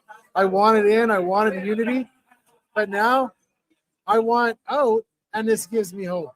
Right? Independence is the thing that's giving me hope. But plug your TPA. I don't have a TPA. You don't have a TPA? No, I'm not a TPA. Oh. So I lead an organization called Let's Talk Alberta. Okay. We're not a third-party advertiser. We're not subject to contribution limits. We can take contributions from anybody, anywhere, at any time, and there's no maximum. Oh, so but you're not allowed to say like go and vote this way or that way. Is that true? No, I share my opinion and my political leanings and beliefs with people, and I invite them to have a conversation with me about it. Specifically, I invite people. Here's my message. I believe that Alberta independence is necessary and inevitable. Yeah. That's my opinion. In October, we're going to be asked a question of self-determination. Yeah. And that question, one way or another, is we're gonna pursue it or not, right? So if we know we're gonna be asked the question, I think we need to talk about these things. I want to make the best decision too. Yeah. So if somebody on the Forever Canadian side, the status quo side, if they believe that the current structure and situation within Confederation is the best for me and my family, I want them to tell me. Tell me that. Explain why. Change my mind, right? Because if they don't do that and they really believe it, I'm going to go into October and I'll make a decision based on the information I have now. That's why we need to talk. So in your travels, what are some of the best arguments for Canada that you've heard? Or what are the angles that they seem to always take? The best argument for Canada? Yeah. The most difficult one to challenge or debate is the emotional arguments. Oh, I'm Canadian. I'll always be Canadian. This is my country. I'm patriotic. Yeah. Patriotism. I've realized patriotism. It often blinds people to the failings of their nation, and it prevents them from doing something better. So the emotional one is difficult. The other one is fear of the unknown. Well, you don't know exactly what independence is going to be for Alberta. And you're right. I don't know if it's going to be better even, but I do know that we get to decide, and whatever we decide, we get to reap the benefits or suffer the consequence. And if there's a consequence we don't like, we can decide to change things and make it better. That's what it is for me. Well, and you that whole risk argument, right? The uncertainty, the fear of the unknown. I think if we're honest, there are a lot of unknowns with independence, and that's like intellectually honest. But there's an uncertainty of staying. And so what are the risks of staying in Canada? Well, what do we know? In the last 20 years, Alberta has experienced a net loss of approximately $150 billion in investment capital. In that time, we lost the flagship Canadian energy company, Encana. They left, and it wasn't because of independence. What company was that? Encana. It wasn't because of independent sentiment. It was because of federal policy that Alberta couldn't affect that caused them to abandon their business in Canada. Yeah. Like, these are things we know. If you look at where our dollar is, our buying power has been plummeting. Inflation is going up. Social cohesion is disintegrating. These are things that we know, right? I know that if we don't do anything and we continue on that trajectory, 10 years from now, I'll be thinking back, and I'll be thinking we should have done something. Like if you put yourself in your own shoes 20 years ago, and I know that's a tough thing to do, but just pretend you're 20 years younger, and someone came to you and said, in Canada, in your Canada, you're going to have to attend church secretly, illegally, because if the government finds you, they're going to throw you in jail. Or in your Canada, if you offend somebody, you're going to be fined or potentially jailed. Would you believe that? No, I wouldn't believe that. I can't even believe we got to that point. I know. Now you think, what's it going to be like in 10 more years or 20 more years if we don't stop what's going on right now? These are things we know. The unknowns about what is our currency going to be, what's the military going to be, all of those things, I don't know, but we get to decide, and that's the opportunity. We get to decide. We Albertans have nothing but good ideas. Every Albertan I talk to, it's like good idea after good idea, but they fall upon deaf ears. We have no power at this point. That, like, as a province of Canada, we are always outvoted. We're always at the behest of Ottawa. We have no power. And so independence is about asserting ourselves and deciding our future. Albertans deciding our future. And even worse, sometimes we're the sacrificial lamb of Confederation.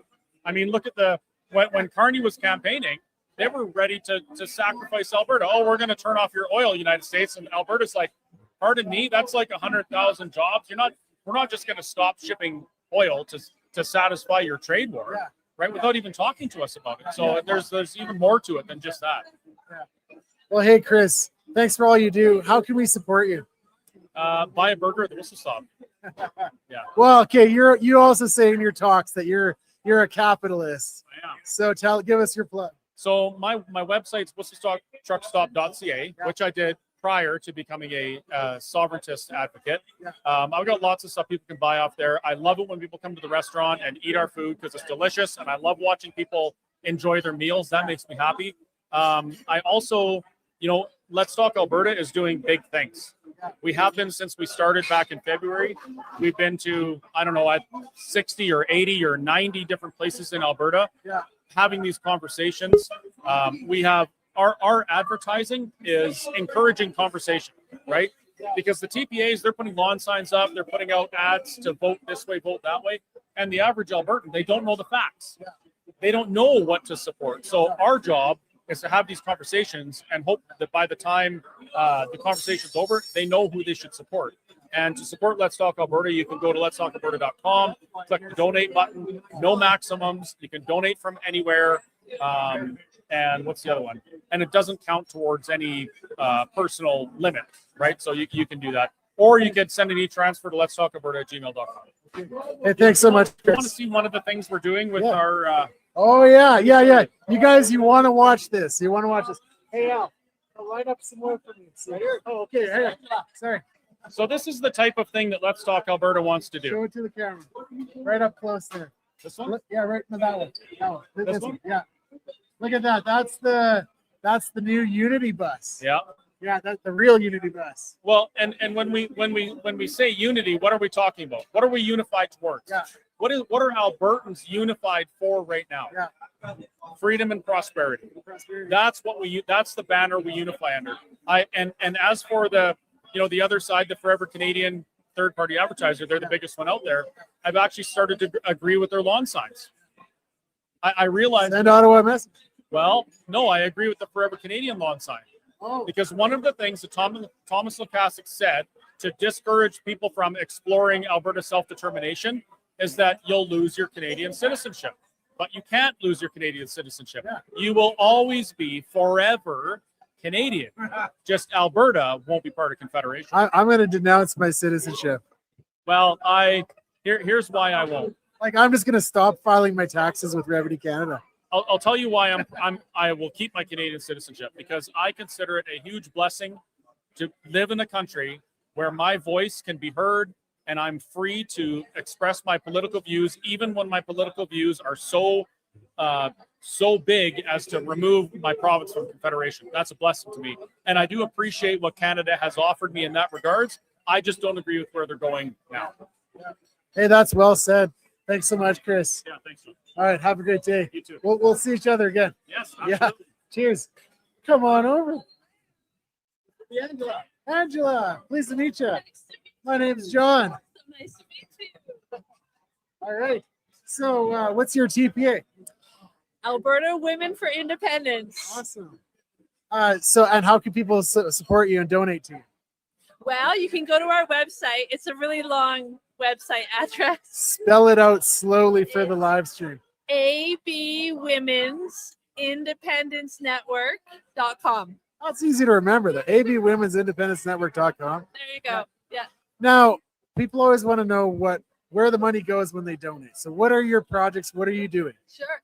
So, our focus for the last year and a half before we had to register as a TPA has been education, and especially reaching out to women, inviting them to be a part of the conversation that we need to have in Alberta. And so we decided that we were going to stick with that same focus. So we are doing meetings all across the province. This week we have meetings in Medicine Hat, Red Deer, Grand Prairie, Fairview, and High Prairie. Wow. Yeah. That's really spread out. Yeah, it is. And we're just kind of, Kathy is up in Sherwood Park, so she's my partner in crime, and I'm down in the Southwest. And we're just kind of doing a conquer and divide, but sometimes we were able to come together.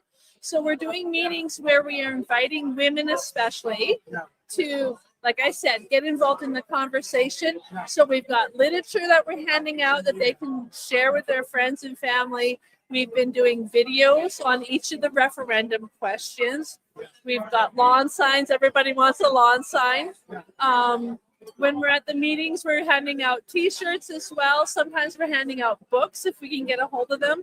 So the whole focus is on making sure that we are informed voters, and just really kind of having a respectful dialogue. Like, even if people come to the meetings and they don't necessarily agree with what we're talking about, at least we're really fostering an opportunity to have respectful dialogue, to relearn that. That's something that people used to be able to do. They would sit around the coffee table or whatever, and they would go back and forth and share ideas. And unfortunately, we've lost that in our current society. And so our focus is on allowing people to experience that again and to realize it's okay.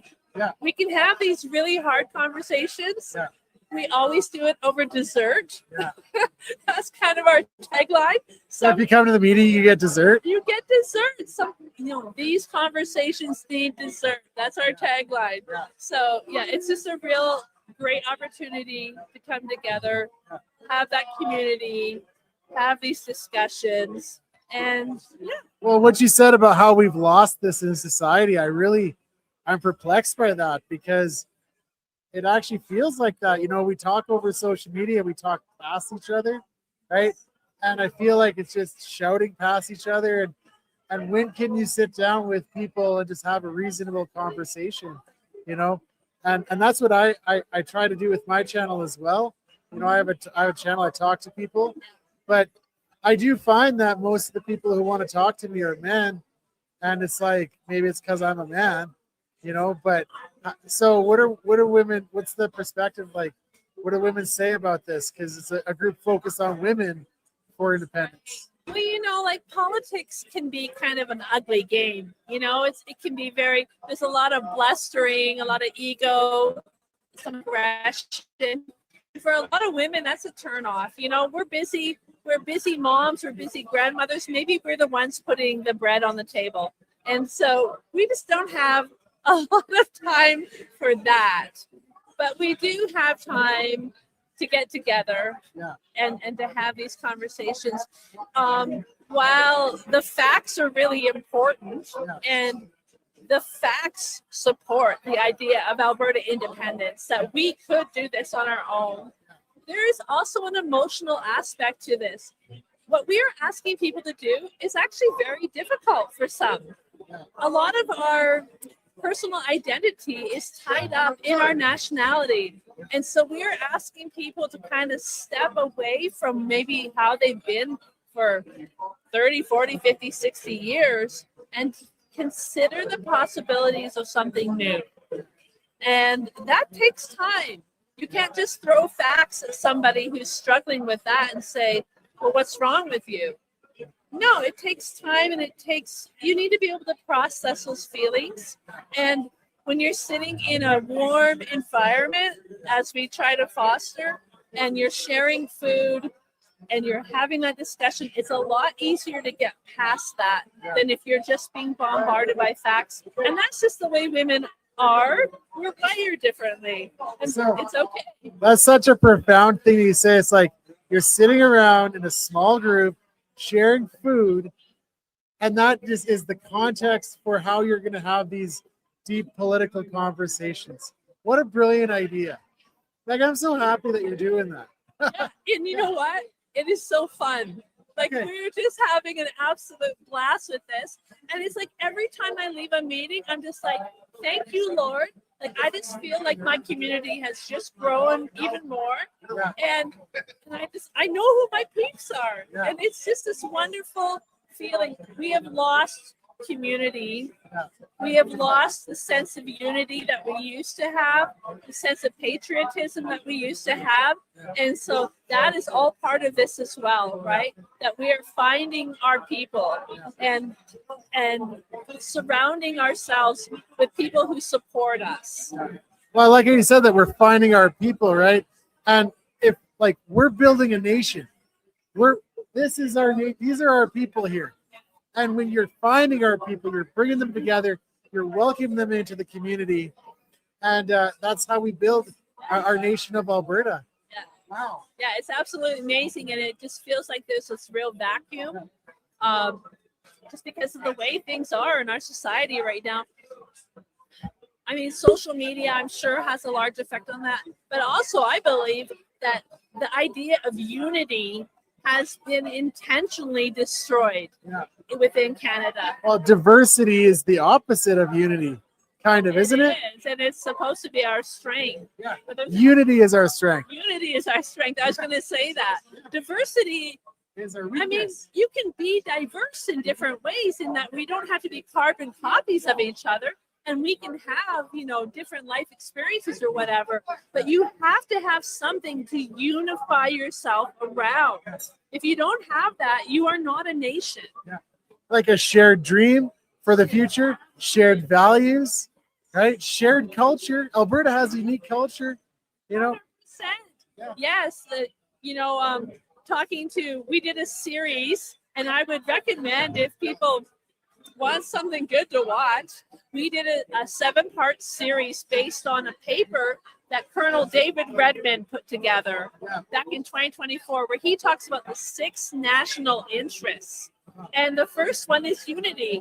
And he says, if you are not surrounded or you are not unified by shared values, ethics, and beliefs, that's not shared culture, and that's not shared religion. It's shared values, ethics, and beliefs. So you have to find that commonality. Then you are a nation. He says, if you do not have those shared values, ethics, and beliefs, you are not a nation that will last. And I think our parents had that, and we kind of had it, our generation, and like our kids, they don't have that. And so independence is about our kids and having what we know brought us together. But hey, Angela, give us one more good plug for your TPA, and then I'll keep moving on here.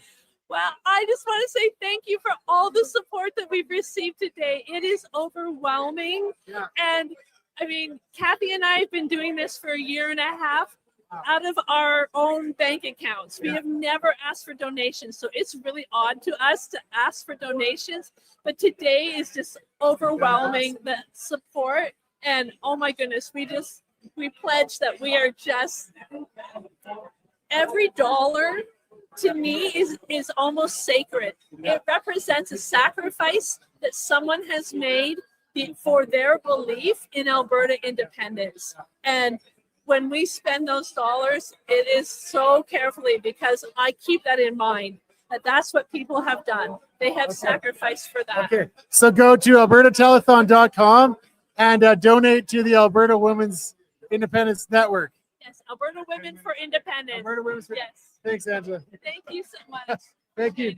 Hey, so guess what's up? What's up? We got a gentleman here that wants to make a challenge. So, hey, everybody! Can we have a second of your time, please? We got a gentleman here that would like to pose a challenge to the bar if he could. Go ahead, John. John, this is the bar. Bar, this is John. Within the first 10 minutes of this telethon, Wade from Sylvan Lake put out a challenge. $200 is what he donated in cash. I was going to put out a challenge, but Wade beat me to it. So I came here today to put a challenge out to everybody in this bar. The donation jars are right over there. Okay, and one over there. I've got a $50 bill that I am going to put in the jar over there. Wade's got his up as well. So everybody in here, take a $50 bill, whatever you can, and let's fill those donation jars. Thank you very much, guys. Thank you. Thank you. Awesome. Thank you. All right, Al. So it's been a great night. You should take over an interview here. Take over an interview. I'd Yeah. like to interview you. Well, okay. I'm not that interested. Come on. Have you shown the magnitude? Oh, Scott. Oh, I can't show with this. How you doing? I'm good. How are you? Excellent. I'm Adam. Hi, Adam. How are you doing? Doing good. Good. What brings you here tonight? Yeah, you know, Alberta is a very financially attractive location. Yes, it is. And one of the big things that people are speculating and investing in is AI data centers. Yeah. Now, AI data centers has a lot of heat exhaustion. Yes, it does. And one purpose for that can be utilizing that to connect it to greenhouses. Where is that? Alberta can utilize this to grow tropical plants, vegetables, and fruits to boost the food economy. Yes. So that way we can diversify our economic output by not only being oil and gas, but also being an incentivized hub for tech data centers, and also for food, creating an availability for it, lowering the cost of living around food.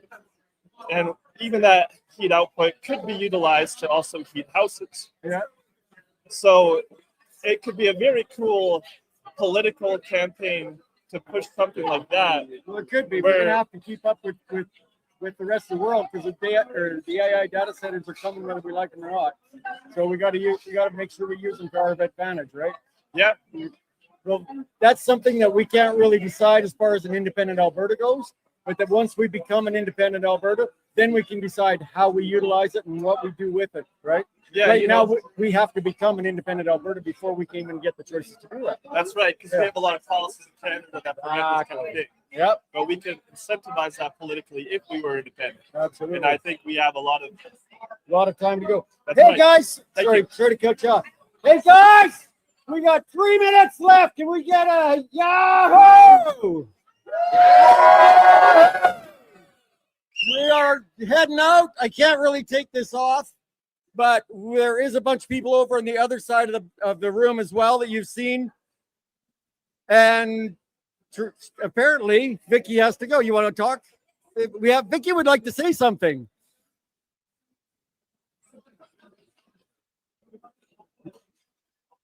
Hello, everybody. I guess I'll get in front of the camera here.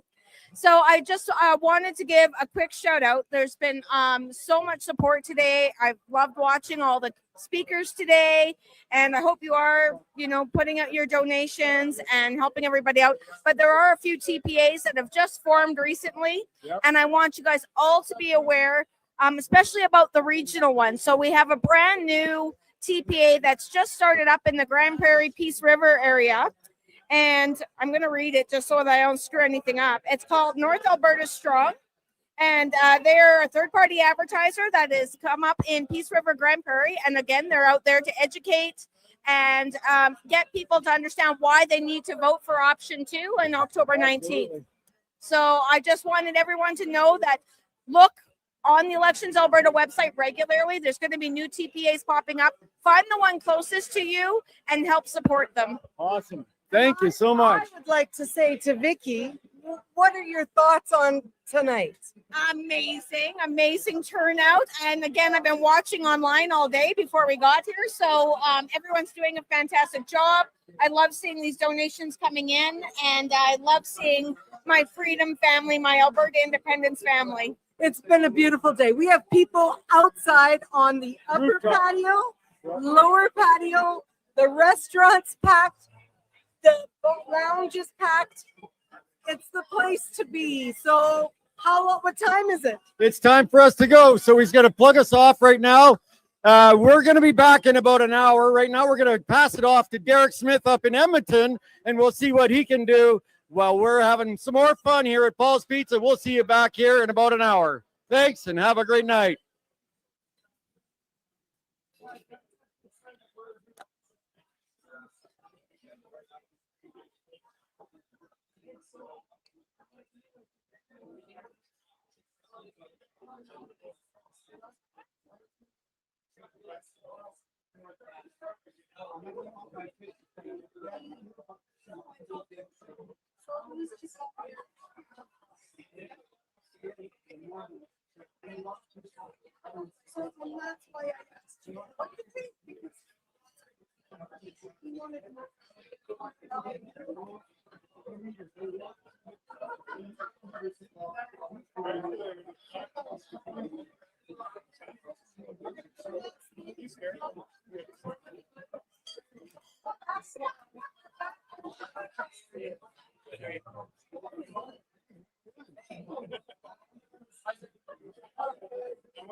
Welcome. 3 months from today, you'll be asked to vote for option 2 on question 10 in the referendum. But a lot is going to happen between now and October the 19th. Let me put it to you this way. Over the next 3 months, the full weight of the federal government of Canada, the Liberal Party of Canada, and the Prime Minister of Canada, Mark Carney, will come down on Alberta to try to stop us from gaining our independence. Not only that, the full weight of the Conservative Party of Canada, its MPs, many of whom you voted for, and its leader, Pierre Poilievre, will come down on Alberta to try to stop us from gaining our independence. And a little closer to home, a woman you probably voted for and trusted will be campaigning against you for trying to get a better life for yourself, your children, and your grandchildren. Not only that, these parties have endless amounts of money. Throw in the mainstream media and the $1.4 billion of your money to the CBC, and this is a pretty steep hill to climb. But today, we can make a difference. Today, we can make a stand. Today, we can send a message to Ottawa. So far, third-party advertisers on our side are doing very, very well. We're outraising the other side, but we have hundreds of thousands of dollars, and they have millions and billions. If you can, over the next 12 hours, please contribute. Please donate to the third-party advertisers we'll be talking about today. It's the only way we can win this thing. Welcome to the Telethon for Independence. Now let's kick some ass.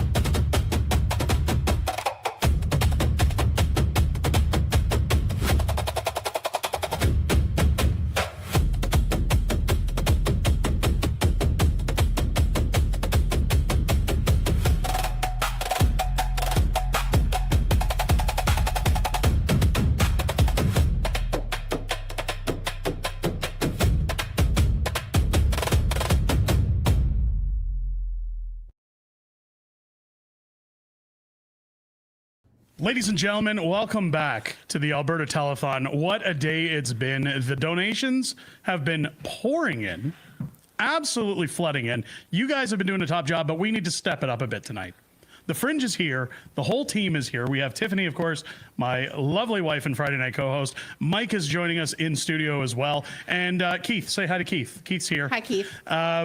Keith, he's had a long day. He's a little tired, so we're not going to hold that against him. But we just had to make sure that we wrapped him up for you so that we knew it was Keith. Got a lot to talk about today. We got a lot to talk about in terms of the telethon. First, Mrs. Fringe, would you like to update us on the numbers? Yes, I would love some to. updates on the TPAs. What do we got? Give us So we've got Keith and Tanya are sitting at $60,000. Wow. We've got Corey is at $16,000, and Levine is at 11.5. Oh, unbelievable. Mhm. The donations have been coming pouring in, and now the other TPAs are still doing what they're doing. Yeah. These are the updates we have for you. But folks, we can do better, okay? Of course we can. I'm not going to be happy until we see at least Keith's astronomical $60,000 break six figures. We have to get that done tonight. This is the time to donate. And without that, let's not have fake Keith anymore. Let's bring in real Keith. Let's,